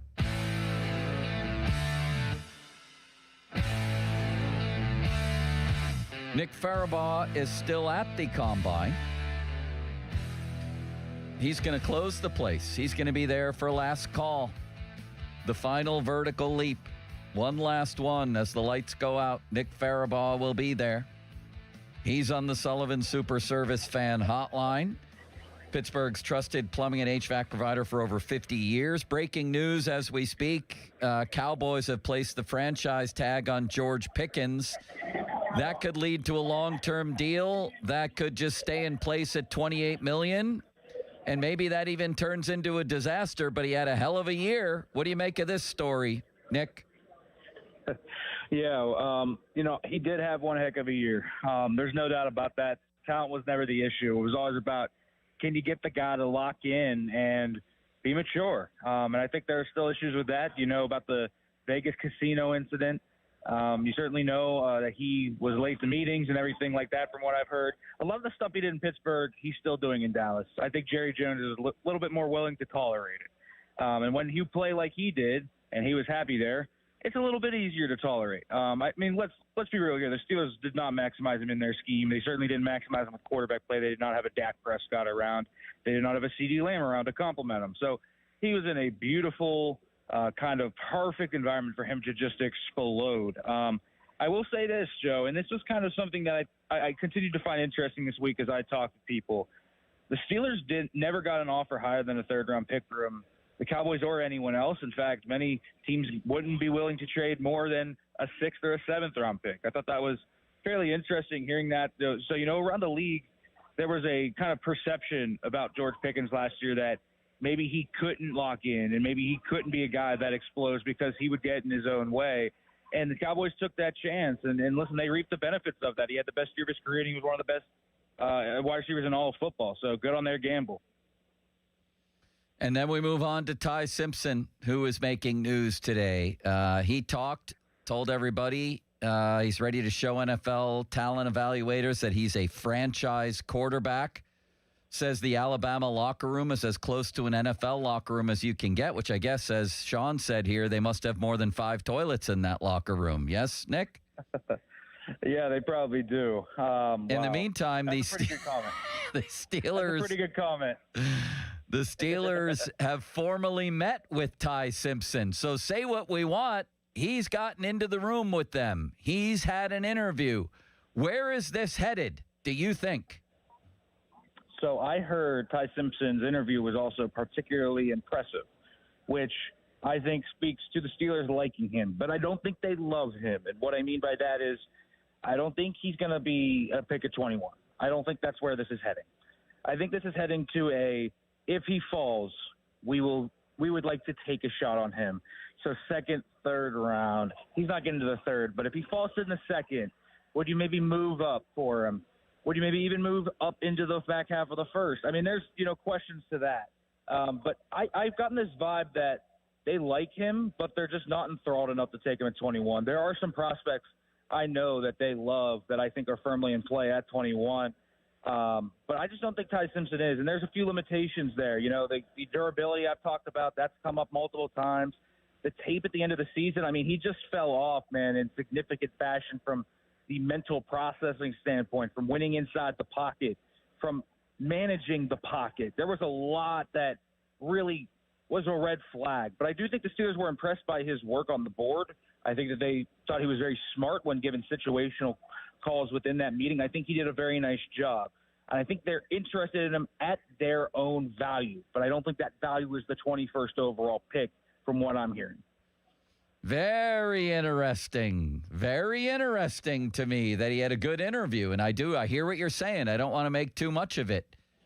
But, man, let's put it this way. If he doesn't go before 21, you're going to have people on the edge of their seats when the Steelers get up with the 21st pick. I'll tell you that. No doubt about it. I mean, he is the type of quarterback prospect that is going to be polarizing in a lot of ways. Just much like, when we talked about Dart and Shuck last year, and Shedeur Sanders too, I think you could throw into that bucket because he was talked about in the same kind of class as those two. Those guys were polarizing players. And, I think that you get into that bottom half 1st round, early 2nd round range by having things that you obviously do well. And there's things he does do well. I mean, he is tough as nails. He throws with anticipation. He is fearless throwing into tight windows, especially over the middle of the field. I think that is a very admirable trait.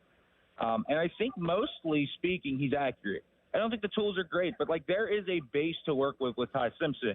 And so when I talk about, detracting his game, let's keep it, let's talk about it here. He also has some really good things that you can work with and say, hey, I understand why teams might like Ty Simpson because there is a base to work with there where you can develop him into something more than what he is right now.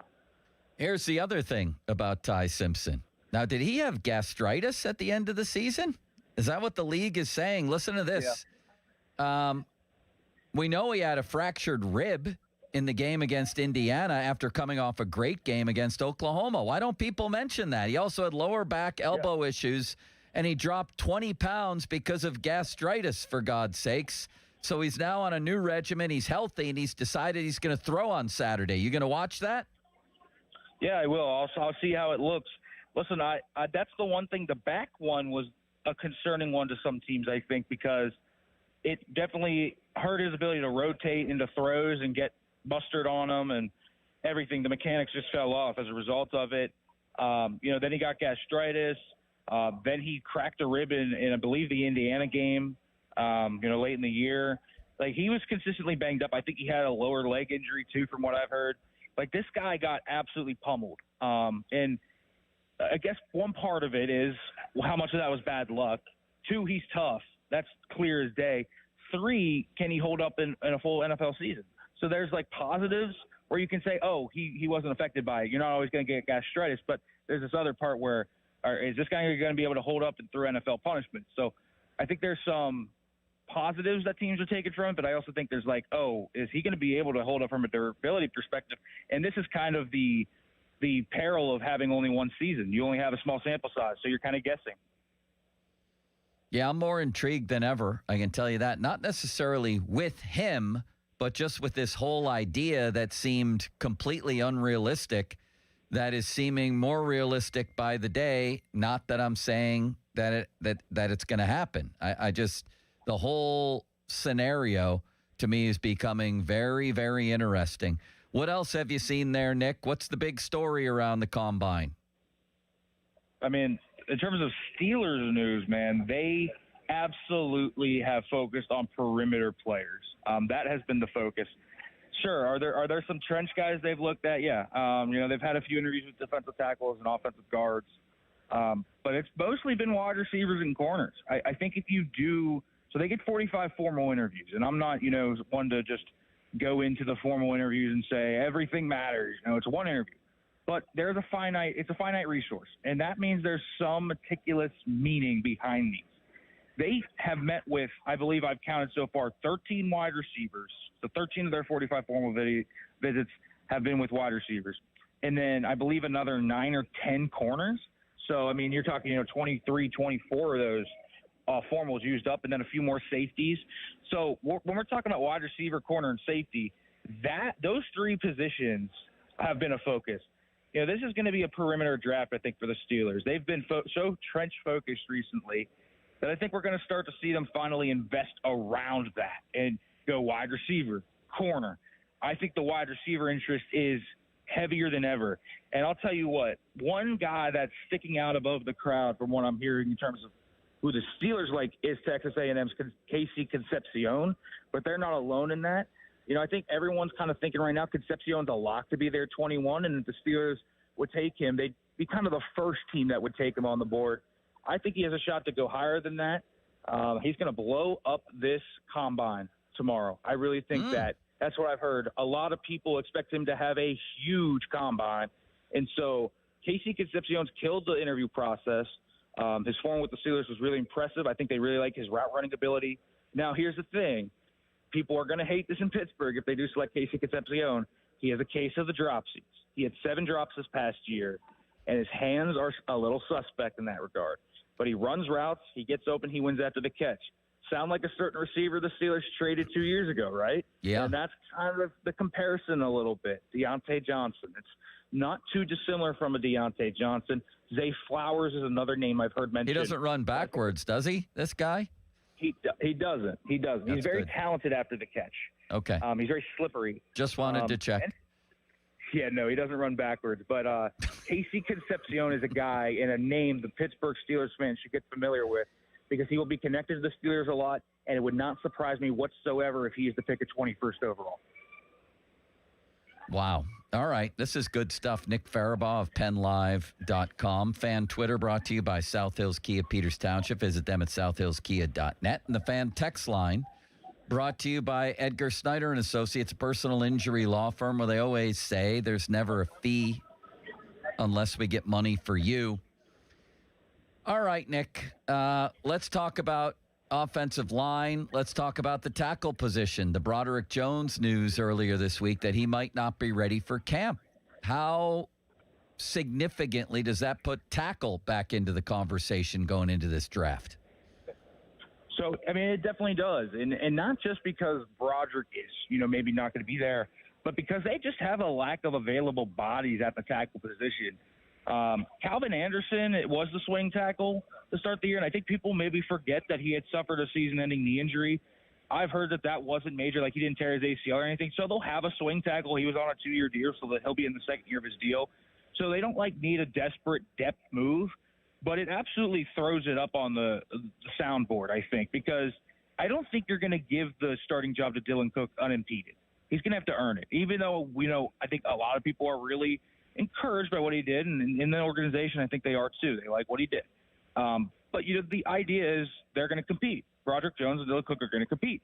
And if Broderick Jones isn't there, someone has to push Dylan Cook, and I don't think it's going to be Calvin Anderson. So is it going to be a draft pick? Is it going to be a veteran tackle? I haven't heard them connected to many veteran tackles. It's mostly been interior guys, which makes sense. They need a left guard too. But that is firmly on the kind of radar for me, is a mid-round tackle. I think, third, fourth round makes some sense. It reminds me a lot of when the Steelers took Chuks Okorafor in 2017, where people weren't talking about swing tackle enough, and they needed some depth there. Those guys were aging. It's a little different here, but Broderick Jones they don't know about Broderick Jones. From what I was told, it's a wait-and-see thing. So, he could be ready. He could not be. They don't know right now. So, truly, they have no idea. So, at this point, you have to kind of contingency plan. So, I think tackle's firmly on their list to look at pretty heavily here. And they have 7 picks in the top 150. So, I wouldn't be surprised at all if one of those is an offensive tackle. How come Dulac and Ray left early from the combine? Are you outraged by that? And does the Post-Gazette still have anyone there? Yeah, Chris Carter's here. Chris Carter's doing everything he can. Listen, Ray and Jerry, got out of here. They got here with Omar. We got a lot out of Omar, I think, more so than maybe people think. And then they departed. The draft prospects here are like throwing dartboards, man. There's so many of these, and the Steelers have so many picks. You got to read between the lines. But Chris Carter's doing all the yeoman's work right now. He's doing a great job, too. I see him flying from podium to podium. Yeah, he's right unbelievable. And I'm like Chris Carter with, his mic and his stand and stuff, and he's asking questions. I'm like, there goes Chris Carter again. Him and Alan Saunders are really putting in the work this week. The alley cat. Yeah, I know he always is. So what's going to happen the rest of this weekend? What the big story is Simpson throwing on Saturday. What else are you looking forward to? What are you going to prioritize here? Yeah, so tomorrow I get to talk to offensive linemen. I am really interested to talk to Venga Ioane, the Penn State guard. That's who I am interested in talking to. I want to just get a feel for this guy. And more importantly, I've heard the Steelers like him a lot. And, I do think there's a board that falls where he's there, and the Steelers would take him at 21. I think he's firmly in play. And so that's a story I'm watching. I'm really excited to see just how fluid some of the wide receivers look. I don't care as much about the testing. Does it matter? Yes. But I'm not going to be on the edge of my seat watching 40 times. It's not really my thing. What is my thing is, when they do the line drill, which is they run from one sideline to the sideline catching balls on each side. How fluid do they look? Because all of that is, concentration, details. That is all important. Just hand-eye coordination. Very, very fundamental stuff. So I'm really looking forward to that. And I am looking forward to the quarterbacks. Particularly, I'm looking forward to Drew Aller, who's going to throw. I want to see the arm live. I've actually never seen Drew Aller play live. I go to Pitt games, not Penn State games. And so that'll be fun, I think, to see him just kind of rip it. Ty Simpson, I'm excited to see throw where his mechanics look like. I think that's a fun one to look at. And then I do just kind of want to get a feel for some other guys. How does a guy like Cade Klubnik look? Cole Payton. Is there a sleeper in this class that's going to emerge? And sometimes you can see that just by how it comes out of their hands. So that's something I'm looking forward to. But tomorrow, the guy I'm really looking forward to, Venga Ioane, I think he's someone that Steelers fans should know moving down the stretch here in this draft cycle. Meanwhile, back at the home front, Chris Boswell, is he waiting to see what Aubrey gets? What should the Steelers do here? What's going to happen here? Yeah, I mean, Aubrey right now, the rumor is $10 million he wants. I mean, absolutely absurd for a kicker. And so Boz, I think, has really no incentive to sign before Aubrey does. But here's the other thing. Boz is aging, even in kicker years, and did have a bit of a down year. It wasn't a bad year, but it wasn't the all-pro year he had. And so there's, I think, there's no trepidation, but there is kind of this question of, do you really get more than Brandon Aubrey does? So I do think he's going to monitor that market. I think the Steelers have interest in signing Chris Boswell to a long-term deal. I think he gets one this summer. But I do think Aubrey is going to really set that market. Is it going to be 7 to 8 per year for a kicker? I mean, that's not out of the realm of possibility. Brandon Aubrey is going to get paid very handsomely, whether it's by the Cowboys or maybe someone else. I mean, could we actually have a blockbuster kicker trade? I think that's not completely out of the realm of possibility with Brandon Aubrey and how the Cowboys have operated recently. So we'll see how that goes. Did you hear that Shelty said the word incrinculant again yesterday, Nick? I did not, but that's incredible. Incrinculant. No, it's incrinculant. Yeah, let's play that for Nick, if you would, Sean. Was it special for you to see Paul win the Cy Young after the season he was able to have? Yeah, that was great. I mean, the sky's the limit. There's no words. I'll use incrinculant just because that'll play well back in Pittsburgh, but. I think Gormy the Owl was laughing back there. How about that? Can you imagine if you invented a word, Nick, and it got used by a major North American sports coach? That's incredible, Joe. Incrinculate. Yeah. You used it. So if I utilized it, I would say, I don't know how much you watched the Combine yesterday, the off-ball linebackers where their Sonny Styles is incrinculate. Yes. I would say. Yes, exactly. That's very good use of that word. Nick, we appreciate the time, and please spread that word around there. It's having a rebirth here. Thank you. Thanks for having me on, Joe. I will spread incrinculate in Indianapolis tonight. Incrinculant. You want the NT on the end. All right, incrinculant. It will be set around Indianapolis in the Combine and put in the minds of the football world. Thank you, sir. All right, thanks for having me on. What a nice man he is, huh, Sean? Wonderful guy. This Ty Simpson thing is getting legs. I'm telling you that right now. He's hearing it was a really good interview with the Steelers. That's the news of the day now. I did think it was interesting that he then said they're not drafting him with their first pick. But then a few seconds later, he said maybe there's a scenario they trade up into the first round and would make 2 first-round picks in that scenario friend. there. That's the news of the day. What would you think out there if the Steelers made that pick at 412-928-9370? Let's just go with what we know. They have formally interviewed Ty Simpson. That's a fact. He loves Mike McCarthy, said he loves the Steelers. And most importantly, Nick Farabaugh said that he heard the interview went very well. They're impressed with his football acumen. He's going to throw on Saturday. I do think it's an underplayed story that he was banged up at the end of the year, and because of a bout with gastritis, he lost 20 pounds. Let's just go with all those facts. What do they add up to in your opinion, Sean? I've barely called on you today. Step on up. Limits already would have had 30 hot takes in here. Yes, he would have made sure he got his opinions out. I still am hesitant to see them drafting a quarterback. I really think that they look at this as an opportunity to surround their next quarterback with a lot of different pieces. But there's so many things that they've done that indicates to me that they're most likely not going to take a quarterback high. I wouldn't be surprised if they take a flyer on a guy later. I just don't see them taking a first or second round quarterback. Even though there's some smoke around this, I think that they're going to probably do everything in their power to bring back Rodgers and potentially give Howard an extended look, even if it's just in preseason and in practice, before they really try to turn the page to the next guy. I think next year would be more likely than this year. I don't know. Next year's draft ain't in Pittsburgh. That's the thing. And there have been times I don't think that's a factor, but the more I consider it, I think Art would love to have that big caveat there, that big bump, that thrill. Well, I think they could have taken Jackson Dart. I know you were lobbying for They that should in have this taken same spot Jackson last Dart. year. I wonder how Yeah. that factors in. Maybe is there regret? I know that they got great play from Harmon.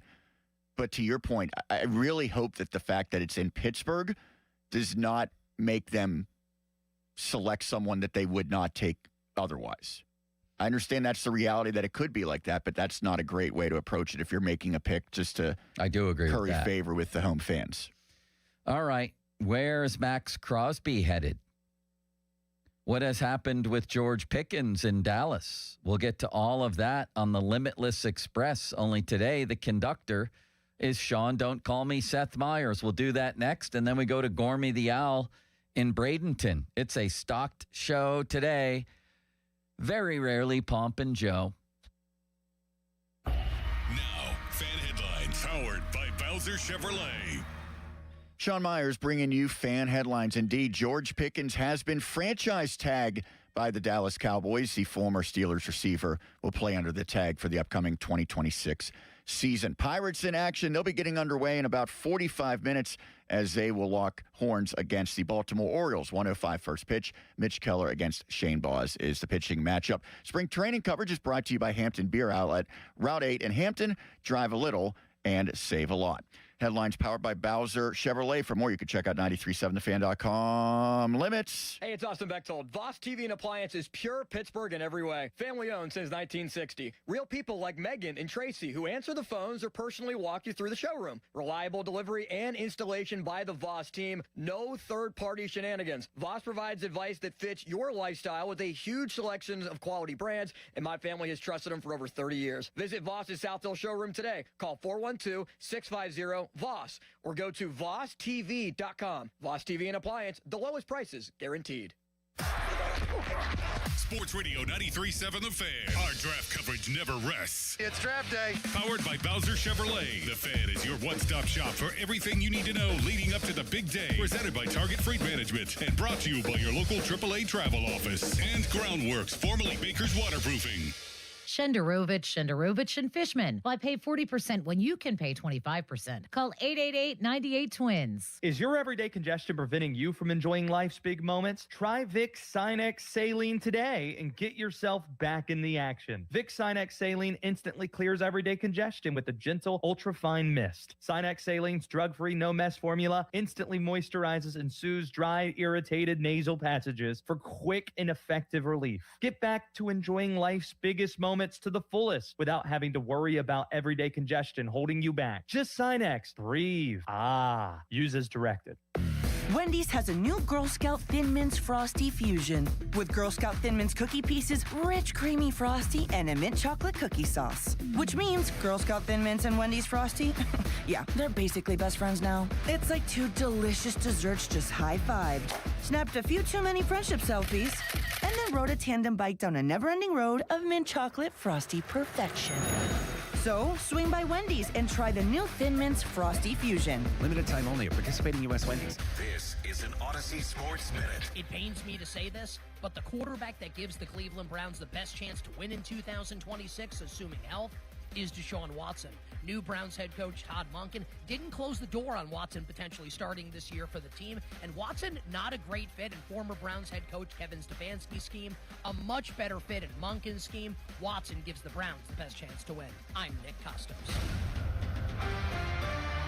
Hey, it's Andrew Filippone for my guys at Comer & Cross. With warmer weather, right now is the right time to call Comer & Cross at 1-800-NEW-FLOOR. Before that schedule fills up, your new Comer & Cross garage floor will transform your garage in just one day. And take it from me, you will love it. Comer & Cross makes it so simple. They take all the stuff out of the garage for you. They can even make it secure on site. They'll fix your cracks and pits in your garage perfectly. In one day, you're driving on your gleaming new Comer & Cross garage floor. It is an incredible experience. So take advantage of Comer & Cross's great offer right now, the gold standard, a garage floor that's never going to chip, crack, or show tire lift like epoxy or paint ever again. And these are pros, not subcontractors. So call Comer & Cross for your free, quick, and easy estimate before that schedule fills up. Call 1-800-NEW-FLOOR or just say, hey, Siri, call 1-800-NEW-FLOOR to speak to them. Or go to COMERcross.com. Hey, want to do dinner with us tonight? I don't know. The kids just left. I think we're just going to stay in tonight. Oh, come on. Don't miss out again. Miss out on what? Catching up with friends. The sounds of winning. Celebrations. Endless laughs. And memories they'll never forget. Don't just hear about the fun. Time moves fast, so go have it. Rivers Casino. Don't miss the moment. Just hearing the word IRS can make people break out in a cold sweat. No one wants to deal with the IRS, and now you don't have to. The good news is Legal Tax Defense has been successfully negotiating with the IRS for more than 15 years. It doesn't matter how much you owe, whether it's $5,000 or $5 million. You deserve the best in the business on your side, and that is Legal Tax Defense. Even if you're working with someone else and just want a second opinion, there is no cost or obligation to call. They can prevent levies, liens, wage garnishments, even file back tax returns. And the best news about Legal Tax Defense is they won't take your case unless they know they will reduce or eliminate your tax debt. Call Legal Tax Defense right now for a free no-risk consultation. 800-323-8922. 800-323-8922. You have nothing to lose but everything to gain. 800-323-8922. Start the new year in a brand new ride. South Hills Kia is kicking off February with incredible lease deals. Drive home a 2026 Kia Carnival LX, only $399 a month for 36 months with $39.99 due at signing. Or choose the 2025 Kia Seltos LX all-wheel drive, just $215 a month for 24 months with $34.99 due at signing. 10,000 miles per year. Lease offers exclude taxes and fees. No security deposit required. Hurry! These February lease offers end March 2nd, 2026. Visit southhillskia.net and start the new year behind the wheel of a brand new Kia. Zero Res wants to give your home the love and attention it deserves. Get 3 rooms of carpet clean starting at just $119 and take $75 off your air duct cleaning. Book online at ZeroResPGH.com and mention the 93.7 The Fan special. Call Mr. Water Heater. Call Mr. Water Heater. Call Mr. Water Heater. Call Mr. Water Heater. At Jim Shorkey Mitsubishi in the North Hills and North Huntington, February just got sweeter with irresistible savings all month long. Drive home a new 2025 Mitsubishi Outlander or Outlander PHEV for 0% APR for 72 months. Mitsubishi all-wheel control delivers enhanced traction in any condition. And with 10-year warranty and 2 years of free maintenance, you'll drive with Mitsubishi confidence. Your deal. Your way. What a great day. At Jim Shorkey Mitsubishi.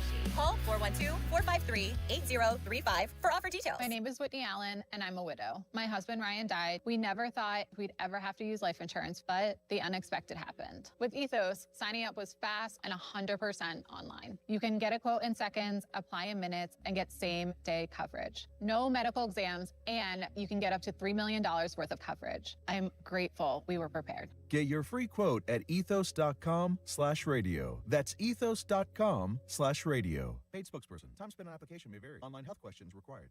I can't believe how spotless my floors look after using the Swiffer Power Mop. No more dragging around a heavy mop and messy bucket. Now I get the same deep clean without all the work.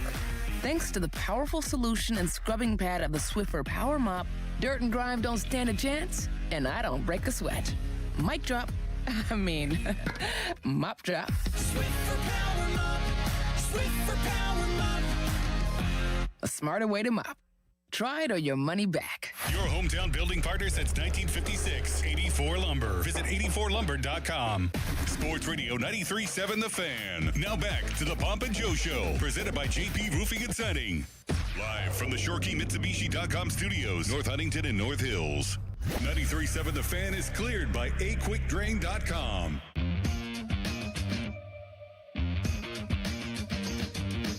I have an idea, Sean. Hit me.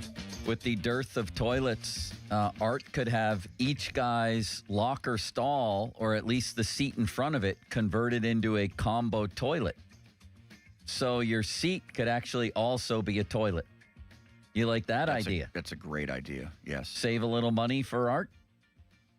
You know, I heard the PM team talking about if there was maybe Rodgers was contemplating coming back, could he be like, I want my own toilet? That's what it's going to take for me to come back. A designer toilet? Maybe. Maybe his own little powder room? I don't know. Where he could just have a whole bathroom to himself if he wanted. Maybe. What a story that is. Fan weather brought to you by Secure Money Advisors. A high of Lamar Woodley today, 56, a low of 41. Good old Bobby Spillane. Wasn't he 41 while he was here? I think so. Yeah, it sounds right. Do you know any Penguins who wore 56? I looked this up. There was 2 ever. 56. One pretty notable defenseman. Oh, Gonchar? No. He was 55. This guy had better... Zubov? Yes. Zubov was Sergei 56. Zubov, yes. Okay. I think Eric Tangrady was the other one. I don't know if that was an abbreviated period I like that he wore that. one. Doesn't he golf with Neil Walker? Or do I have the wrong guy? I don't know. Maybe. Okay.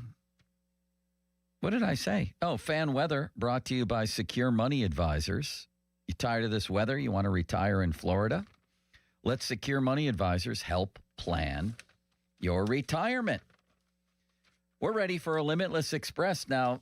Limits himself isn't here, but I have all the confidence in the world in Sean Don't Call Me Seth Meyers. Here we go.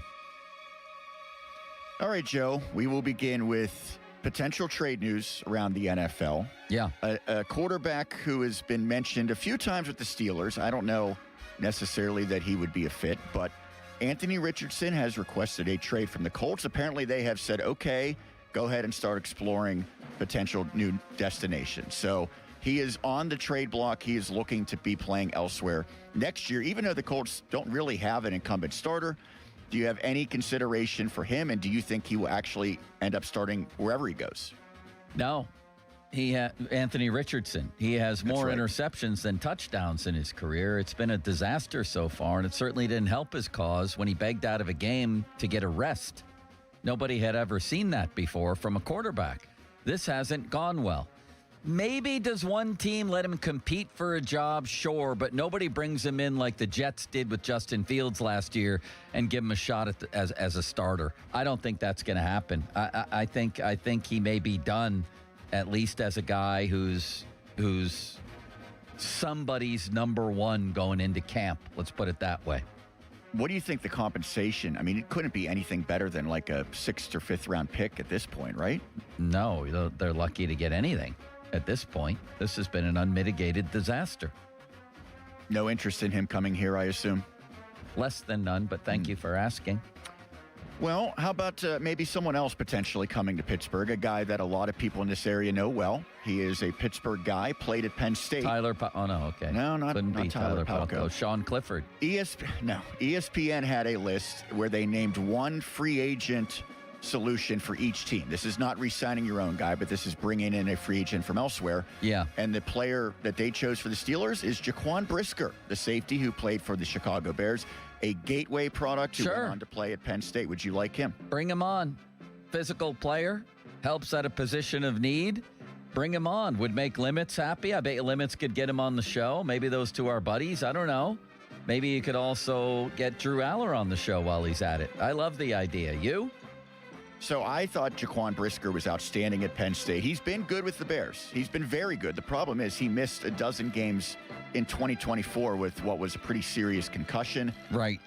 I don't know how much value safeties have at this point. That is also a point of contention where people saying you shouldn't look at a guy like Caleb Downs early in the first round just because it's a position that isn't quite as important. And then what's the fit with Jalen Ramsey? What's his outlook?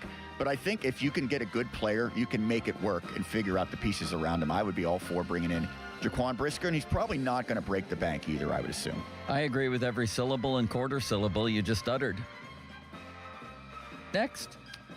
So I mentioned this a little bit earlier. The Athletic has come out with basically a breakdown of what matters and what doesn't matter at the NFL Combine. I mentioned that the actual physical testing is kind of overrated. Interviews are much more important.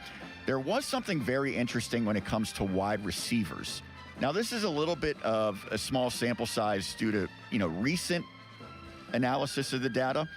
It seems as though if you draft guys just based on height at receiver, it's a lot better of a bet than based on 40 times. Is there anything to that? Would you like your team drafting a tall receiver as opposed to a speedy receiver? Here are some of the names of the height list that were drafted, and then I'll compare it to the best 40-time guys. Please, yes. The heights. Christian Watson, T. Higgins, Ted McMillan, Drake London, Mike Williams, Michael Pittman, Jaden Higgins. So you got pretty good receivers on there. Maybe mostly, no superstars. Those guys were all 6'4". This is since 2017, so almost a decade now. Here's the best 40 times since 2017. Xavier Worthy, John Ross, Henry Ruggs, Tyquan Thornton, Rondell Moore, Matthew Golden, Paris Campbell.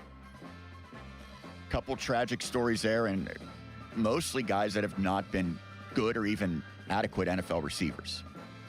So the moral of the story is height over speed? Is that what you're summarizing certainly here? What recent data at that position specifically. This is not applicable Well, to luckily everything else. for the Steelers this year, they're in a position with the 21st pick to get a guy who has a little bit of both, right? Yeah, you would think that's the best combination is if you could get a speedy, if you could get the next Calvin Johnson, I would certainly take that. But do you think that the 40 time would be drastically overrated, and you'd much rather just have the physical measurables of someone who's a big, hulking receiver instead? Now you have me thinking. I don't know. I don't know what I would want. The Steelers have had busts with both. They've got guys who are fast, they've got guys who are big, and they all stink. And Metcalf, I think, was a fast and extremely big, physically imposing guy as well. Right, especially to the guy with the blue wig. By the way, whatever happened with that guy? I asked Ray Fittipaldo. Somebody needs to call the NFL. Yeah. Will you call the NFL, Sean, or at least send them an email? We'll let Limits handle that when he comes back. Just send him an email saying Roger Goodell or somebody from the NFL is on the record saying a long time ago you guys were going to investigate the guy with the blue wig on what happened the previous year. And what he said the previous year with Metcalf, when apparently, according to Jay Glazer, some very bad things were said. What became of that? We're still waiting. No scuttlebutt at the combine about it, apparently. All right. According to Ray. Next. So we all know who the number one pick in the draft's going to be. It's Fernando Mendoza. Yes. He's gone on record in saying that he loves Brady as a mentor. Do you think Tom Brady will have any impact whatsoever in what Mendoza becomes as a player? Well, it depends on how much you do believe in mentors, doesn't it? And how much you believe in personal coaches, because I think that's exactly what Brady's going to become with this kid.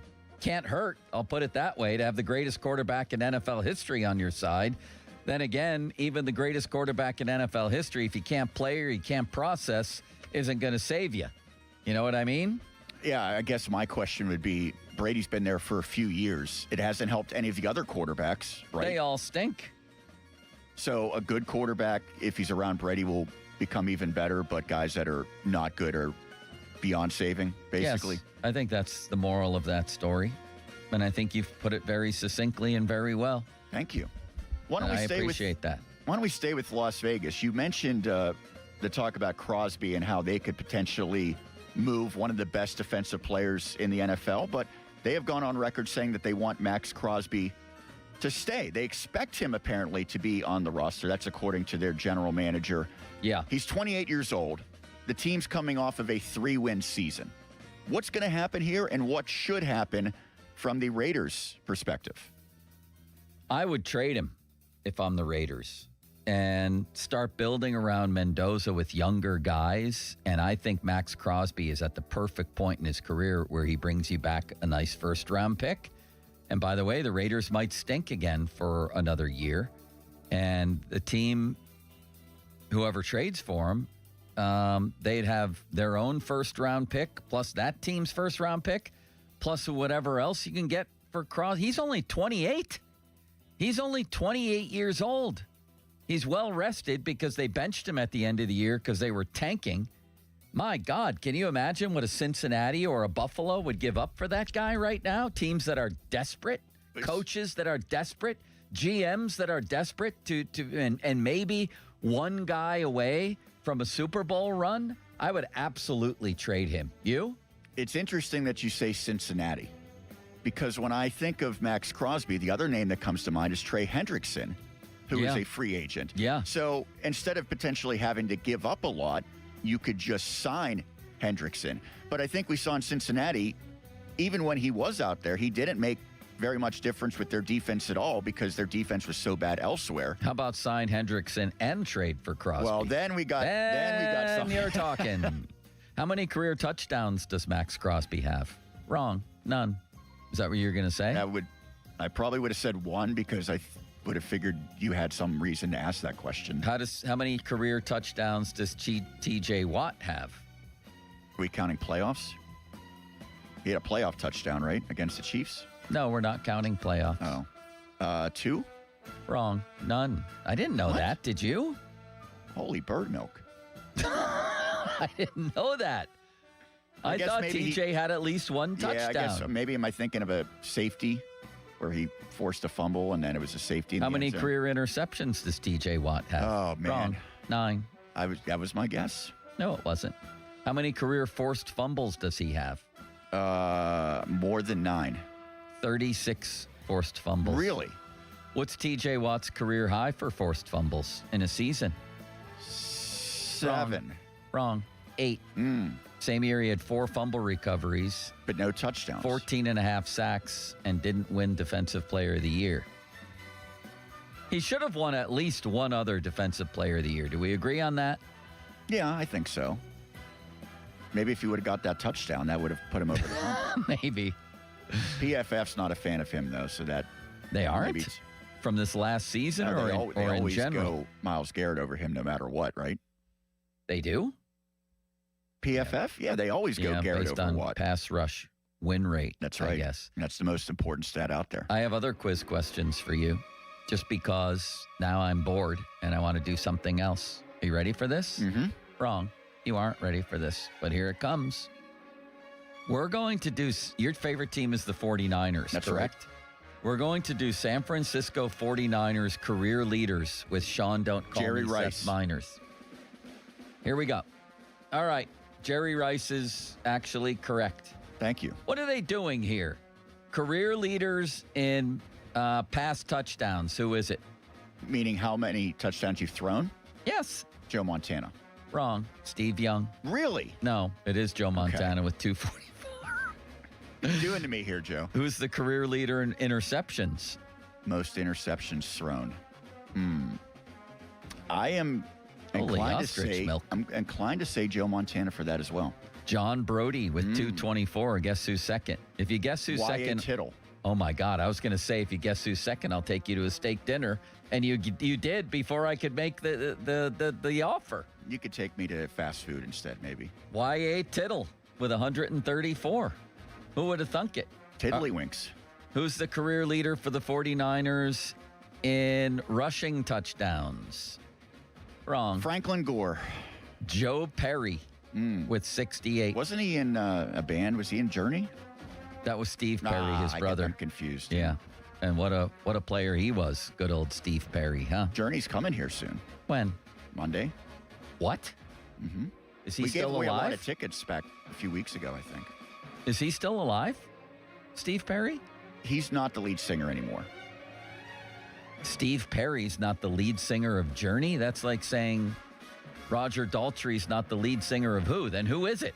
You know how it is. They get to a certain age, they don't get along anymore. Someone comes in, and I've seen both Journey and Foreigner, both with replacement lead singers, but both the replacements are really good. I'll tell you what I still can't believe is that John Mayer replaced Jerry Garcia and did it quite well, I thought, as much as anybody could. Dedicated his life to sounding just like Jerry Garcia, and he did it. I found out yesterday there was a feud between Taylor Swift and Katy Perry over John Mayer for a period of time. Who won? They went to penalty fences kicks at the end, and they're on the same page now. Who's the 49ers' second all-time leading receiver behind Jerry Rice in terms of yardage? Wrong. So I have two guys in mind. I don't think T.O. was there long enough, but he was pretty prolific. I'm going to say it's John Taylor. Wrong. T.O. Who has the second most touchdowns to Jerry Rice receiving? But Jerry Rice has 176 receiving touchdowns? Holy bird oil. Can I go a little off a tangent here, but I think it's important. Sure, yes. Everyone, when they say who the greatest NFL player of all time, is going to say probably Tom Brady, right? Jim Brown, Tom Brady, Lawrence Taylor, or Jerry Rice. I think the answer is clearly Jerry Rice. Clearly Jerry Rice. Unless you say it has to be a quarterback because that position's more important. But if you don't preface by saying it has to be a quarterback, he's the best ever. All right, the greatest non-quarterback player in NFL history. I mean, That's a fair opinion. Well, I think a lot of people take would him say over Jerry quarterbacks, Rice. although admittedly that position holds so much more weight. Other than Dante Moncrief, I think it's either Lawrence Taylor or Jim Brown. Most people, I think, would say Jim Brown. Wait a second. Are you saying people don't say Jerry Rice? I think everyone will say a quarterback, usually Tom Brady, for Yes. the best ever. Right. I think it's just accepted that the answer has to be a quarterback. You sound bitter about I'm this. saying Jerry Rice should be widely considered the greatest NFL player of all time, especially if you... Including quarterbacks. Well, that's a tough So if you could go back to your 49ers teams of Montana and Rice, and you could only, and with no Steve Young, mind you, not Steve Young yet. He ain't there yet. And you could have Montana or Rice. You would take Rice? He is so much far and ahead of every other receiver in NFL history. But the position is not as important as quarterback. Well, that's where I admit that you could maybe say it has to be a quarterback for the best of all time. If you're saying it's got to be a quarterback for the best player of all time, I understand that perspective. If you get the leading sacker in 49er history, I'll give you a $10 bill that's in my pocket. Most sacks in 49ers history. It's unbelievable what it is. We're doing this because Sean's favorite team is the Niners, and also because the show was sucking. A defensive tackle probably would be wrong. Not able to get there. I'm going to say wrong. I'm going to say Bryant Young.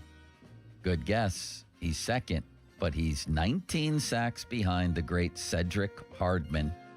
I would not have got that. Neither would anybody else have gotten that. That was too Hardman of a question. And I commend you, at least for your... is George Seifert in the Hall of Fame? I don't think he is. He should be.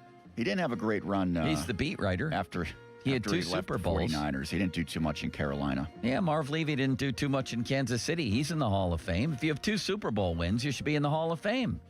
Does he have 2 Super Bowl wins? He does. Then he should be in the Hall of Fame. The first year he was their head coach, they won the Super Bowl, and then, of course, in 1994. George Seifert's record with the Niners was 108-35. Holy ostrich milk. Would you say that 108-35 in the NFL? Is that the Joe greatest? Montana and Jerry Rice probably was more Yeah, impactful that helped. than that. That definitely helped. Who's got the greatest winning percentage in NFL history as a coach? Wrong. Go ahead, Mike take McDonald? a guess. Mike McDonald. I don't know. I mean, he has the best You might amongst be right, active actually. coaches, right? Guy, don't call me Wilt Chamberlain at 784. Scored That's 100 incredible. points in Hershey. But he only did. And the guy who coached 10 years and has the greatest winning percentage in NFL history is who? Wrong. John Madden. He didn't go much more than 10, though, right? What? He didn't go much more than 10 years, did he? 10 years, that's it. Exactly 10 years. Gotcha. No wonder he was pissed for his whole life at the Steelers. They really robbed him of being just a dynastic coach, didn't they? Yeah, but I think he still made a pretty good legacy after his coaching career. Well, after his coaching career, for sure. And he had a great coaching career. But, man, the difference between what the Steelers did and what the Raiders didn't do is very, very thin. They went into Oakland in that 74 AFC title game and maybe played their greatest defensive game. And I know they beat the Vikings after that, but maybe their greatest defensive game considering the opponent and the circumstances in Oakland in 74. What did the Raiders have? 21 yards rushing that day, something ridiculous. And the immaculate reception. And another game they beat them here on a frozen field.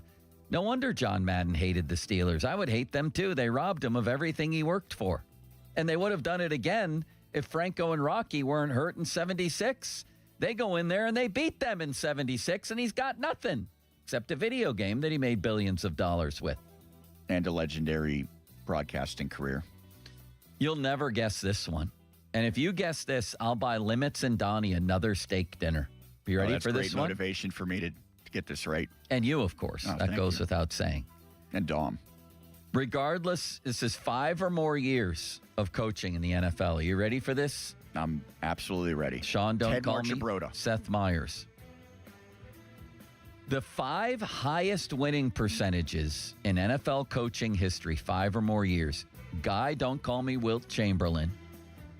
John Madden, Vince Lombardi, George Allen, and who? Who's 5th? If you get this, Limits and Donnie are on their way to Roos Chris as early as next week. There's 0 chance you get it. All right, so it's not anyone that's... Oh, it's a name you'll recognize, and you'll recognize it right away, Sean. Wrong. Let's say... Frankie Avalon? No, not Frankie Avalon. Carl Malden? Say something, because it makes for bad radio when it's just silent. I'll just go Walsh then. It's actually a good guess. It's not a good guess because that was way too obvious. Wrong. You weren't too obvious. Nick Sirianni. Who's almost fired every year. Nick Sirianni, followed by Tommy Hewitt, Blanton Collier, no relation to Gene, Ray Flaherty, George Halas, and then again, the 10th guy. You get the 10th greatest winning percentage in NFL history, 5 or more seasons. I'll take you, Limits, Donnie, and Malsey to a steak dinner at a place of your choice, and you're going to know this name too. Go ahead, fire it out there. Wrong. It is someone recent, I would assume. Wrong. It might be someone recent, yeah. I'm not going to say yes. Good guess. Not Jim good enough. Harbaugh. See, I should have known that. Former 49ers head Little Jiminy Harbaugh at 679. Tony Dungy, 13th I think on that Harbaugh is list. a great coach. He's a guy that wears thin on teams pretty quickly. Yeah. But I think he is truly a great football coach. That is absolutely incrinculant. It really is. Sean McVay, John Harbaugh. What was I going to say? Oh, what about Tony Dungy being maybe relieved of his duties over at NBC? And Mike Tomlin taking his spot. I'm not a big Tony Dungy guy. You? Yeah, he's not particularly exciting or interesting. No. And that's pretty much the reason why. Who would you choose right now? Because these names were mentioned. Tomlin, Cam, or Aaron Rodgers. If you're NBC and Rodgers retires and Cam retires right now, and you have your choice, all 3 guys are interested. Now, this would be for a studio analyst, I guess. Right. Who are you choosing of those 3? Man, I'm going to be honest. I know that he was a different person here in Pittsburgh. I am still not a fan of Aaron Rodgers and his personality, but I do think that is kind of a must-see television with him because you never know where he's going to go with it. Yeah. I think Tomlin might end up being kind of just boring and, not really going out there with interesting takes. He's not going to be a hot take guy. He's not going to probably be super strongly opinionated. Do you get that same feeling about him if he was in that capacity? I do. I really do. And I think that's what you need to know is, are these guys going to drop their allegiances and any fears of criticizing current players? Are you going to get that? Are you going to get an unvarnished version of Tomlin, or is he going to be deferential to, his former colleagues and players and stuff like that? You don't know. Some of the people you think are going to be good aren't. Hines got on there, and he just wasn't very good. I think he would even admit that. Aaron Rodgers, what version of him are you getting? That's what I'm saying. You getting watered down Rodgers, or are you getting Rodgers who will say anything that comes to his mind? Which one are you getting? And maybe it would change over time, right? I think I might take Cam because I've already seen on his podcast he can say some interesting things. Plus, after 1 year, he'd be in a contract dispute with NBC for more money. That's a good point. Coming up next, Kevin Gorman, the Owl, live from Bradenton. He sleeps during the day. He's up all night, so we had to wake him up for this interview. The Owl, live from Bradenton. Now, fan headlines powered by Bowser Chevrolet. This is Sean Myers with your fan headlines. The Penguins notched a 4-1 win on Thursday against the New Jersey Devils. Pittsburgh scoring 3 goals in the third period. Connor Clifton had the game winner. Headlines powered by Bowser Chevrolet. For more, check out 937thefan.com. Sports Radio 93.7 The Fan. Today is 55 days until the NFL Draft. Get pumped for the draft. Our NFL Draft Watch is brought to you by Lewis Anthony Jewelers. Have we met yet? Sports Radio 93.7 The Fan. Sports Radio 93.7 The Fan. Get the latest on Pittsburgh sports from anywhere with the Odyssey app. Listen to shows and Pirate Games live. Check out our exclusive interviews and content anytime. Download the Odyssey app now and never miss a minute. Sports Radio 93.7 The Fan. Injured? Call the expert personal injury attorneys at Shenderovich and Fishman. They handle all types of injury cases. Their fee is only 25%, not 40% like other law firms. They're smart, aggressive, experienced, and they have a 99.7% success rate. So that means they win. Car accidents, 25%. Motorcycle wrecks, 25%. Tractor trailer crashes, 25%. Dog bites, 25%. Any accident, 25%. Shenderovich and Fishman, 888-98-TWINS. They've got your back, not your wallet. When it comes to local high school basketball, nobody gets you closer to the game than Steel City Hoops. All the latest highlights, scores, and standings, plus exclusive stories on the kids who step up and the teams that won't go down. Any closer and you'd need to check in at the scorer's table. Steel City Hoops. Find us on Instagram, TikTok, X, and at steelcityhoops.org. Hi, I'm Neil Walker. One of my favorite places to go on the North Shore is the North Shore Tavern. If you love the Pittsburgh Pirates, then you'll love the North Shore Tavern. My home and Pittsburgh's home for Steak on the Stone. Just a stone's throw away from PNC Park on the North Shore. Got junk? Two men and a junk truck.com. Welcome. You are in the beer garden with Gene from Vicini Distributing Company. Beer since 1933. This week in the beer garden, we're enjoying a tasty and refreshing Trogs Pennsylvania Lager, a classic American lager built on 100% malted barley, local heirloom yeast, and crystal clear Pennsylvania water. Quality ingredients meet expert technique to create a clean, easy drinking lager for beer geeks as well as people who just need a beer. Pennsylvania Lager pairs favorably with cheesesteaks, scrapple, soft pretzels, chicken pot pie, pierogies, tomato pie, ham barbecue, and Pittsburgh salad with fries and ranch. There's a smile with every sip of Trogs Pennsylvania Lager. Trogs Pennsylvania Lager contains 5% alcohol by volume. Look for Trogs Pennsylvania Lager wherever better beer is sold. This message has been brought to you by Vicini Distributing Company. Beer since 1933. Cheers. HD1 Pittsburgh, an Odyssey sports station, live from the Jim Shorkey Mitsubishi.com studios, North Huntington and North Hills. Always live and free on the Odyssey app. Hey, it's Pony back to talk about Xfinity. What if Jurassic Park really existed? Well, you need a reliable mobile connection to keep you online at the park. With Xfinity Mobile, you have Wi-Fi where you need it and 5G everywhere else. Whether you're live streaming a T-Rex feeding or downloading park maps. When you're lost in the Gallimimus Run, you can stay connected with Raptor fast speeds. Xfinity Mobile is there for you at home and at the park because it was born ready for you to roam. Xfinity. Imagine that. And now you can cut your bill in half with 2 lines of unlimited. Learn more at XfinityMobile.com and watch Jurassic Park with Xfinity. To get started, call. Visit Xfinity.com or drop into an Xfinity store today. Restrictions apply. Xfinity Internet required. Savings based on promotional rate for 2 lines of Xfinity Mobile Unlimited versus 2 lines of T-Mobile Experience More. Verizon Unlimited Plus and AT&T Starter. Taxes, fees, extra. Cohen Markets has reeled back in the fish sandwich, and it's better than ever. Enjoy it made to order or grab one hot and ready at any Cohen Kitchen location. Enjoy $1 off any fish sandwich on Fridays for a limited time. Catch one today at Cohen Markets. It's Sean Whalen, owner of family-owned Whalen Exteriors in Western PA. Is the recent winter storm still haunting your home? Ice dams forming at your roof's edge, trapping water and forcing it under your shingles? The real culprit is hiding in your attic. Poor insulation and stagnant airflow let heat escape, melting snow from the inside out and causing costly leaks. Don't wait for the drip. Be proactive. Whalen Exteriors specializes in proper ventilation and insulation to stop ice dams before they start. Need help? We're here for you. Visit WhalenExteriors.com today for a professional inspection. SchultzFord.com. SchultzFord.com. SchultzFord.com. SchultzFord.com. At quarterback, calling the right play could change the whole game. And when your car breaks down, same idea. Make the right call before the big repair bill hits. CarShield helps protect you from expensive auto repairs.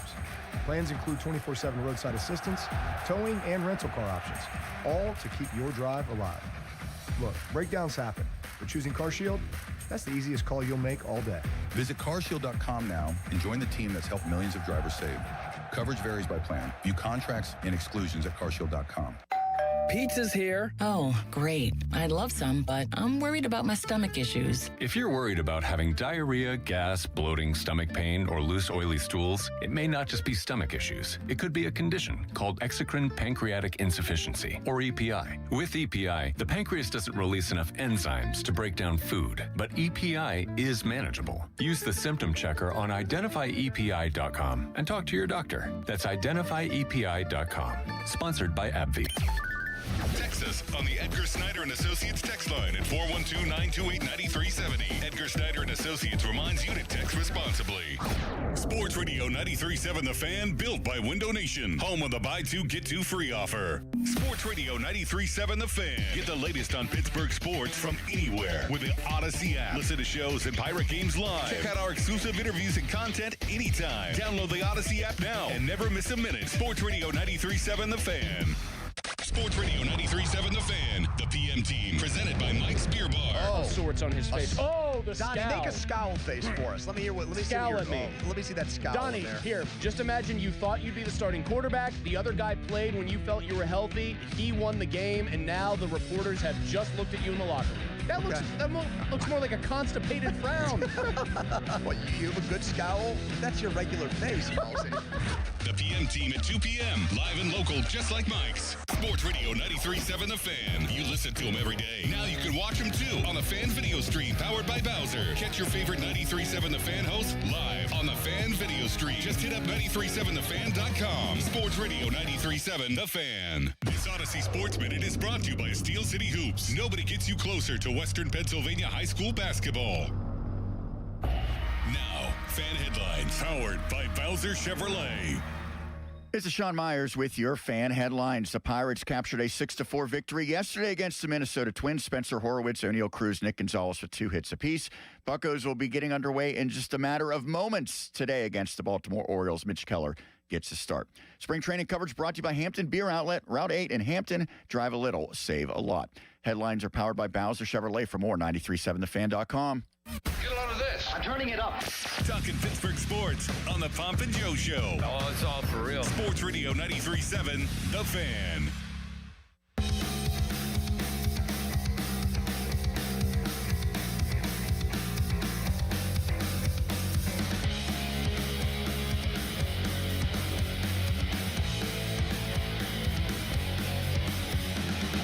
We've done a lot of hockey talk. We've done a lot of football talk. Not so much baseball talk. Not until now, because now Kevin Gorman is live. I was assuming he was in Bradenton. I shouldn't have assumed. I don't know where he is. Gormy, where are you right now? I'm at Lecom Park in Bradenton, Old McKechnie Field. Yeah, but ball game's about to start. Pirates versus the Orioles. Who's pitching? Mitch Keller against an old friend, Shane Baz.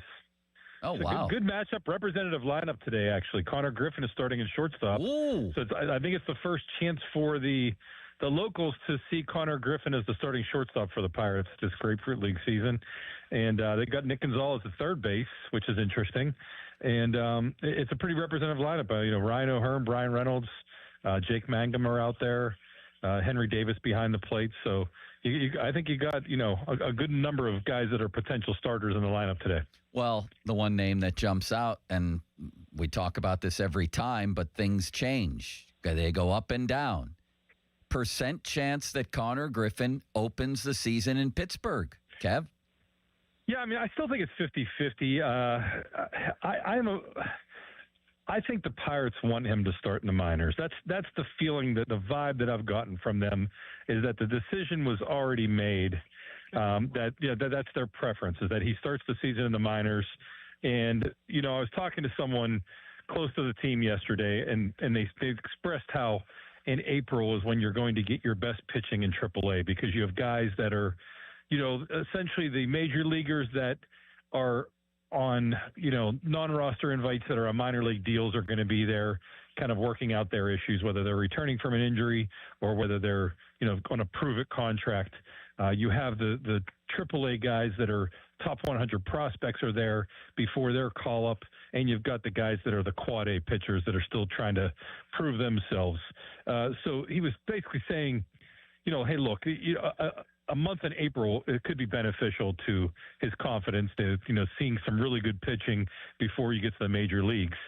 That said, the longer he's up here and the more opportunity he gets, and the opportunities are going to increase here now that the World Baseball Classic is about to start, and some of these players are going to be going to play for other countries. He's going to make the difficult decision for them. It's going to be Conor Griffin is showing every day that he belongs. And, whether they feel like he's ready or not for opening day, I don't think anybody has any questions that Conor Griffin is going to make his major league debut in the 2026 season. And I would imagine it's going to be sooner rather than later. So I just, talking to Brian Reynolds today, talked about how, he just looks the part, and not just looks it physically, the way he carries himself, the way he acts. This is a guy who isn't overwhelmed by the attention and hasn't allowed any of the hype to change him. And that's what impresses the major leaguers. He said, we talk so much about five-tool talent. He's like, this is a guy who can come along and let it all go to his head and act like a tool. Act like a guy who's done something in this game when he hasn't. And that's the one thing Conor Griffin constantly reminds everybody is, I even asked him about, Nick Gonzalez being ahead of him right now in spring training. And he said, he's proven himself. He's played in the major leagues. I haven't. And I think that's very much telling, is that this is a kid who, as much as he's a 19-year-old, he's a mature 19-year-old, mature well beyond his years, but also has kind of a level head on his shoulders that it's like until, he's not been shy. They're having a flyover over the ballpark. So that's all right. I can't even hear it. It got real loud here real quick. But as much as he's kind of, been this consensus number one prospect and a first-round draft pick and all of this stuff, he hasn't let it go to his head. He's talked about wanting to be a Hall of Famer, but he doesn't want to get ahead of himself until he's in the majors and proves himself a little bit. It's just that the hype machine is really rolling, especially when you've got guys like Jeff Passan from ESPN and Ken Rosenthal from The Athletic have come in and done stories on him that are on national platforms and talk about how he's, a burgeoning superstar and that, a can't-miss kid. That's only fueled the hype train. And it's just amazing to me how Conor Griffin hasn't really let it affect him. Yeah, it's funny you say that. I'm just reading Passan's story. Until the Pirates make their decision, meaning on whether he'll be here or not and how soon, the eyes of the baseball world will be trained on Bradenton. I mean, this is the biggest story in baseball on the field other than the CBA crap. You know what I mean, Kev? This is the biggest story in the league. Joe, I wrote this before the start of spring training, and I'll repeat it over and over because of just how unusual it is.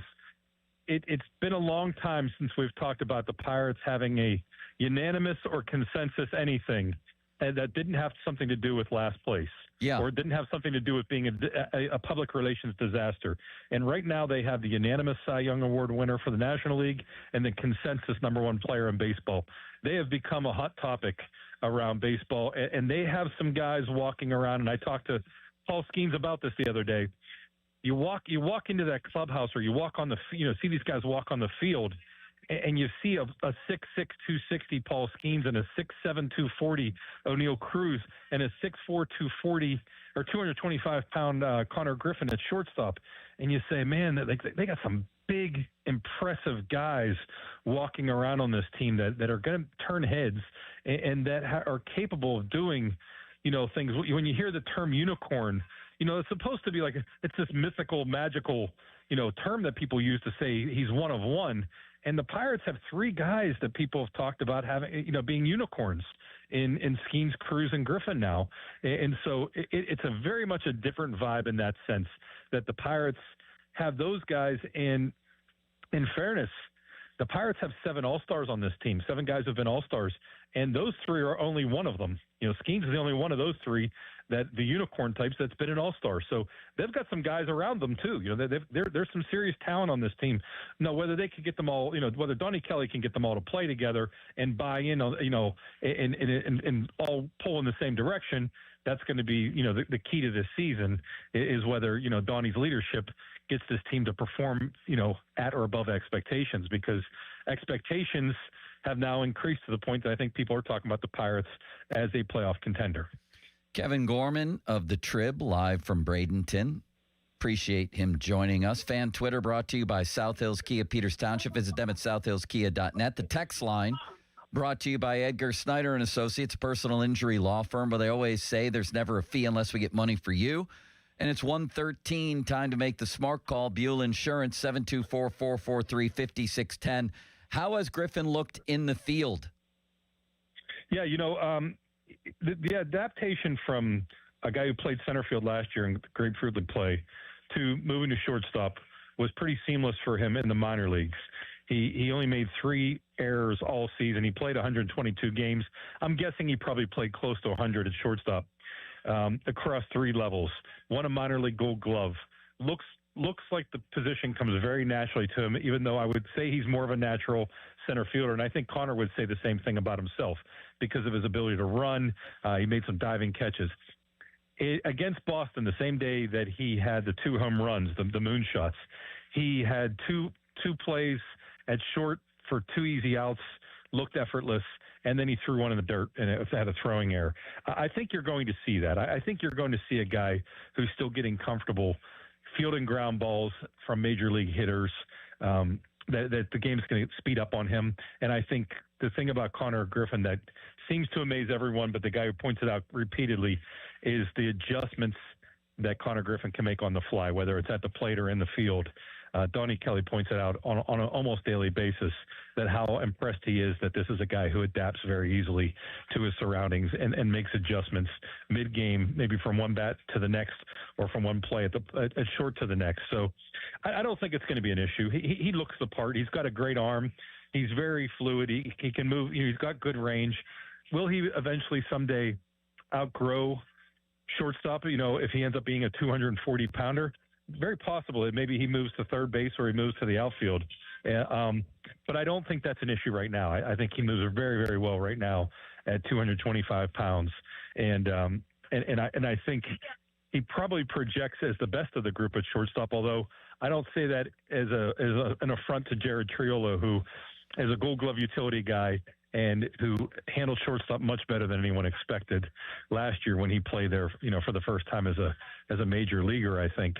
But Griffin, that's why the writers and the people that are coming through and seeing Connor Griffin, we're seeing a guy who looks different than major leaguers. He looks like a cut above them already, and he's only 19 years old, and he's not played above Double-A. I'm ready to see this. I want to see it at the beginning of the year, and you're still saying there's a 50% chance. Is it significant at all that he's in the lineup today? And then the question to piggyback that, at what point will we be thinking, okay, the timeline now says they're seriously considering it? In other words, they sent Skeens down, I think, in the first week of March a couple of years ago. Like, at what point will we be saying, oh, wow, he's still here. They really might do this? That, along with, is it significant he's in a regular lineup today? I would say when you see the guys come back from the WBC, and some will be coming back sooner than others. I don't know how, Nick Gonzalez might have a chance with Team Mexico, but, some of these guys are going to be coming back. I think you're going to see, get a better understanding of what this lineup is going to look like. Cause I think some of these guys, whether it's Triolo or Nick York, are going to get long looks at certain positions. But I think we already know that first base is either going to be Ryan O'Hearn or Spencer Horwitz. Second base is going to be Brandon Lau. And the way things look right now, Jared Triolo could be at third base, although he could play shortstop, and they could try Gonzalez or York or Manuel Valdez at third base. I think when the WBC is over and the team is back together, I think we'll have a pretty good idea. At that point, it'll be mid-March. I think it's interesting that the Pirates didn't say from the very beginning that Connor Griffin was going to start the season in the minors like they did with Paul Skeens. They were very upfront about that. With Connor Griffin, it was leaked out to the national writers that they were going to give him a chance to compete. It was very obvious from the first day of camp that this is a guy who belonged physically. Now, whether he can handle the grind, he played 122 games last year across 3 levels. Whether he can handle the grind of the travel, which is a big difference. In the minor leagues, you play 6 games, you're off every Monday, and you don't travel during the week. You play 6 games at home, then 6 games away. So the travel is going to be a grind. The season's going to be a grind. And talking to Isaiah Kiner-Falefa last year, playing shortstop and playing defense at a high level can really, take away from a shortstop's offensive game. And so that's something the Pirates have to consider is, do they want Connor Griffin to be a guy who's an impact player with his bat? There's a lot of variables, Joe, but I think by mid-March we should have a better idea, when the WBC concludes, of where Connor Griffin stands with this team and how the Pirates are feeling about it, whether they want to move forward with him as their shortstop or whether they want to get him some time in AAA and ease him in, because they've made it very clear his development is the priority, and they've also talked in the past about dominating every level. So he's not had a chance to dominate AAA, let alone even play in AAA before he gets to the major leagues. Perhaps the Pirates have in their plans to do that, to let him go down to AAA, show that he's ready for that level before they bring him up to the majors and expose him to, the best pitching in the world. There's also a first-round pick at play here, is there not? If they keep him and they bring him north from Bradenton and keep him here the whole year, they get a first-round pick, right? Yeah, there's incentive there. It's the player performance incentive that if you have a guy who's considered a top 100 prospect, there's incentive to bring him up and give him a chance to win Rookie of the Year. And if he does win those Rookie of the Year or MVP type of awards or even get votes, I think if you finish in top 3 voting, then you can get rewarded with a draft pick. And that's something where the Pirates brought Paul Skeens along very deliberately because of his pitch count and because of his innings count, that this is a guy who had to handle, a heavy workload as a junior at LSU, and they wanted to try to have him at the end of the season more so than at the beginning. But Connor Griffin's a different story. This is a guy who, you expect him to be able to handle playing 100-plus games. He did it last year. I think, to expect him to hit, to play at least 125 games is not out of the realm of possibility, regardless of whether he starts the season with the Pirates or not. Here's a question for you. A couple more here for Kevin Gorman. He's at Pirates-Orioles, which is going to replay itself for the home opener coming up here. How did a kid who's built like this, with this kind of raw talent, last until the 9th pick? Yeah, it was. Well, for one, it was a very college-heavy draft, and there was a lot of guys. And correct me if I'm wrong, but I think Nick Kurtz might have been in that draft too. There was a lot of talent in that draft. I'm pretty sure that was the one where Travis Bazzano went number 1 overall. But yeah, he was the first prep player taken. So consider that this is a guy who there was concerns about his swing because of his size, because of the long levers with his arms that he has a big strike zone and he had a long swing. And he, to his credit, Connor Griffin has, made modifications and adapted better than anybody ever expected. That the one question is whether he could hit with any consistency. They knew he had the power when he did make contact. They knew that he had all the other tools. I just think that, when they drafted him, he was around 200 or 210. When he showed up to spring training last year, he was 225. This is a guy who really put the work in. And that, to me, is part of the showing the maturity beyond the years, is when you identify your weaknesses and attack them. That's what great players do. Good players rely on their strengths and try to mask their weaknesses. Great players attack their weaknesses and turn them into strengths. And I think that's where people see that Connor Griffin is different, that this is a guy who, I remember Andrew McCutchen saying most 19-year-olds or most teenagers show up here look like they're wearing their father's clothes. When they put on a major league uniform, they look like the clothes are a little bit too big for them. They're not quite ready yet. And McCutchen was speaking from experience. In Connor Griffin's case, he walks out there looking like a major leaguer physically. Yeah. And I think more impressive is that he acts like one. He carries himself like the moment is never too big for him. And maybe that's because he's a kid who was playing varsity baseball for a prep powerhouse in Mississippi as an 8th grader. I think the moment has never been too big for him. He's been on the national stage for the U.S. national team. He's been on the national stage for the draft, and he's been on the national stage now in the minor leagues as a guy who has dominated levels where the players are several years older than him, and has been completely unfazed by being, a boy amongst men, instead looking like a man amongst boys.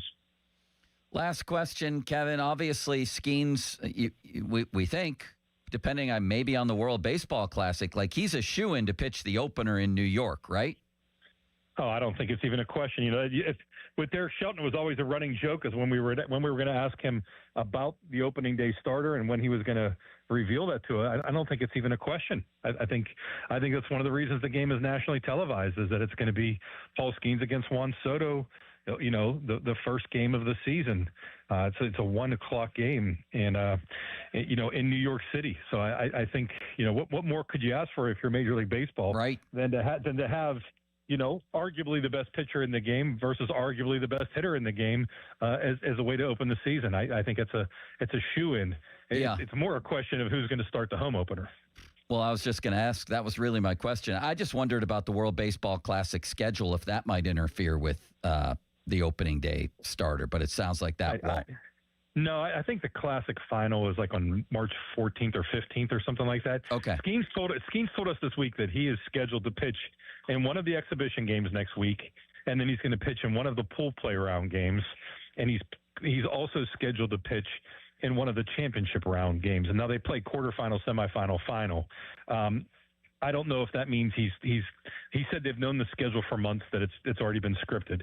So he knows when he's pitching. He's not going to reveal that, but I can't imagine if Tarik Skubal is not pitching more than one game, if he's going to return to Tigers camp early, that Skeens isn't the guy. I mean, if you're the USA and you get a rematch with Japan and you want somebody who's going to face Shohei Ohtani and all the other stars on that Japanese team, who else would you want on the mound other than Paul Skeens?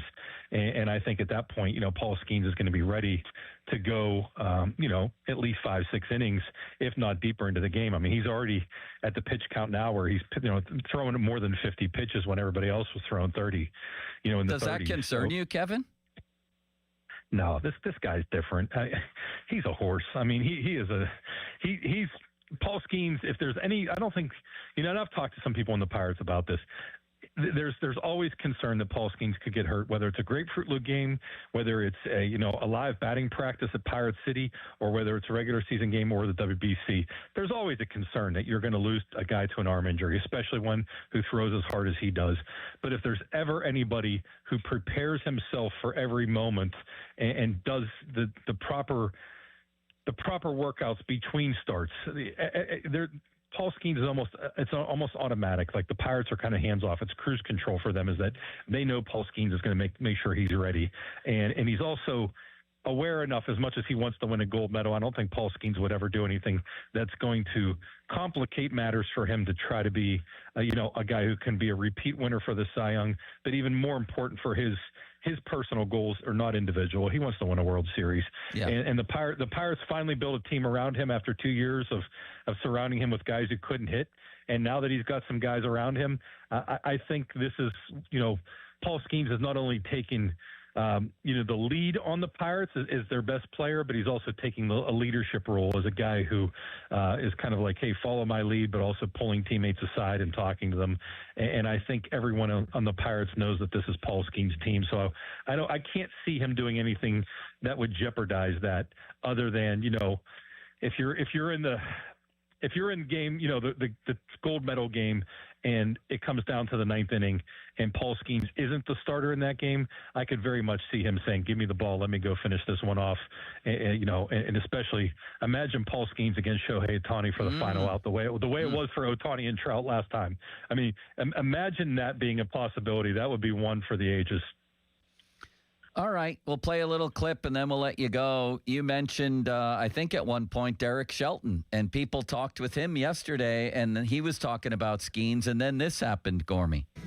Was it special for you to see Paul win the Cy Young after the season he was able to have last? Yeah, that was great. I mean, the sky's the limit. There's no words. I'll use incrinculant just because that'll play well back in Pittsburgh. But Gormy, were you there for that?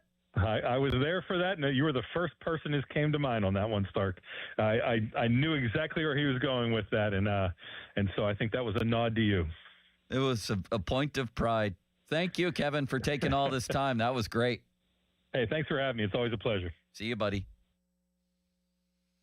What a nice man he is, huh, Sean? He's a wonderful man. Took a lot of time there. I used to cross paths with him quite a bit during his high school athletic coverage days. Man, I'll tell you what, a lot of teams, it sounds like, are going to be kicking themselves for letting Connor Griffin get to the 9th pick.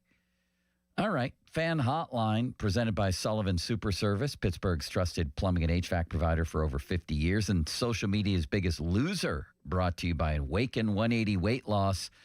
Visit them at awaken180weightloss.com. I think today it has to be Art over Toiletgate, right? Only 5 toilets over there for the Steelers. That was crappy of him. Really crappy, I think. And also getting an F-, I guess, in some respects. Just not a great look. I don't think it's a big deal competitively. All you need to know is that the Dolphins got A's, but it's not a great look. Didn't the Chiefs get ripped, or their owner, a couple years ago? I think so, yeah. That's why nobody from the owner's side wants these things out, but you just knew it would leak, pun intended. And now we have Toiletgate. All right, let's wrap this week up. It's been a very eventful week on Very Rarely Pomp and Joe, and we'll wrap it up next with a look ahead to the weekend. Now, Fan Headlines, powered by Bowser Chevrolet. With your fan headlines, it's Sean Myers. Penguins 4-1 victors last night against the New Jersey Devils. Pittsburgh breaking a 1-1 tie by scoring 3 times in the third. The game-winning goal, courtesy of Connor Clifton of Genny Malkin, had a couple of helpers. Fan headlines powered by Bowser Chevrolet. For more, 937thefan.com. This Odyssey Sports Minute is brought to you by Steel City Hoops. Nobody gets you closer to Western Pennsylvania high school basketball. It all comes down to this, folks. Yep, the entire season is on the line. But my throat has officially thrown in the towel. Sounds like you need Vicks VapoCool drops. They're max strength and vaporize sore throat pain. Whoa! These VapoCool drops hit fast. Speaking of fast, did you just see that play? Yeah, he vaporized that ball. That pun should have come with a penalty. Vaporize sore throat pain with Vicks VapoCool drops. Use as directed. DQ presents the Spicy Menu. For a limited time, try the new Flamethrower Chicken Strip Basket for $6.99 with spicy, bold strips that heat you up. Served with a side of famous DQ soft serve as a dip to cool you down. That's right, dip those spicy chicken strips right into soft serve, plus fries and toast, all for just $6.99. And add a new pineapple lemonade sparkler or cooler made with tahini. It's the limited time only Spicy Menu. Get it delivered in the DQ app. Happy, tastes good. Participation may vary. This is an Odyssey Sports Minute. The NFLPA's team report cards are out, and survey says the Steelers are last. Yes, behind the Cleveland Browns and the Arizona Cardinals. Yikes. Players reported issues like poor field conditions and only having 5 bathrooms in the locker room. With the uncertainty surrounding their starting quarterback this season and having a new head coach, this is a bad look for the Pittsburgh Steelers. I'm Maddie Bates. Suddenly it's spring. Discover everything for your home at the 44th Annual Pittsburgh Home and Garden Show, March 6 through 15, Convention Center downtown. Shop the region's most trusted marketplace. See our weekend features. Celebrity appraiser Dr. Lori, March 6 through 8, and HGTV celebrity host Ty Pennington from the hit shows Rock the Block and Battle on the Beach, March 14 and 15. Visit pghhome.com for details. Don't miss the largest home event in America, the Pittsburgh Home and Garden Show, Convention Center downtown. Zero Rez's Month of Love sale. Not only is your carpet one of the biggest investments in your home, but it's also the biggest air filter in your home. If your carpet hasn't been professionally cleaned, you are breathing in unhealthy levels of nasty dirt, dander, bacteria, and germs that keep recirculating again and again. Lucky for you, Zero Rez is going to spread the love to you and your home. Get 3 rooms of carpet clean starting at just $119 and take $75 off your air duct cleaning. Book online at ZeroRezPGH.com and say you want the fan special. Your Your best President's Day deal is at Crown Mitsubishi in Washington, the most affordable all-wheel drive SUVs on the market, and we've got them. 7-passenger Outlanders take up to $10,000 off or finance at 0% for an incredible 72 months. Outlander Sports take up to $5,000 off or just 2.99% financing for 60 months. All backed by that unbeatable warranty. The Mitsu that fits you is right here in Washington. And why? Because the bow tie means a better buy. Shop President's Day savings at CrownMitsubishiPA.com. See dealer for details on all offers. I'm Piera Palazzolo, VP of Digital Marketing for the American Management Association, a company focused on the management training skills needed to enhance the careers of business professionals. We did our research when it came to the best companies for website development and chose AmericanEagle.com. And we couldn't be happier. AmericanEagle.com worked closely with us to understand the front and back end requirements needed to launch an e-commerce website that could handle the complexities of running thousands of seminars nationwide. A robust new website and improved SEO saw immediate increases in site traffic and web revenue. If you're in need of managerial effectiveness and success, visit our website at Amanet.org. If you're in need of a website that provides an unparalleled consumer experience, I highly recommend AmericanEagle.com. Transform your business today. Dial 877-WebNow1 for a free digital consultation with AmericanEagle.com. Our cheese logs are so good, people complain there's too much cheese. Only at Bubba's Gourmet Burgers and Beer. Take a break and come out with us tonight. Not tonight, man. Come on. You deserve a night out. You're going to miss out. Miss out on what? While you stayed home, they won big. They celebrated. They got the suite, stayed up all night, and made memories. And you weren't there. Some nights are too good to sit out. Rivers Casino. Don't miss the moment. Are you 50 or older? This news is for you. The CDC recommends you get vaccinated against pneumococcal pneumonia. Even if you're healthy, your age puts you at risk. People 50 or older are over 6 times more likely to be hospitalized with pneumococcal pneumonia compared to adults 18 to 49. Just one shot can help protect you. Learn more and schedule at VaxAssist.com. That's VAXAssist.com. Sponsored by Pfizer. Your hometown building partner since 1956. 84 Lumber. Visit 84lumber.com. Sports Radio 93.7 The Fan. Now back to the Pomp and Joe Show. Presented by JP Roofing and Siding. Live from the ShoreKeyMitsubishi.com studios, North Huntington and North Hills. 93.7 The Fan is cleared by AQuickDrain.com.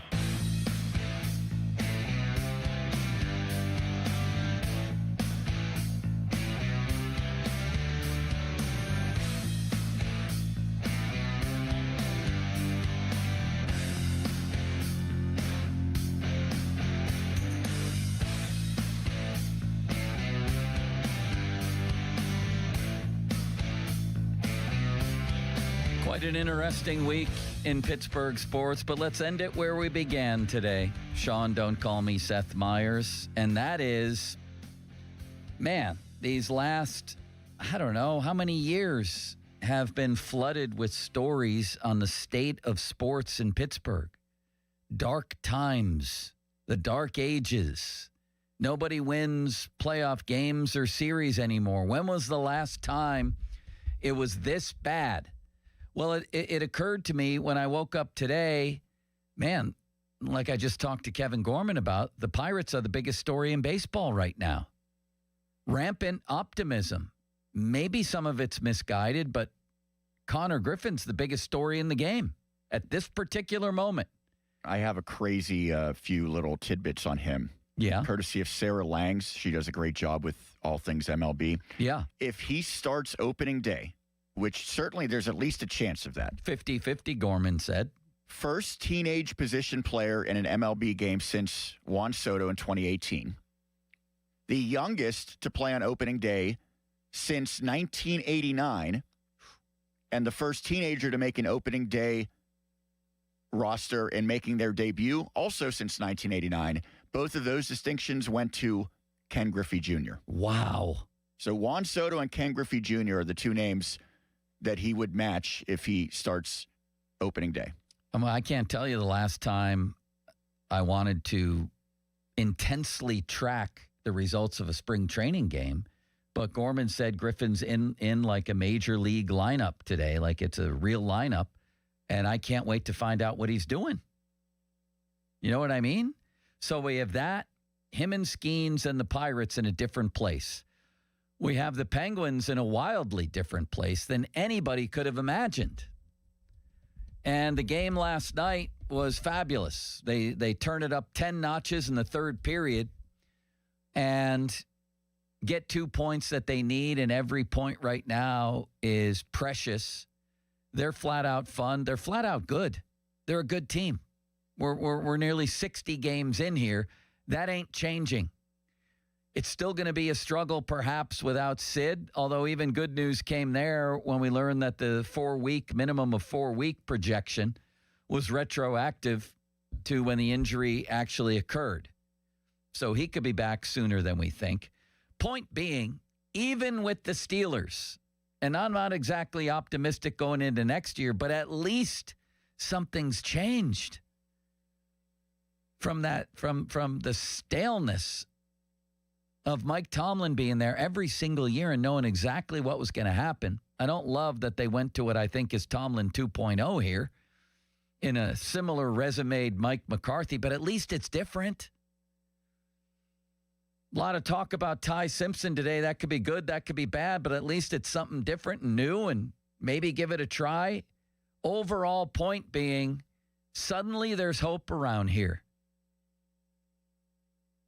The most precious commodity in all of sports, and I don't want to go too far. I'm not living beyond this day. But it feels way different than I think at any time in the last several years around here. And staleness was the theme. My God, the Penguins, year after year after year. Please somebody call the fight. Please. Let Mike Sullivan go somewhere else. Try anything else. And finally it happened. The Steelers would still be doing that because Art wasn't going to do it, but Mike Tomlin fired himself. Thank you. Finally, something different. And then the Pirates, well, that situation is pretty much taking care of itself because they've been so horrible that they've gotten high picks and they've made the most of them. Connor Griffin as the 9th pick, I think, is why Ben Cherington still has a job. And finally, this offseason, for whatever reason, I don't even care, maybe a nudge from Major League Baseball. It's not like they went crazy, but at least they're behaving like a team that's actually trying to win. There's hope. Hope abounds with our pro sports teams suddenly. What if I would have told you all these developments a short 6 months ago, Sean? Don't call me Seth Meyers. A, the Pirates would be the biggest story in baseball. Connor Griffin would be breaking through here. They would sign 2 All-Stars from last season, plus Marcell Ozuna. B, the Penguins would be in playoff position. And C, Mike Tomlin would no longer be here. You would have said I'm nuts. I would have said you're insane. I would have been more inclined to believe the Pirates part than the other two, to be honest. But here we are. And I'm not saying it's time to plan victory parades. It's not Mardi Gras around here, but it's not another story coming out comparing the state of Pittsburgh sports to the worst stretches of all time either. Connor Griffin grounded out to shortstop, by the way. That's it. Season's over. Yeah, he's not making the roster. No. Fan Hotline presented by Sullivan Super Service, Pittsburgh's trusted plumbing and HVAC provider for over 50 years. What's Cooking? Brought to you by your local Geico rep, Tim Hester. Thank you, Mr. Hester. Very kindly. And Fan Weather brought to you by Secure Money Advisors. High of Lamar Woodley today, 56, a low of 41. Good old Bobby Spillane. Tired of this weather? You want to retire in Florida like Ron did? Let Secure Money Advisors help plan your retirement. All right, let's take a look ahead to the weekend, shall we, Sean? We have the Penguins, and they have an interesting little situation happening because Shelov's played goal yesterday. Why shouldn't he come back and play again? Do you have a good reason? I sure don't. At the Rangers Saturday is when I'd play them and get those 2 points. Get those 2 points. And then worry about Vegas Sunday. Maybe try to get one would be a good idea. So you got back-to-back games. The Rangers stink. They're broken. Get your 2 there and then come back maybe with Skinner Sunday and get 1.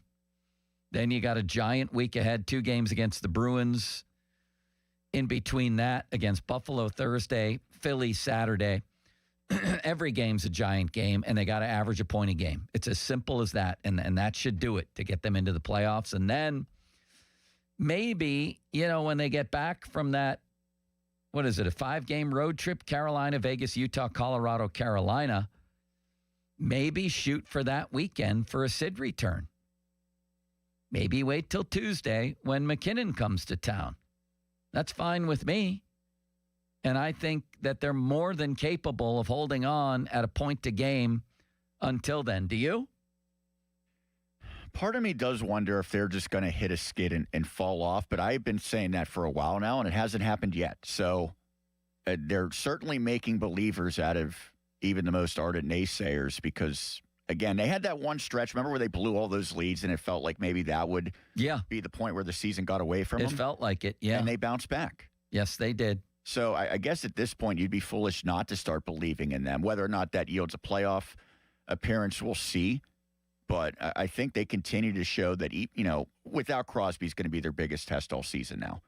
But so far, so good, obviously winning against New Jersey. So I'm starting to believe that they're going to find some way to get to where they need to get into the postseason. Meanwhile, there is a big story at the Combine, and the story happens to be Ty Simpson. He spoke today. Perhaps you could dig up that Nick Farabaugh quote. Sean, don't call me Seth Meyers, or else I could just paraphrase Nick.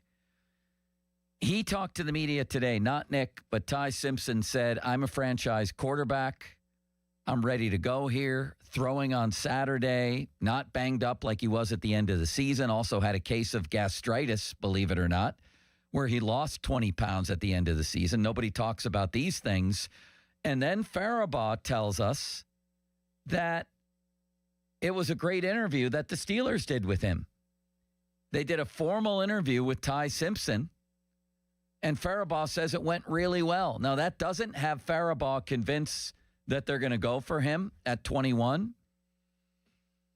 But if his reporting is accurate, it's mighty interesting, isn't it? And he said maybe there's a scenario they take him in the second or even trade up back into the first. Yeah. I'm wondering if they're going to take him at 21. I'm wondering if he might go higher. People have made a whole lot about that second half of the year, forgetting he played great against Oklahoma, forgetting he was hurt, forgetting he was ill, forgetting he had a broken rib that took him out of the Indiana playoff game. I think a guy like Sean McVay sits down and sees the good here. And there's a lot of teams that still need quarterbacks, and I don't know if you're going to see him taken in the top 10. That seems like it'd be a reach. 13, maybe. I would be more inclined to think some of those teams that need a starting quarterback, we have the Jets, the Cardinals, the Browns. I think they could all be in play, and it doesn't have to be with their second or third or sixth pick, respectively. They could be creative and find out another way to get a guy like that as well. Man, is it going to be curious if that dude is on the board still as the Steelers step up for their pick right here on the North Shore, and everybody wondering if it's going to be Ty Simpson. It seems to me that momentum is building. Let's put it this way. You could make too much of what went down today and yesterday, but it's undeniable that momentum is building toward that. That's undeniable. There is some momentum building toward that, and a lot of people think that it will happen. And Donnie will boo his lungs out if that happens, right? Is Donnie going to be down there that day? Oh, you would think he would be. He's not going to miss that. He surely will be. What are you going to do this weekend, Sean? What's on the agenda? Play a little wiffle ball with Limits? Is there a producer wiffle ball game? I was not invited to that, although apparently... Why is Will Howard trending now? That's a good question. Ohio State wide receiver Carnell Tate on Will Howard. Will's my guy. All me and Will do is joke around with each other. We call each other and make fun of each other. It's a great relationship with Will. I miss him. It would be great to catch passes with Will. It's a done deal then. I've done it before. Carnell Tate. He is going to be long gone. Long when the gone. Steelers pick, unfortunately. Joe, Unless they move up. They'd have to probably move up quite a bit. They moved up to get a 5'8" linebacker. Yeah, that didn't work out too well. What were you going to say? I apologize. I think you'll be excited to hear this because I know you appreciate high school athletics. Yeah.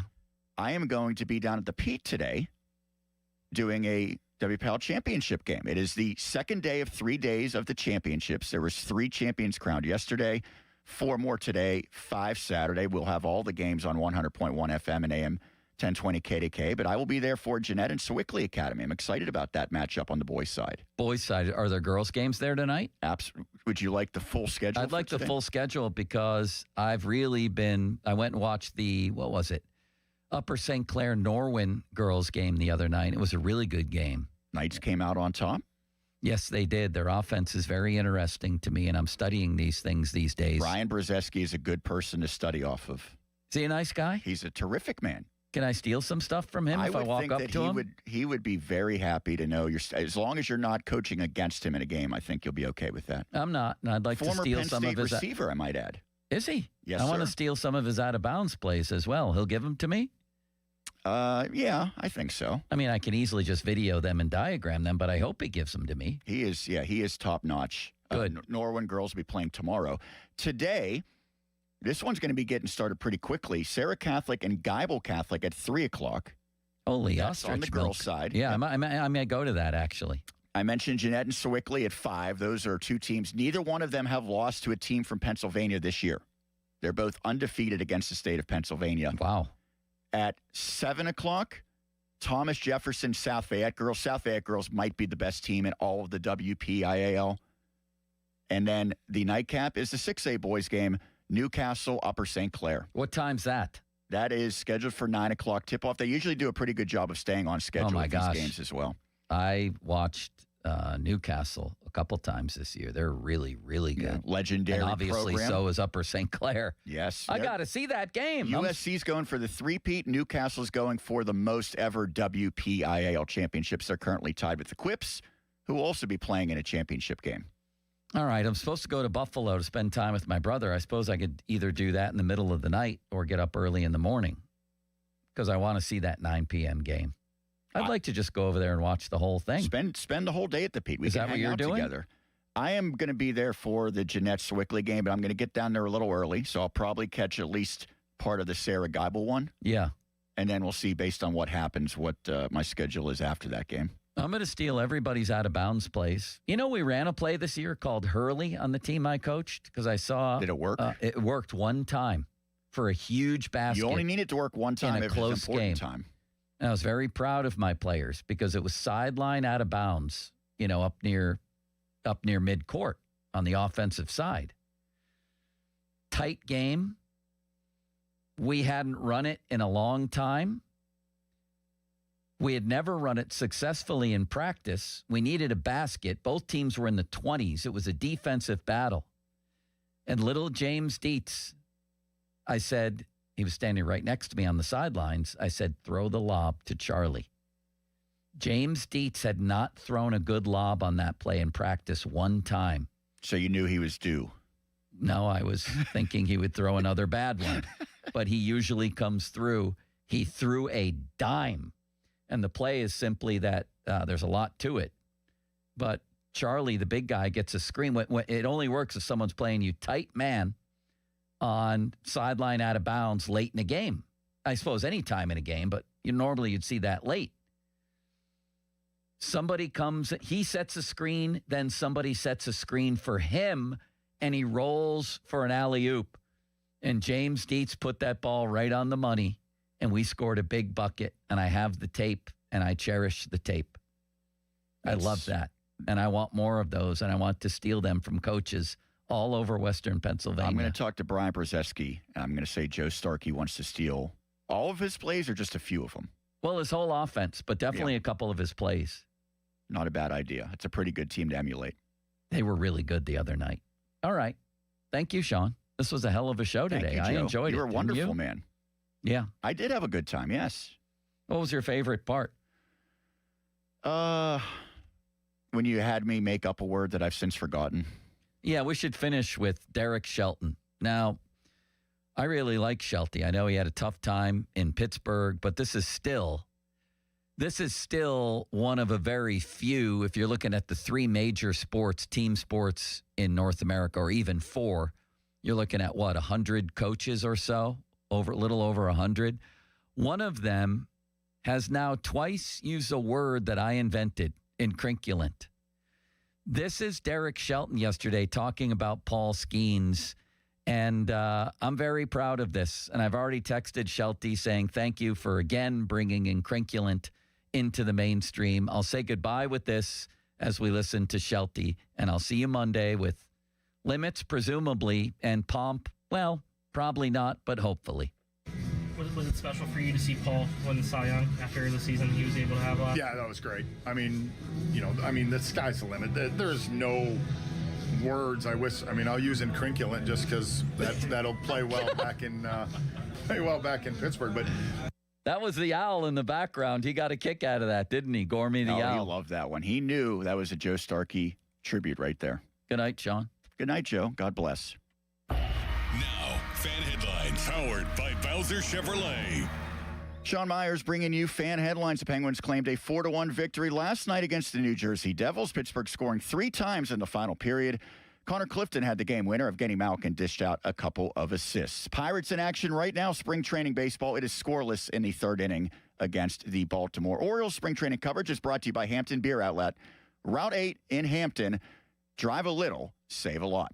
Headlines are powered by Bowser Chevrolet. For more, 937thefan.com. I'm Pat Boyle, here to help you beat the books with Westwood on Sports. The Pistons host the Cavs, and I think Detroit rolls them in this one. Donovan Mitchell has already been ruled out, and at the time of recording, multiple other starters for the Cavs are questionable, including James Harden, who has that fractured right thumb. The Pistons are the second-best net-rated team in the NBA over the last 15 games, and Cleveland won't be able to make up for Spider's absence, even if Harden plays. I'll lay the points with Detroit. I'm Pat Boyle. Bet smarter and beat the books. Download the BetMGM app today. My name is Whitney Allen, and I'm a widow. My husband, Ryan, died. We never thought we'd ever have to use life insurance, but the unexpected happened. With Ethos, signing up was fast and 100% online. You can get a quote in seconds, apply in minutes, and get same-day coverage. No medical exams, and you can get up to $3 million worth of coverage. I'm grateful we were prepared. Get your free quote at ethos.com/game. That's ethos.com/game. Paid spokesperson. Time spent on application may vary. Online health questions required. Winter is the perfect time to knock out some of those home projects, and West Shore Home is making it easier than ever with their winter savings event. West Shore Home makes home remodeling easy. From your first consultation to your final installation, their team handles everything so you can upgrade your home without any stress. And right now, you can get started without paying anything out of pocket until the job is complete. That's right. With our winter savings event, you can get free installation on your next project and get started with no money down. That includes bathroom remodels, window and door replacements, even full house flooring. When you schedule now at westshorehome.com/van, you can take advantage of special financing that makes it easier to get started now. Your project will be completed by one of our team of highly trained employee installers. Schedule a free no-obligation consultation today and lock in a price that's good for an entire year. Visit westshorehome.com/fan for winter savings from West Shore Home. See the website for details. Have you noticed that every service company these days is owned by some giant corporation with zero personality and no personal touch? Yeah, no thanks. Gherkin Roofing is still family-owned, truly local, and when you call, a human answers. One with a pulse and probably a Pittsburgh accent. They do roofing, siding, gutters, and win awards year after year for their customer service. So if you want a contractor that picks up the phone, shows up, and treats you like a neighbor, because they are one, call The Pickle. Gherkin Roofing, always local and friendly, 724-515-5551. That's the sound of James adding long-lasting Gain scent boosters to his laundry this morning. Several hours later, James sniffs the irresistible scent of Gain on his shirt. Gain. Several hours later, James has even caught the attention of his mother-in-law, and she never gives him attention. Ooh, you smell amazing, James. Oh, thanks, Mom. I love you too. I never said that. Add Gain scent boosters to your laundry. Add joy to your day. DQ presents The Spicy Menu. For a limited time, try the new Flamethrower Chicken Strip Basket for $6.99 with spicy, bold strips that heat you up. Served with a side of famous DQ soft serve as a dip to cool you down. That's right, dip those spicy chicken strips right into soft serve. Plus fries and toast, all for just $6.99. And add a new pineapple lemonade sparkler or cooler made with tahini. It's the limited time only Spicy Menu. Get it delivered in the DQ app. Happy, tastes good. Participation may vary. It's time to play on the BetParx online casino and sportsbook app. New casino users score up to $1,000 bonus back in their first 24 hours. Plus, get 250 bonus spins on Good Heavens or Lil Demon Mega Collectum over the course of 10 consecutive days. Yes, 250 bonus spins. The BetParx online casino and sportsbook app, where there's always another way to win. Must be 21 and in Pennsylvania, New Jersey, Maryland, or Michigan. New users only. TCs apply. See site for details. Casino bonus must be wagered. Gambling problem? Call 1-800-GAMBLER. If you need a new appliance, this is your sign. Shop at Lowe's now to get up to 35% off and next-day delivery on hundreds of major appliances. A new appliance now means an easier-to-do list later.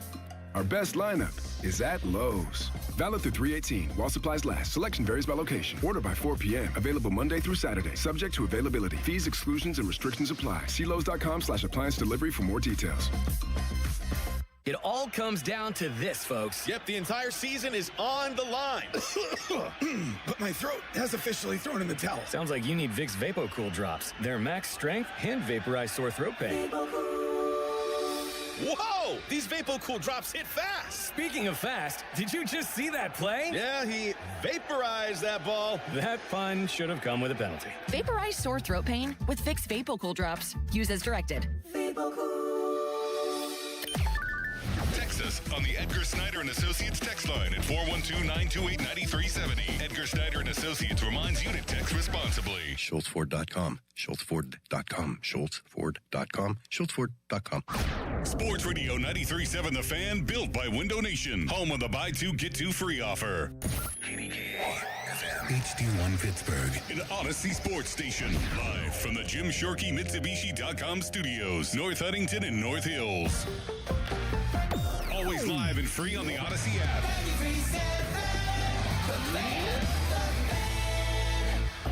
Now, fan headlines powered by Bowser Chevrolet. Connor Griffin hasn't done anything cool yet in Pirates-Orioles, although he did ground out to shortstop at what StatCast called 108 miles an hour.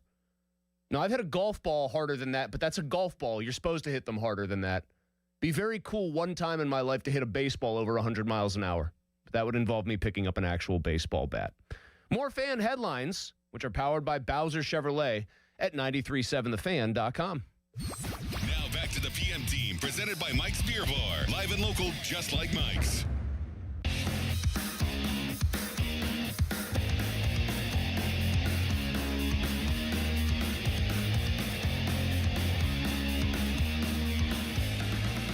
And now the gold medal winning members from Team USA. And forward, Jack Hughes.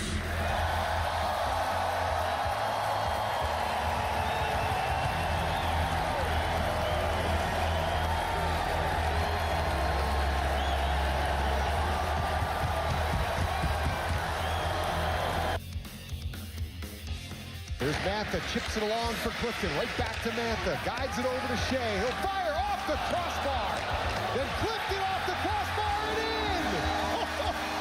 Second time's the charm, bar down for Connor Clifton! Chinakhov banks it forward, Malkin steers himself away from Pratt, the pass springs in, Chinakhov, here he comes, Chinakhov scores!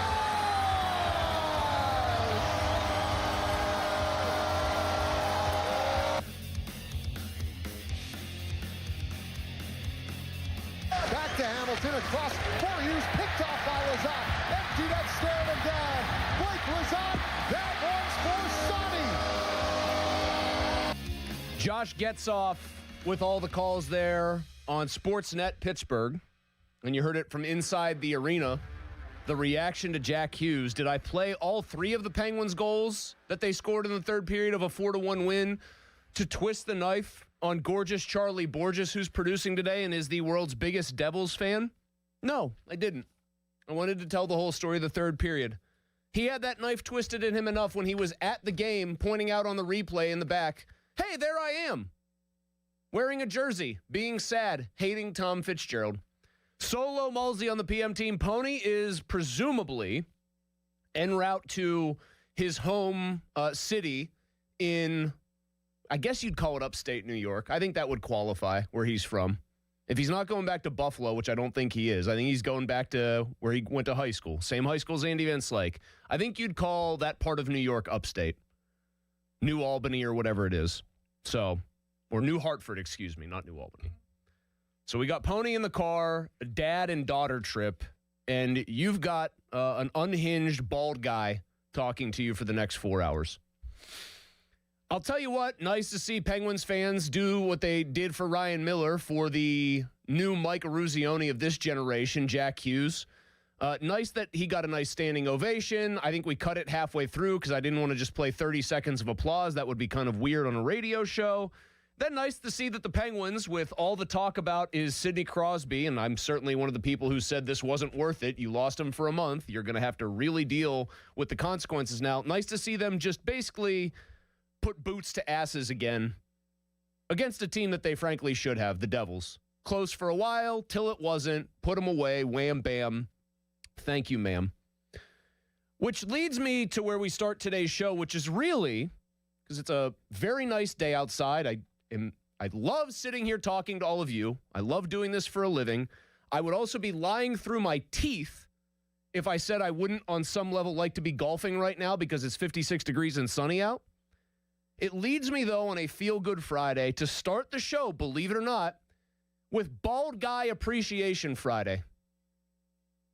That's right. This show is going to take up this valuable prime real estate at the outset of the first hour here, appreciating the contributions of bald men to the Pittsburgh sports scene, the latest of whom is Dan Muse. And I think it's a good time to do this because his team was faced with the biggest question mark they've had all year in the form of Sidney Crosby's injury, and his team passed their first test of what will probably be 15 or so of these with flying colors. Played a pretty disciplined hockey game, got Evgeny Malkin on the score sheet twice with a pair of assists, and then when it came time to win the hockey game, buried the Devils late. It's what a good team does. You don't always see Fire Wagon, Harlem Globetrotters on ice. You don't always see a team just exert its will, impose its will, show so much skill all the time. Maybe they just linger around in a game and then find a way to win at the end, which the Penguins did, and then controlled things and really never let the Devils breathe once they got that 3-1 lead. And all of that comes back to our bald guy of the day, who I think is doing a job that I would be engaging in radio hyperbole if I said, no one's talking about this guy. No one's even noticed this guy. That would be untrue. He's doing a job that I think people have taken note of, but I almost don't think they are appreciating enough thus far. We said it yesterday on the show. If you went back and looked at what Vegas had in the cards for the Penguins prior to the season, they thought that the Penguins were a team that would get around 76 points. The number in Vegas, point total for preseason, was 76.5. If you put a substantial sum of money on that, right, like back then in October, right? If you put, say, $100 because you're the kind of person who likes to make those little futures bets, and you took the over on the Penguins at 76.5 points, I don't even worry about jinxing you. Congratulations. You're getting paid. You're making some money. They're at 72 points. It's another regulation win. They have the third best regulation points percentage in the Eastern Conference. They are considerably behind in points, the two teams ahead of them in that department, which just shows how bad they've been in overtime. They should be closer. And I think largely it's attributable to having a coach who has done what so many other coaches in this team's history have done, which is give them a massively needed jolt when they didn't expect to get one. And in the case of Dan Muse, I think that's the most impressive part of what we saw last night, of what we've seen for the majority, the balance of this season, of what we've even seen when the Penguins have had brief spells where they've looked like a terrible hockey team. They've gotten back up off the deck, and they have not let streaks compound on themselves and wreck a season that really is continuing to look really impressive. The Penguins have only lost. This is kind of wild. Now, if you have to go back a little bit. Since the start of the new year, the Penguins have lost 1, 2, 3, 4, 5, 6 games. The Penguins have not lost a game by more than 1 goal since before Christmas. I am aware that they did not play for 3 weeks in February. That stat is not quite as impressive as it actually would otherwise be. They have not lost a game by more than a goal since before Christmas. I don't even remember what happened yesterday, let alone what was happening at Christmas time in my life, other than Christmas things. That's how consistent they've been. And most of their wins have been by more than a goal in that same time frame. In other words, they are an objectively good hockey team that last night continued to play objectively good hockey. 9th in the league in goals for, 6th in the league in goals against. That's going to get you places. And the thing of it is, no one thought they were going to go any of those places this year. Most people thought they were going to be sinking to the bottom of the draft. Be honest, if I had told you nothing about the Penguins season before the opening night game, and all I told you was this: Gavin McKenna is going to punch a guy in the jaw in State College for talking crap about his mother, and he's going to break the guy's jaw and face some level of charges, you would have probably gone, ooh, boy, that's the most interesting thing about the Penguins season. Will it sour them at all on the guy that they're hoping to draft? Think about that now, though. The Gavin McKenna stuff was like an interesting, intriguing news story just because it happened at Penn State, but he's out of sight, out of mind. They have real designs, and they should, on getting to the playoffs and then trying to win a playoff series. And when you just handle your business last night, games like that can end up getting lost in the shuffle. Games like that can end up getting just chalked. Okay, that's what a good team does, but they weren't supposed to be a good team. And they continued right out of the gate, without their best player, to look like one. Which got me to this point and this thought in my head. Because I could include our buddy Andy Toole in this if we extended it to college coaches, and I think Andy would have a nice case with what he's done with Robert Morris, especially this year and last. But let's keep it to pro teams. Dan Muse is doing the best job coaching a Pittsburgh professional team since who? Right now, like this year. How far back do you have to go? Think of, you play this game in your head, and so you immediately go to the other professional teams in town, right? Well, nobody's going to give Mike Tomlin any dap on that one. No one's going to be giving Mike Tomlin he's doing the best job since Tomlin, blah, blah. No, of course not. Mike Tomlin was public enemy number 1 here for many people. Fairly or not. He's definitely doing a better job than Mike Sullivan did for, the last 5 years of his tenure. He's definitely doing a better job than Derek Shelton did, one of the more underwhelming coaches we have seen come through this town. With apologies to Don Kelly, he's doing a better job than Don Kelly did by a lot. He's doing a better job than, say, late Clint Hurdle? I think I came up with this. I was kicking this around in my head, trying to figure out how far back I'd go and who are even the candidates. I think you can make the case that since this radio station came on the air, which is now 16 plus years, haters, there are only 2 individual seasons, maybe 3, where I would argue a coach has done as good of a job for a pro team in this town. Maybe 4 if I want to be very generous about one. But there are only 3 seasons I feel pretty good about saying the coach or manager of a team did a better job or as good of a job than Dan Muse is doing so far this year. Here they are. 2015, 2016, Mike Sullivan. Mike Johnston, one of my all-time worst takes. There are many of them to choose from. I said, this guy seems kind of interesting, very professorial, just what the Penguins need. He sucked. Charlie, don't look at me like that. Don't give me that dirty look like you're a hockey guy, and how could I have ever thought that? Professorial? Yeah, I said he had that, he looked like he could be like a lecturing professor. Like he had that very, educated look about him. He came from the Portland Winterhawks and all that, and I thought maybe this is what they need, the thinking man's guide to hockey, and then he sucked. You want to talk about in over your head. He was the hockey equivalent of the kind of guy the Raiders would hire. Okay, so that's one. So Sullivan takes over that horrible situation, instant kick in the ass, and they win the Stanley Cup. They were a wagon, though, so you give Sullivan credit for just turning it around very quickly. I think you could also, as bad as it got for Sullivan, I think you could probably say the 16-17 team because they needed to rely on Fleury. They got banged up. They didn't have Letang. They didn't have nearly the level of elite puck movement, puck possession. They just weren't as dominant of a territorial team. The fact that he got them through that Capitals series remains like an all-time, like, can you believe this, twisting of the knife on a team you hate. And then the only other one here on Bald Guy Appreciation Friday for the show, the only other coaching job I can think of definitively, because I was on the fence about Tomlin in 2019, the Duck Hodges, Mason Rudolph year. Like 8-8 that year was an achievement, but like I also don't want to give too much extra credit for a guy who went 8-8. The only other coaching job or managerial job I can think of since this station has been on the air that compares favorably to the job Dan Muse is so far doing with what was supposed to be a bottom 5 team in the NHL is Clint Hurdle in 2013. Because the Pirates had completely collapsed. They had not like added to that team that collapsed the previous year to miss 500 in any way that people were excited about. They added Liriano, which turned out to be a masterstroke.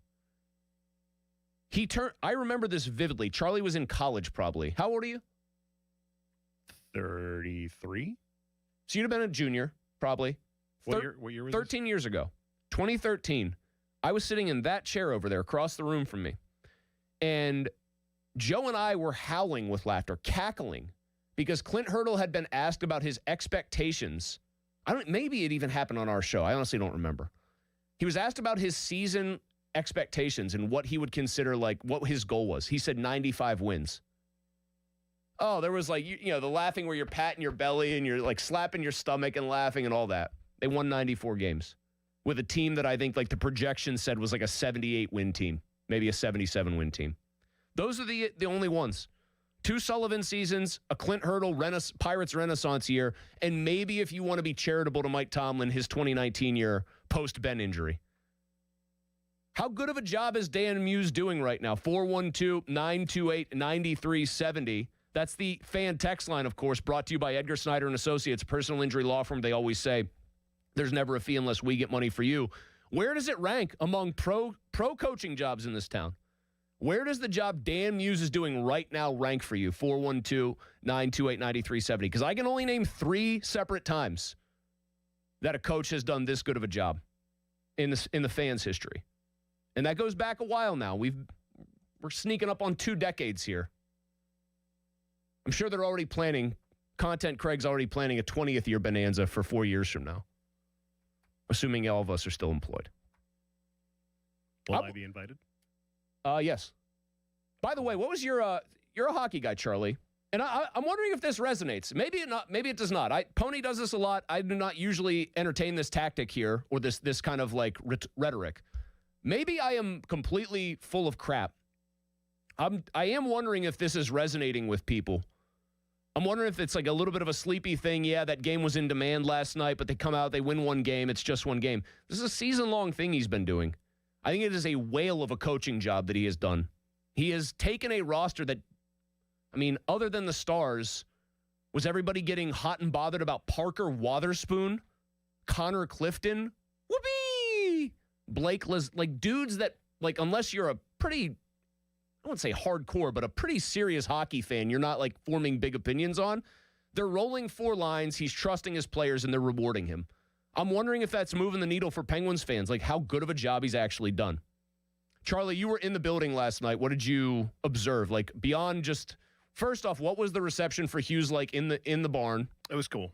Pretty cool. I mean, you're a Devils fan, so you know they suck, and you have like a hilarious adversarial relationship with them. Like it's right now, it's a hate relationship with them. Now it's a hate. I'm gonna laugh at you until something. Yeah, it's like hate, but you've now been desensitized. Oh yeah, it's gotten to that. It's bad. You're a hardcore hockey fan, and I respect you for it. You like study the game. You really like. You're one of those people who's throwing on random NHL games to watch them. When you watch the Penguins basically take apart your guys in the third period of a 1-1 game and turn it 4-1, with, I would say, not relative ease, but kind of business-like No, it was fashion. relative ease. What was your takeaway watching them in the building? Watching the Penguins, I talked to Jack Hillgrove about this last night. After the first period, I kind of forgot that, or during the first period, I kind of forgot that Crosby was out. They didn't seem like they missed a beat. They were rolling Tommy Novak as their top center. Exactly.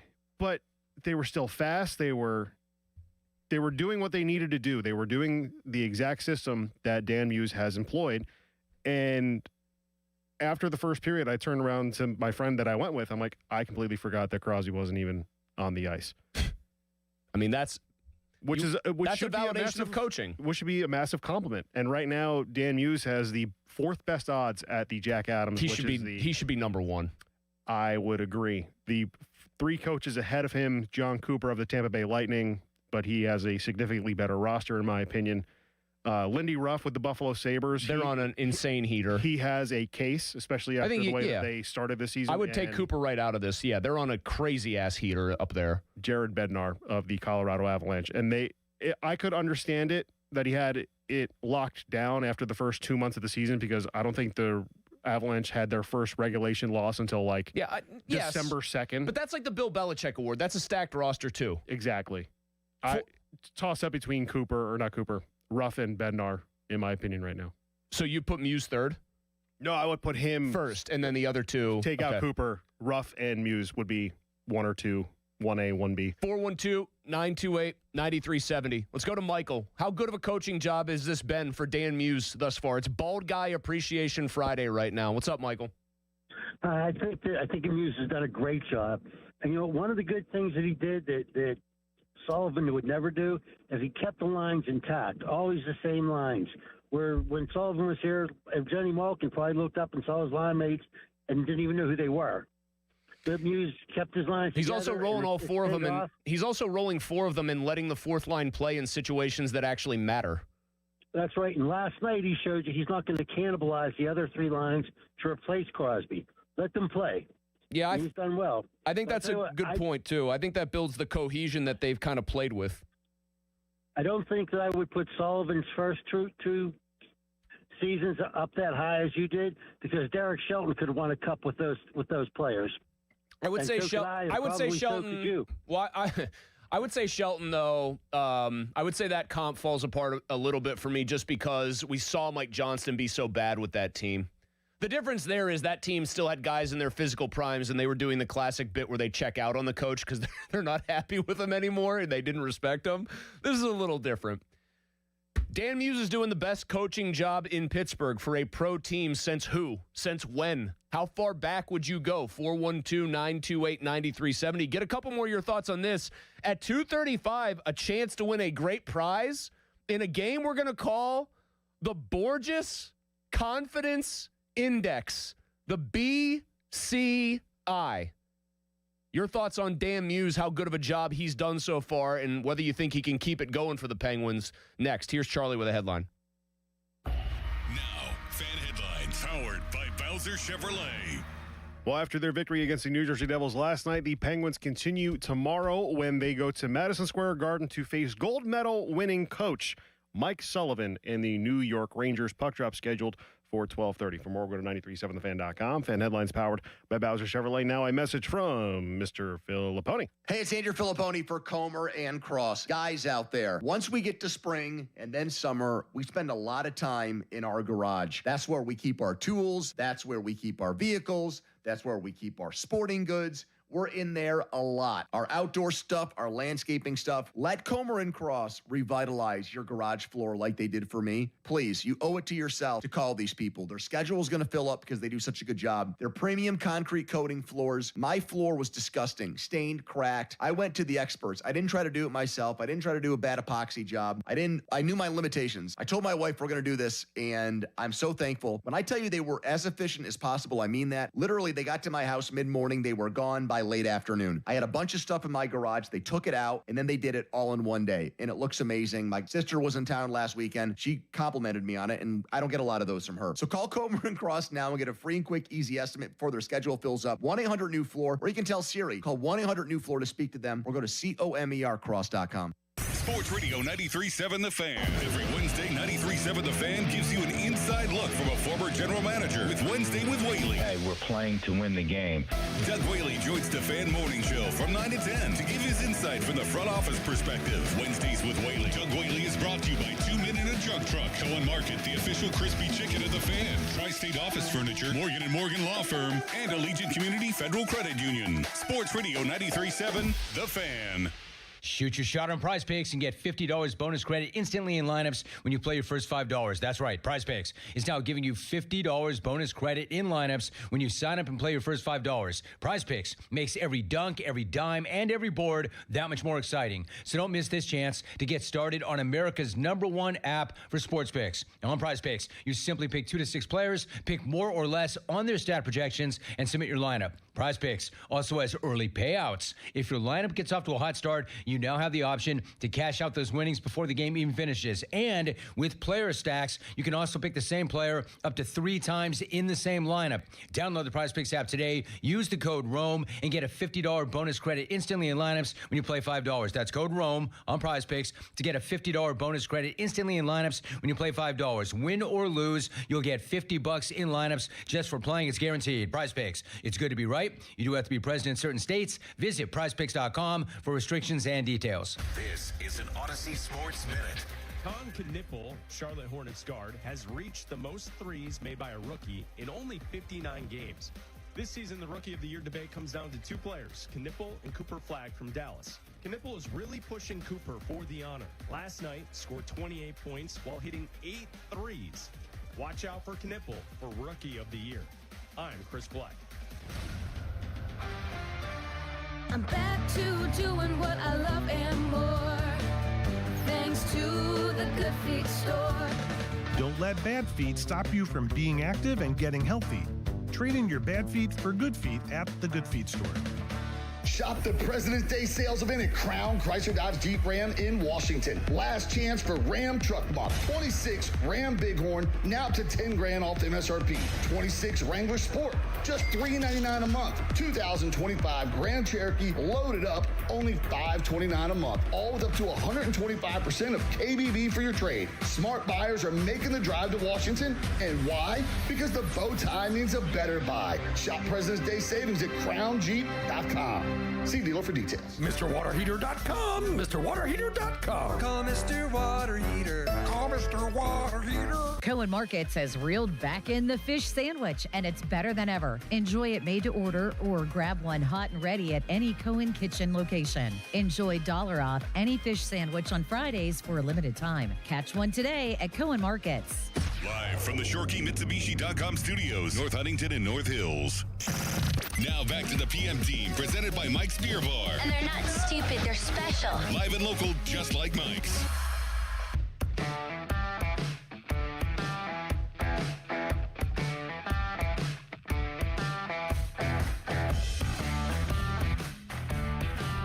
You can follow us on Twitter at 93.7 The Fan. That's brought to you by South Hills Kia Peters Township. Visit them, southhillskia.net. It's a good time in Pittsburgh sports to be a guy who looks like, with very little makeup, that they could play the title character in Nosferatu.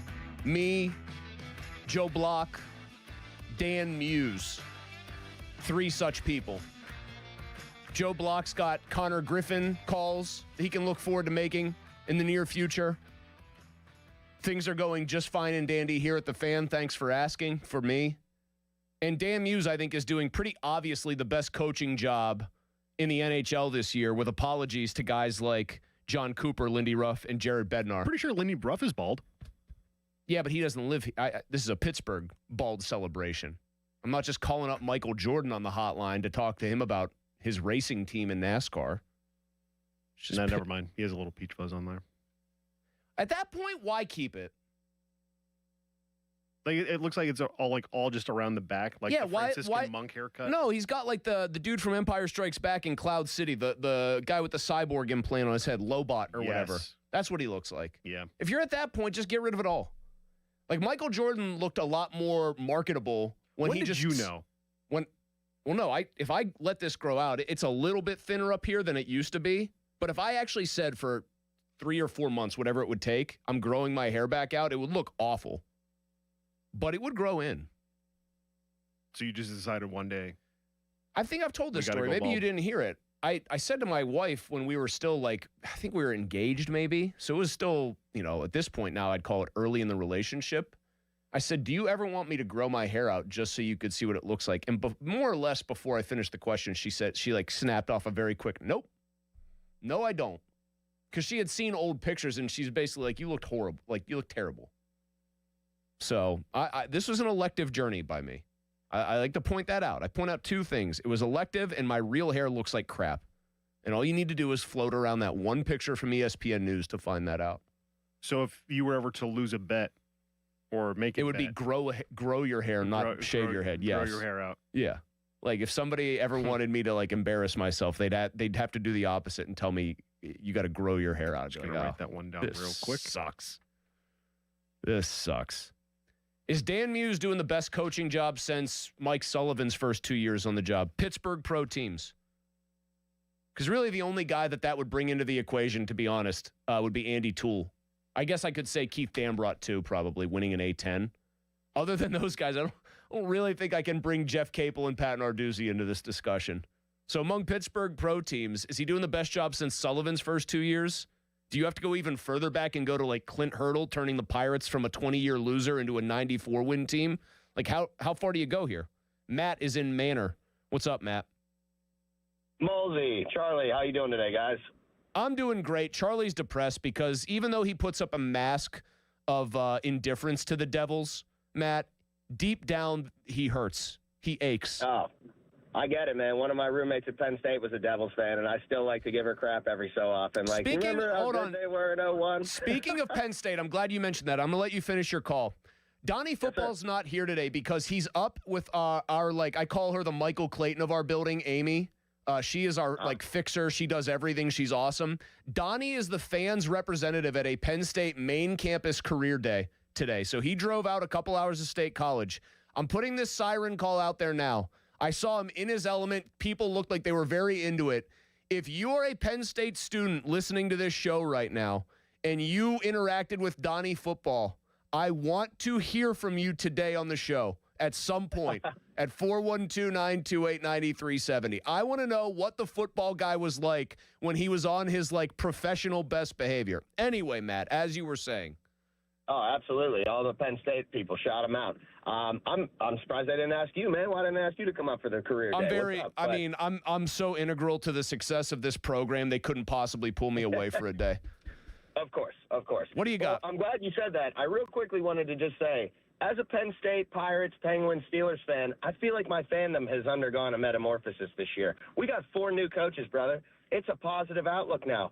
I want to say, I was in the barn last night. I think Dan Muse has brought something to these guys that hasn't been seen in a while. And that's a change of philosophy from this hard, got to go get it the way I do it. I think you said it best. He trusts these guys. I don't know enough about hockey to do a technical breakdown, but watching the game last night, I must have seen a half dozen to 10 just free breaks down the ice with nobody nearby. And I think that's because these guys are winning battles. I'll let you guys talk about it, but I think Matt, they're playing. That is the best thing. I think I think in hockey, thanks, Matt. I think in hockey, generally speaking, you either have bad puck luck where a puck takes a bad bounce, or I think when you see a team consistently generating odd man rushes, there's 2 reasons why that would happen. One is that they are extremely fundamentally sound, and they're just generating things correctly by running their system and executing it and just being really precise. The other is that maybe by being precise about their system, they're getting the other guys to make dumb mistakes. Classic Penguins behavior there. When they're bad, they are just playing fire wagon hockey. And coaches hate it. Fans might like it if it's up and down and there's lots of chances and goals, but coaches generally despise that. I think Sullivan was kind of handcuffed or handicapped by one thing. He had so much success early. They stopped having as much success, but the guys who mattered the most to the franchise were all still here and were close enough to their primes still where I think there was a lot of pressure to win. And I think Sullivan internalized that pressure, and the way it came out was, I'm only going to trust my guys, these veterans. And Muse came in, I think, probably with a mandate that, hey, you're not probably going to be very good this year. We want you to be more developmental. Like, we want you to try to start building something. And he's benefited from his 2-star forwards, his 2-star centers when they've been healthy, still being point-per-game guys. Malkin's now up to 46 and 42 games. In all the down-the-line players, Kindle has developed unbelievably as a teenager so far on the ice. I mean, he's centering the third line and he is a weapon.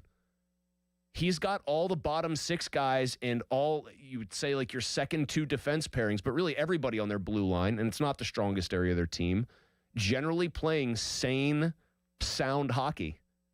And when your stars are still acting like your stars, you see what happens there. I knew PM Team number 2 fan Jeff in South Park would want to chime in on Bald Guy Appreciation Day when it involved Dan Muse. Hi, Jeff. Well, as you know, I have a very thick head of hair, and as Pony congratulations on all your success. Yes, I congratulate myself every day on that because, like your wife embraces your bald head, my wife loves my thick head of hair, and she goes, "You are so lucky." And I've got long sideburns, as Pony likes to bring up over the air. Speaking of people bringing up personal messages over the air, I'm going to talk about an exchange between me and our guy Charlie last night, who was at the game. When Lizotte put in that empty netter at the end of the game, I texted Charlie and I said, "Tell your team to start having babies and then maybe they'll score." And he responded with, "Nah, they don't deserve the love of anyone."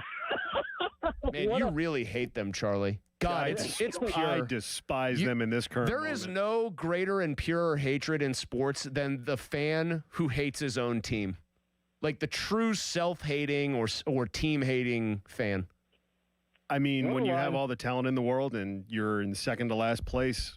Oh, they're not just ass, the Devils. They're super They ass. are mega ass. They are mega ass, yes. Jeff. Cheeks come a booty. Jeff, you love hockey. You love talking hockey. What is, I'm going to ask you specific questions instead of just letting you wax poetic. What has been the most surprising thing that Dan Muse has done with this team, and what has been the most impressive thing that Dan Muse has done? So the most impressive thing is that he has changed the culture from Mike Sullivan in that he is playing everyone. You know, like I can say pretty confidently if Sullivan was still here, Ben Kindle would not be on the big club. I can say that very confidently. And I also think that the fourth line, which has proven to be very, very good, would not be getting the run that it is. They'd make one mistake, and then he'd glue them to the bench for the entirety of the third period. I think it's impressive because although I was at the point where I knew Sullivan had to go, I mean, it was apparent to me that he was about 80% of the problem by the end of his tenure here, and I knew he had to go. But the thing is, Dubas hired Muse seemingly from nowhere because he was not on my radar, to be perfectly honest with you. There were some other names that were thrown around, Capitals assistants. And so this guy seemingly comes from nowhere, and he's pushing all the right buttons. So that, to me, is the most impressive thing. I would agree with that last part there about he comes from nowhere and you don't expect the guy that no one's talking about. But they liked him because of his teaching ability and the developmental stuff. And he's proven that. And he's done that while also getting the respect pretty obviously, I think, in the buy-in from Crosby and Malkin. Because, like, the other story of this season is that those guys, when they've been on the ice, have been great.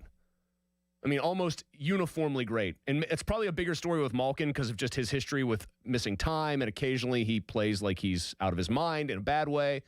And he's been locked down. 2 more assists last night. All right, I've got something very good to give away. And we're going to do it with a little game coming up next. I'm going to explain this game. It is called the Borges Confidence Index. Here's how it works. We're going to get the lines lit up here, 412-928-9370. I'll pick one of the callers at random here. Okay? 412-928-9370. Here is how the Borges Confidence Index is going to work. I'm going to put you on the air. Before you hear what the trivia question is, you are going to have to decide whether Charlie Gorgeous Borges is going to get it right or is going to get it wrong. If you guess correctly, you win the prize. If you don't, you lose, and we move on to somebody else with a new question and play it all over again. Simple enough. How much do you trust the acumen of Gorgeous Charlie Borges? It is the Borges Confidence Index. And we have a very good prize for you to win if you are, in fact, the lucky caller. 412-928-9370. In 15 minutes, a huge story developing at the Combine that we are going to talk about. And it's got a nervous pit forming in my stomach, to say the least. Borges' Confidence Index, however, is next. Here he is, the man himself, with a fan headline. Now, fan headlines powered by Bowser Chevrolet. Penguins in action tomorrow when they go to Madison Square Garden to face old friend Mike Sullivan at 12:30. For more, go to 937thefan.com. Fan headlines powered by Bowser Chevrolet. Now a message from Mr. Muller. Funny time to be Mike Sullivan. Your team stinks right now. Team is underachieving horribly, but no one can really boo you. Kind of got to be odd. It's a big Friday right now. Let's talk about it on the BetParx online casino and sportsbook app, the place where there's always another way to win. And right now, new casino users score up to a $1,000 bonus back in their first 24 hours. Plus, get 250 bonus spins on Good Heavens or Lil Demon Mega Collectum over the course of 10 consecutive days. Yes, 250 bonus spins. With BetParx, make your downtime fun time. You can play hot slots like Huff and Puff, Cash Eruption, and more. Plus, real casino games for real money right on your phone, right there, palm of your hand. Blackjack, roulette, craps, and more. And of course, you can bet on all your favorite sports: pro basketball, Pens hockey, college hoops, soccer, golf, and MMA. It's the BetParx online casino and sportsbook app where there is always another way to win. You must be 21 and in PA, New Jersey, Maryland, or Michigan. New users only. Terms and conditions apply. See BetParx.com for details. Casino bonus must be wagered. Gambling problem? Call 1-800-GAMBLER. Hey, it's Austin Bechtold. Ready to shop for a new appliance or TV? Want to do it right? There's only one choice. My friends at Voss TV and Appliance. It's where I go for the best prices and selection on name brand TVs and appliances. Voss is a family business that is built on relationships since 1960. It's pure Pittsburgh with experienced pros like Rick and Matt who focus on your needs, not what's on their showroom floor. Check them out and visit Voss's Southville showroom. Call 412-650-VOSS or go to VossTV.com. Voss TV and Appliance, the lowest prices guaranteed. Hey, want to do dinner with us tonight? I don't know. The kids just left. I think we're just going to stay in tonight.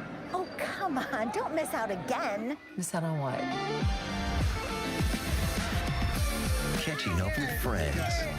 The sounds of winning. Celebrations. Endless laughs. And memories they'll never forget. Don't just hear about the fun. Time moves fast, so go have it. Rivers Casino. Don't miss the moment. Trucking isn't just for drivers. PGT Trucking needs professional staff to help support their men and women out on the road. With positions in safety, recruiting, driver training, fleet management, maintenance, and more, you too can join the proud professionals of PGT and play a major role in the supply chain.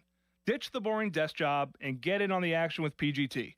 Call 1-800-TEAM-PGT or apply online at pgttrucking.com/work. That's pgttrucking.com/work. Don't miss the Pittsburgh Gun Show this weekend at the Monroeville Convention Center. Get your guns, ammo, and supplies while you still can. Huge selection, great prices, free parking, tons of ammo, guns, knives, accessories, and more. Shop, compare, and get your best deals at the Pittsburgh Gun Show. Monroeville Convention Center this weekend. Saturday 9 to 5, Sunday 9 to 4. More info and coupons at showmastersgunshows.com. That's showmastersgunshows.com. Do you owe back taxes or have unfiled tax returns? The IRS won't quit until they get your money. Here's great news, fresh from those in the know. Major changes have happened at the IRS. If you owe more than $10,000, you may be eligible for a 99% reduction of what you owe. Haven't filed a return for a while? Their happy clients are talking. The IRS was going to levy my bank account, but Guardian was able to prevent that and fix all my IRS issues. Thanks again, Guardian Tax. Need relief from crushing tax debt? The IRS now has special programs. Guardian Tax knows all about them. Personal or business, this is the fresh new break you've been hoping for. We aren't the company you call when you need a hug because you're scared of the IRS. Guardian Tax is the company that wins when you need it most. Guardian Tax Service is really great to work with. They really help me out. I'd recommend them highly. Call now for a free confidential consultation. 800-499-1424. 800-499-1424. 800-499-1424. Sports Radio 93.7 The Fan. Today is just 55 days until the NFL Draft. Get pumped for the draft. Our NFL Draft Watch is brought to you by Lewis Anthony Jewelers. Have we met yet? Sports Radio 93.7 The Fan. 84 Lumber has partnered with Anderson Windows and Doors to bring a brand new showroom to Mount Lebanon. From homeowners to industry pros, everyone can see, touch, and interact with various series of Anderson windows and a wide variety of doors to make the most informed decision for their build.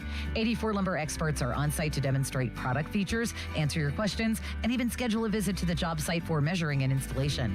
Your budget matters and flexible financing options are available. Call today to schedule a personal consultation at 570-507-8015. Create a luxury spa with a customized glass shower door. Visit boulevardglassandmetal.com. Book us to manandajunkdruck.com.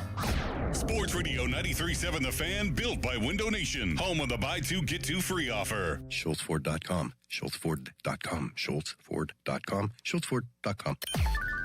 Text us on the Edgar Snyder and Associates text line at 412-928-9370. Edgar Snyder and Associates reminds you to text responsibly. Your hometown building partner since 1956. 84 Lumber. Visit 84lumber.com. The PM team is brought to you by Mike's Beer Bar on the North Shore. Meet me at Mike's. 93.7 The Fan is cleared by aquickdrain.com. Afternoons with Andrew Filipponi and Chris Muller. Sports Radio 93.7 The Fan.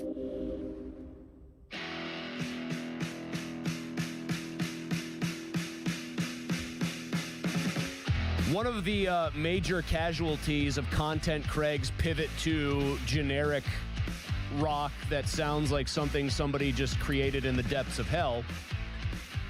And I think Content Craig's in there. That's why I'm doing this. I hope, yeah, good. I wanted him in there. If anyone ever wants to know how radio works, there was a guy who used to be Howard Stern's boss called Pig Vomit. And Pig Vomit he called him Pig Vomit, obviously. Can you imagine just what's your son's name? First and last name first and middle at the hospital. Vomit, comma, pig.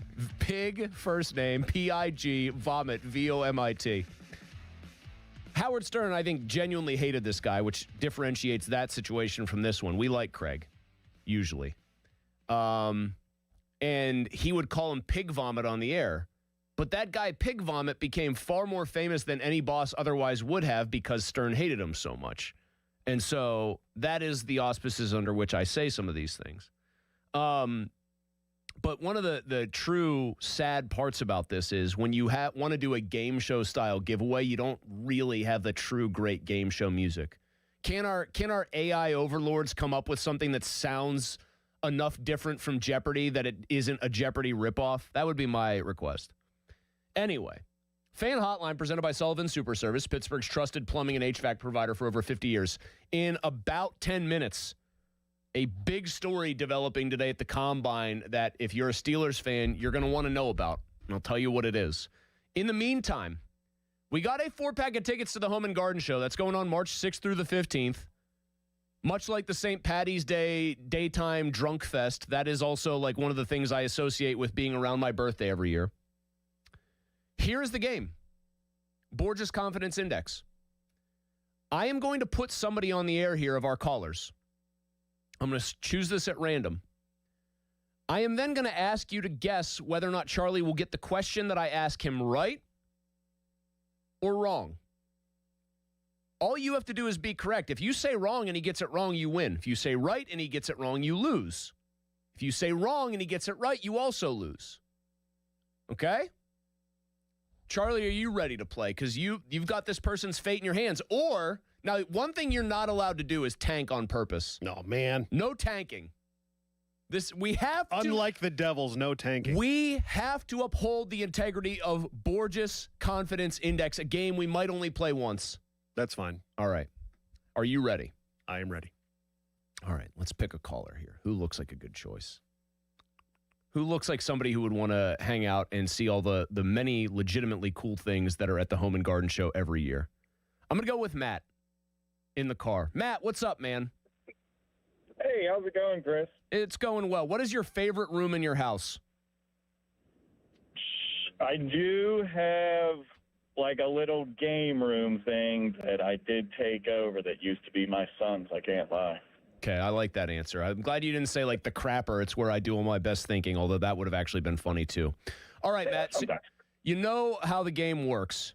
I don't get to tell you the question or anything. You just have to guess whether or not Charlie Borges is going to get this trivia question in sports right or wrong. What's your pick? I'm going to go with Charlie. He's got it. Okay. He says right. So if I get it right, he gets the tickets. Yes. Okay. Let's do it. Charlie, only one man in NHL history in a regular season game has scored at least 10 points. Name him. Daryl Sittler. Matt? Yeah. You're going to the Home and Garden Show, buddy. He got it. Let's go. There you go, sir. I'm putting you back on hold, Matt. Do not hang up the phone. We're putting you back on hold. And now you'll get to talk to your hero, Charlie Borges. Charlie, would you like to tell me before you get on the line with Matt who Daryl Sittler was playing for when he did that? It was either the Flames or the Maple Leafs. For the Leafs against Boston. Yep. They won 11-4. He factored in on 10 of 11 goals in that game. Good job, buddy. Very impressed with you. Very impressed. By the way, that is in the expansion era. I think I did the filter search to make sure it included all games. He's the only one. There's only a couple of guys in the history of the league, by the way, there's two who have 7 assists in a game. 3 times Gretzky did it. One other time a random guy did it in like 1920. Pasternak has a 6-assist game this year, as in 2026. A month and a half ago, David Pasternak had 6 assists in a game. Not many guys with that either. I had a backup question prepared, but I really, really wanted Charlie to actually get it right. What I did not want to have happen in this game was for somebody to, there were really one scenario. There's one scenario I wanted to avoid. It was somebody who banked on Charlie knowing the material and knowing the question and Charlie getting it wrong. If the guy had bet on Charlie getting it right or getting it wrong and Charlie had gotten it right, very funny to me. I did not want our guy Borges to let the people down, and he did not. Daryl Sittler. Great trivia question if you like hockey and want to impress your friends. Couple other ones, too. So how did it go? Borges Confidence Index. I think a rousing success. I think we could do this with Donnie, the Donnie Confidence Index. With football. Except we'd occasionally throw him in like an NBA question. Who was the fastest guy to get to 200 made three-pointers?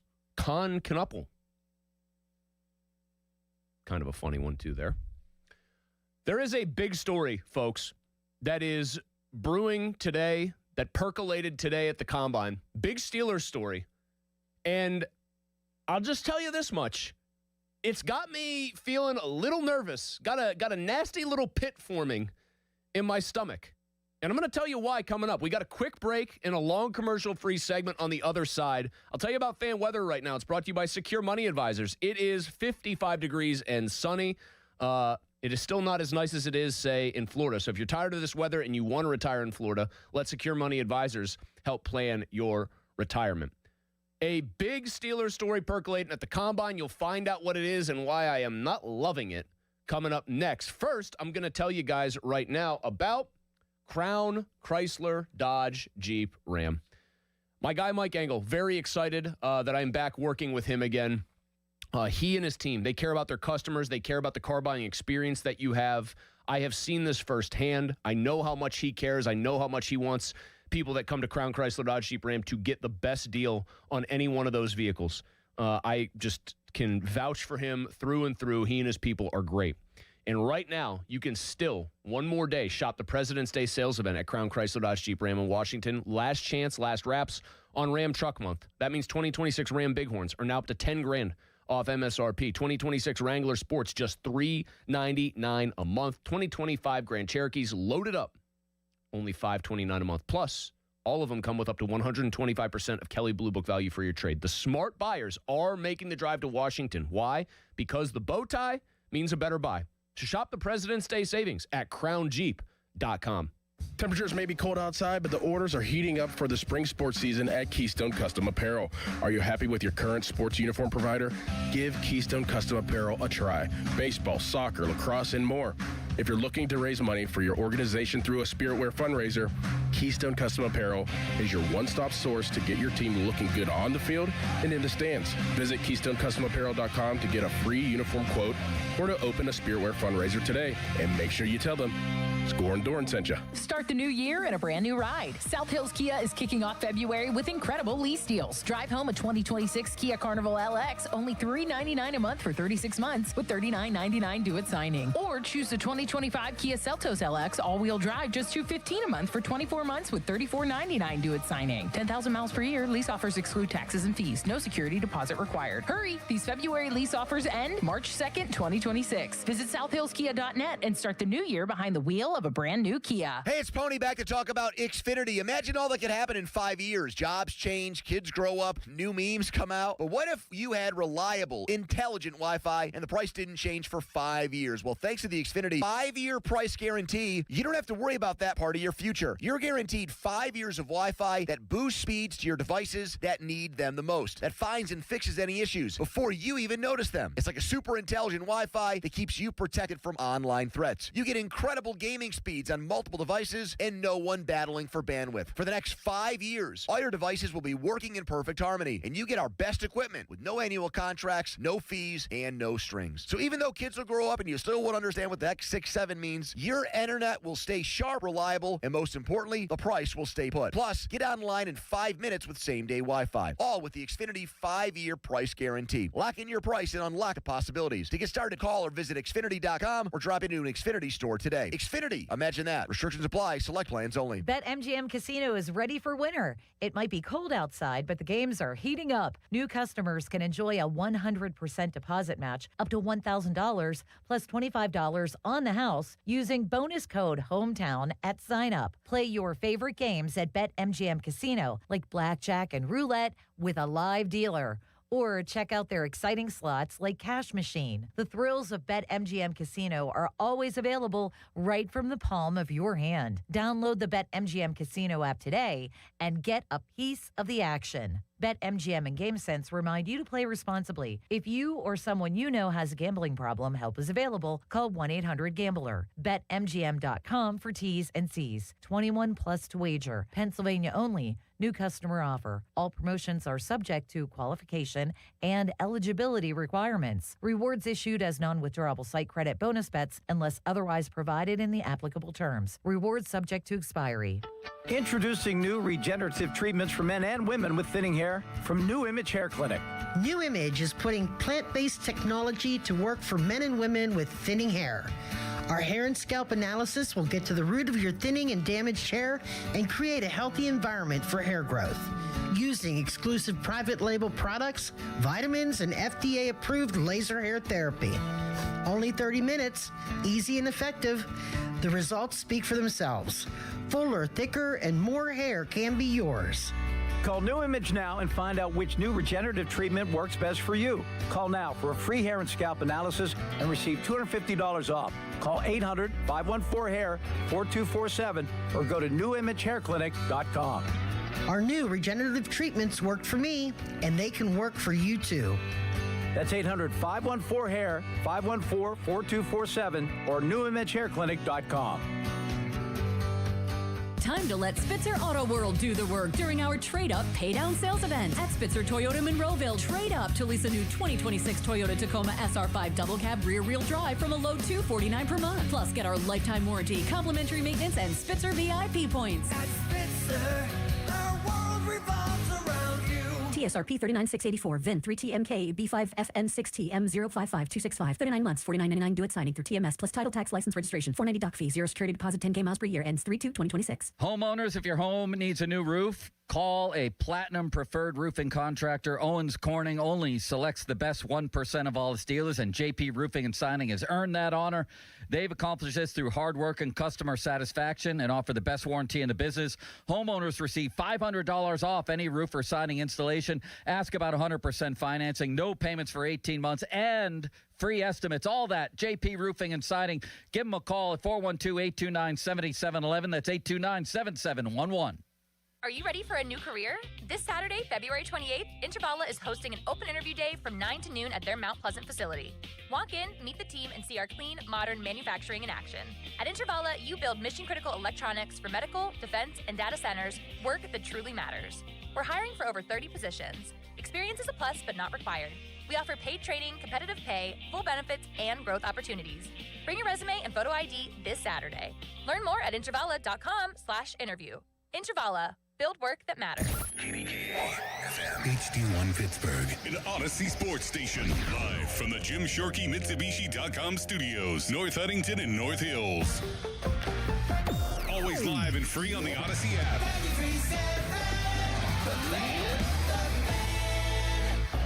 Now, fan headlines powered by Bowser Chevrolet.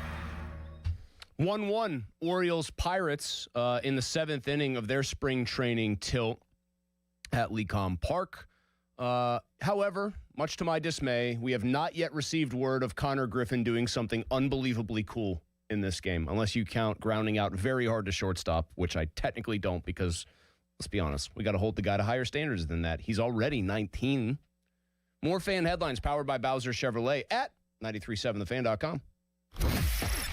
It's Andrew Filipponi and Chris Muller. Pony and Muller. Sports Radio 93.7, The Fan.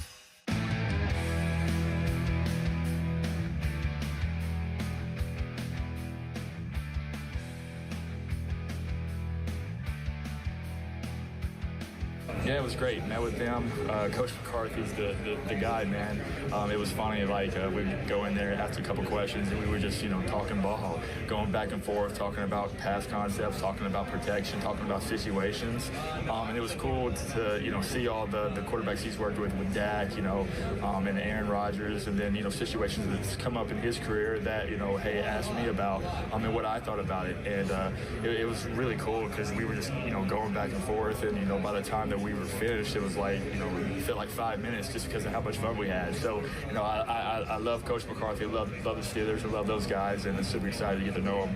It was just, just two guys working ball, right? It was cool to just, to see us, talk about footwork, right? Talk about, 4 verts, talk about situational football in 2 minutes, bringing up scenarios that he's had in his career to where they're crucial. What would you do in that situation, right? So, whether I got the question right or wrong, it was still cool to realize, hey, this is what had happened. This is what the answer I was looking for. This is why. And we would just, bounce ideas back and forth to each other. Like a guy like that who, has had success in the league for a long time and is well respected. Anytime that I get to sit in an interview and, talk to him and just, soak up all that knowledge is anything I could ask for. All right. That voice is Ty Simpson. Can you hear the Tennessee drawl in there? That's where he's from. A little southern drawl. It's the PM team, Solo Mulsey today. Pony on a dad and daughter trip. Long weekend for Mr. Filipponi. He of the apparently unpaid for blue check mark on Twitter that he got yesterday. Now, intern Jack is producing, taking the reins for a couple hours. Very capable hands with intern Jack for this show. He pays for his blue check mark, I assume. Shameful behavior. Shameful. You're not getting any extra real clout. They're just sending all the bots to get those views up, buddy. You're in college. Use the money that they are actually charging you, no matter how little it is for, you're underage. I can't say use it for beer. Use it to do something nice for a young lady that you're courting, if this were the 1940s. That's Ty Simpson, though. And listen, I think that you guys listening out there, ladies, gentlemen, people of the PM team community, when this show is in its full form, Pony over there, Donnie in there, me where I'm at, I like to think I've carved out a little space in your brains as maybe the voice of reason on the show, the straight-laced one. Pony comes off the top rope with a crazy take. I try to bring things back to earth. Steelers are reportedly doing this, that, or the other. I say, we sure we're happy about this? I do not naturally traffic as like a fear merchant. I do not naturally fall into the I think this might happen, oh no, bucket. That's just not how I've ever wanted to do this job. So I say all that to say, when you hear me giving an opinion, no matter how much it might piss you off, it is very real. It is the real McCoy opinion from me. I heard that, and at first I thought, it's Ty Simpson. He's on like a speed dating situation. It's like a job interview. You're not going to hear a quarterback go up to one of those like scrums. And Jeff Hathorn, our own Jeff Hathorn, was out at the combine. The Saunders umbrella was way out there. Allen and his, I think you'd say Allen and all of his people, but it's just Allen somehow being in 72 places at once. You see one of these podium interviews and you go, oh boy, that's kind of interesting. He's really going over the top with the praise. And then you try to level set and go, well, this is like dating for these guys. They're trying to make themselves look good for a team. Ty Simpson's not going to come up there and be like, man, I had a formal interview with Mike McCarthy, and my God, what a doofus. This guy didn't know anything. He didn't know 4 verts from Connect 4. I'm trying to think of like a good segue there. You know what I mean? And he's not going to go up there and trash the coach because he wants the team to draft him because that's a lot of money for Ty Simpson. But so I listened to everything he said. Oh, we just talking ball. We just love talking ball. 4 verts this and protections that. And what would you do in this situation? And here's what hit me, legitimately. This is the quarterback that most people believe is QB2. I don't think there's really a ton of debate. QB1 is obviously Fernando Mendoza. QB2 is Ty Simpson. Maybe somebody is going to do the thing where they get insane and talk themselves into being the only draft analyst who says, actually, the best quarterback in this class is Ty Simpson. Or it's Garrett Nussmeier. You've just got to trust his tiny little hands, which are smaller than mine. I can say that. These aren't big paws, but they're enough. He's QB2 consensus. I think most people actually think he's a second-round pick, maybe a third-round pick. I've heard more people say he's probably a day 2 guy than a day 1 guy. Hearing him say all that, I started to worry more and more. I started to just like play that mental game where you try to game out a situation. Started to worry more that this might actually happen. I think we've gone into this draft process thinking that one thing was kind of fait accompli. They're probably going to take a wide receiver. They're maybe going to take a cornerback if their socks are knocked off by one and the wide receivers they love as first rounders are gone. Maybe they'll trade up and try to really be aggressive. Maybe they'll trade back and figure it's a deep class, we can do this.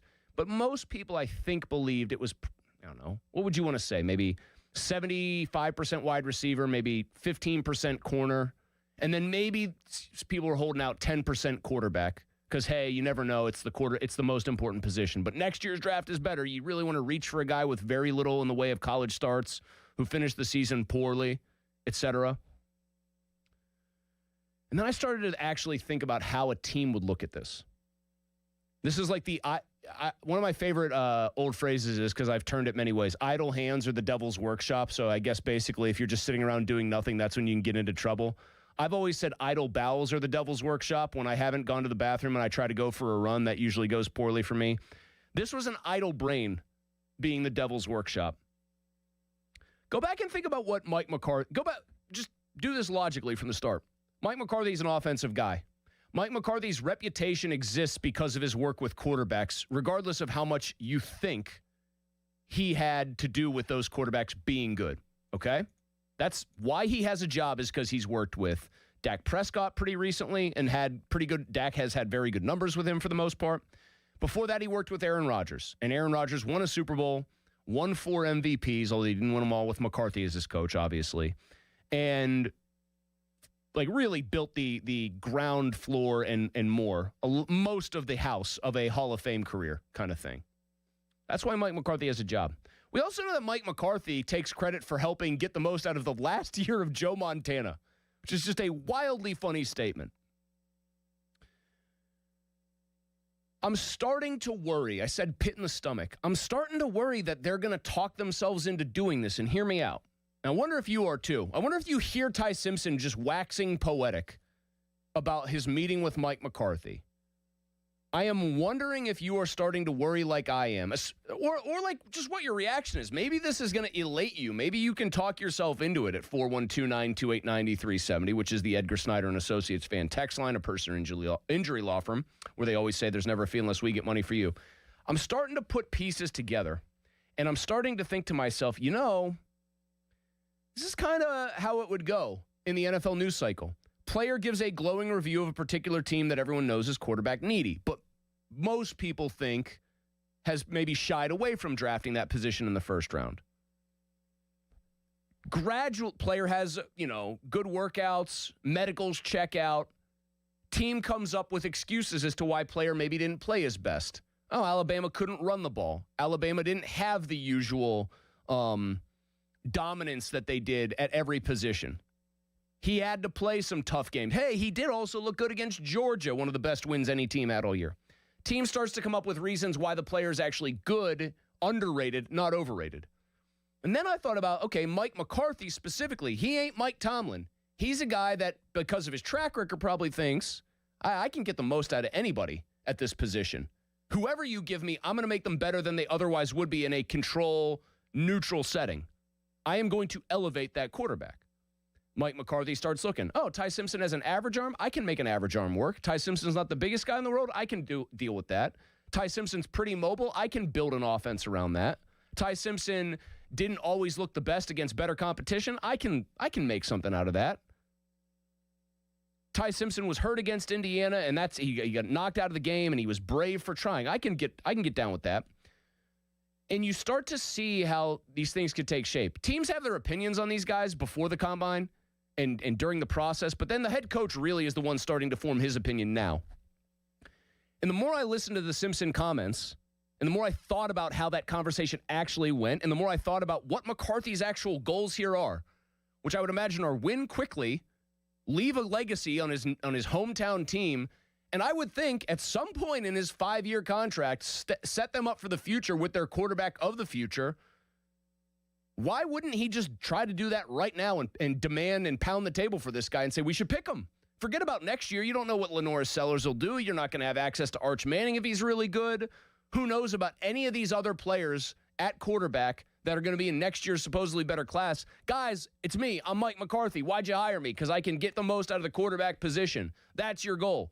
Ty Simpson's my guy. I just started to think about the ways teams talk themselves into players at any position, especially quarterback, and I had this gnawing sense of rising worry. I don't want them to do this. I don't think Ty Simpson's that dude. I think his arm is fine. I don't think his arm is great. I don't think he is a traits guy. I think he is surround him with a really good situation and hope he is able to be a modest elevator of that situation or that he's able to play well within a good situation. I don't want a situation-dependent first-round quarterback. Even if this situation will be better because Mike McCarthy's calling the offense, because he's an offensive head coach, because they've assembled, I think, a better coaching staff. The more I started to listen to those comments and the more I let my mind wander on how teams actually come to decisions, the more I started to think this has a very real chance of happening, and I don't love it. I don't love it. I would give me these two scenarios, Ty Simpson in the first at 21, or wait till one of your 3 third-round picks and take a flyer on Drew Aller in the middle of the draft, bet on traits. That's what I want to do. Hey, Mike McCarthy, you can whisper to quarterbacks? Cool. Here's a kid who played like he had, basically his cojones shriveled in big moments, who has a big arm, who can move, who's prototype size for the position.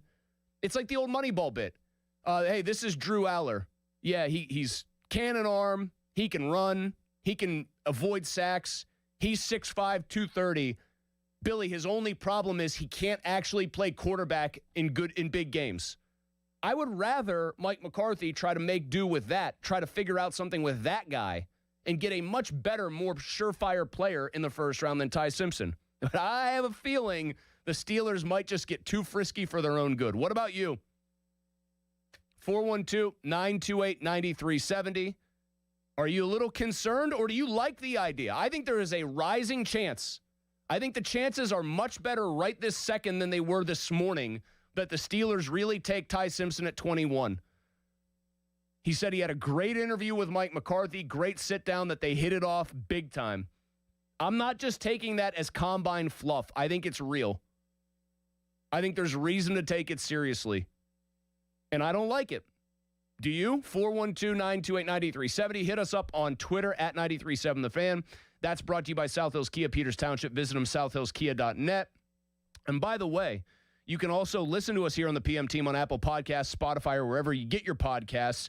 You can also check us out on YouTube, on X, the Everything app, formerly known as Twitter. The YouTube comments are really going hard right now. We'll get to some of those. I think there is a much better chance than I did this morning that the Steelers actually draft Ty Simpson, and I'm not happy about it. What say you? He said he loved his interview, his meeting with Mike McCarthy. 412-928-9370. We'll get your thoughts on it next. Here's intern Jack with a headline. Now, fan headlines powered by Bowser Chevrolet. The Penguins last night took down the Devils at home 4-1 in their first game back from the Olympic break. They'll be back on the ice tomorrow at 12:30 p.m., an early one at Madison Square Garden to take on the Rangers. Fan headlines are powered by Bowser Chevrolet. For more, go to 937thefan.com. Malsey. Thank you, Jack. Hey, listen, February, this month, it's almost over. It's all about love, right? Valentine's Day, you think about that. It's all about showing you care. Why don't you show your house that you care? It's the roof over your head. It's your dwelling place. The place where lots of good memories happen, great memories happen. It's always there for you, you might say. Maybe the windows on your house, though, need a little TLC. Guess who can help? Universal Windows Direct. That's who.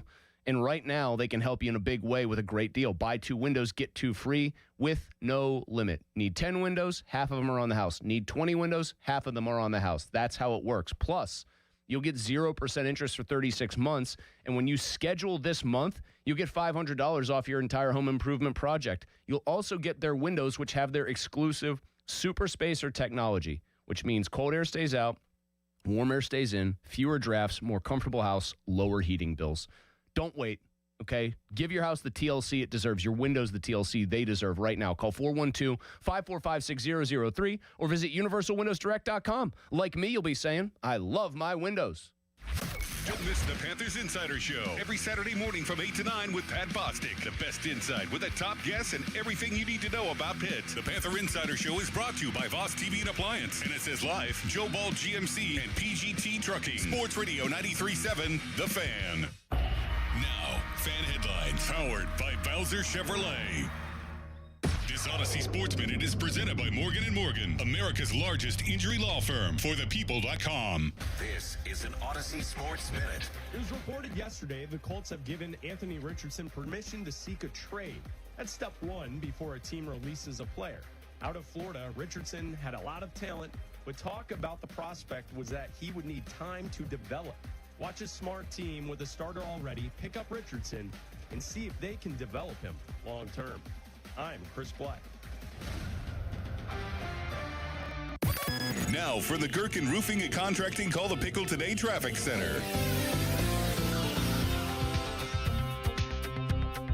Starting out this rush hour, looking at some heavy congestion on 28 outbound, starting from the city, heading up towards the 40th Street Bridge.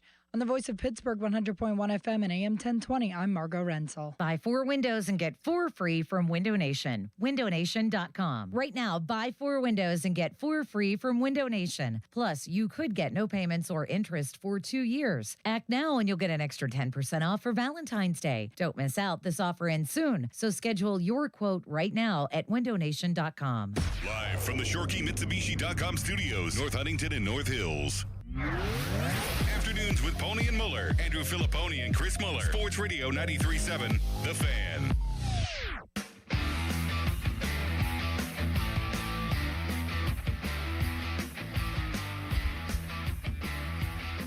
It is 3:15. Time to call Gina Giampetro of RE/MAX Select Realty if you're looking to buy or sell your home. Buy or sell right now. 2 things. You think the Steelers are really as interested as I do in Ty Simpson? Just listening to him for 80 seconds wax poetic about his meeting with Mike McCarthy has me a little jittery. And it's because I sell very much the idea that this guy has big-time NFL quarterback written all over him. He might. He hasn't made many starts. He couldn't beat out Jalen Milroe. When he looked good at the start of the year, he looked really good. But when it fell off big time. Even the people that have him closer to, or maybe the handful of people that might actually, be doing the big brain take that he's better than Mendoza, I don't think anybody really thinks this guy has an elite arm. It's a good enough arm. It's worse the further he throws it down the field. Don't love that. I just don't see in Ty Simpson what I usually want to see from a first-round quarterback, which is one of the following. It's two things, really. Ideally, both. Either high-level production for a number of college seasons, the old Bill Parcells rule, you want a lot of starts and you want them to be good, and if you can get the and here is when it's really the best of both worlds, high-level physical traits you feel like you can mold. So by the end of next year, Arch Manning is going to have made like 30-some-odd college starts, and he's got high-level tools. That's why he's probably going to go number one. If Lenoris Sellers has a bounce-back year, he'll have had a lot of starts under his belt, and he'll have high-level tools that you can build on. When you try to go one or the other, especially the toolsy route, it's a huge risk. Anthony Richardson's an example. When you go with, well, he's a safe player, he's a high floor, you can get a Kenny Pickett.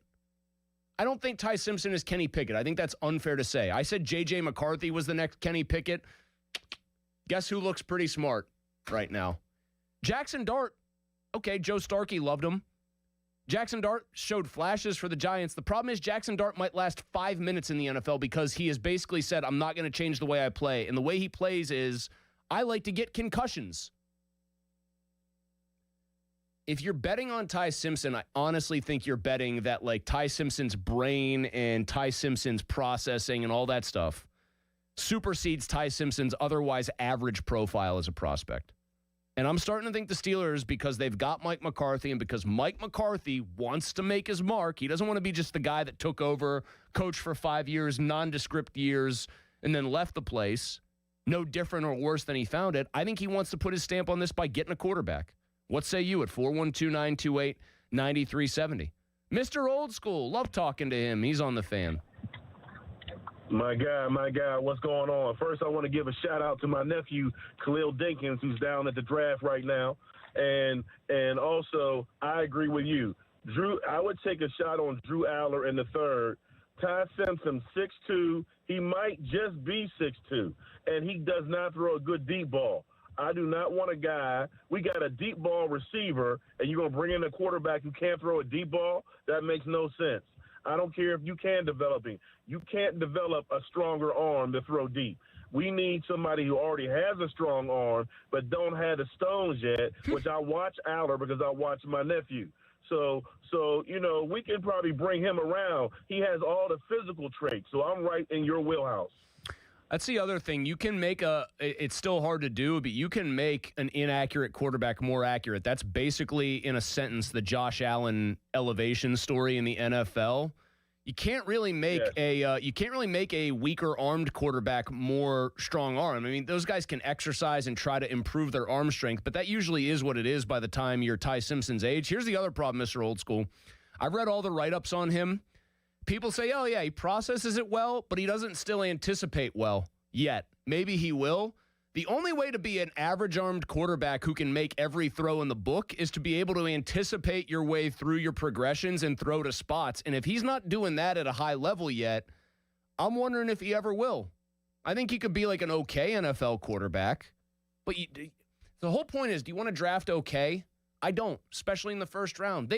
They made a similar kind of mistake, and I'm not going to dog the guy and say he's what Kenny Pickett was as a prospect, because everybody even the people who liked Kenny got it, and talked themselves into it, got it horribly wrong, right?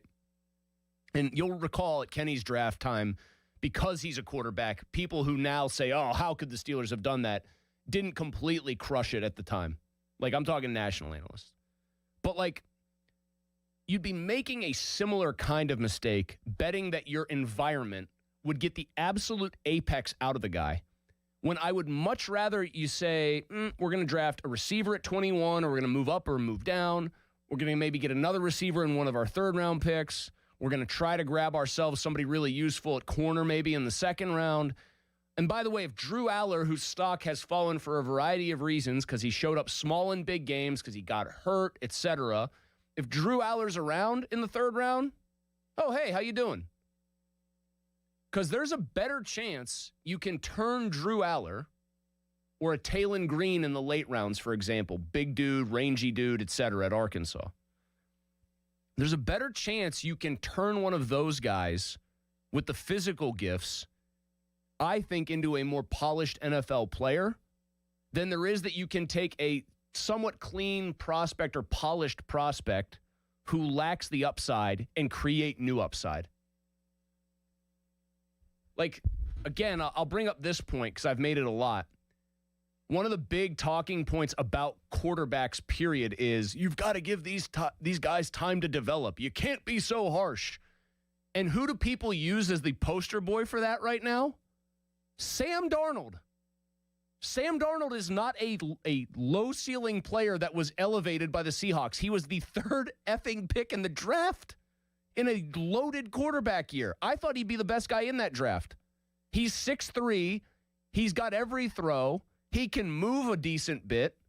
Like, that's pretty close to quarterback you'd drop in a lab and design.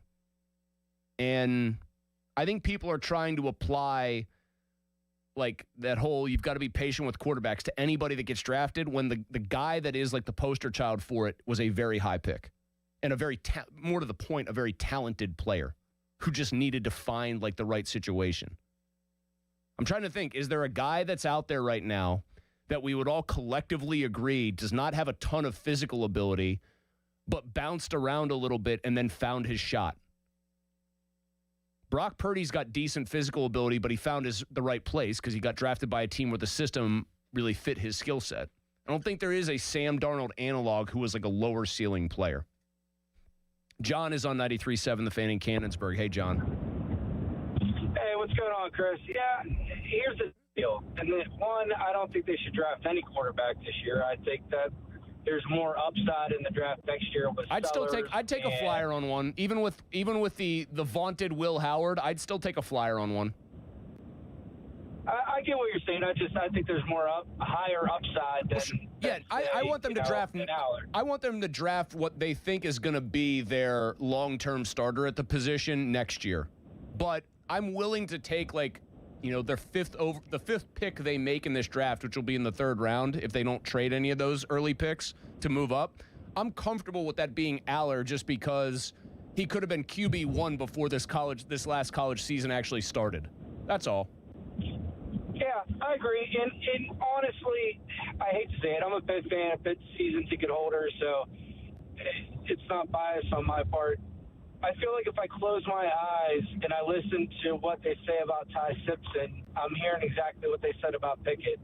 Can't really anticipate, has average arm strength, but can get the ball downfield, in a pro system, can run a little bit, but, not anything that, really stands out. And, I don't want to waste a first-round pick on that. I would rather take somebody like an Aller, like I said, late next year for, a Sellers or somebody with crazy high upside, or even, I know it's blasphemous to say, but sign Malik Willis to a free agent contract. I mean, LaFleur has been known as a quarterback whisperer, and Willis always had the raw talent. It just they needed to do something with it. The problem with Willis is you say that, and it sounds good to me, and it still would be probably my first pick here of anything I would do just this year.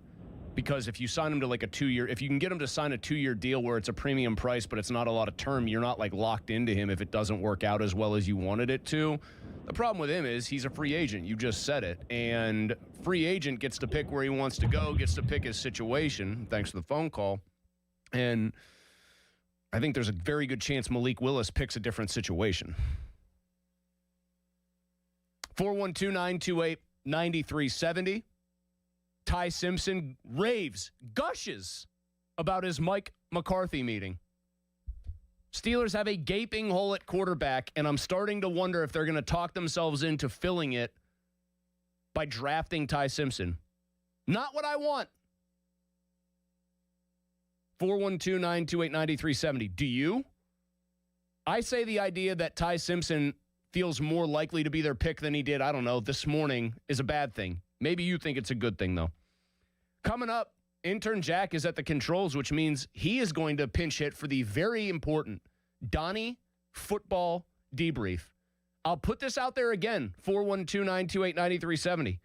Donnie football, not on the air today because he is representing the station at a job fair at Penn State, or a get to know your, I think it's a career fair kind of thing. He is with our kind of Michael Clayton of the building, Amy Mock. She's awesome. And I have been told Donnie is just an absolute hit. So if you have interacted with Donnie today at Penn State as a young Nittany Lion, future graduate, wants to get into the business, I would love to know what your Donnie football interaction was. There's got to be at least somebody that crossed paths with him today that is listening to this show right now. 412-928-9370. Donnie Football Debrief starring intern Jack is up next. First, he has a fan headline. Now, fan headlines powered by Bowser Chevrolet. The Pirates lead 3-1 in the bottom of the seventh. Their spring training game against the Orioles. Mitch Keller opened the game with 2 strong shutout innings. Fan headlines are powered by Bowser Chevrolet. For more, go to 937thefan.com. Muzzy. Yeah, quick fixes, I think, can be good in some respects. You got a little issue in your house, like on the inside, like, I don't know, break a toy. If you can glue it back together for your kid, that's a quick fix. That's good. Maybe you even have an issue like on the outside of your house. If you can get a quick fix for it, that's good too, right? Your body, however, it's a temple. You don't want quick fixes for a temple, right? You want something that's going to last. And that's where Awaken 180 weight loss comes in, because there's a lot of stuff out there, medications right now specifically, that to me are quick fixes. And then you hear stories. Oh, I stopped taking the medication. The weight came back. You don't hear me say that with Awaken 180 weight loss, because I changed my habits for good, for the long term with Awaken 180. I got coached. I got support. I had a plan made for me. I lost 35 pounds in 6 weeks. And then even bigger than that was making sure it didn't come back. They care so much about that at Awaken 180 Weight Loss. They are not there for the quick fix and then see you later. They want you to lose the weight. They want you to keep it off. And they have a strategy. They have a system. They have a program that's unique to you that works. And I can speak to that firsthand. Find out more about the long-term solution for weight loss at awaken180weightloss.com. Welcome. You are in the beer garden with Gene from Vicini Distributing Company. Beer since 1933. This week in the beer garden, we're enjoying a tasty and refreshing Trogs Pennsylvania Lager, a classic American lager built on 100% malted barley, local heirloom yeast, and crystal clear Pennsylvania water. Quality ingredients meet expert technique to create a clean, easy drinking lager for beer geeks as well as people who just need a beer. Pennsylvania Lager pairs favorably with cheesesteaks, scrapple, soft pretzels, chicken pot pie, pierogies, tomato pie, ham barbecue, and Pittsburgh salad with fries and ranch. There's a smile with every sip of Trogs Pennsylvania Lager. Trogs Pennsylvania Lager contains 5% alcohol by volume. Look for Trogs Pennsylvania Lager wherever better beer is sold. This message has been brought to you by Vicini Distributing Company. Beer since 1933. Cheers. Broken water heater? Call Mr. Water Heater. Call Mr. Water Heater. Call Mr. Water Heater. Heart disease is the leading cause of death in the United States. So when it comes to your heart, there's no room for compromise. At UPMC Heart and Vascular Institute, innovation, technology, and world-class expertise come together to treat the most complex heart cases, redefining what's possible for patients who need it most. Getting your heart checked can save your life. Schedule your appointment with the region's leader at upmc.com/heart. Your hometown building partner since 1956, 84 Lumber. Visit 84lumber.com. SchultzFord.com. SchultzFord.com. SchultzFord.com. SchultzFord.com. The PM team is brought to you by Mike's Beer Bar on the North Shore. Meet me at Mike's. 93.7 The Fan is cleared by aquickdrain.com. More of Andrew Filipponi and Chris Muller, Pony and Muller, on Sports Radio 93.7 The Fan.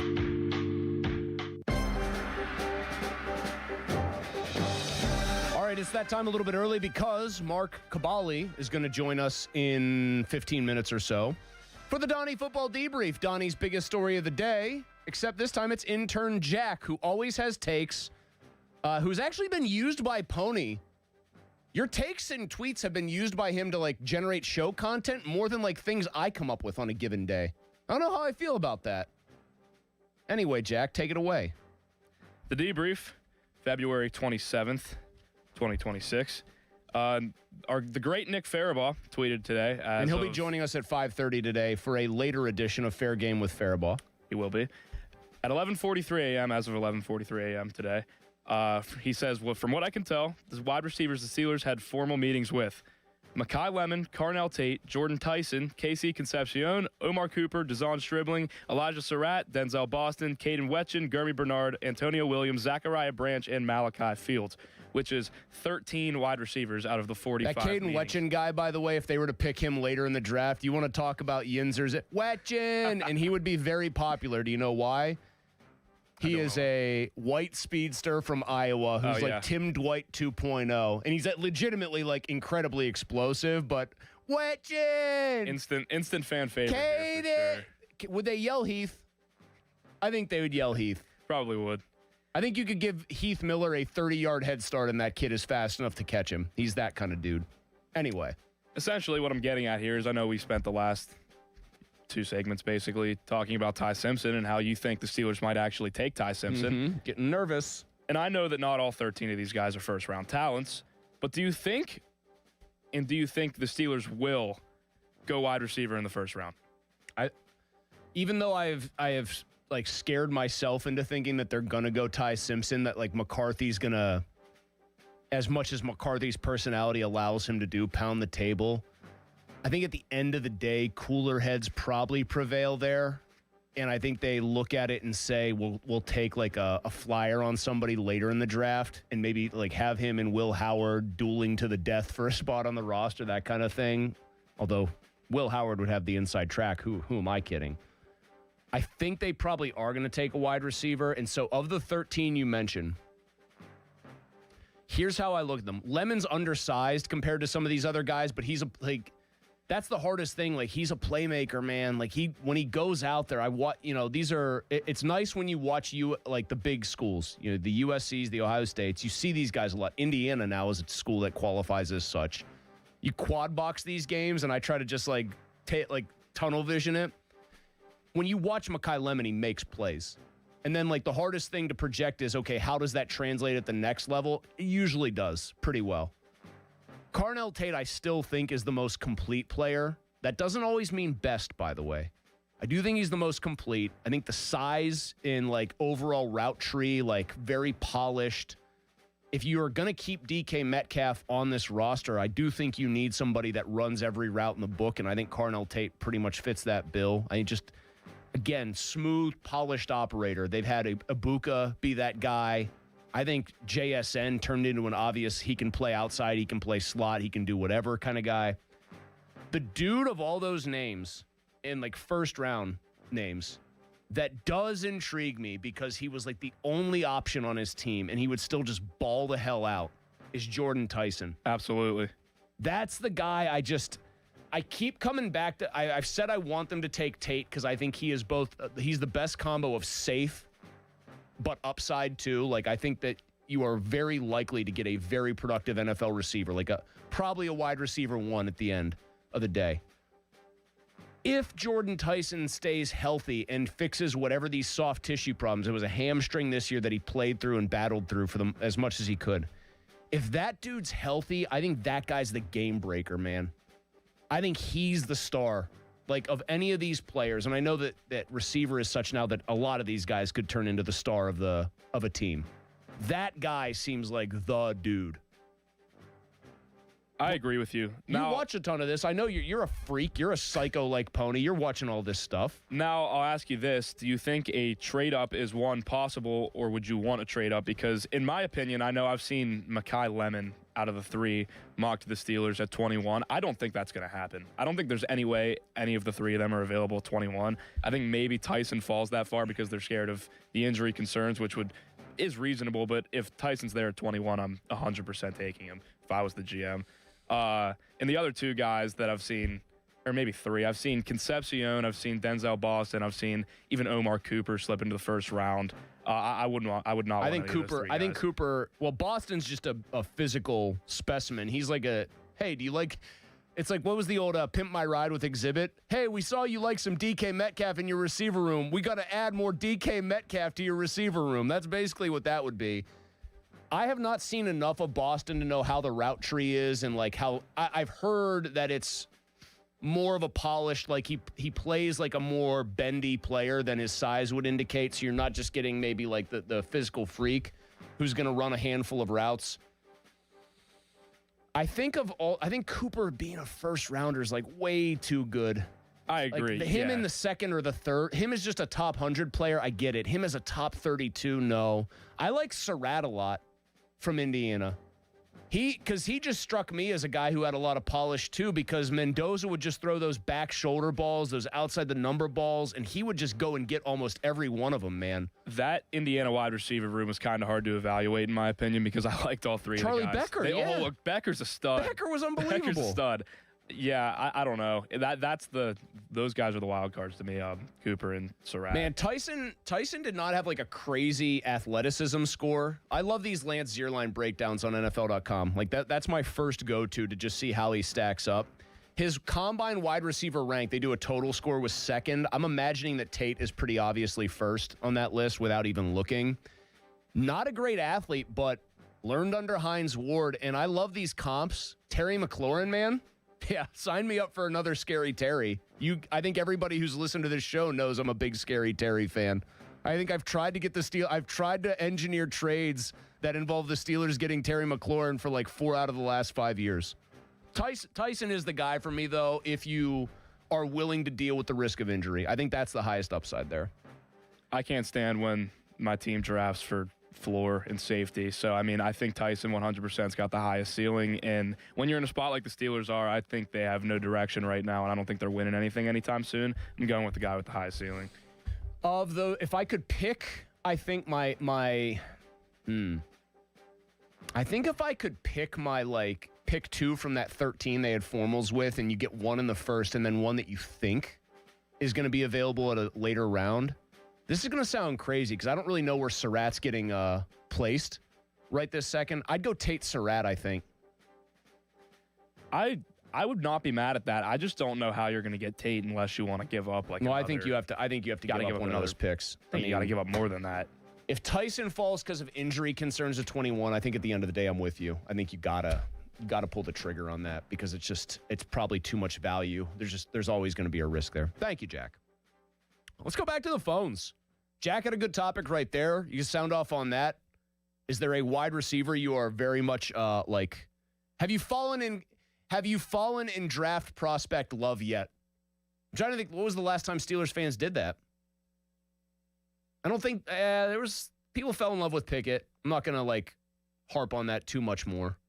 I fell in love with Broderick Jones as a prospect. Let's just pretend I didn't do that. I would say people kind of fell in love with Harmon after a while last year. I think knowing the need that they had at defensive line. I don't know I think we're too early in the process still for people to really have decided that so-and-so is the savior of this team. I also just wonder if you're like me and you think that there is a much greater chance maybe than there was a day ago that the Steelers actually do pick Ty Simpson with the 21st overall selection. 412-928-9370. Out to the Fan Hotline, presented by Sullivan Super Service, Pittsburgh's trusted plumbing and HVAC provider for over 50 years.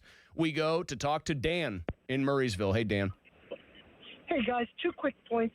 The Simpson idea is terrible. The chances of him being a franchise quarterback are 1 in 20, and we already have a chance of a 1 in 20 franchise quarterback on the roster in Will Howard. I don't see anything better about Simpson than Will Howard. And then the second thing is, with Drew Aller, he's sort of Will Howard, but without the clutch gene.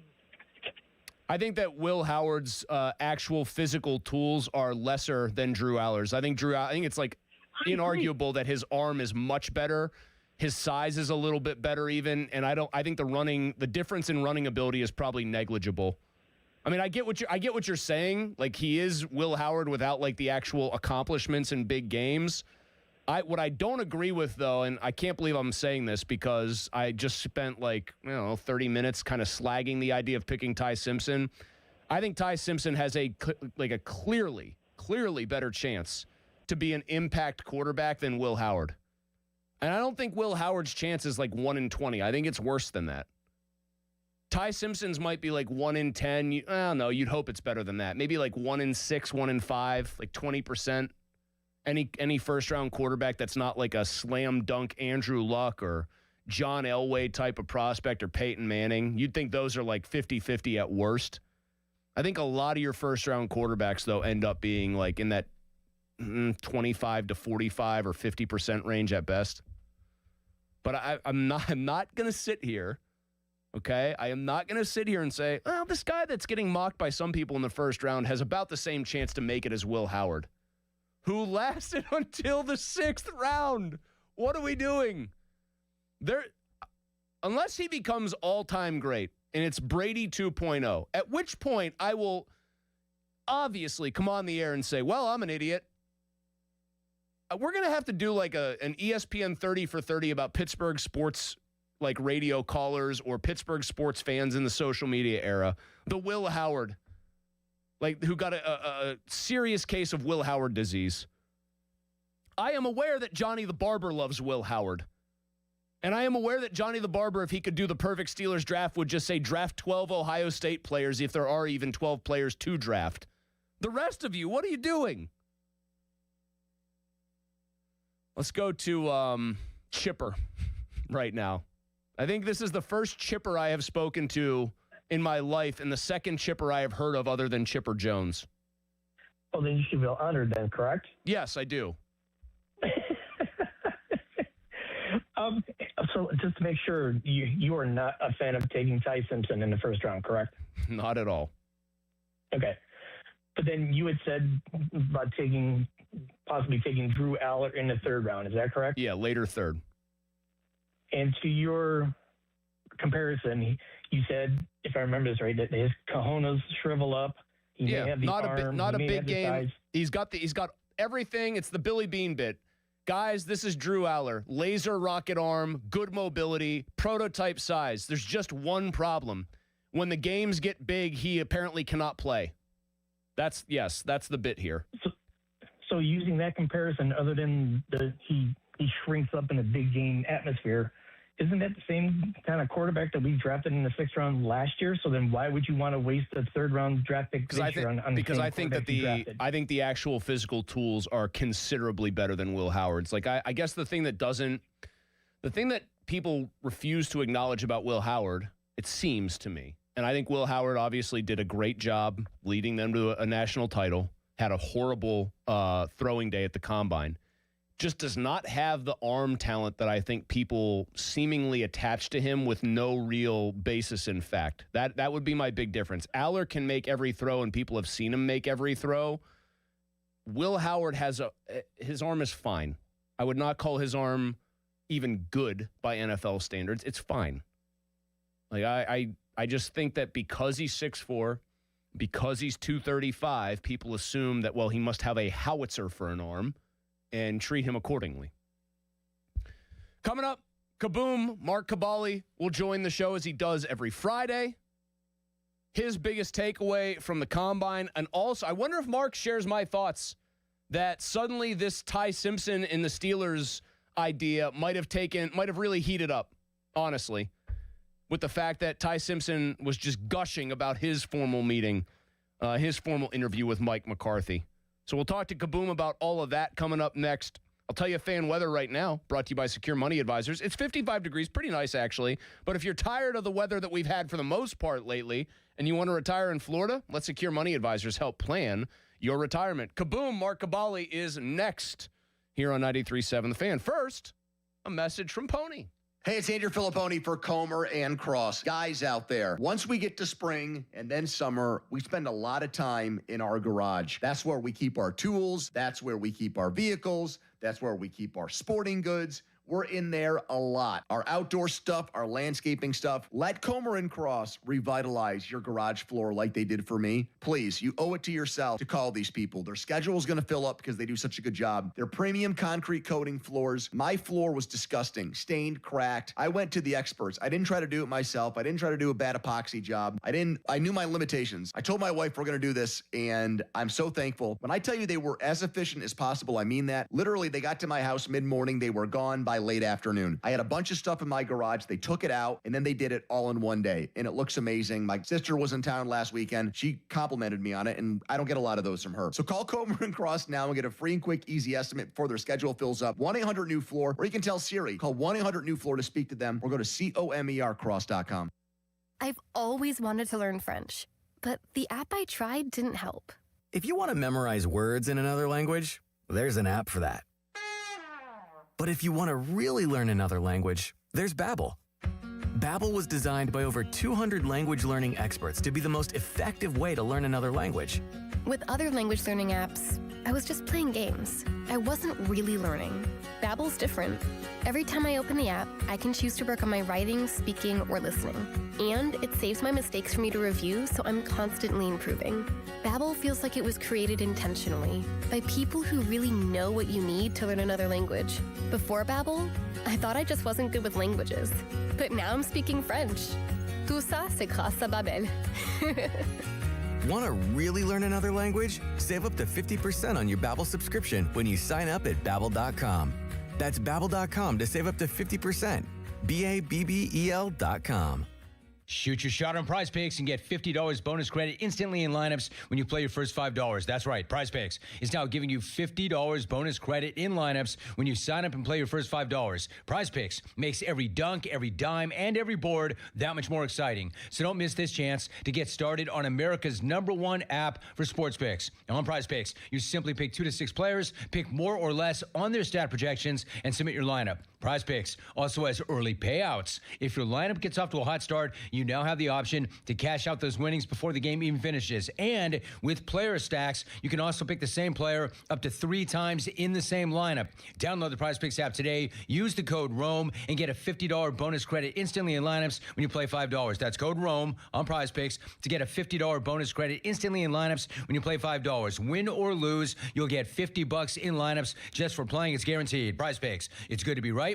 You do have to be present in certain states. Visit prizepicks.com for restrictions and details. Here's Sports Radio 93.7 The Fan's Fan About Town. 2 Men and a Junk Truck is Pittsburgh's top choice for Holloway services. From single, bulky items to whole house cleanouts. Let their trained men do the heavy lifting and give you the space you deserve. Book same day or next day at 2menandajuncktruck.com. New to Rivers Casino? Join now and earn up to $1,000 free slot play. Stop by Rush Rewards on your next visit to start earning today. Gambling problem? Call 1-800-GAMBLER. Obsessed with pizza? So are they at Slice on Broadway. The 2025 winner of World's Best Cheese Pizza Slice is right here in the Burgh with 6 Pittsburgh locations. Always serving delicious New York-style pizza, hoagies, and salads. Order yours today. Visit sliceonbroadway.com. New York style, yins are made. For more information, visit 937thefan.com.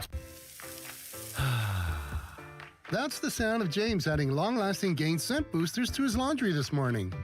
Several hours later, James sniffs the irresistible scent of Gain on his shirt. Gain. Several hours later, James has even caught the attention of his mother-in-law, and she never gives him attention. Ooh, you smell amazing, James. Oh, thanks, Mom. I love you too. I never said that. Add Gain scent boosters to your laundry. Add joy to your day. DQ presents The Spicy Menu. For a limited time, try the new Flamethrower Chicken Strip Basket for $6.99 with spicy, bold strips that heat you up. Served with a side of famous DQ soft serve as a dip to cool you down. That's right, dip those spicy chicken strips right into soft serve. Plus fries and toast, all for just $6.99. And add a new pineapple lemonade sparkler or cooler made with tahini. It's the limited time only Spicy Menu. Get it delivered in the DQ app. Happy, tastes good. Participation may vary. Straight Talk Wireless presents Pickup Truck Wisdom. Trust is earned. That's why I've stuck with Straight Talk. Same price since 2009 on Verizon's 5G network. Cause shoot, anyone can make a promise. Keeping it for years, that means something. Now plans starting at $25 a month with 4 lines. Find us at straighttalk.com and Walmart. Straight Talk Wireless. Straightforward. Always. Same price claim applies only to the base monthly price of our $45 plan from October 2009 to present. Well, good morning, kiddo. I love that you're home from college. I've missed you. Still taking your Nature Made vitamins? Every day. A multivitamin and a probiotic. You better be taking yours. Still looking out for me, Mom. I'll never stop. Made to care for you every day. Nature Made, the #1 pharmacist-recommended vitamin and supplement brand. Find us in the vitamin aisle. based on a survey of pharmacists who recommend branded vitamins and supplements. $5,000. That's the average amount of money people in the U.S. are now spending on gas in a year. $5,000. That's crazy. If you drive, you have to download Upside, the free app that gives you cash back every time you get gas. That's right. You can earn real cash back with Upside just by buying the gas you're already buying. You can literally start earning cash back today. I use Upside every time I fill up, and I've already made around $300. You're putting gas in your car anyway. Why not get real cash back? If you like free money, download Upside. I'm saving the cash I earn from using Upside to help pay for a vacation later this year. Download the free Upside app now to earn cash back every time you buy gas. Use promo code FRESH to get an extra 35 cents per gallon on your first tank. You can cash out anytime right to your bank, PayPal, or a gift card for Amazon and other brands. Just download the free Upside app and use promo code FRESH for a 35 cents per gallon bonus on your first tank. That's code FRESH for a 35 cents per gallon bonus. When it comes to local high school basketball, nobody gets you closer to the game than Steel City Hoops. All the latest highlights, scores, and standings, plus exclusive stories on the kids who step up and the teams that won't go down. Any closer and you'd need to check in at the scorer's table. Steel City Hoops. Find us on Instagram, TikTok, X, and at steelcityhoops.org. Hey, it's Andrew Filipponi for McVay. Do you have a drain in your home that is slow to drain? Is it making strange gurgling noises or has a bad odor?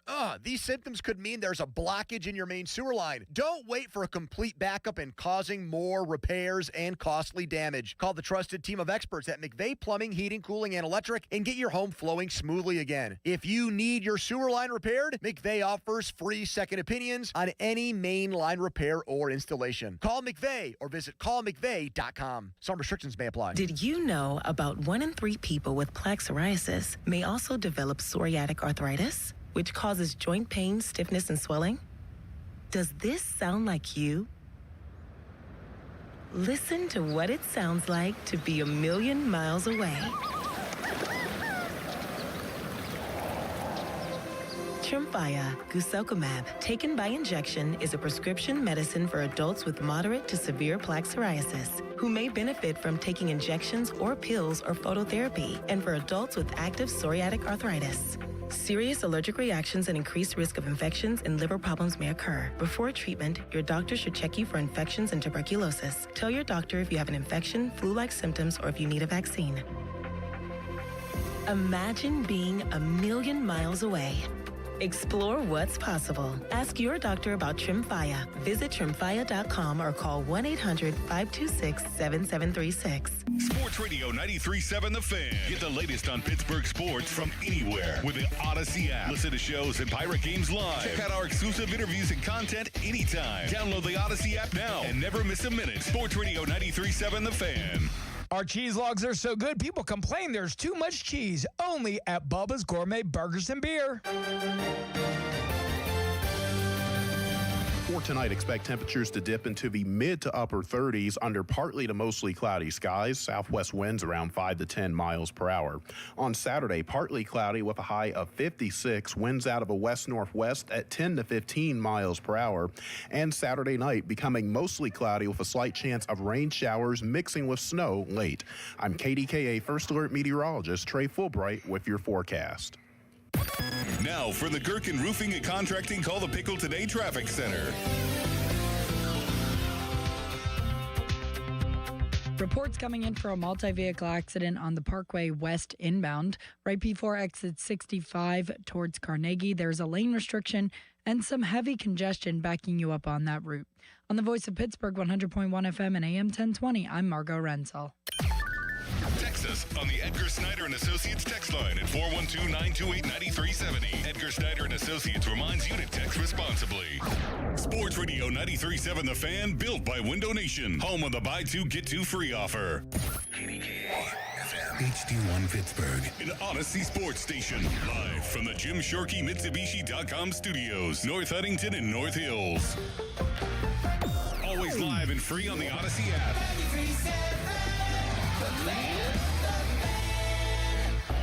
Now, fan headlines powered by Bowser Chevrolet.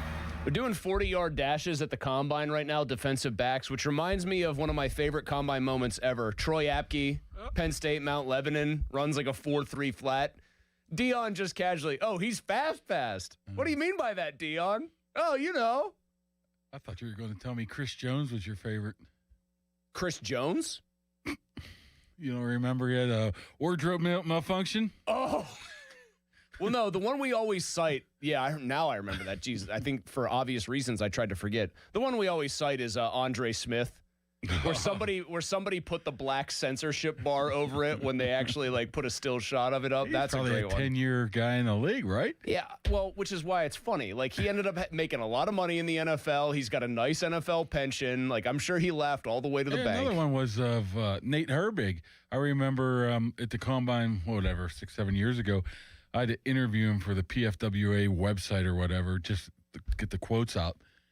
Worst quote ever. Then he runs like a 6.4 or something 40. It was like the slowest time ever. Is it still? It's pony level slow. Anyway, by the way, more fan headlines powered by Bowser Chevrolet at 937thefan.com. Oops. Back with more Pony and Muller. Andrew Filipponi and Chris Muller. Sports Radio 93.7 The Fan.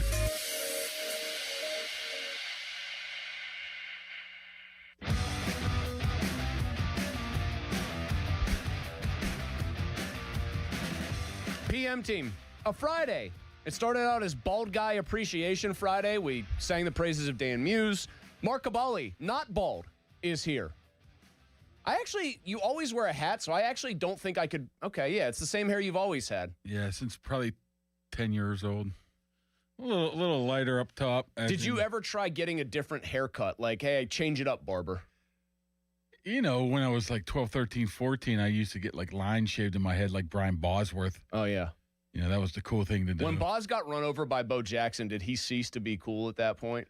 Was it he's less cool because this dude just absolutely trucked him? I don't think people realize, or probably, people maybe even of Donnie's age realize how big of a moment that was in sports right there when Bo Jackson ran over Bosworth in that Monday night game. That was all of the talk. And now it's Do you know why that was? I have a theory on that kind of a thing. Now, it was obviously two big names at the time. Back when there weren't a million channels, a million ways to distract yourself, I think you just got way more invested in that stuff. Mm-hmm. Not more invested, because people are obviously into sports now and care deeply. That's why our job exists, both of our jobs. But I think those things were big standalone moments that got more feature time. You know what I mean? Even the Major League Baseball All-Star Game. I mean, where I grew up, that was the Kennywood Day, the community picnic was the same day as All-Star every year. You'd have to race home just so you could see the All-Star game because you would never see guys like Kirby, Puckett. They wouldn't play each other. Yeah, Tony Gwynn beating the throw home in 94 when Alou doubles in the winning run was this huge deal. If it wasn't on KDKA or something at the time, they used to carry some games of playing the Pirates. You would never see anybody in the American League other than the World Series or the All-Star game. I was thinking about this for golf. Are you familiar with who Larry Mize is? The name's familiar, but I couldn't pick him up out of a lineup. So he won the Masters in 1987. He's from Augusta, Georgia originally, so his hometown kid. And he chips in to beat Greg Norman in a playoff. This insane, would have been lucky to keep it on the green probably, and he holes it, okay? One of the most iconic moments. It still gets replayed. I feel if that happened now, guy chips in a playoff randomly to just win the whole damn thing, it would make news for a day or two. And then you'd I memory hole stuff like that. I'm all right. My worst one of this before we get to down to brass tacks here is I used to love college basketball more than any other sport, and I still get into it. I forget the Final Four usually from the previous year within a week of the games happening. That is not a joke. I honestly can't. And I'm embarrassed. I cannot tell you who last year's collective Final Four was. I cannot. Was Houston in it? Maybe. I don't know. I'm here. This is gonna be the funny part. I'm gonna bring this up right now. Do you remember who won the national championship last year? I honestly don't. Florida won it in a very close game. They did beat Houston, who beat Duke. Right. Remember when Duke puked all over? It was 4 number 1 seeds last year. Duke puked all over themselves late in that game. So it was Houston, Duke, Florida. Can you name? If you could name the fourth team, I think I might give you $1. Virginia. Auburn. Decent, close color scheme. But yeah, so I always forget that every year. Anyway, You know what? So this is my big takeaway today, Mark. And you know me on this show. I think you would even agree that I am the more level-headed one usually of me and Pony. Typically, I'm a cynic and miserable, but I'm level-headed. Fair enough. Okay. I'm starting to get a little antsy about the Steelers maybe actually doing something I don't want them to do, which is drafting Ty Simpson, because I hear Ty Simpson just, talking ball with Coach McCarthy. It was great. We were talking about 4 verts, and he's getting in. And I get that it's all speed dating for them. Like, they're trying to make a good impression. He's not going to say, man, McCarthy, what a boob. That guy seemed like he didn't know, his rear end from a hole in the ground. But then I thought about how McCarthy probably wants to put his mark on this franchise. How he wants to be known as not just a guy who kind of bridged 2 generations of the Rooneys, you know what I mean, for 5 years. He's going to want to draft a quarterback, and he's going to believe in himself that he could take maybe an average tools player like Simpson and make him the best version of himself. I think that's what he's trying. I think that's the plan with Will Howard right now.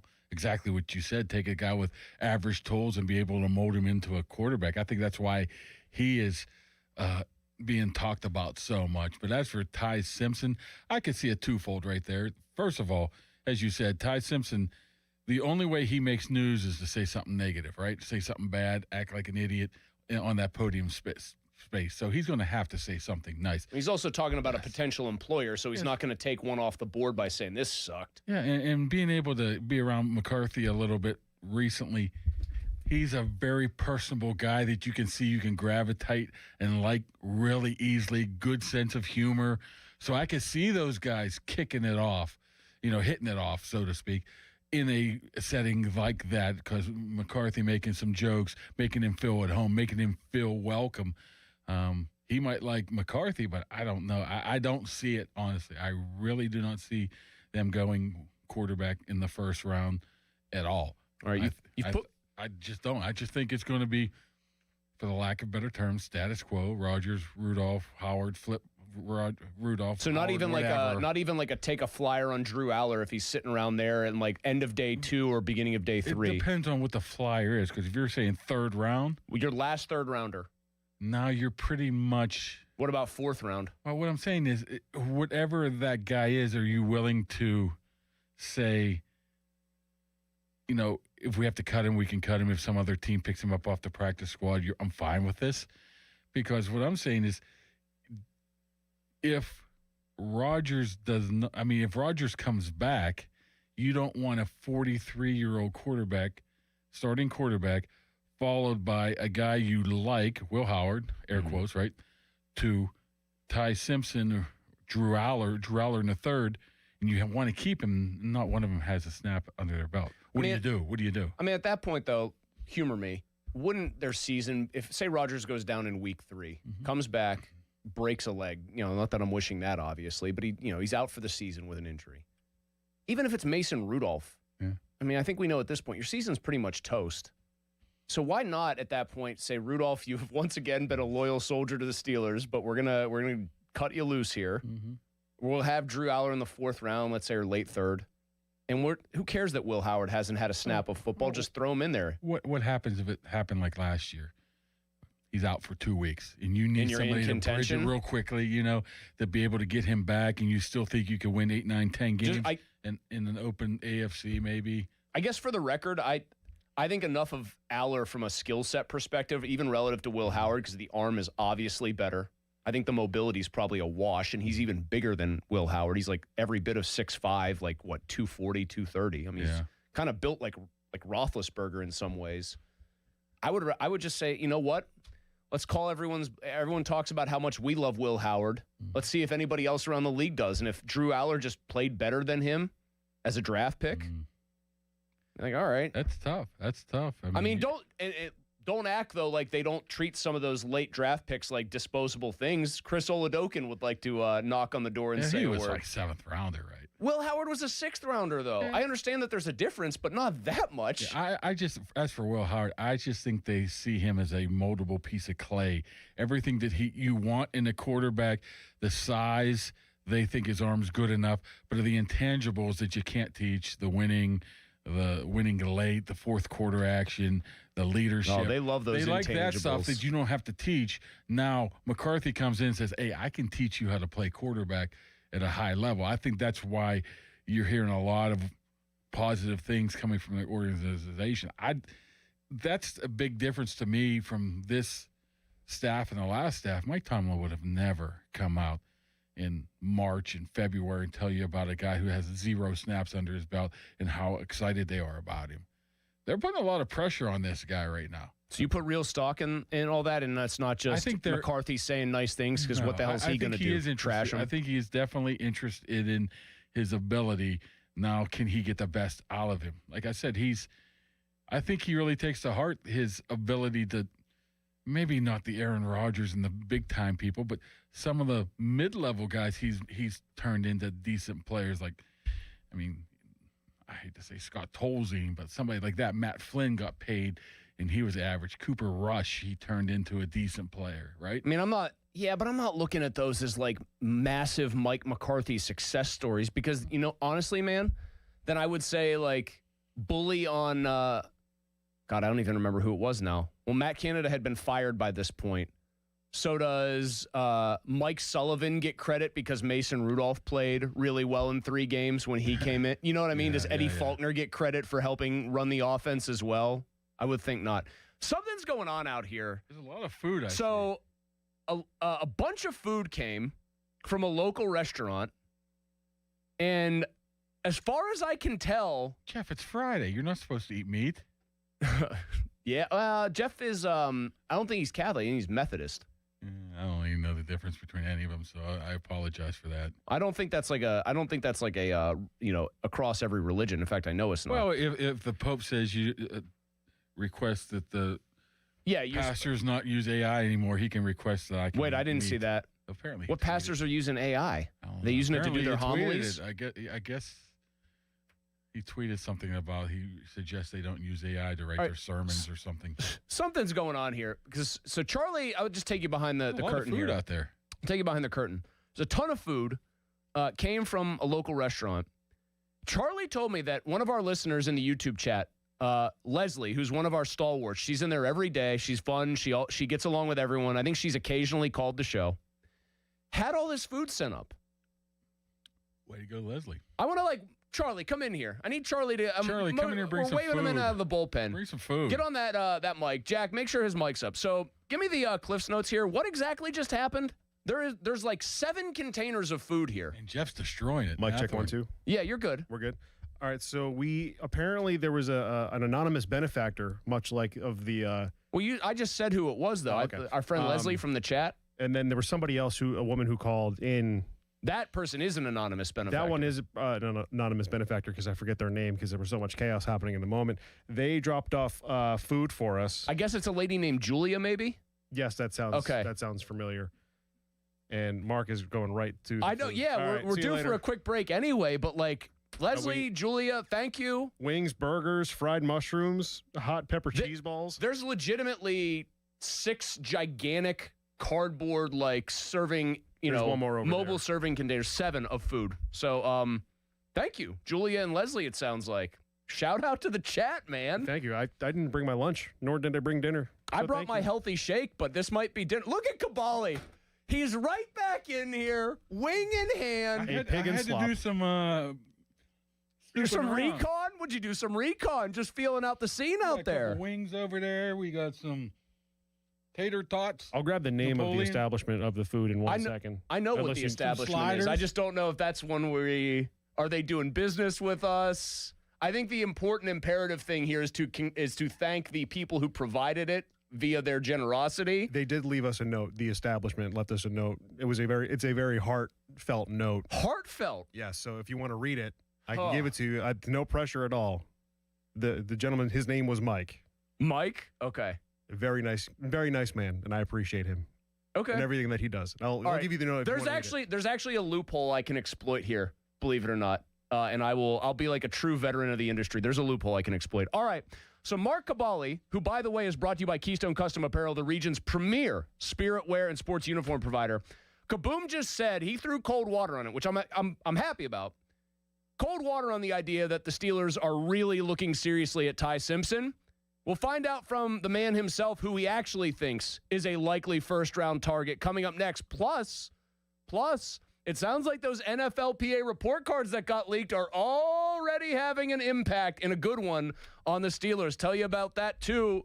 Me and Kaboom on the PM team coming right back. Here's Jack.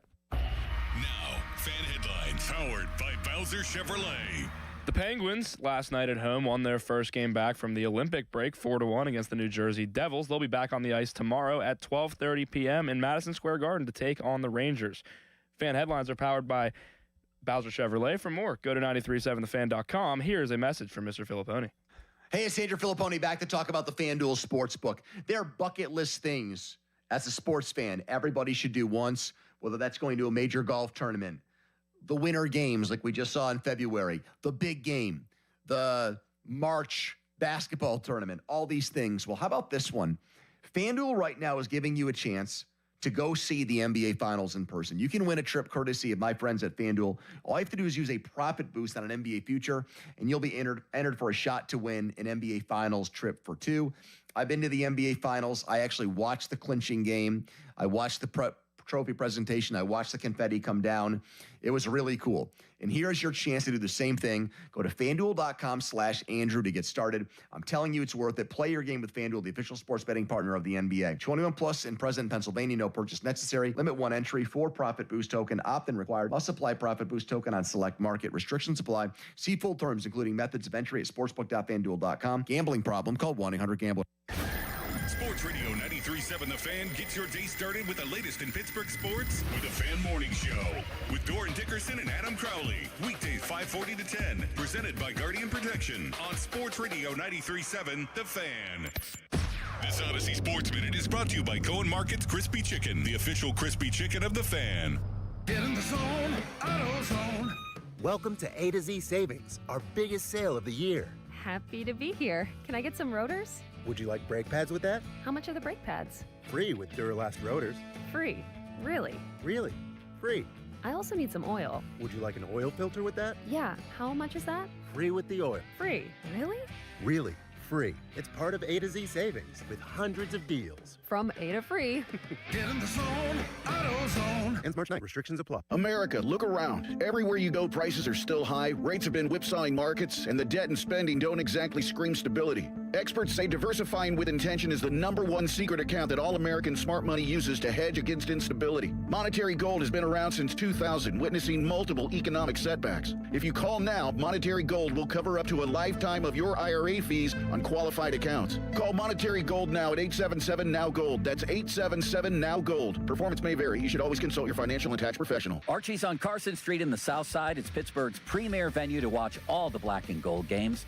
Taste for yourself why Archie's was voted Mid-Atlantic's wing champion. Every Monday through Thursday is wing night at Archie's. Archie's on the South Side is the official chicken wing of the Fan. This is an Odyssey Sports Minute. Presented by TaxSlayer. Start filing for free today at TaxSlayer.com. The Phoenix Suns beat the Los Angeles Lakers last night. The Lakers now have lost 3 in a row in 5 of their last 7 games. The Lakers feel like a team that will lose in the first round of the playoffs this season. The mix of Luka, LeBron, Reeves, and Ayton just doesn't work. Zero defense. I'm Chris Black. Are you ready for a new career? This Saturday, February 28th, Intervala is hosting an open interview day from 9 to noon at their Mount Pleasant facility. Walk in, meet the team, and see our clean, modern manufacturing in action. At Intervala, you build mission-critical electronics for medical, defense, and data centers, work that truly matters. We're hiring for over 30 positions. Experience is a plus, but not required. We offer paid training, competitive pay, full benefits, and growth opportunities. Bring your resume and photo ID this Saturday. Learn more at Intervala.com/interview. Intervala. Build work that matters. I'm Walter Naylor, owner of a quick drain service. Since 1969, we've been going down the drain so you don't have to. We specialize in older home plumbing repairs and service. Trust us to get the job done right. Call 724-222-1095. Ask us about senior military and first responder discounts. License number PA074216. We serve the tri-state area with DOT-certified gas, water, and sewer line installations while offering a lifetime guarantee. AQuickDrain.com. Call Mr. Water Heater. Call Mr. Water Heater. Call Mr. Water Heater. Call Mr. Water Heater. Mainly clear tonight, the low 41. Weather brought to you by Staples. Staples has hot deals and low prices on everything for your business, like up to $125 off your print order. Ends 4/18. Exclusions apply. Visit staples.com/print for details. Now for the Gherkin Roofing and Contracting Call the Pickle Today Traffic Center. Buy 4 windows and get 4 free from Window Nation. WindowNation.com. Right now, buy 4 windows and get 4 free from Window Nation. Plus, you could get no payments or interest for 2 years. Act now and you'll get an extra 10% off for Valentine's Day. Don't miss out. This offer ends soon. So schedule your quote right now at WindowNation.com. Live from the ShoreKeyMitsubishi.com studios, North Huntington and North Hills. Okay, let's go. Come on. Now back to the PM Team, presented by Mike's Beer Bar. Foley and Muller, live and local, just like Mike's.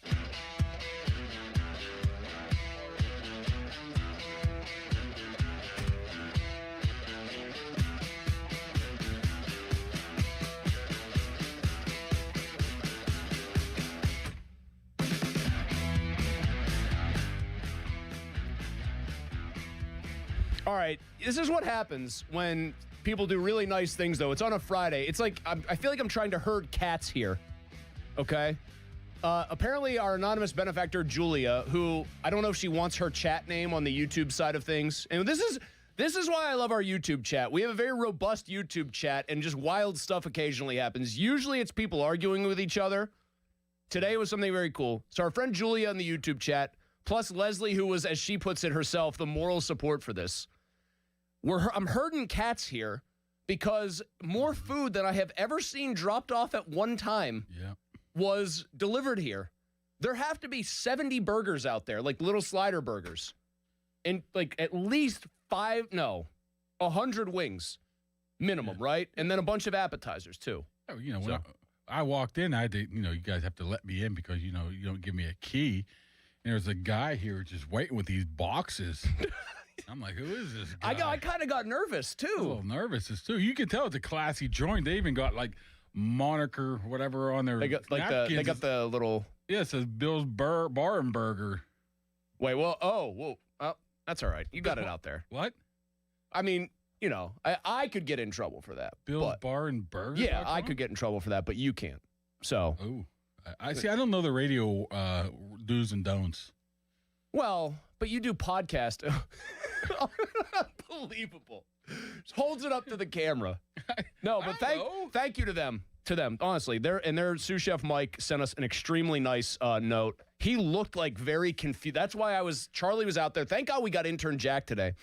Charlie was out there running traffic because it's a Friday. We don't usually expect like random stuff to happen. Jackson here producing. I could tell Charlie's being pulled in 18 different directions, but they wrote us a very nice note. Leslie, Julia especially, it sounds like, and Leslie and Mike from Bill's. Thank you. That was very cool. That's a lot of burgers. The good thing is you want to see the vultures come in. Oh. Katie AM, man, swooping, dude. Jeff Hathor, not the only hawk over there. He was the first one in. He's flapping the wings, baby. I'm usually here when the pizza comes on Wednesday for Starkey. Yes. And as soon as that pizza's set down, it's like, because everybody's in here. Oh, yeah. It's like 11 o'clock. Yeah, it's gone. Dude, it makes me laugh because, like, I don't eat really a lot of that stuff, hardly ever. Yeah, me neither. But like, there's a line sometimes, and like you can just see people are like lining up, like practically oh man, is it here yet? Hope you don't take that sausage. The worst part is with the pizza thing, they used to make mulzi pie, which is no cheese at all. Like they maybe sprinkle a little parm on it, so it's basically a tomato pie. Everyone mocked me for it. Mm-hmm. Guess what would be the first damn thing gone when the few times they would bring it? Yeah, because they would try it, then just spit it out, saying it's a multi Absolutely not. People would come up to me and say, "We made fun of you, but it was good." I don't understand the tomato pie. I don't. Some guy who runs a pizza truck that is around town. My wife and I saw him when we were at a brewery years ago, and she was like, "Hey, look, they have a marinara pizza on this menu, like no cheese. You can get that." I order it for myself, and I order my wife her like little, whatever it is, personal sized pizzas. Guy looks me dead in the eye and goes, "Man, I'm so pumped you ordered the marinara pizza. It's so good and no one ever does." So I felt special. Anyway, you did something there to start your hour with us here, Mark, that I liked, which was threw cold water on Ty Simpson to the Steelers at 21. I like that. So tell me what position you do actually think they're going to go after there. Oh, I think Is it wide receiver? I think Is it like a wide receiver and everybody else kind of situation? Like Tiger versus the field? And I don't even think it matters here in the next couple of weeks when I fully anticipate them acquiring in some sort a wide receiver that you've known or have heard of as that number 2 guy, either via trade, via free agency. I think they're going to do that. I think that's pretty much a slam dunk. They're going to add that wide receiver 2 guy, then draft a guy. Okay. So they want to revamp. Normally you fill out free agency. You get and they mark intend that for the off wide board. and they intend for the drafted wide receiver to eventually be wide receiver 1. I would assume so. Okay. Yeah. And it could be. I mean, That's a pretty big revamp of the room right there. You have to. You've tried 2-3 years. You just have to do something. There's just no. There's no talent. There's no. Why do you think it didn't work? work? Like, why do you think it hasn't obviously worked? Austin's had his moments. Yeah. Not enough of them. Roman Wilson's been an unmitigated disaster. What do you think it is? I mean, Wilson. I'm still not ready to totally give up. But if Rodgers is back, it sounds like he's got no allies. Well, you would hope that if he does come back that Rodgers would just wipe last year clean and say, "Let's start over." You would hope that happens. What did you hear was happening with him? Now I'm curious. Like, was it because I never got the sense Wilson was a problem attitude wise or anything else? I think it just speculating from back in his rookie year where he couldn't get back on that moving train, so to speak. I think he just didn't know how to practice and be precise enough to them to have any trust in him. And I think that carried over to last year at some points too, where it got to the point where Rodgers saying, "Hey, I just can't trust him in this position. I need somebody I can trust in this position." So he's still talented. He is extremely talented. Watching him practice, he can catch the ball. They have so many he small. can do everything. They have so many physically like slight of stature players though to go with Metcalf. That's the other thing. Like See, I'm kind of bullish on Tate. Tate Tyson, especially of that top 3 that everyone thinks were Lemon's the other guy. I know Lemon's smaller than the other 2, but he's electric. You hope. Give me 6'2", 200, or like Tate's like listed, I think 6'3", 195, 200. I feel like that's what you got to go after. You hope that Tyson's not participating in the combine. He's gonna. Not my much. problem with him is I think he's the So I think he is the biggest actual game breaker of these guys. Like I've seen. I'm a sick human being, and I've watched Arizona State. He has some games where you're just like, oh my God, this dude's like a future star in the NFL. Not a could be. He's a star. The problem is I feel like when he steps out onto a football field, there's like a 60-40 chance he's going to pop a hamstring just from being out there. Which, first of all, might not be a bad thing because then he might be able to slide to that 21 spot. I think, and the Steelers have not hesitated in the past of taking injury-prone guys. I mean, that's because they had the voted best training staff in the league. The problem was their strength and conditioning staff would hurt them, so the training staff had a lot of work that they could do. I still find that hilarious, though. Isn't the training staff the group of people that also almost like punctured TJ Watt's like thorax? I don't know if it was him. I just find it funny that Tomlin got the A+, and the strength and conditioning people got one of the lowest grades, but the head coach is the one that hired the strength coach. Conditioning coach. I mean, doesn't that just speak to those guys and the coordinators and the head coaches? Doesn't that all speak to one very simple explanation? Those guys like Mike personally a ton, and it just supersedes any other complaints they might have. Yeah, that's all. And that's the bottom line. I think that's. Do you treat us like adults? Do you act interested in our lives? We'll forgive a lot of stuff. Because half those dudes talked, if they came from other organizations, about how excited they were to come and play for them. Yeah, I tell you one thing: Dan Quinn was voted A+ for Washington. Really, he's a nice guy. I've talked to him. Well, I think so. Times. Okay, so that's what I'm saying is he's a nice guy, but if he has another garbage year, guess who's getting fired? Right. Well, that's the difference. So what are we doing? Are we talking about nice guys? Or I mean, I think that's why partly the owners are so hesitant about this because it could just be when you have to fill out your. Whatever you have to do at work sometimes. Hey, satisfaction. It's anonymous. How much do you believe? I'm a classic guy that goes, "Are you guys sure this is anonymous?" So everything's like an A, right? That's what they do in Miami, Minnesota. No, I've given like whether positive or negative. I've maybe put myself in peril, but I'm still employed 16 years later. I always answer those honestly. I hope they're anonymous, and then I answer them honestly and say, "Screw it." If somebody really calls me out on the carpet for it, I'll. Yeah, I just don't trust it. So I would. You're not trusting something. I wouldn't trust anything like that. So who says that these players wouldn't be the same. I guess it's run a little different because it's run by the Players Association. You would think that would not get back to the owners of who and where, but I just think it's funny that like the owners got that they won that case before the arbitrator. Hey, these aren't allowed to be made public. Yeah. Like the PA is not allowed to formally publish the results, as if somebody wasn't going to leak them immediately. Yeah, there's always a way around things, sort of like how that was basically Bill's Burger Bar got on your air just a little bit. What are you doing here? I'm going to get an angry... You get circumvented somehow, right? I'm going to get a text message from somebody saying, can you put a muzzle on Kabali here? He's being nice, but come on. What I'm saying is, hey, we're not allowed to release this. No, I know. But, hey, if it gets out there, whatever. I mean, it's not even like it was a leak. It was, here it is. Here it is, yeah. I think them fighting it had like the reverse of the desired impact, which is they're absolutely going to release it. It is 4:26. Time to start your weekend off right with Archie's famous wings. Up next, speaking of that PA report, there was one thing above all else the Steelers got absolutely massacred for. Tarlets. Well, yeah, two things above all else the Steelers got absolutely massacred for. One of them they are going to fix. You'll find out what coming up next. Here's Jack. Now, fan headlines powered by Bowser Chevrolet. The Pirates won their spring training game against the Orioles to improve to 6-2 in spring training with a 6-1 with a 5-run sixth inning. It was Isaac Matson that picked up the win. Fan headlines are powered by Bowser Chevrolet. For more, go to 93.7 The Fan. Here is a message from Mr. Filipponi. For Mike's Beer Bar, great hockey game last night. Let's keep it going.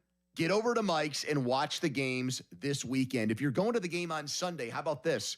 Go to Mike's beforehand, watch the pregame there, eat a steak on a stone, have a Yinzer wrap, indulge in the 80 rotating taps of local craft beer, and then, instead of dealing with the expensive parking and hassle of traffic near the arena, take the tea from Mike's, or if you're feeling up to it, walk over to the arena. That's the way to go. That's my cheat code. Meet me at Mike's Beer Bar. Sports Radio 93.7 The Fan. Every Wednesday, 93.7 The Fan gives you an inside look from a former general manager with Wednesday with Whaley. Hey, we're playing to win the game. Doug Whaley joins the Fan Morning Show from 9 to 10 to give his insight from the front office perspective. Wednesdays with Whaley. Doug Whaley is brought to you by 2 Men in a Jug Truck. Cohen Market, the official crispy chicken of the Fan. Tri-State Office Furniture, Morgan & Morgan Law Firm, and Allegiant Community Federal Credit Union. Sports Radio 93.7 The Fan. Got junk? 2 Men and a Junk Truck.com. 3 days grace.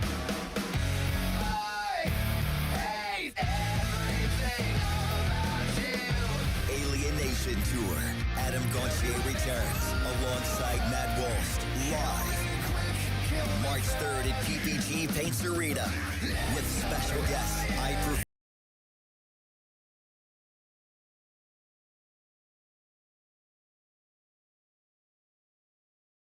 concert. Take a break and come out with us tonight. Not tonight, man. Come on. You deserve a night out. You're going to miss out. Miss out on what? While you stayed home, they won big. They celebrated. They got the suite, stayed up all night, and made memories. And you weren't there. Some nights are too good to sit out. Rivers Casino. Don't miss the moment. I'm fixing to tell you something that the insurance industry does not want you to ever hear.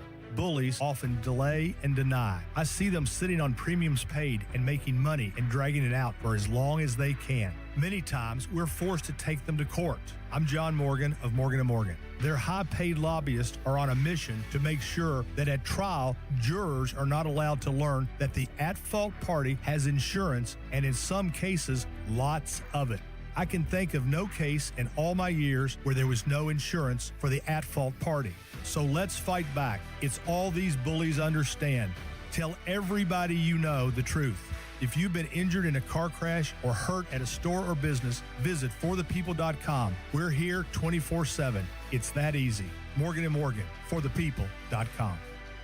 Morgan & Morgan, 603 Stanwick Street, Pittsburgh, Pennsylvania. Pennsylvania lawyer will handle Pennsylvania cases. Prior results do not guarantee a similar outcome. Coach Wooten's Basketball Camp, the world's #1 teaching basketball camp since 1961. Your child will learn the game, play the game, have fun, and get an experience of a lifetime at Coach Wooten's Camp. Let your kid be a kid. Down the screen and go do what we do. Let's go shoot some hoops. Early registration discounts available. CoachWooten.com. Must finance HMF low APR tier 1 through 2, plus tax, acquisition fee, title plates, and dealer dock fee. Must finance HMF dealer's choice for rebate. Not all buyers will qualify. In-stock units only. Offers end 3/2/26. Get to Mike Camlin Hyundai today for huge President's Day savings all month long. Take advantage of 0% financing for up to 60 months on the new 2026 Hyundai Tucson and Santa Fe, or receive up to $2,750 in rebates. MikeCamlinHyundai.com. All Mike Camlin Hyundais are backed by Owner Assurance, America's best warranty, 10 years, 100,000 miles, and the Mike Camlin Advantage, oil changes for life. SchultzFord.com. SchultzFord.com. SchultzFord.com. SchultzFord.com. Your hometown building partner since 1956. 84 Lumber. Visit 84lumber.com. The PM team is brought to you by Mike's Beer Bar on the North Shore. Meet me at Mike's. 93.7 The Fan is cleared by aquickdrain.com. You're on the air. Now back to the PM team, presented by Mike's Beer Bar. Live and local, just like Mike's.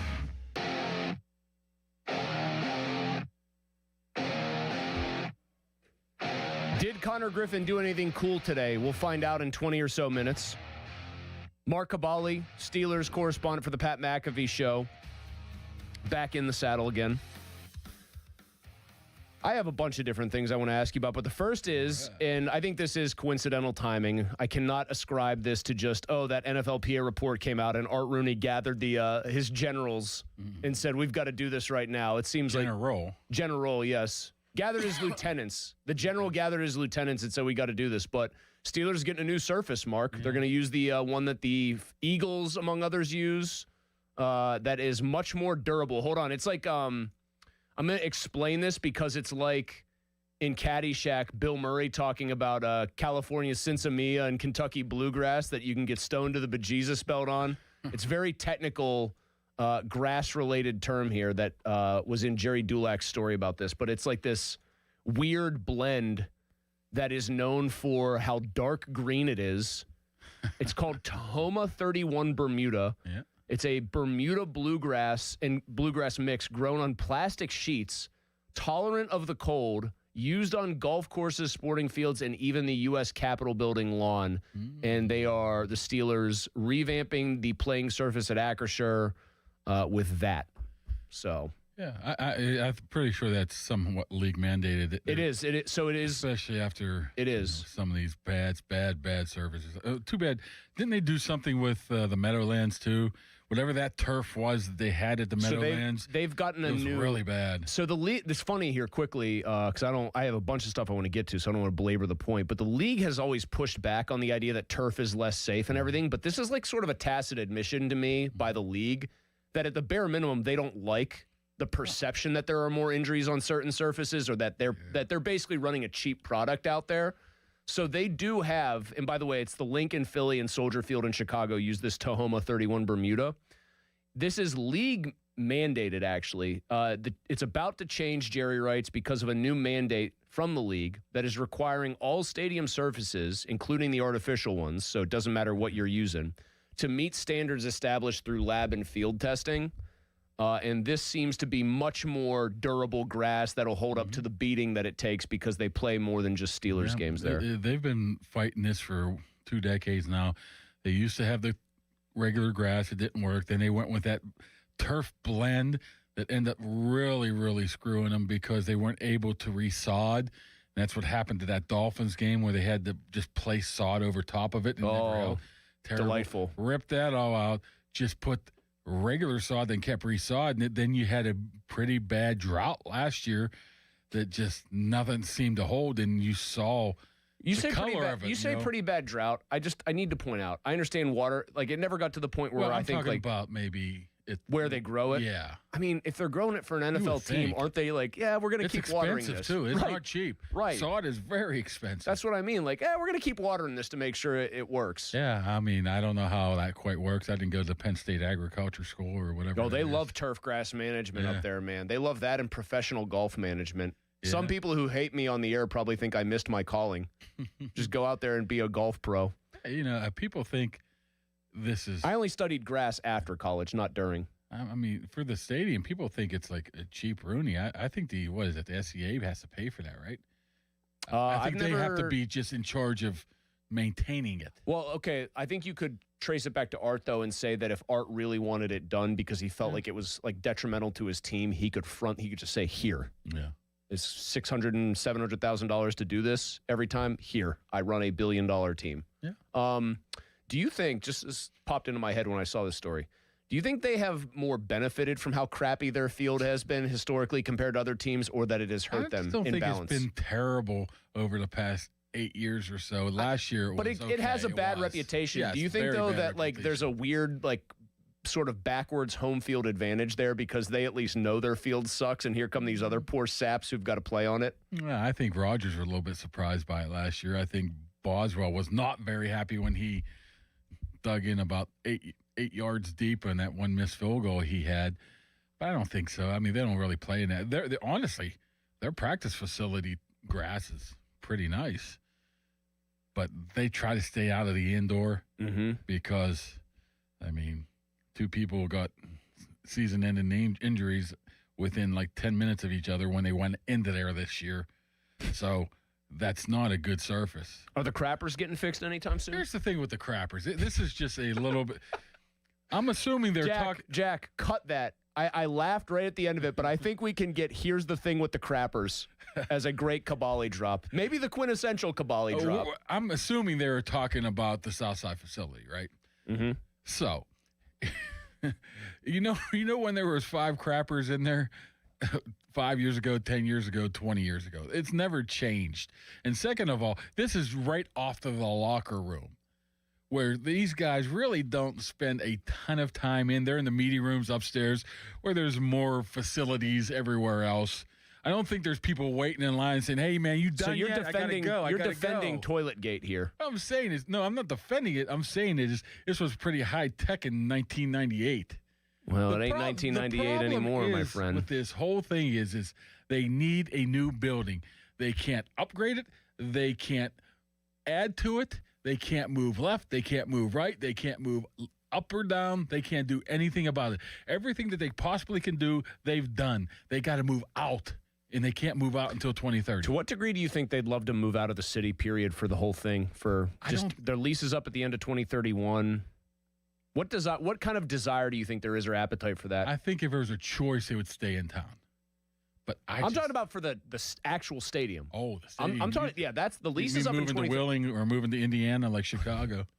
Steubenville, I feel like would be the analog here, right? It's very similar. I mean, I think Chicago and wherever that place is in Indiana they're moving to is only Hammond. like a 25. It's 27 miles. Yeah. I did all the math. I think the team that plays furthest away from the city that they are purported to represent, Santa Clara is like 62 miles from San Francisco. I think they've. That's like I think they're having regrets of having that place put there.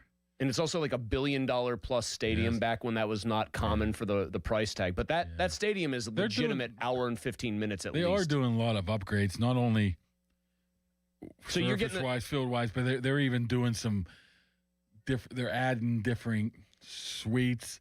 Different. I mean, they're going to have to give the place a big facelift if they're not going to leave town, and they don't want to leave town for the actual stadium. And I would prefer they stay there. They're going to have to give that place like a very nice facelift, kind of the way.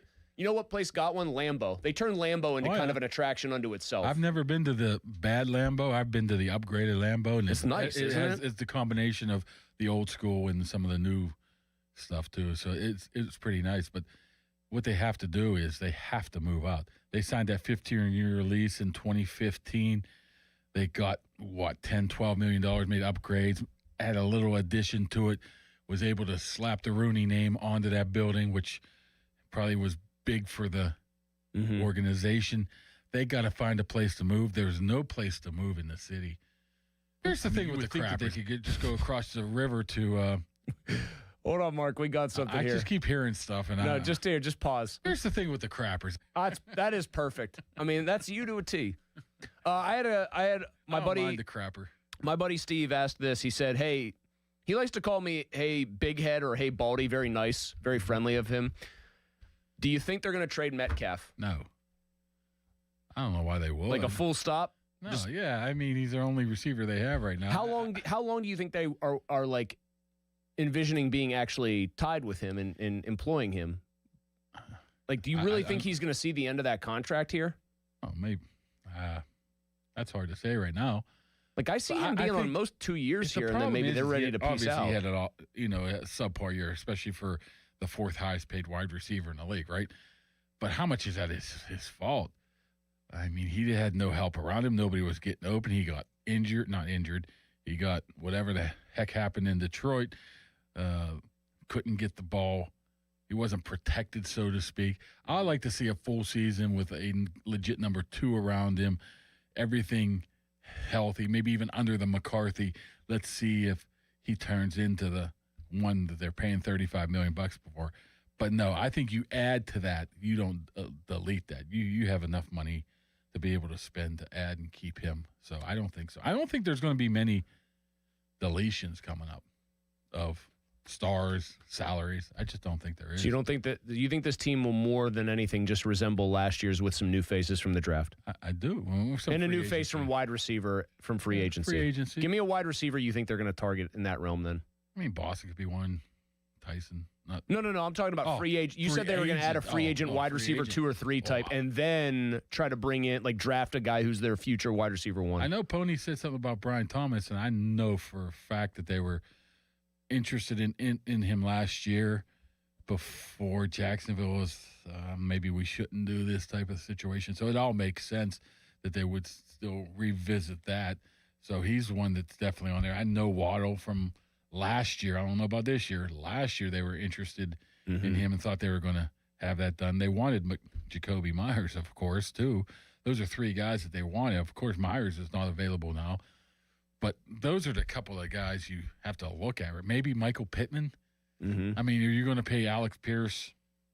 He's going to get paid, isn't he? Alec Pierce is going to get big money. Which is crazy, I think. I don't think it's crazy because I think he's just in the right system with the right team. He's going to get Christian Kirk money from back in the days. Like, but I think he's a better. How much? But I think he's better because he does something better than anybody in the league. He goes down the field and wins those 50-50s and catches deep balls. Man, he just runs by people or jumps over people. Speaking of the Colts, I'm surprised Pony hasn't jumped on the Anthony Richardson. I said we talked about it yesterday. He was never in on Richardson. You have to go with what he was thinking about the player in the initial phase. I liked Richardson, but even now, you couldn't get me to do that deal even if they were giving him away until you get to like maybe 5th rounder, 6th round. Like that feels like such a damaged goods proposition right now with him getting injured a lot. He has not really improved at all, all that. I did hear at the Combine that 49ers probably will trade Mac Jones, even though there's a lot of reports like we're just keeping him, that they're going to move on from him. I don't know if that's a guy that they would want to look at or not. Steelers, I wouldn't think I don't so. Because to me, he's good in that system. Like I think there's a ceiling on him outside of what Shanahan has him doing. Yeah. By the way, Mark Cabali has been here, and he's appeared on the Fan Hotline presented by Sullivan Super Service, Pittsburgh's trusted plumbing and HVAC provider for over 50 years. Also, make sure you hit us up, Fan Text Line 412-928-9370, brought to you by Edgar Snyder & Associates, a personal injury law firm where they always say there's never a fee unless we get money for you. I do have a kind of a dumb one here for you, okay? More than the crapper?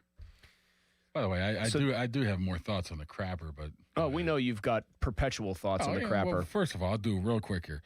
Every single NFL stadium... Here's the thing with the crappers. We're going to do this, aren't we? No, I'm not going to do it anymore. Every single NFL stadium, the press box, when it's in use, it's about 300 people, right? 300, 400 people.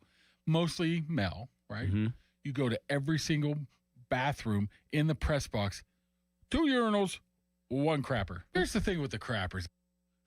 I mean, not enough of them. That sounds like the thing. And by the end of the night, it's the most disgusting area you've ever seen in your life. So why don't we fix the press box crapper before we fix the locker room crapper? I'm glad you're thinking about the important people, you and your brethren out there. I saw this on Trey Essex and Charlie Batch's podcast show, the one that I think is on Sportsnet Pittsburgh.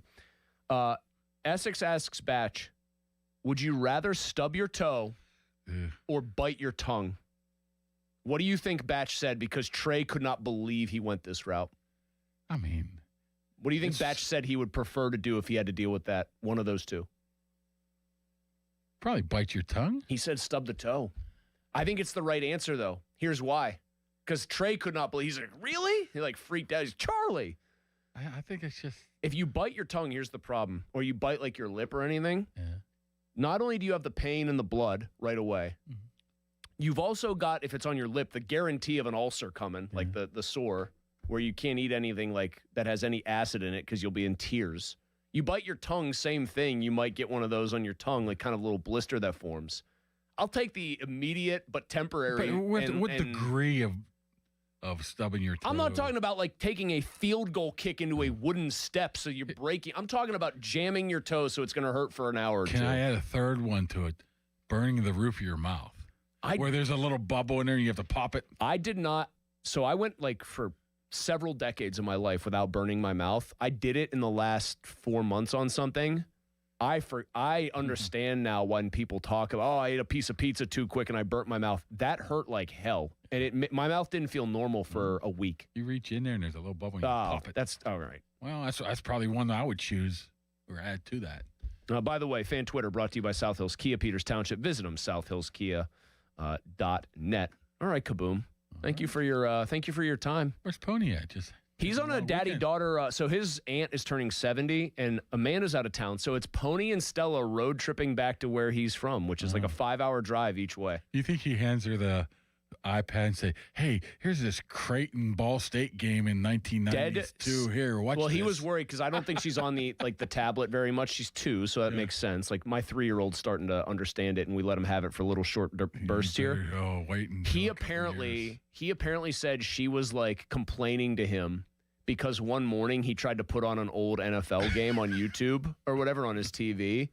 And she said something to the effect of, "Daddy, I don't want to watch your movies anymore. These are boring." That's what the iPad's for. You can let her watch Bluey over here, and I can watch the NFL game. Well, Stella is a conversationalist, though. She'll talk to you. So I think his plan was like her takes better than his.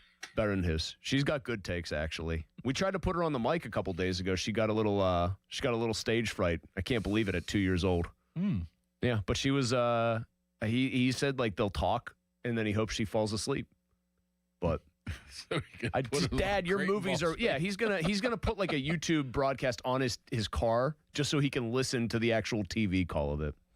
All right, Kaboom, go out there and enjoy some grub on your way out. We'll see you later.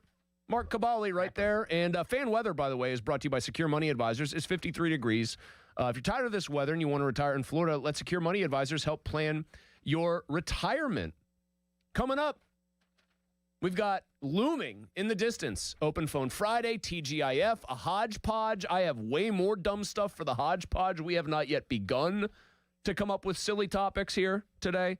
Did Connor Griffin do anything cool today? Find out next. First, let me tell you about my friend Mike Engel and the great team he's got working for him at Crown Mitsubishi in Washington. And Crown Mitsubishi wants you to know that that's the place to go. You want to find the Mitsu that fits you to get your best President's Day deal. Now, they've got the most affordable all-wheel drive SUVs on the market.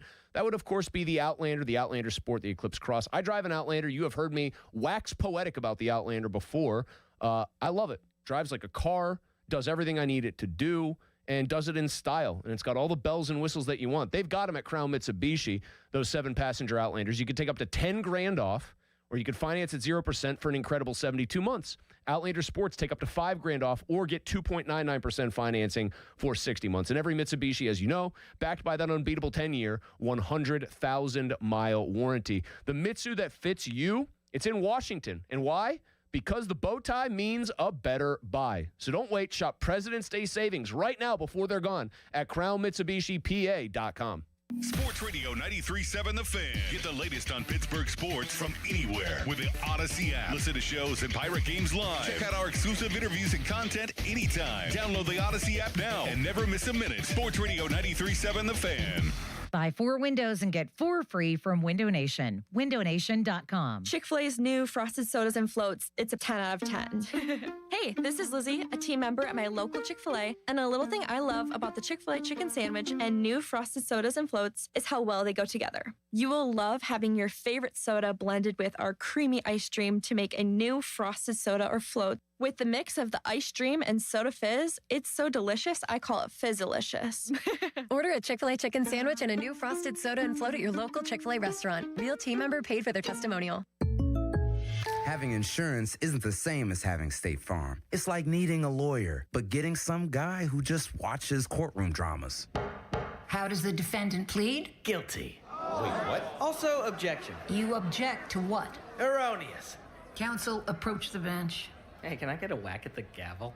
You wouldn't settle for just any lawyer, so don't settle for just any insurance. Get the real deal with State Farm. Like a good neighbor, State Farm is there. My name is Carrington Harrison, and I'm here to help you beat the books with Westwood One Sports. Now, I don't want you to worry about this weekend. I want you to think bigger. I want you to think into the future. Right now, for whatever reason, the Cleveland Cavaliers are the favorites to win the Eastern Conference. They have James Harden on their team. Run as far away from that as you can and take advantage while the books are asleep. Get Boston right now at 3-1 to win the Eastern Conference. You won't regret it. Bet smarter. Beat the books. Download the BetMGM app today. I'm Boomer Esiason. My mom died from cancer. She was only 37 years old. She didn't have life insurance, and that was devastating for my family. That's why having life insurance is so important to me. Ethos makes it fast and easy. Get a quote in seconds, apply in minutes, and get same-day coverage. You can get up to $3 million in coverage with no medical exam. Get your free quote at ethos.com/play. That's ethos.com/play. Paid spokesperson. Time spent on application may vary. Online health questions required. Why does it matter to members that Aetna was named a Best Medicare Advantage company by U.S. News & World Report? Because they chose a plan that gives them real support, real people, and real care. We show up with care management that ensures doctors work together on complicated conditions.